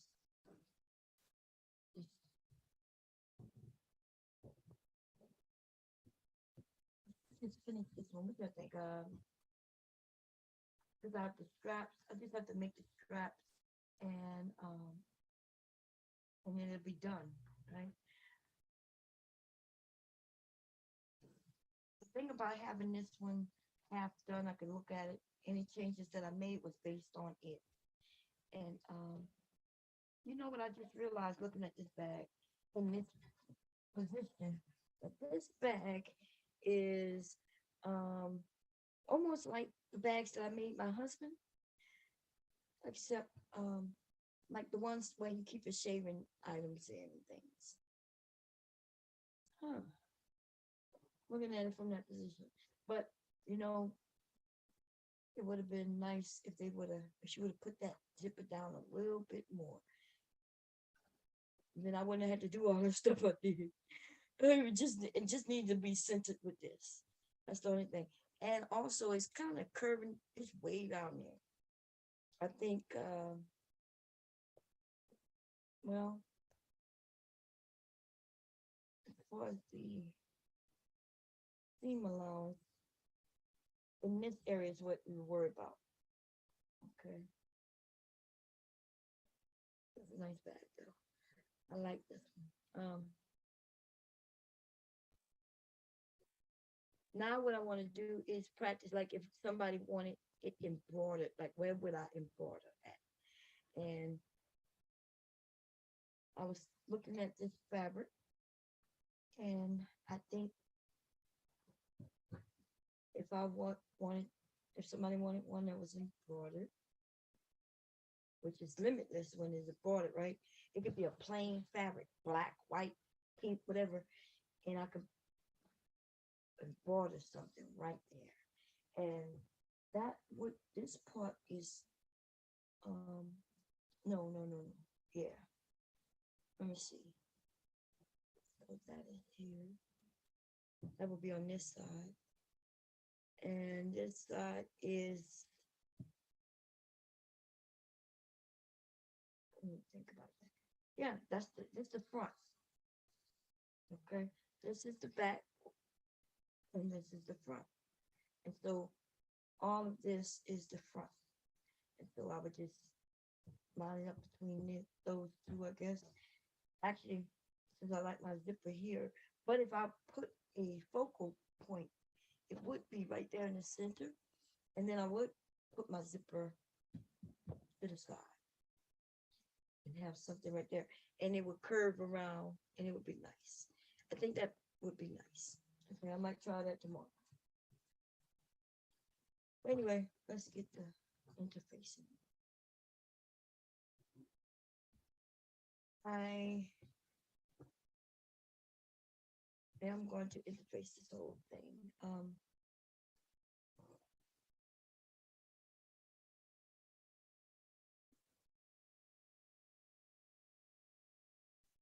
Don't need to be in the scene, okay? I'm gonna end up cutting it out the scene, so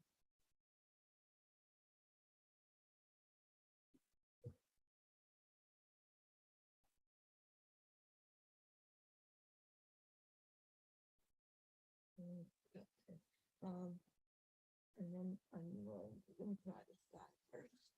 And it's okay if you interface with pieces too, okay? I didn't know that at the beginning. I threw away a lot of interfacing because I was throwing away pieces like this. This is a piece of interfacing. Why would I could throw that like that, right there? Okay. Why would I throw that away? I don't know. I wouldn't.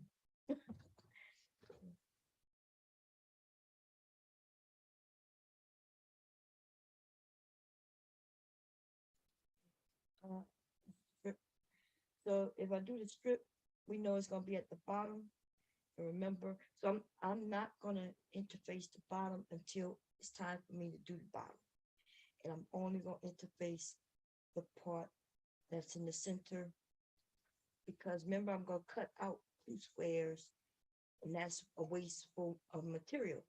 To be honest, I should already be cutting out those pattern pieces, right?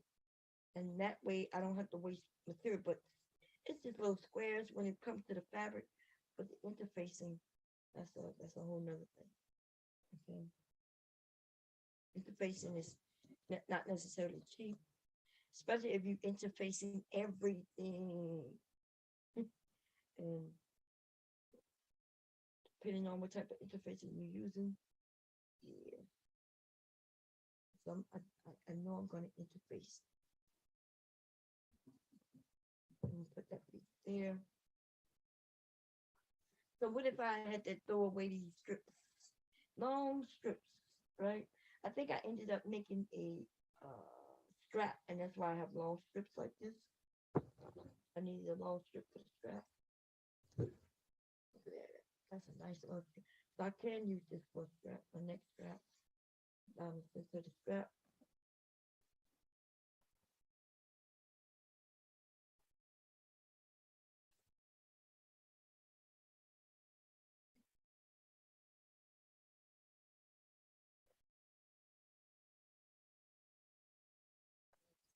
Don't need it on the side here.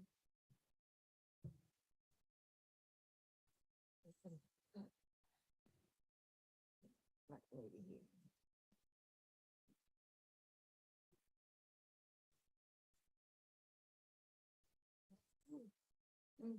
Stop the share, restart the share.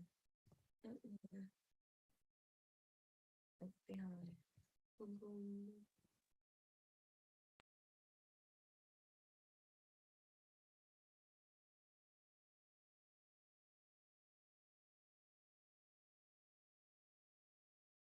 Okay, so I've cut this piece. Probably can see from the top, right? For the angle. I cut this piece, and it doesn't go all the way to the bottom, but it does go far enough. So I think that's good. I don't need this right now because this piece meet my requirement. Okay. And I don't need it. Don't need to be in any seam allowance. Anything that I'm gonna end up cutting away anyway. And bam. Now I gotta find which side is the gluey side. Because I didn't even know this. I thought this was sew in. Because I couldn't find the gluey side, but I think that's the gluey side.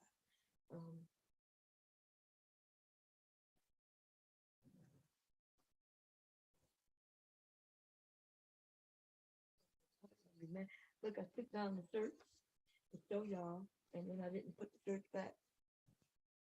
And he's the one who hung up his own clothes, and I took them out the hanger. Okay, so I'm gonna have to fix that. Okay, hubby is meticulous. Y'all think it's me. It's me a little bit, but no, hubby is meticulous. Okay, he likes his shit a certain way. He does. What my pad? He wants his stuff a certain way, and it is what it is. I want a piece of fabric just iron this. And then the towel is too big.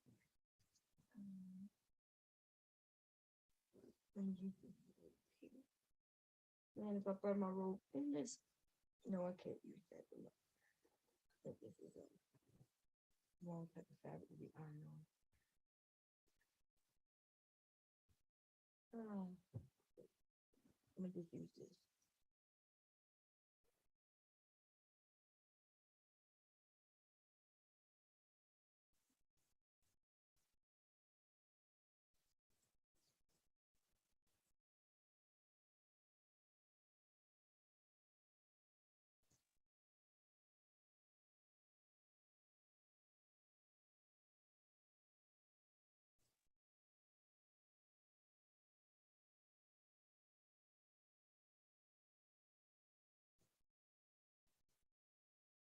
Hope this is not so in, because if this is so in, and guess what? I'm gonna cut it too short and sew this thing in. thought it was sew in, but then I used it on something and it closed in. I was shocked. I thought I accidentally bought sew in. Like, why would I buy sew in? It's cheaper, yes, but it's not easier. I don't think this is yeah, this must be sew in. God, I thought I bought some sew in. Let me see.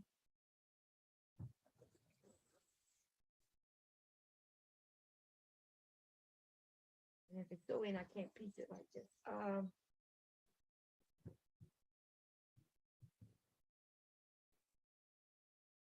I mean, I have to actually sew it in, right? And then show on this side. So you don't want to do that.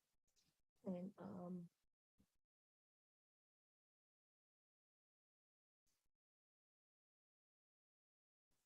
now I could go tack in that, that, that, that, and it'll stay in place. It'll stay in place forever. Right? And it'll be good. I could tack it in with a needle and thread, or tack it in, just tack it in. But I think that's what I'm gonna do. Let's see what it looks like.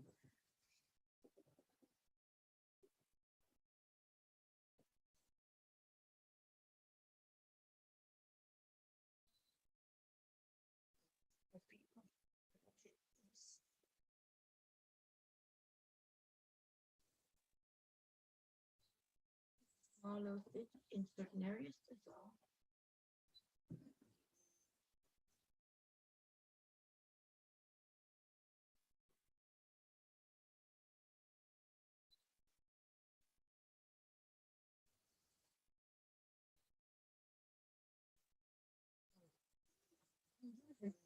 Y'all, I didn't even notice I'm using orange paint.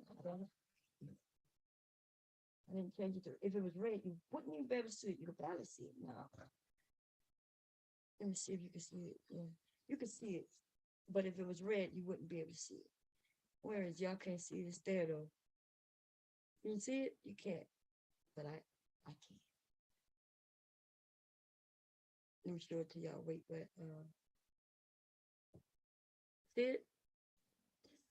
You wouldn't have found it if I wouldn't have pointed it out. Okay? And so you know if I do it with red, you're not gonna be able to find it. There's another spot too. I was looking for it. It was hard for me to find it too. Because it's blending in so well, but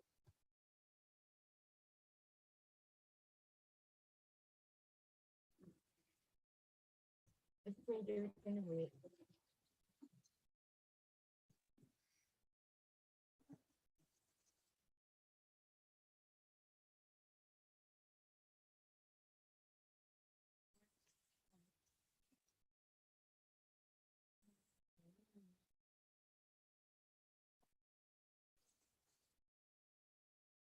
My phone is ringing and I can't answer it because all my headsets batteries died. You know, nobody called a home phone anyway. Our motherfuckers be calling. You can call all you want. You ain't gonna get nobody because nobody got no way to answer. Okay? And nobody cares to answer it anyway. Call our cell phones.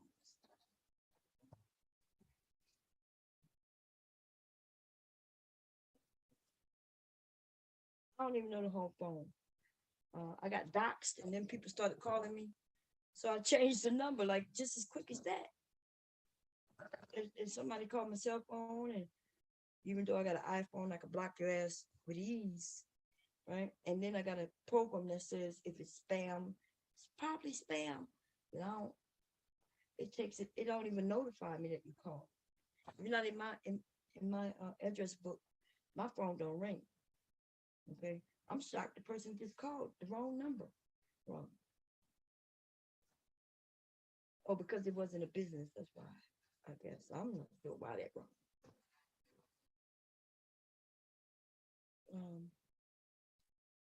I put that, so we're ready, okay?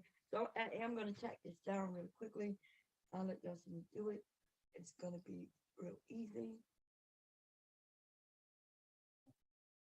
Just wanna make it sure it's where I want it to be.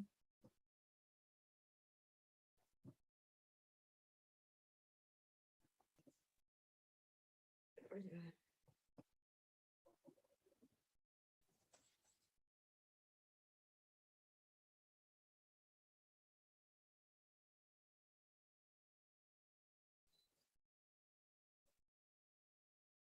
Just a few stitches, forward, and a few going back to block it, that's all. Okay, and then I come, so in the middle here, do the same thing. Okay.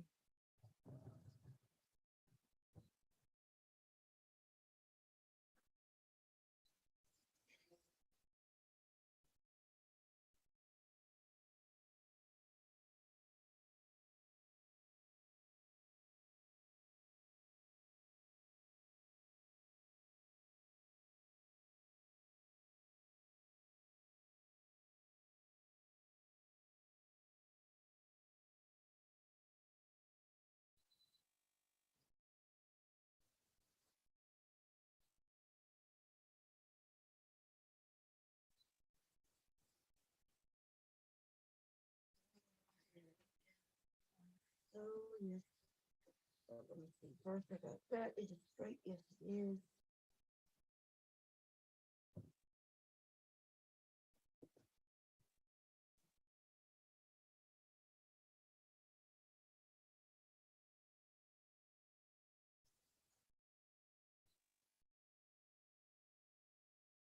Only way you're gonna be able to tell is if it goes right across one of Minnie's face. I'm gonna check it out. If it does go across her face anywhere, I will take that stitch out and re-stitch it somewhere else. And so far, so good.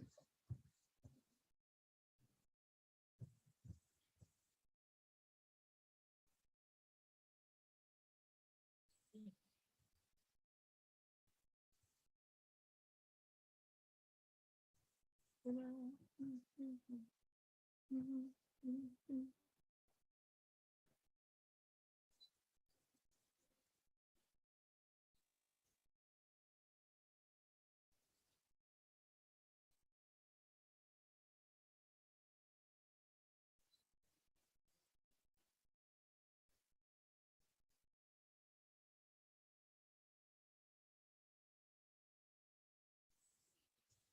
getting faces.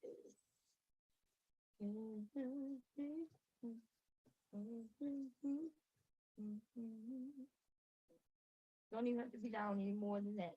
As long as this doesn't move, it will keep the structure. Okay, especially once I start sewing, cutting, sewing, and all that bull crap. Okay, um, it doesn't have to be in the. Remember, I'm not really worried about up here, but if I wanted to put a few pieces up there, I could. I'm not gonna worry about that. Okay. I'm looking at the other one, and yeah, let me show you what it's doing right now. It's the which comes fell in, and it's still standing. Now, if I put the structure there, it'll stand in this shape the whole time. The ones I did yesterday is standing in a shape like that. But who needs that? Don't need it. Right? So it's good that it falls in or falls out. I think it's cool. Okay. So what we're gonna do is we're not gonna worry about this. Now, if you are worried about this, so you want it to stand up, then yeah, put your interface in there. But I'm cool with this. I'm gonna put one more stitch down here.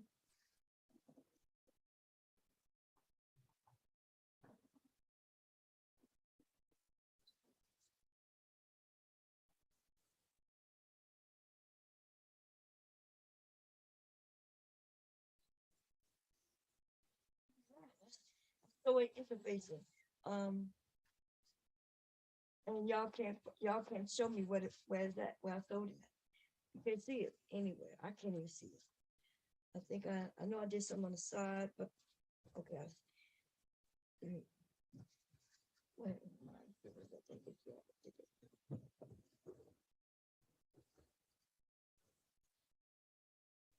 I'm gonna show you where they are. You can see them once I point them out. Let's see.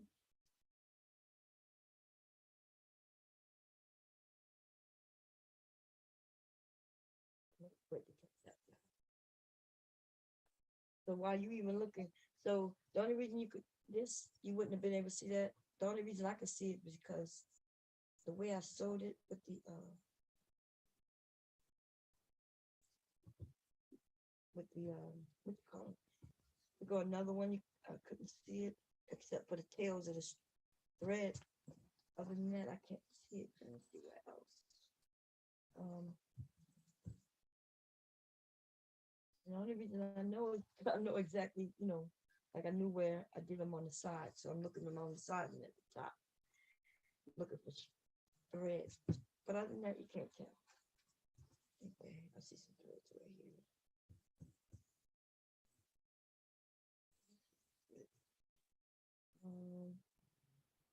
I think I did somewhere else one. Can't see it. Okay. And that's the purpose, right? The way you can't see it.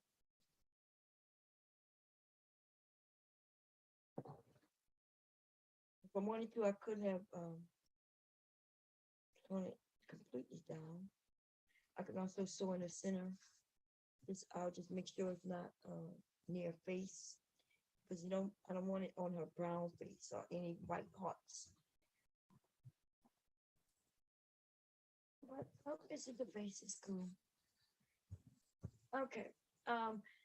This is better than the other way anyway, and the reason being, you ever had some item that you could tell the interfaces started to peel off?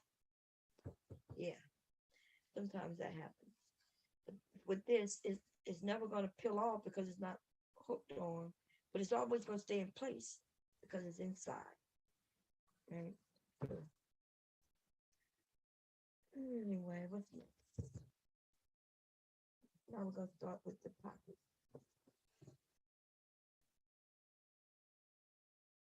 Yeah, what happened to mine?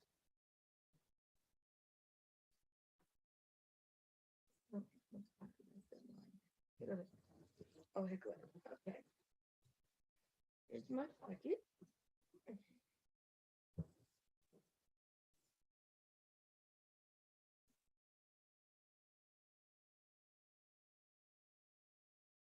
I'm gonna do it from the top. It really is 7/8. Where's my ruler?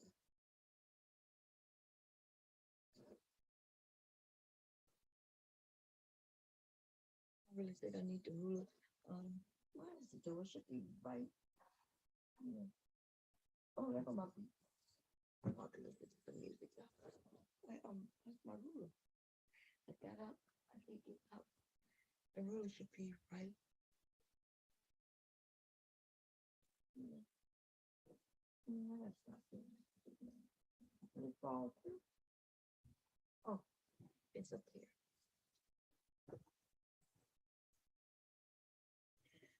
7/8, which is a little less than 8.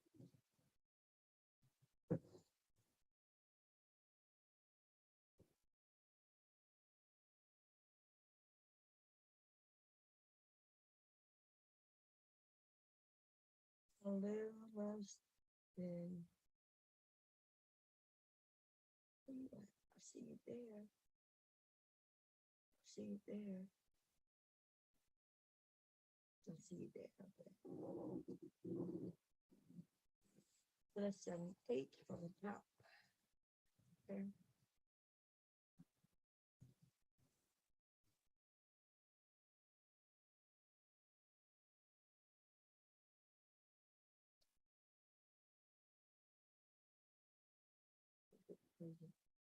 I just rule because on one side it's as let's make it there. This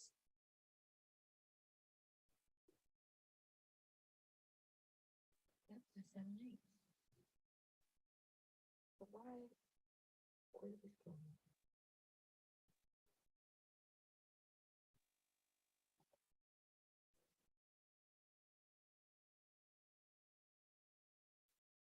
Nope. This is 7/8. Is what I had it before. This cannot see it.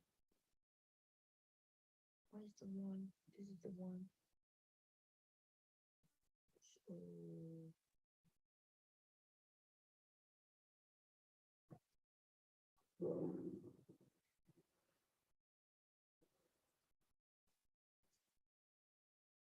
there we go.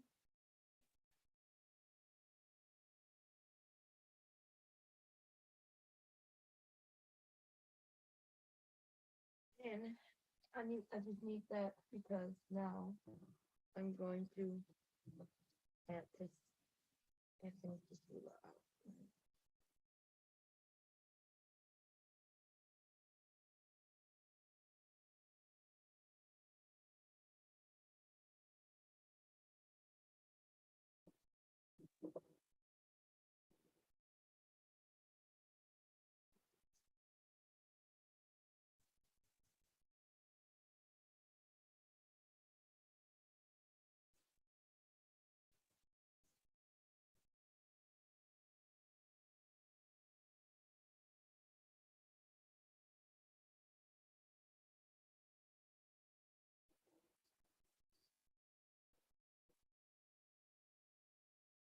I'm gonna go in the center of this. So this is the like I want it. So where is that? It should be 1/3, huh? Oh no. Let's see. No, it's not 4 inch. Okay, 1/4. Put you there. Put you there. And that's the center. Okay.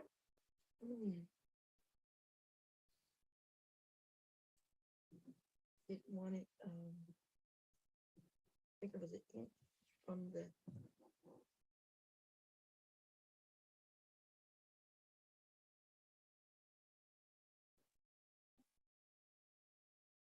I wanna be there. Is it right? I wanna be there. Wanna be there, baby. Mm, mm. There. 7 inches on the floor.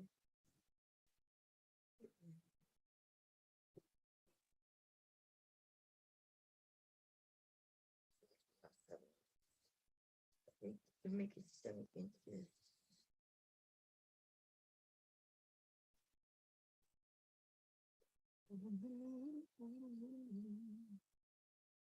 Let's see, where is my no, that was smaller. I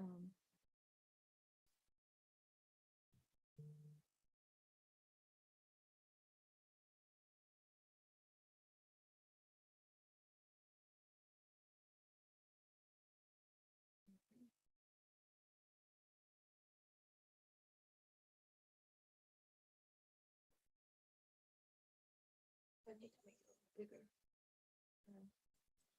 It,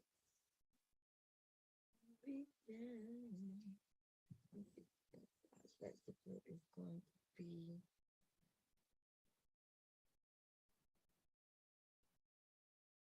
like 6 inches. Okay.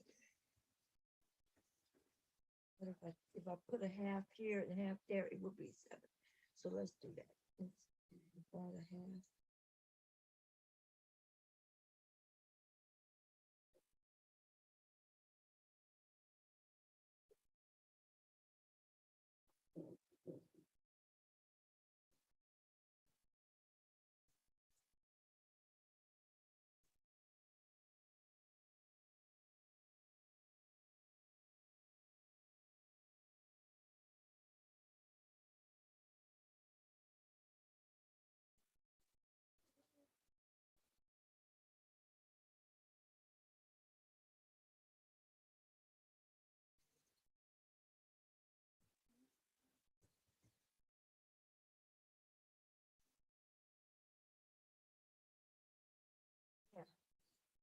Yeah, what do you want?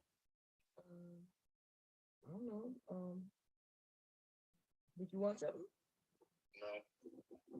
Did you want to go to Wawa? Did you want to get out, or you just wanted to,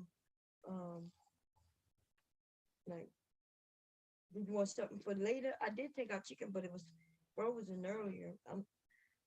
When I came up, so that was hours ago. But if you want to get chicken, if you already passed it up, you can get me a sandwich from Wawa. All right, I'll get you a sandwich. Okay. All right. Right. All right. Hey Siri, call Mark on mobile on speaker. Calling Mark Edwards. Mobile on speaker.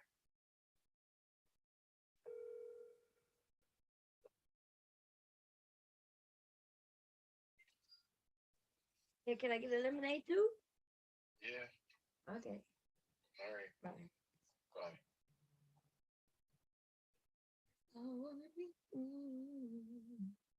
So now that was a half away from that, right? Yes. And so the half that's supposed to be the dot here that makes the triangle, I don't have to put the half mark. I just have to make the triangle from that mark, right? And we want the triangle to go into that corner. If it doesn't go in that corner, it messes up everything when you cut. Okay, so it really needs to go from that dot to that corner. Okay. And I'm not worrying about this being in pin or whatever. It's the wrong side inside the pocket. If that makes sense, what I just said. The wrong side. The wrong side of the inside pocket. So it won't be seen. And plus, I'm going to throw around and then I'm going to cut. So yeah, none of this is going to be seen because all this is going to be cut out, essentially. Right? So you ain't got to worry about that. And that is done in pen. I did do it in pen. Okay, it's easier for me. I can see everything. Okay. So remember, this is the cleaner this is, the better that thing will look. You want it to look nice, you have to do this, and you have to cut. Okay, and then it comes out really nice. Some people, I'm gonna buy a template. I'm gonna buy a template.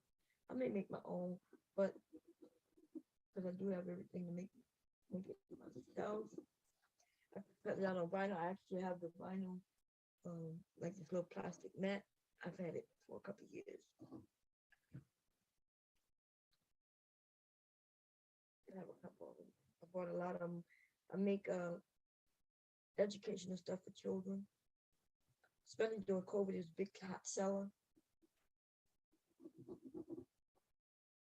But see, that's not exactly in that corner.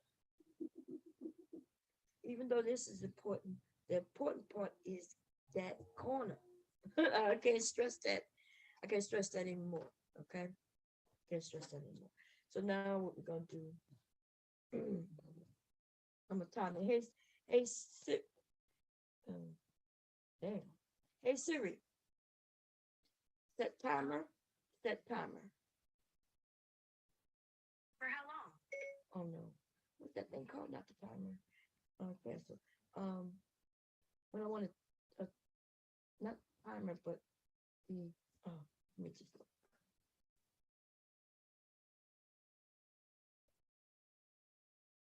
There you go. Okay, it's called a stopwatch. Okay, let's get it. Let's go. I've already kind of cheated, I guess, because I've already done certain things. But normally, let's see how long we can. Hope I don't need to look for anything besides them damn puts that fell down there. God damn. But okay. Hush my mouth and get it going. I already know where I want it to be lined up here. Okay. What about the top up there too much?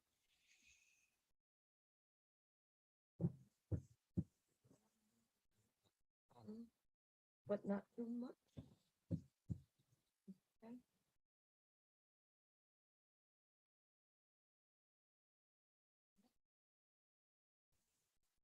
And you can place. So you won't move on me.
Moved already. God damn. That moved on me. Put it in here.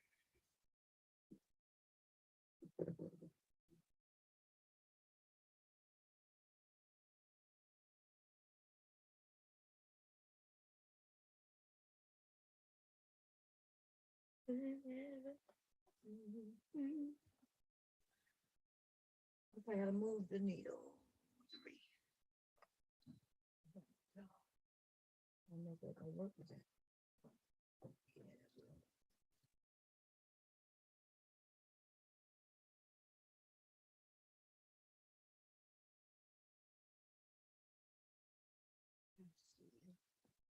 yes, I see you. See you. See you. Boop, boop. Okay. Let's see.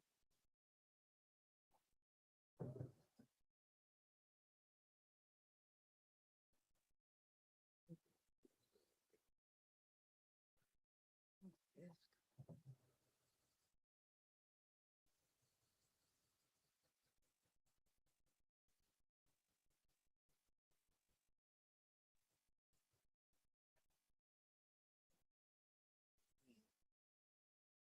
Bring you lower.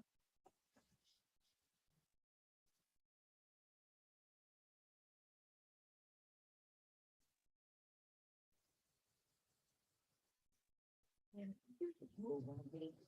You did. What the hell I did? It moved on me, but that's okay. I shifted it. Mm. I need another bit before I take that corner. One more. There you go. Yeah.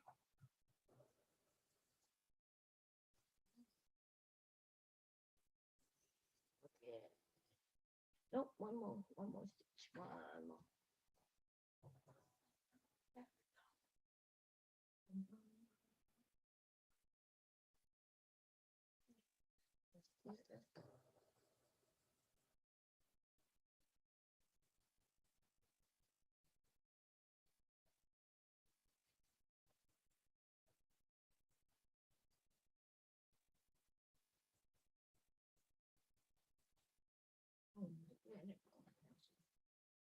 Perfect. Let me see.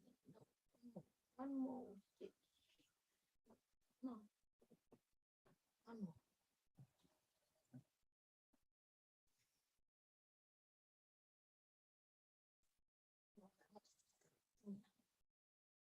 Ah, come on, man. Let me see. One more.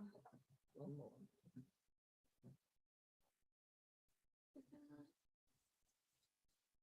I need one more note. I'm good. I'm good. Perfect.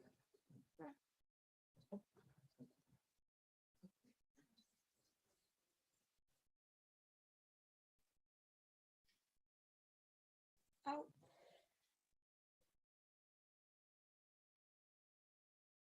Right?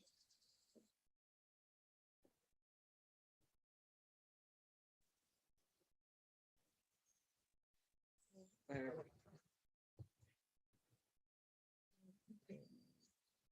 Pins help me to make sure I can put them directly on the stitching.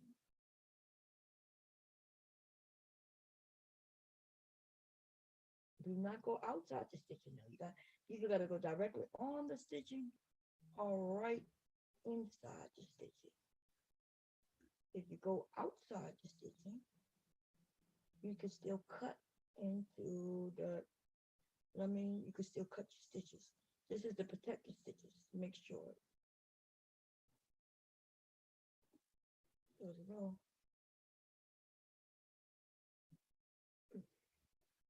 So you gotta put it, I'm gonna show y'all. Even though it's taking away from my time. Okay, messing with that thing. Oh no. Oh no. Oh no, no. Oh no. Oh no. Oh no, no, no. Oh no. Outside the stitches. It gotta be inside the stitches. It gotta be inside the stitches. It don't even matter if it goes way over there, but it gotta be inside the stitches. I need these and my steamer bird. Go here. Seam rip. That's what it's called, the seam ripper button. You could do that. I'm gonna take this though.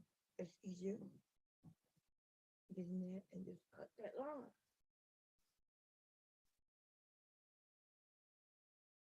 And go bam. I wanna be down.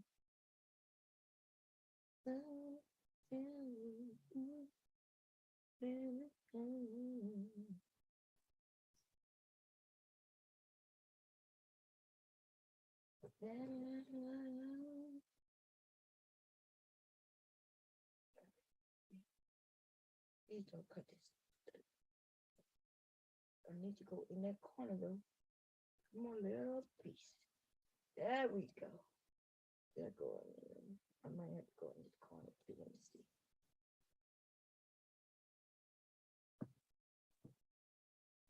I'm so scared. Like even though I have the pin there, right?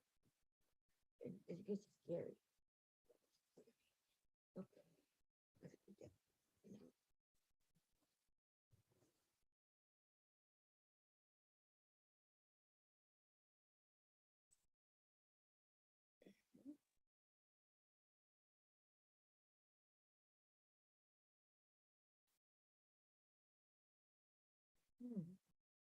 Let's see. If I do it right the first time, baby, yeah. Okay. Now I'm turn it over. I'm gonna put on some music. Maybe some instrumentals. I have some instrumentals. Maybe. Blick, blick. Oh yeah, that was good. Okay.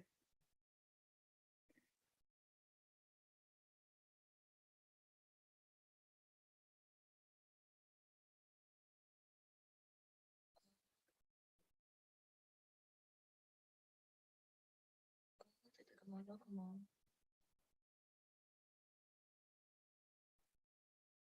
Oh man. Library. Playlist.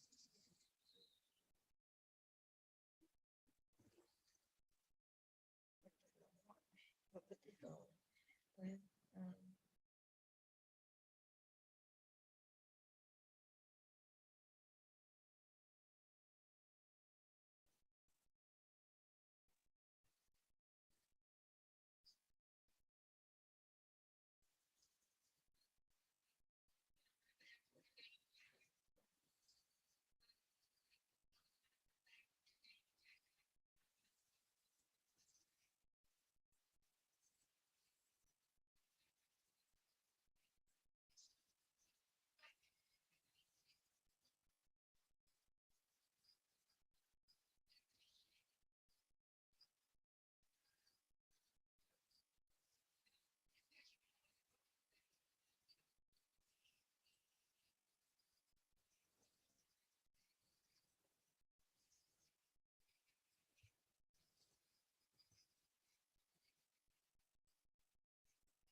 Mommy,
mommy, mommy.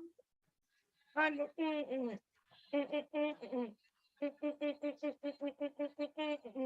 mommy, mommy, mommy, mommy, mommy.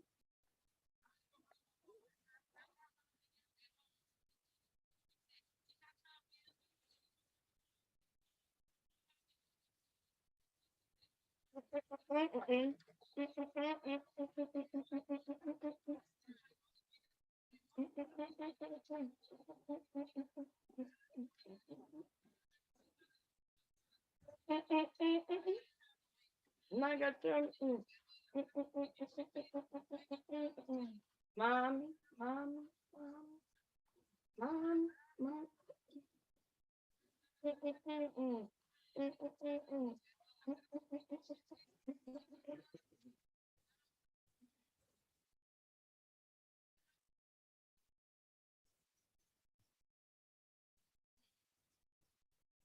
good.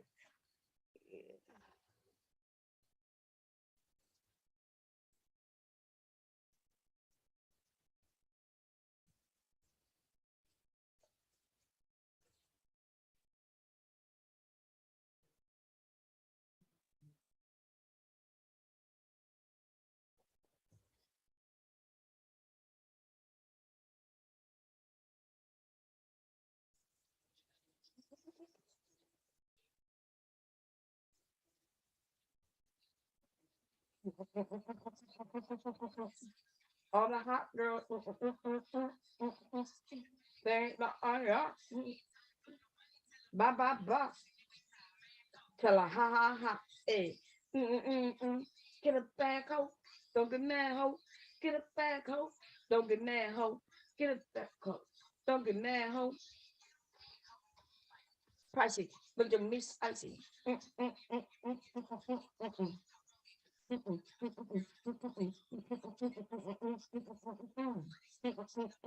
What you can't do. You're a damn fool, but get your bottom. That's your main fool.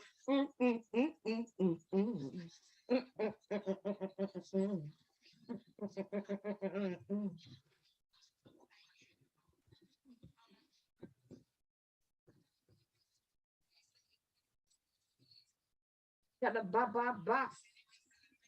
Tell her ha ha ha. Don't get mad, ho. Get a bag, ho. Don't get mad, ho. Get a bag, ho. Don't get mad, ho. Fuck a broke hoe. Don't get mad, ho. Get a bag, ho.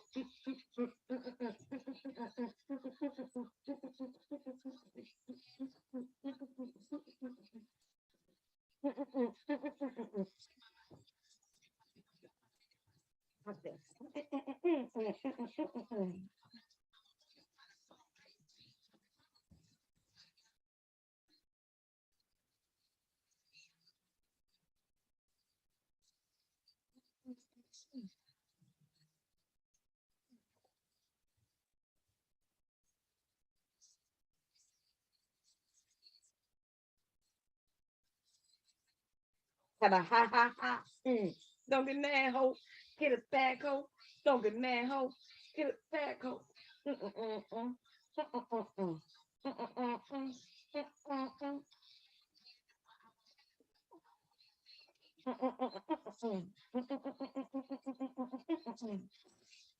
Nene, boo, boo. Yeah, almost some money.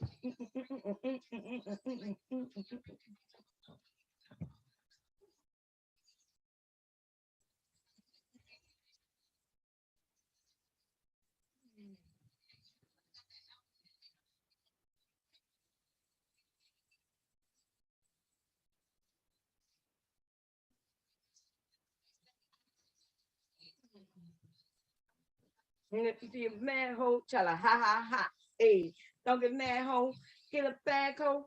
Don't get mad hoe, get a bag hoe. Don't get mad hoe, fuck a broke hoe. Don't get mad hoe, get a bag hoe.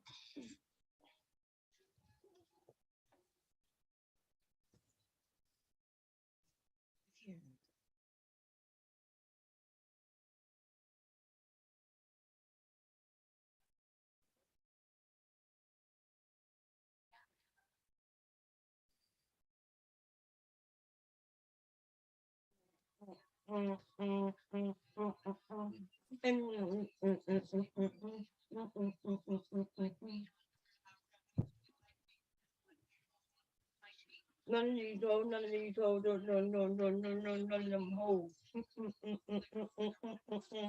That's down to the food.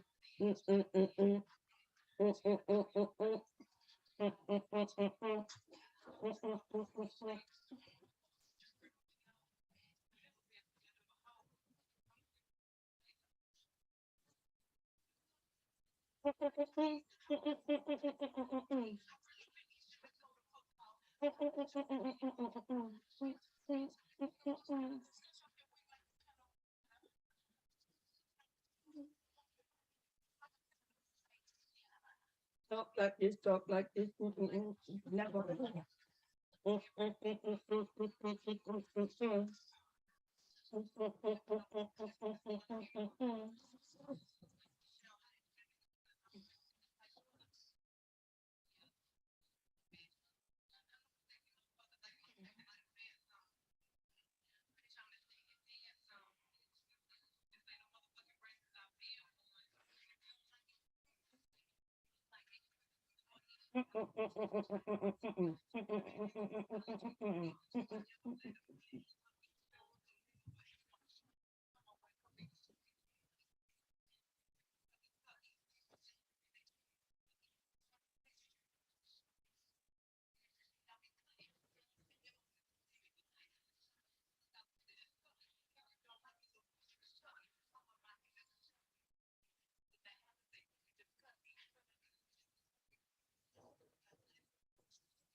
It's hot. It is hot, baby. It's hot.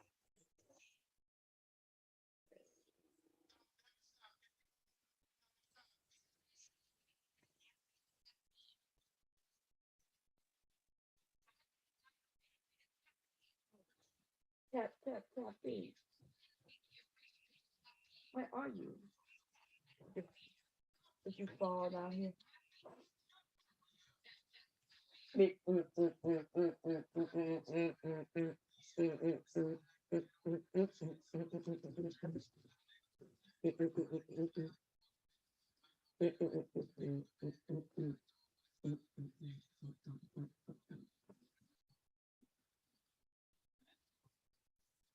Okay.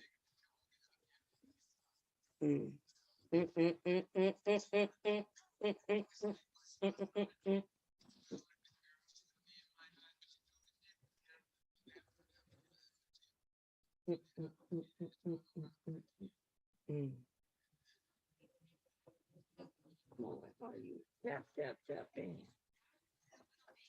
Oh, I'm wasting time, man.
That's my state. Smallest is up here. I'm a freakily.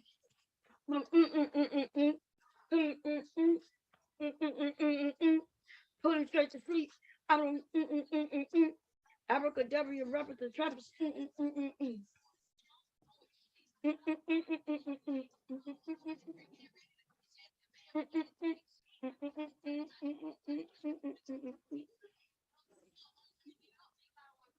Cause I'm a very pretty girl. Get it from my mama. I'm with all the drama. Make him give me brain and the frustrated of a hummer. I'm gonna tape that. Must have was down here.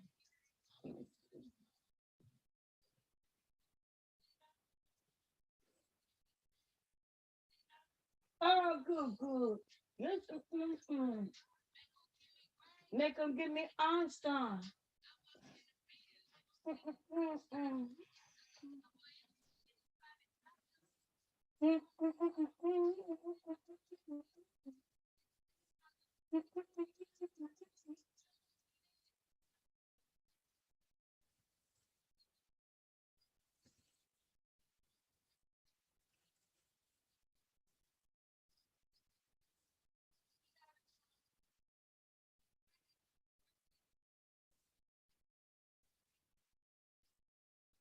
Very pretty girl. Get it from my mama.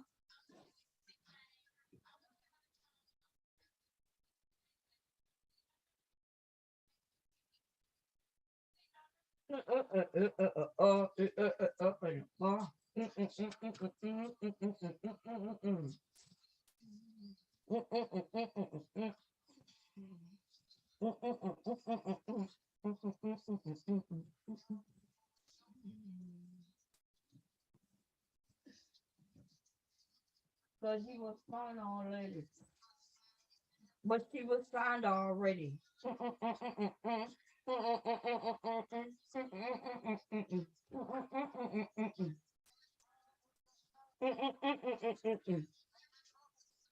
Here's a legend that Tuki.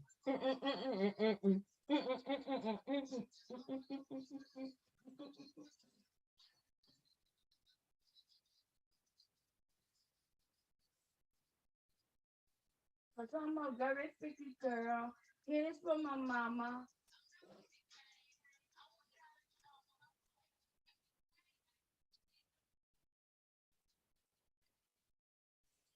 I'm a very pretty girl. I get it from my mama.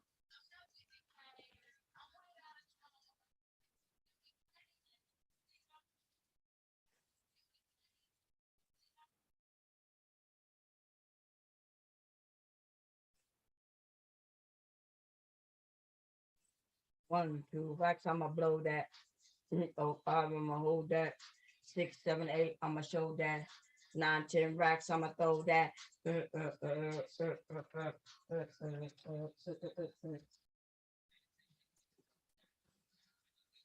about that. What you about that? Hey, what you about that? Okay. Let me get my extra. Look.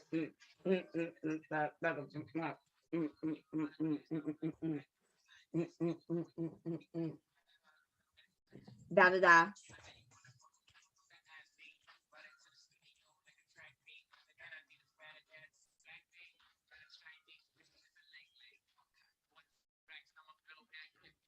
Four, five, I'm hold that. 6, 7, 8, I'm gonna hold that. Hot dick that, I'm gonna hold that. Hey, bounce that ass. Hold that. Hey, she goes in the back. Put them out that. Hey, it's about that. It's too big. Let's see them.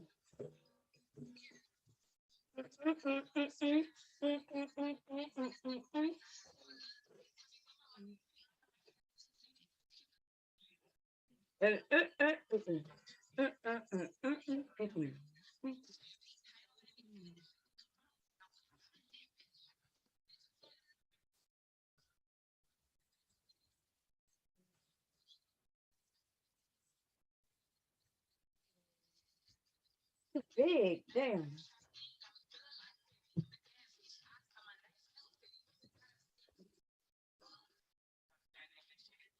Well, that's too big. I have to find it. There's butterfly way of fucking mouth there. Hey.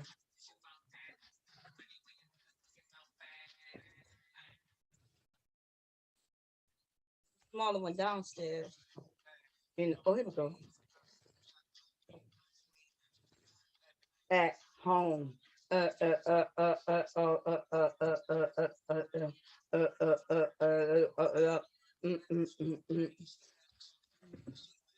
we go, the top. There we go.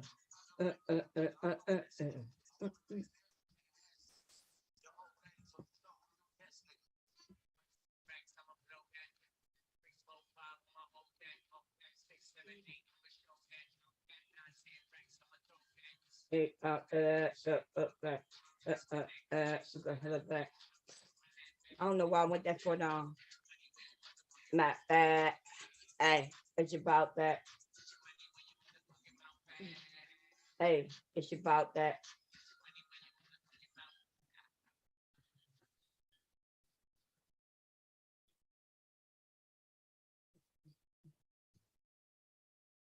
Don't need to be that long. That's a waste of product. Let's see. There.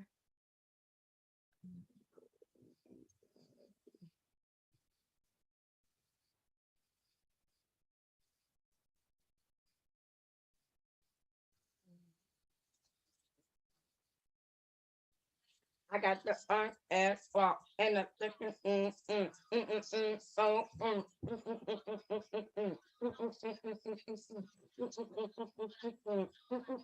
damn, that's tough. Too good, too good, good.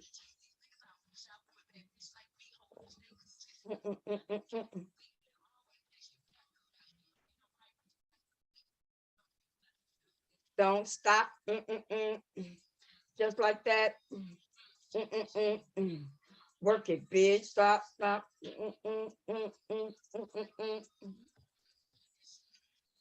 Work that. Then put a curse.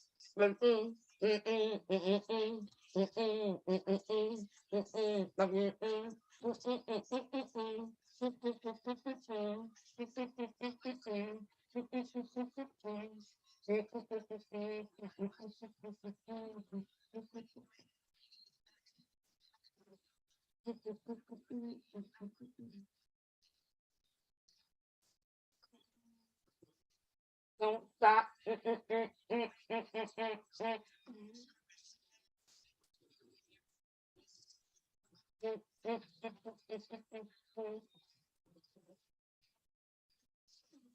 Don't stop. Just like that. Work it big. Don't stop. Just like that. Work it big.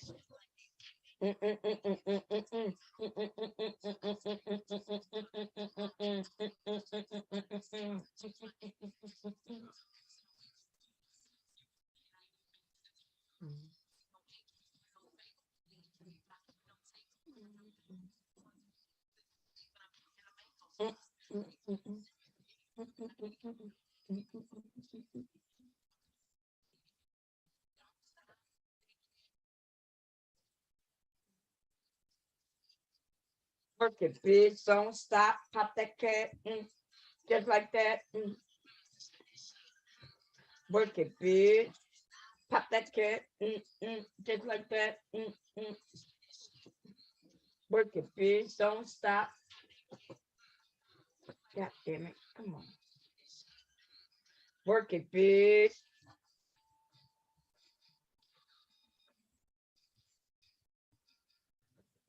On it.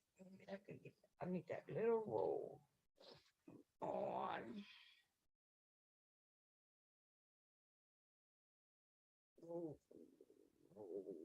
For me.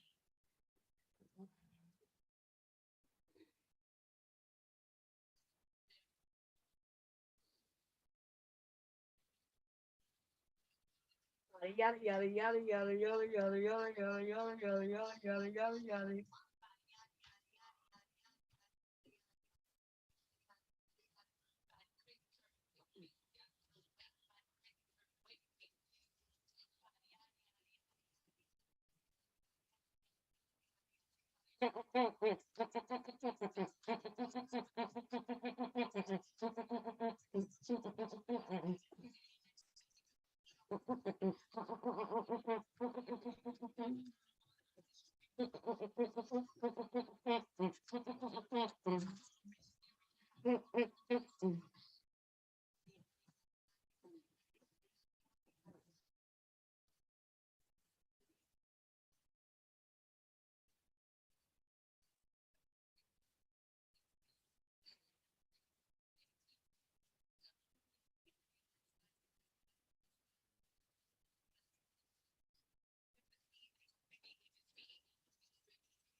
Rule number two, if they all come for you, you know, body yada yada yada yada yada yada. Let me get a help me. Come on, fold that shit.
In the mall with him, I might have a ball with him. Somebody come in and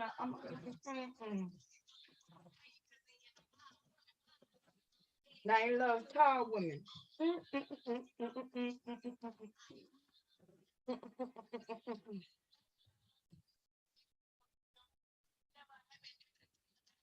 I'm a hot girl.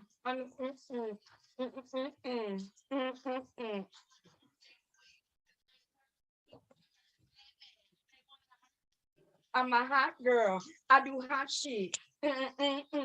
On my outfit. Cause I ain't thirsty.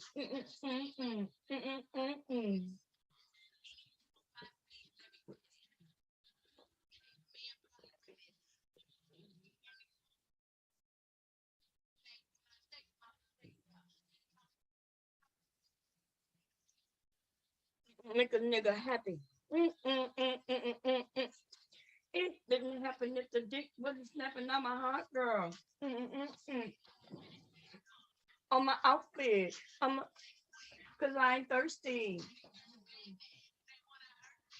I'm a hot girl. I do hot shit. On my outfit. Cause I ain't thirsty. In a room about me, let me get it. I'm an open book and your man probably read it. Look at my feet like the whole step pathetic. And I make pussy like wild fox looking like sausage. Call me two Tommy. And my teeth like diamonds.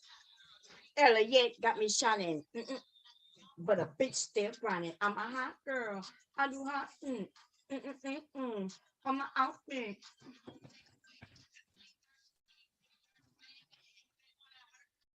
I'm a hot girl. I do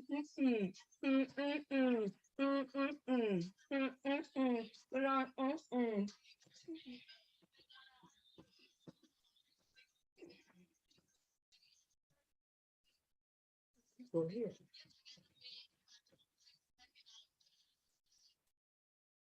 But the bird in the hood are always hard. I'm zipper foot. What the hell? I've been that bitch. I'm a hot girl. I do hot shit.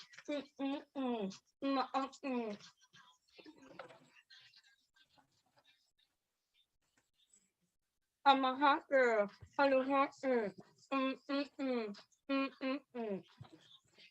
Damn it. I bet I put it in here. Yeah. Zipper foot, where you at? Probably on the floor. God damn it. Why the bitch is so stressful? Hold up and roll out. What your bitch is so stressful? Hey. Why your bitch is so stressful? Pull up, press for. Bitch, running up, press for. Don't make me pull out my fist stuff.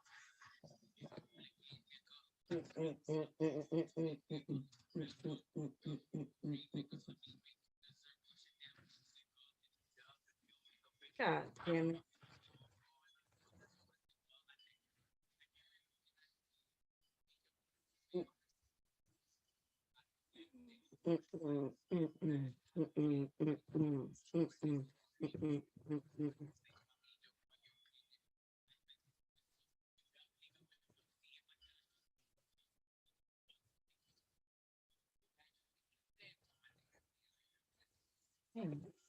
What your bitch is so pressed for?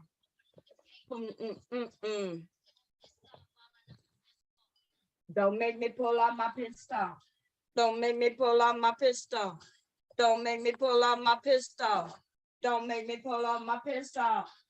Why your bitch is so pressed for? Why the bitch is so pressed for?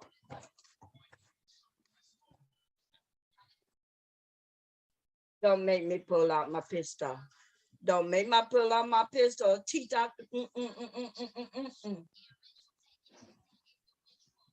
Damn. Mm, mm, mm, mm, mm, mm.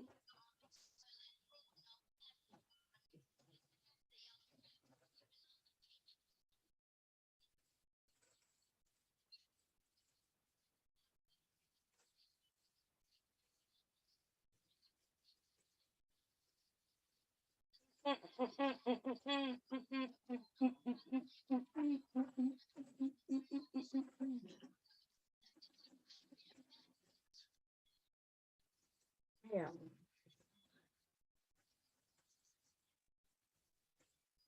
Don't make me pull out my pistol. Don't make me pull out my pistol. Don't make me pull out my pistol. Why you put yourself pressed for? Okay. Oh Lord. Don't make me pull out my pistol. We'll have to go downstairs and get the zipper foot.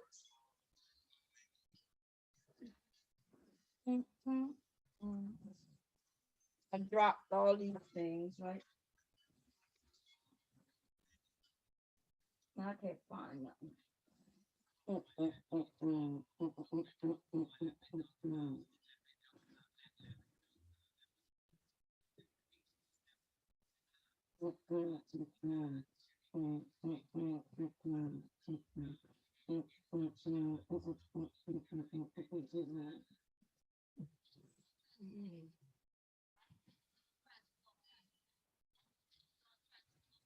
Don't make me pull out my pistol. Don't make me pull out my pistol.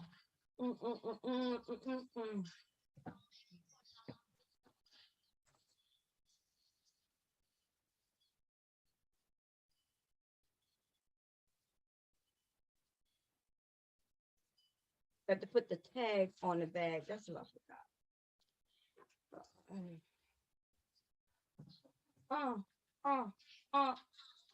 Once upon a time.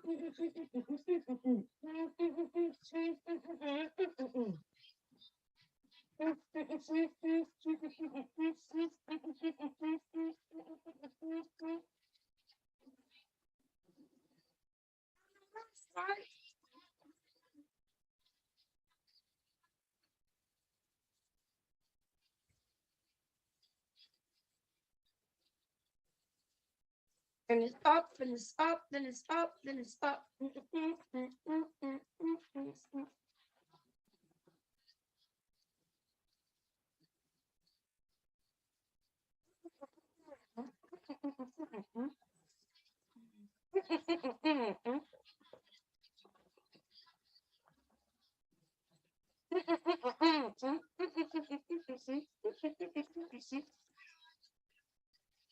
Oh, damn.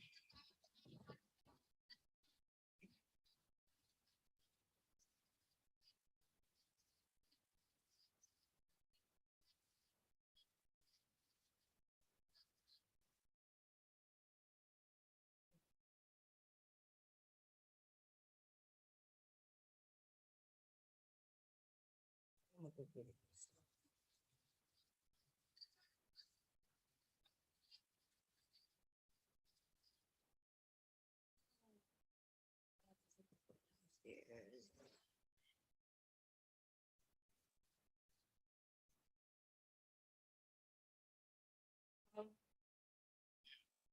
I was about to actually bring something to me, but I'm gonna come get it.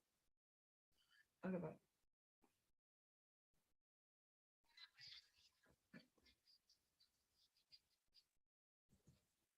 What could it be? It fell and but it's so small. It's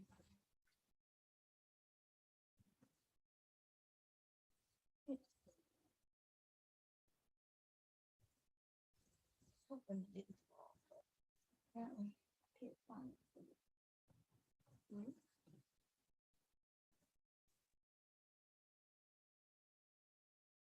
It's probably from that top. That's why it's important to put it back every time I use it.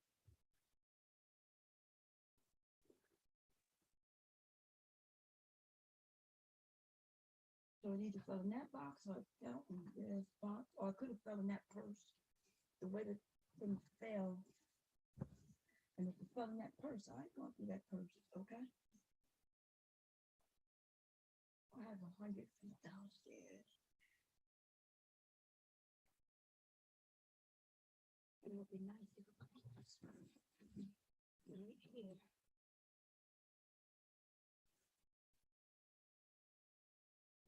Dropping.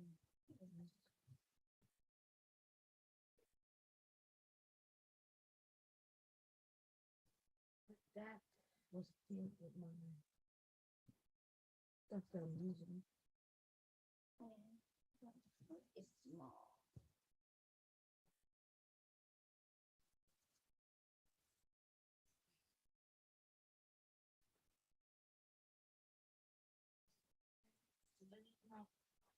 Put on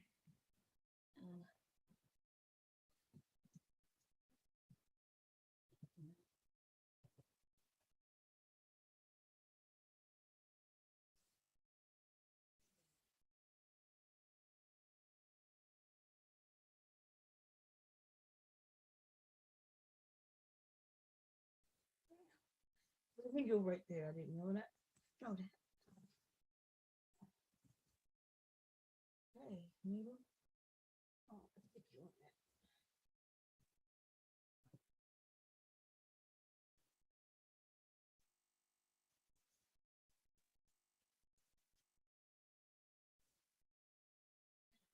Oh, I'm not sure why.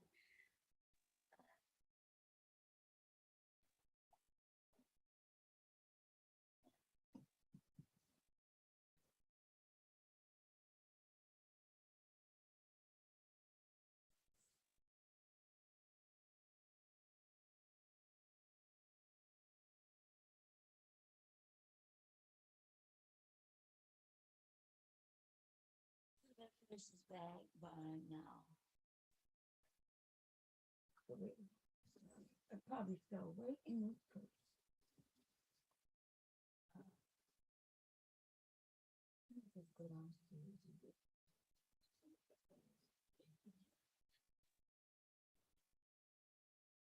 But as soon as I come up, I'm gonna find it. Ain't that?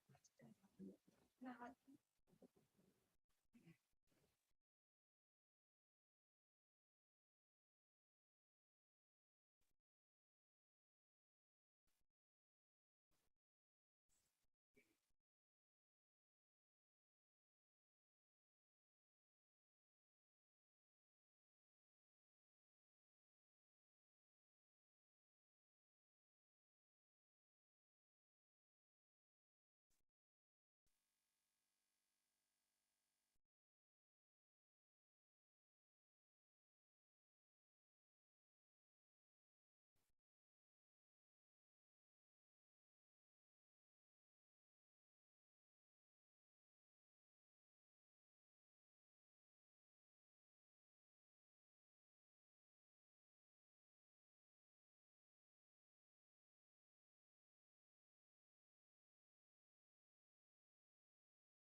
Oh no.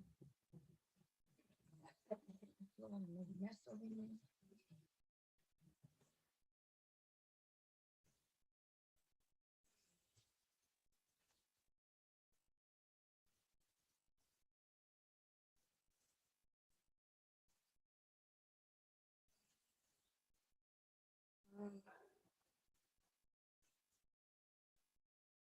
This is small. And not even water. Uh,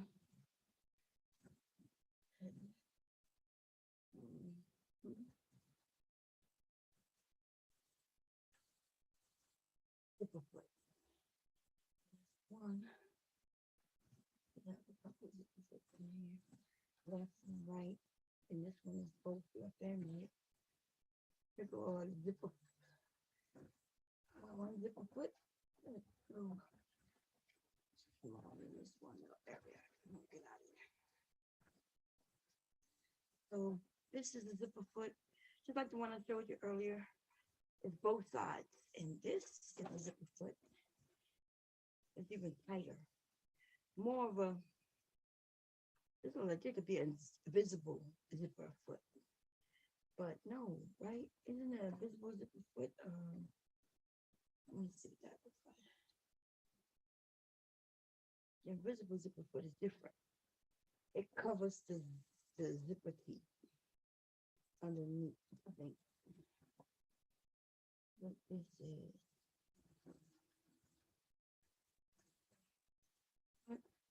Anyway, like 60 something feet. I'm gonna just use. I want this so that's a small. Um, this is like a. This is small zipper foot. Oh, let me check them out.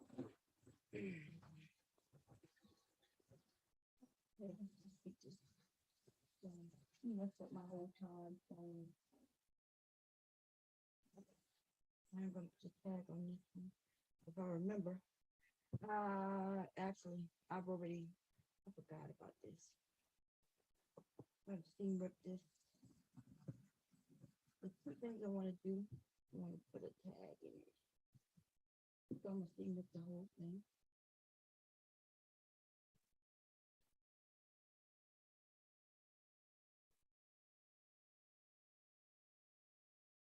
Need to break a stitch.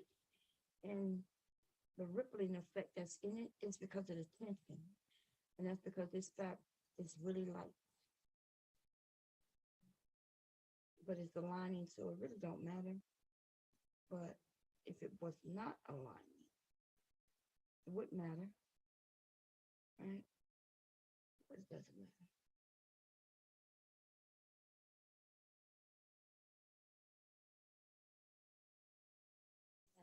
It's done the lining a little tighter anyway. Um,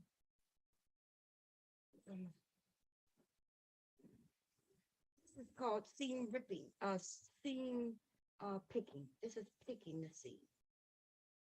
Right, go ahead and break the stitch. This is picking. It's not seam ripping. This is picking. Seam ripping is putting the seam ripper in, making sure you got your angle right.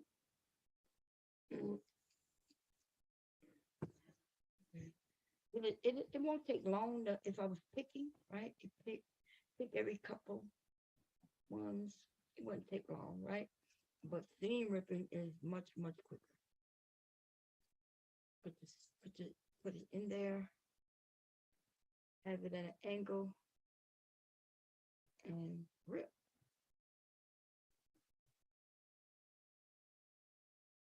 And you're just tearing through this. This is why you got to be a certain angle so that point won't go in the fabric. This is light fabric. It really would tear the fabric. Okay, so gotta be careful. And seam ripping it all because first of all, this thick finer. I want to tighten it up a little bit. Push it in better. And I also want to put a label in it.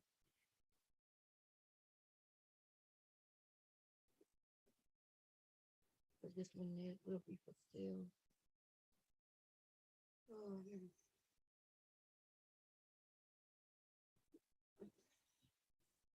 not worried about down here. Okay, let's do the zipper because I can't really do much until the zipper is done. And I see that it's wavy, right? It is wavy. Spin a little.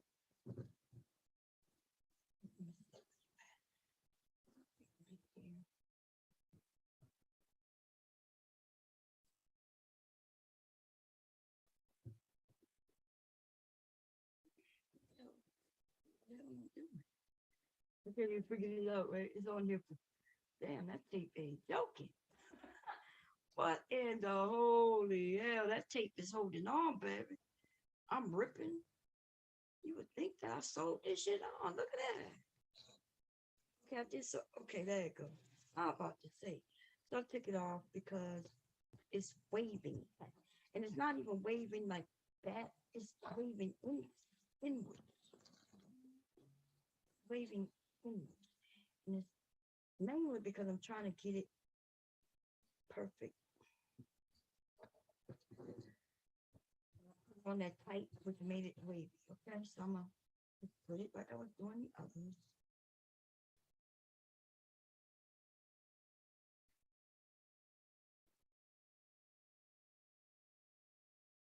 That's just sticky. It messes up my needle after I go over it, but it is sticky. It is.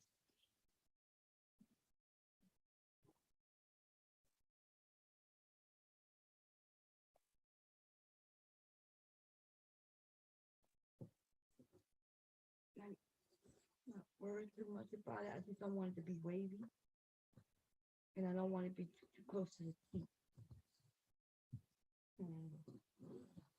Once it's not neither one of those, it's so thick. I was trying to get it perfect in there, though. I was trying to get it perfect. I can't get it in there. But the tighter I got it, the more it made the zipper wavy.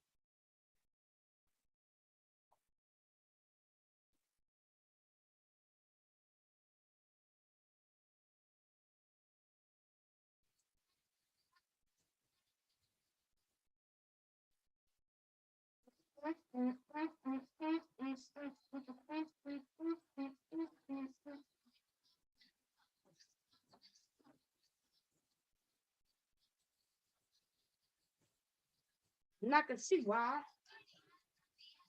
You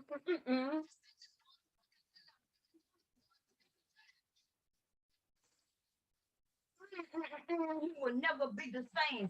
Had it on my ass because I really like the pain. I will let him run a train.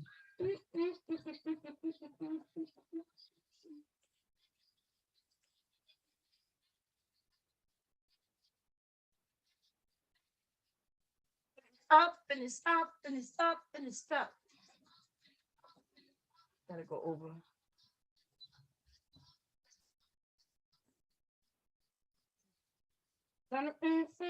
No.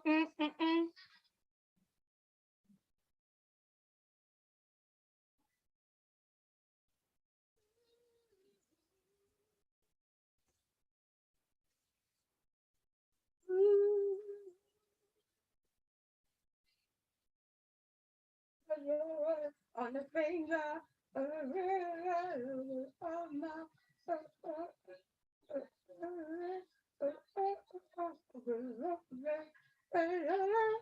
till the day I die. There is no reason so you're gonna earn on your want. So now, that's why I don't like this. Just for a friend. Oh no. Guess what? Better buy you will.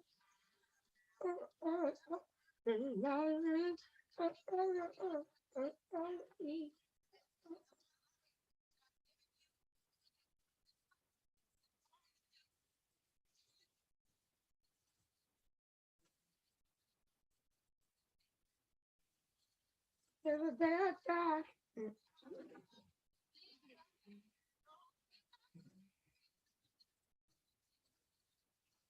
Mm-mm. Guess what? Girl, guess what? Girl, guess what?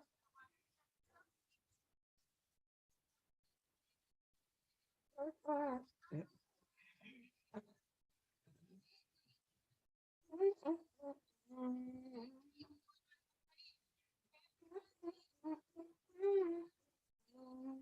I don't like this.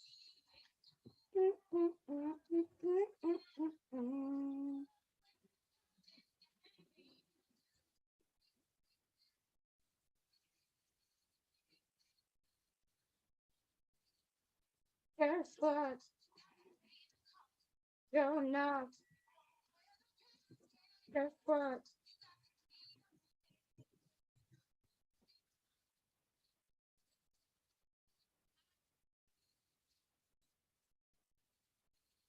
Guess what?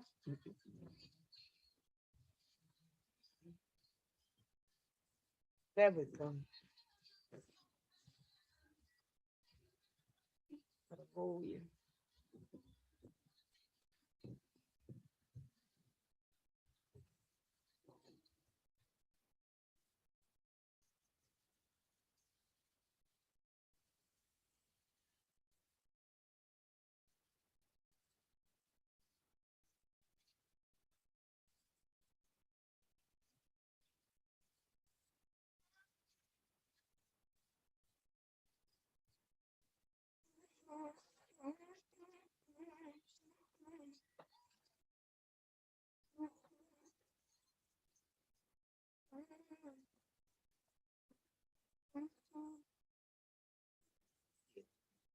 Oh, man.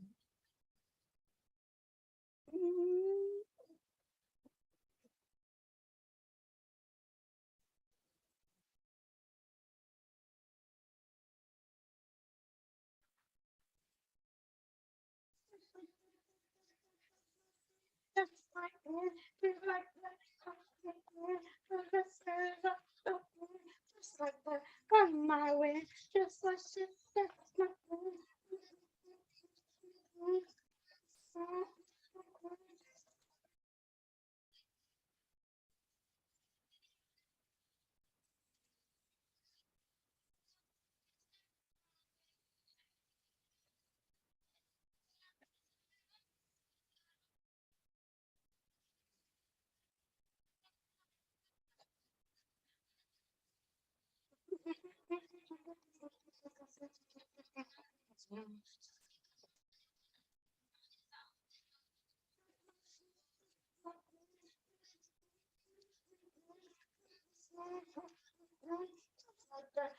My way.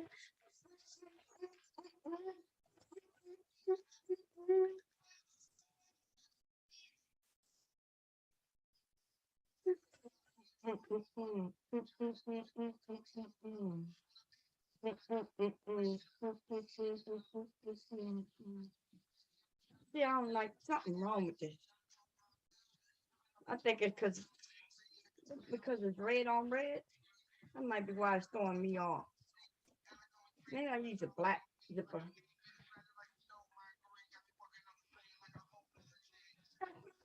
But this is throwing me off.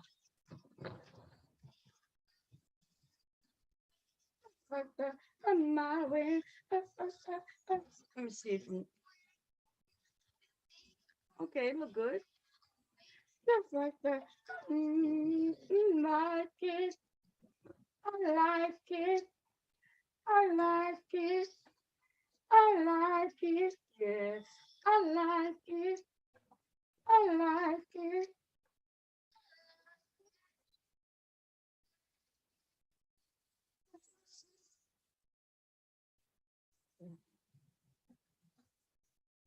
You, you leaving in there?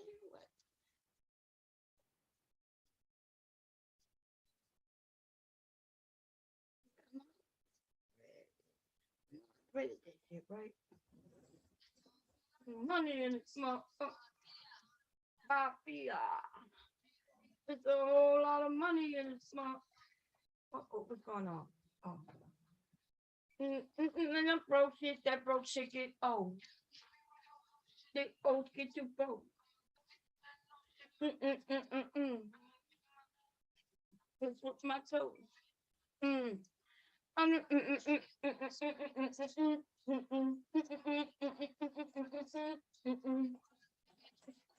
knee, the face, that's a disease. I don't.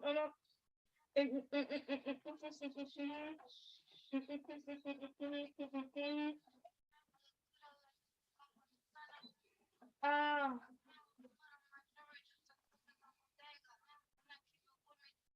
why is it too backing up? Give a fuck about a hater. Oh no, what happened? There's a whole lot of money.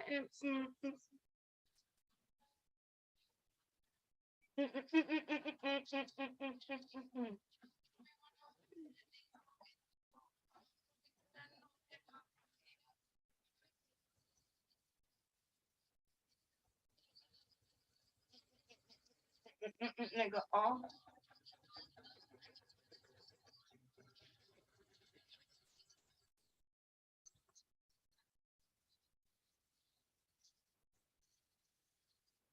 I remember you just a pull up at the pole.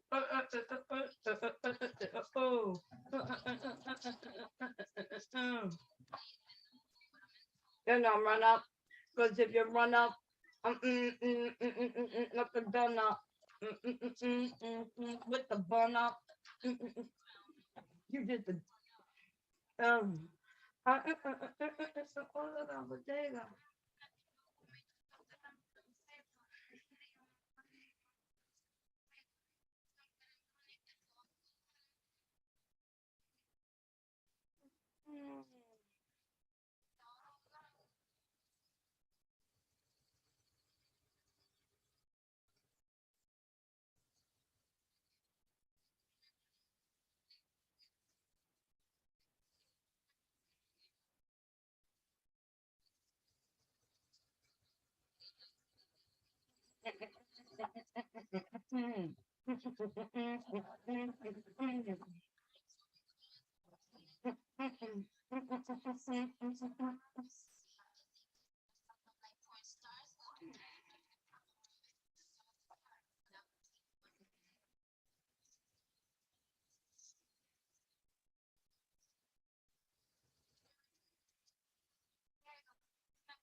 Like this one is.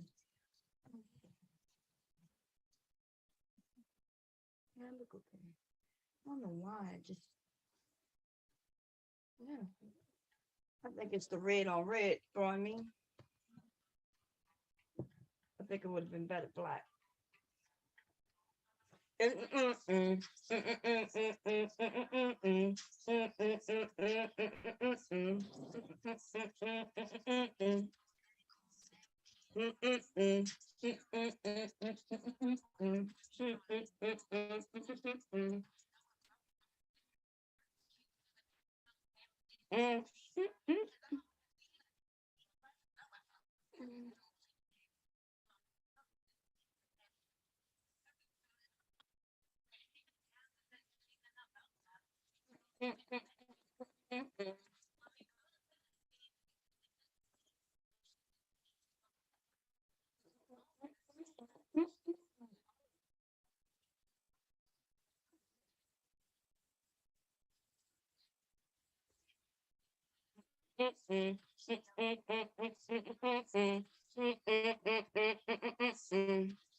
And my best friend.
No, if you fuck.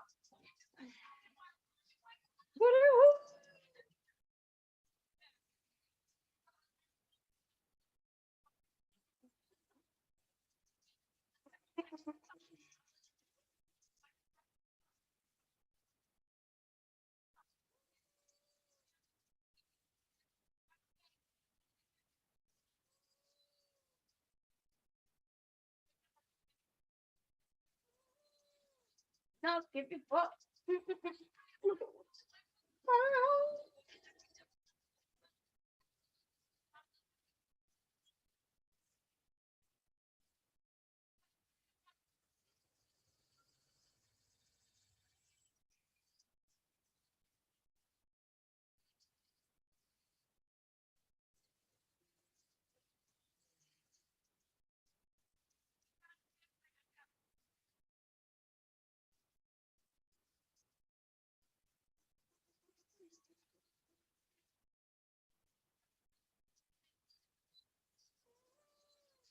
No, if you fuck.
Yikes.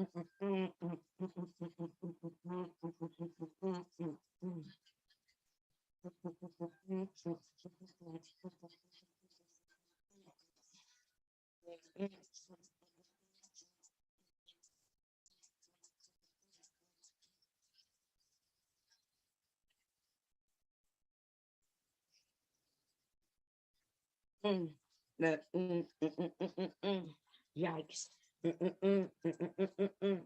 Yikes.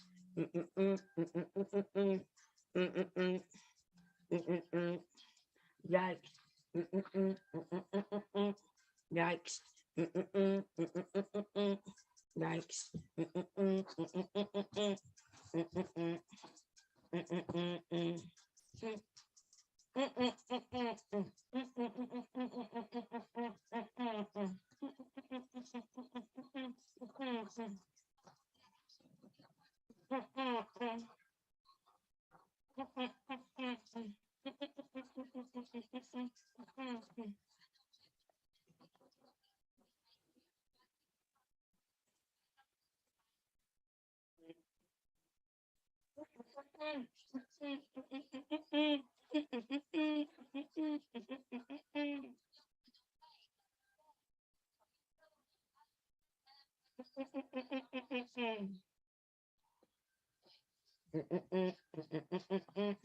Yikes. Yikes.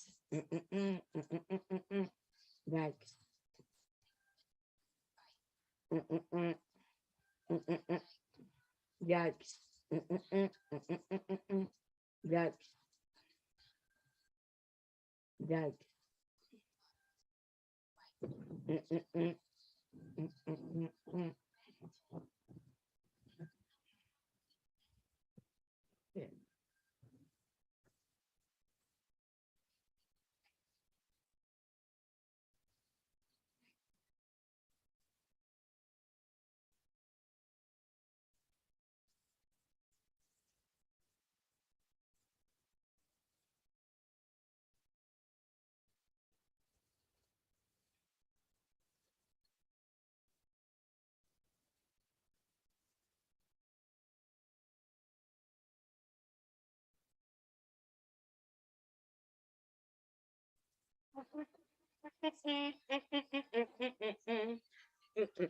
Home, Gucci coming home.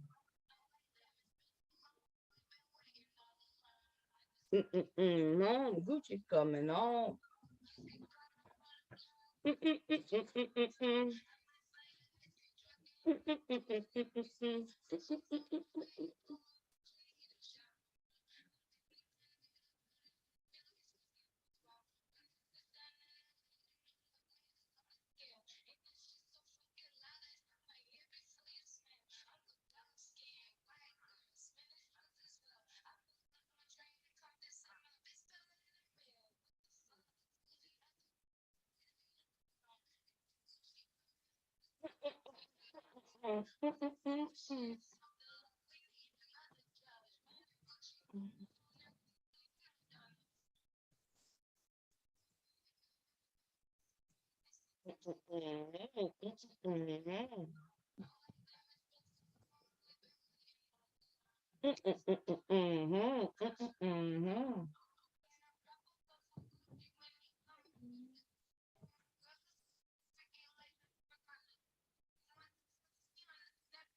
home. Gucci coming home.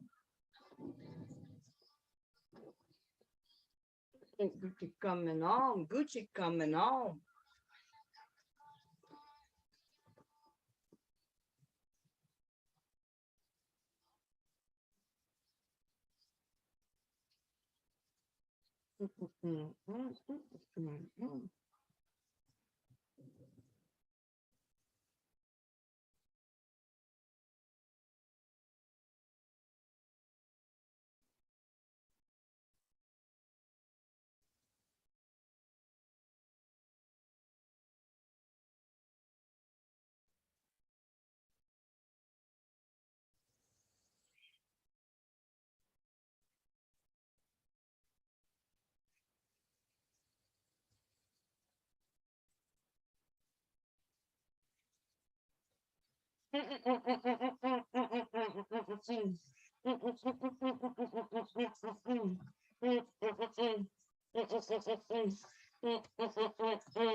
Yeah, if you could see it from the front, back, back, back, back, back, back, back, back, back, back.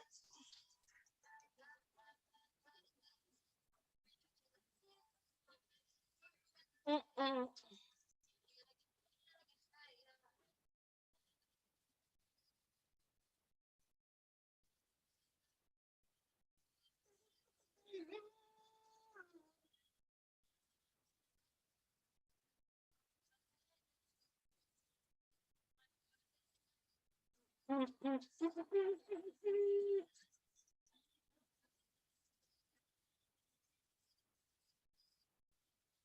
That's what you're really in a gym and I to keep it juicy, juicy. Mm-mm-mm. Mm-mm-mm-mm-mm. Mm-mm-mm. Mm-mm-mm. Yeah. If you could see it from the front, what do you see it from the back, back, back, back, back, back, back, back, back, back, back, back, back, back. If you could see it from the front, what do you see it from the back? Look at the back, back. The kitty, kitty, cat.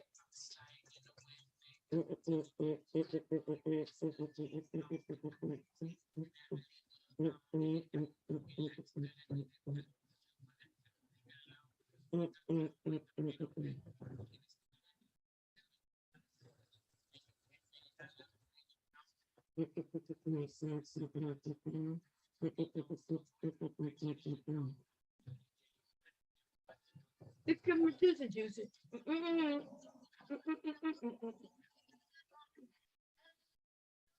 Yeah, yeah. If you can see it from the front, please see it from the back, back, back, back, back, back, back.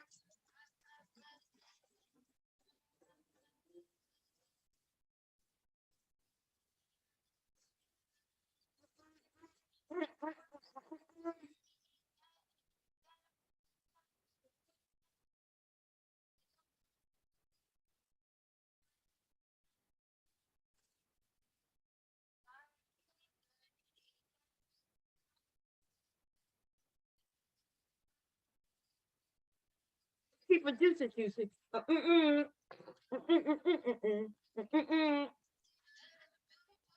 Yeah, yeah. If you could see it from the front, do you see it from the back, back, back, back, back, back, back, back, back, back, back, back, back, back. If you could see it from the front, do you see it from the back?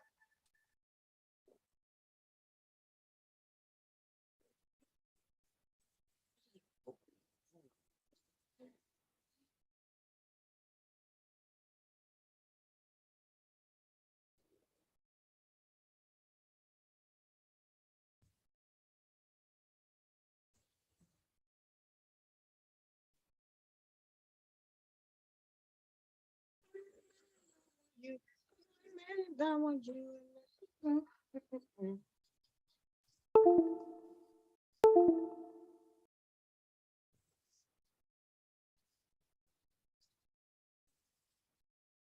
Right, you're right, can't help it, I want you.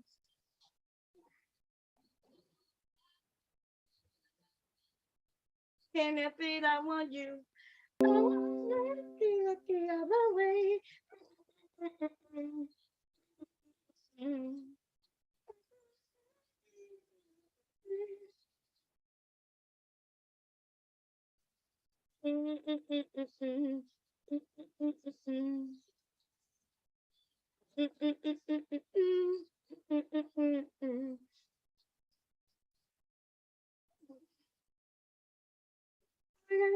I want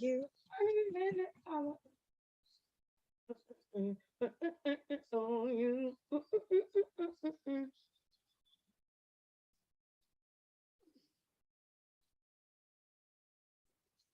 You're right, you're right, you're right, can't help it, I want you.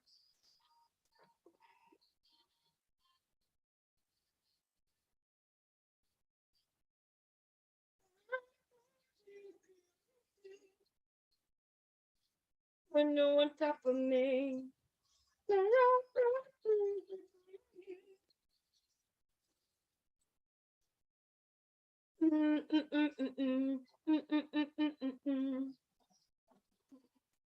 Than you used to be.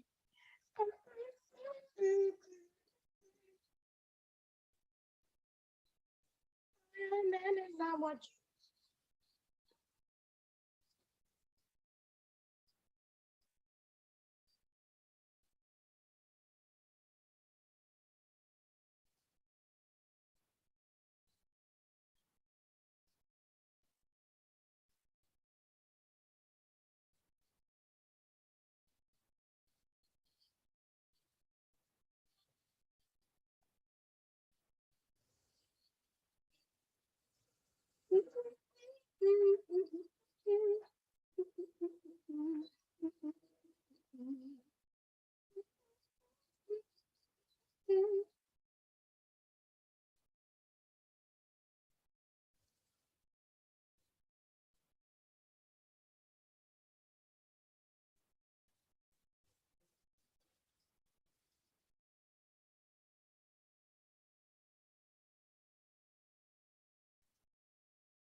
Let me be a woman, woman, woman, woman.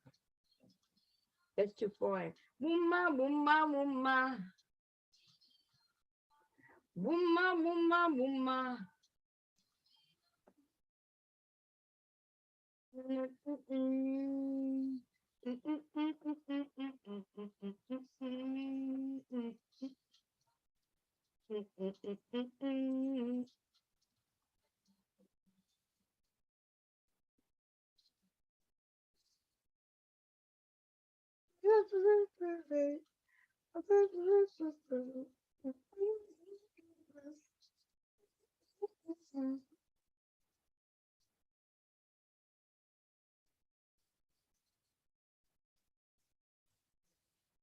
Woman, let me be a woman, Wooma, wooma, wooma.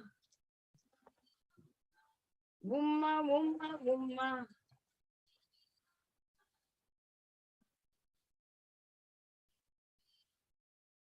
Wooma, wooma, wooma.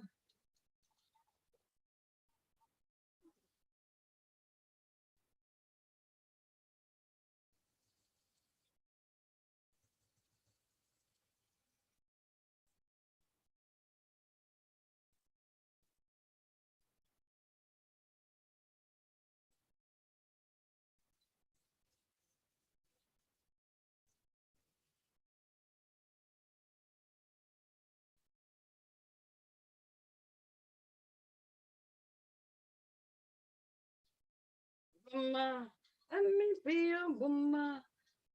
Wow. Yeah. Let me then wow. Let me be a wooma.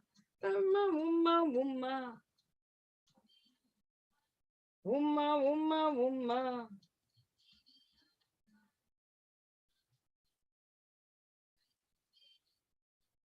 Wooma, wooma, wooma.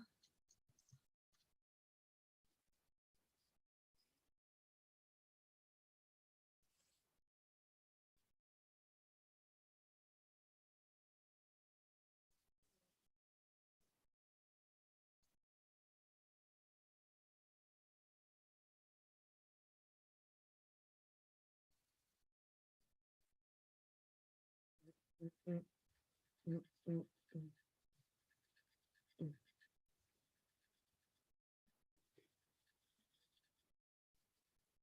Mm, mm, mm, mm, mhm, mhm, mhm. Mm, mm, mm, mm, mm. Mm, mm, mm, mm, mm, mm, mm, mm, mm, mm, mm, mm. Mm, mm, mm, mm, mm, mm,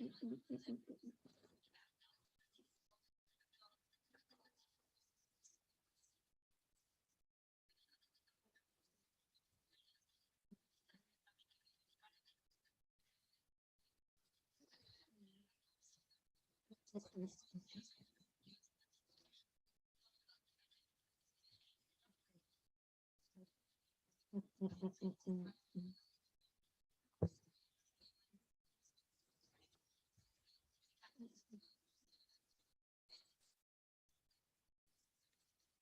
Mhm, mhm, mhm, mhm. Mhm, mhm, mhm, mhm.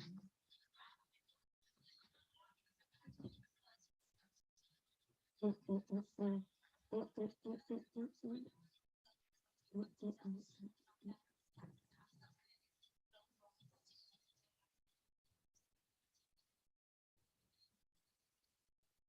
Damn it.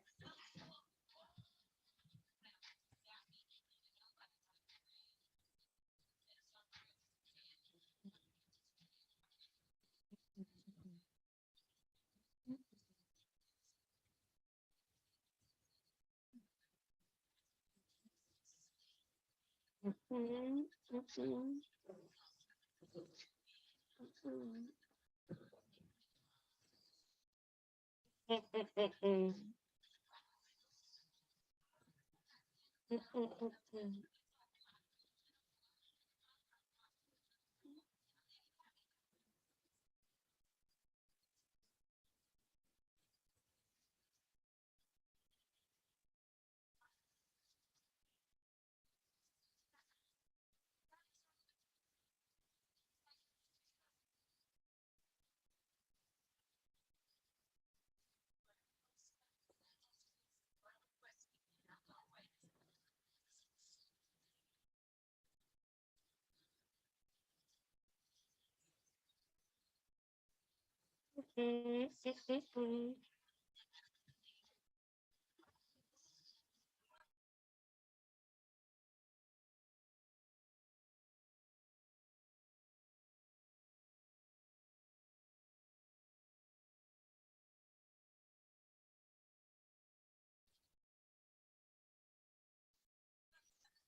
Mm, mm, mm, mm. Mm, mm, mm, mm.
No, guys.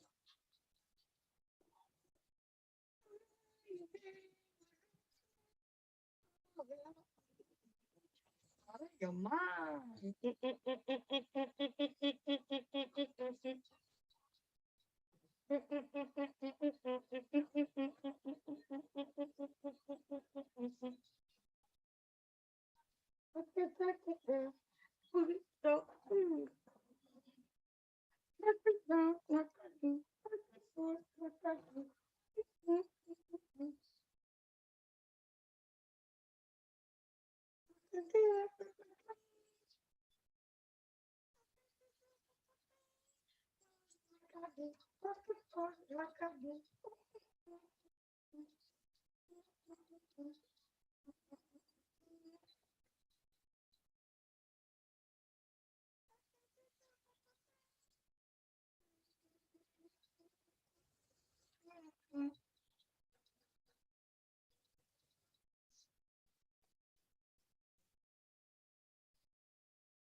Oh, damn, I left that hole small.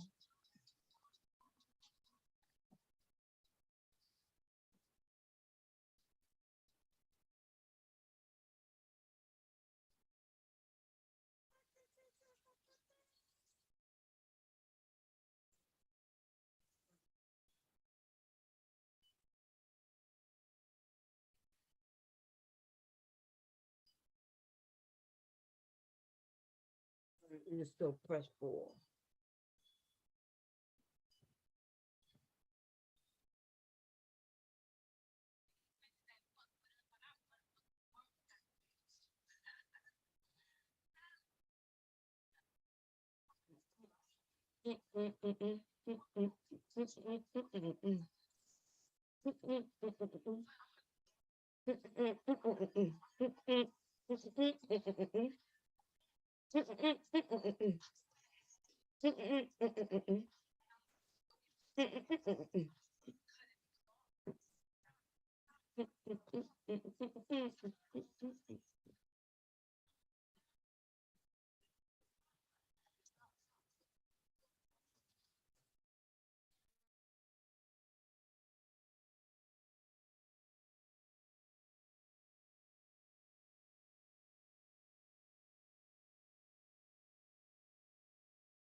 Stupid ass, weak ass hoe.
Pop it like a bully.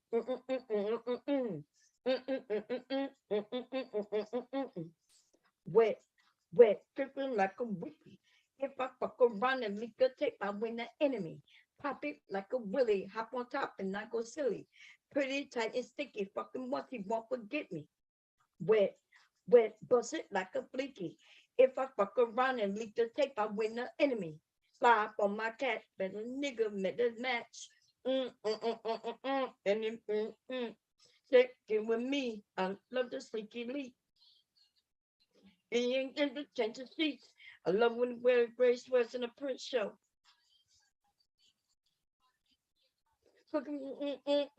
fucking my nympho. Best in my crypto.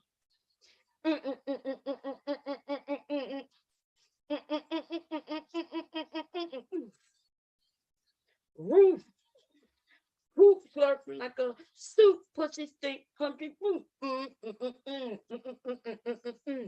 Pretty, tiny, sticky, fucking mushy, won't forget me. Wet, wet, busting like a bleaky. If I fuck around and lick a tape, I win the enemy. Pretty, tiny, sticky, fucking mushy, won't forget me. Wet, wet, bust it like I'm bleaky. If I fuck around and lick the tape, I win the enemy.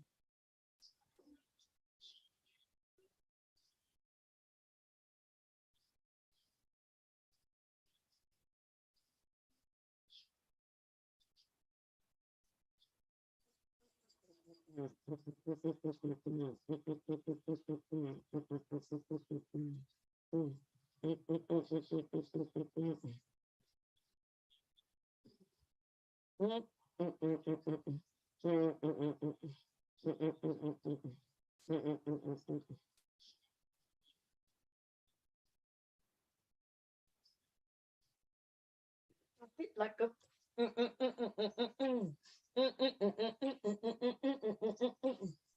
wet, wet. If I fuck around and leak the tape, he enemy.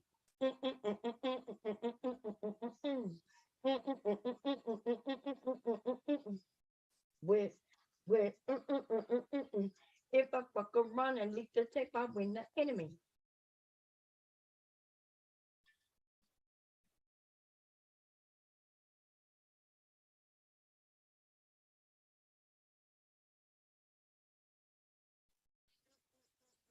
You could tell you got big energy.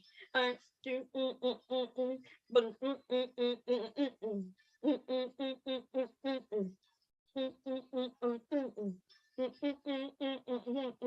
but I could be your fantasy.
No, you can't.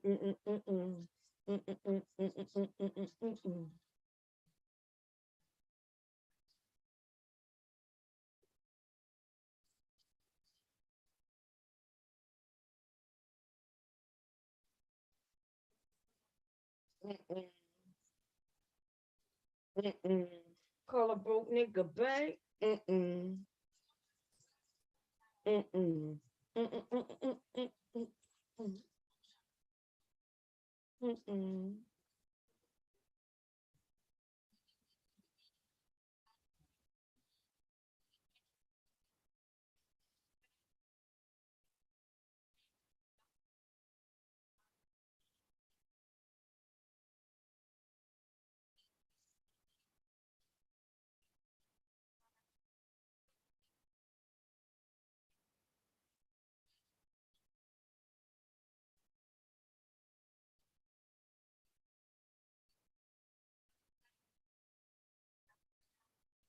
Mm-mm. Mm-mm. Mm-mm. Mm-mm. Mm-mm. Mm-mm. Mm-mm. Mm-mm.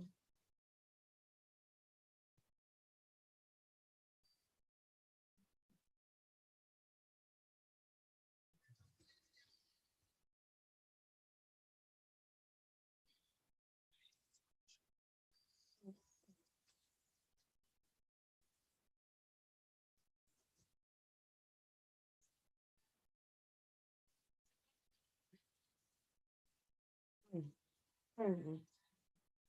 Hey, what you doing?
Big Teddy is not Atlanta. Willie Nettie is not Atlanta. One Brook is not Atlanta. That sound is not Atlanta. You niggas are not Atlanta. You bitches are not Atlanta. Big Brother is to Atlanta. Talk about.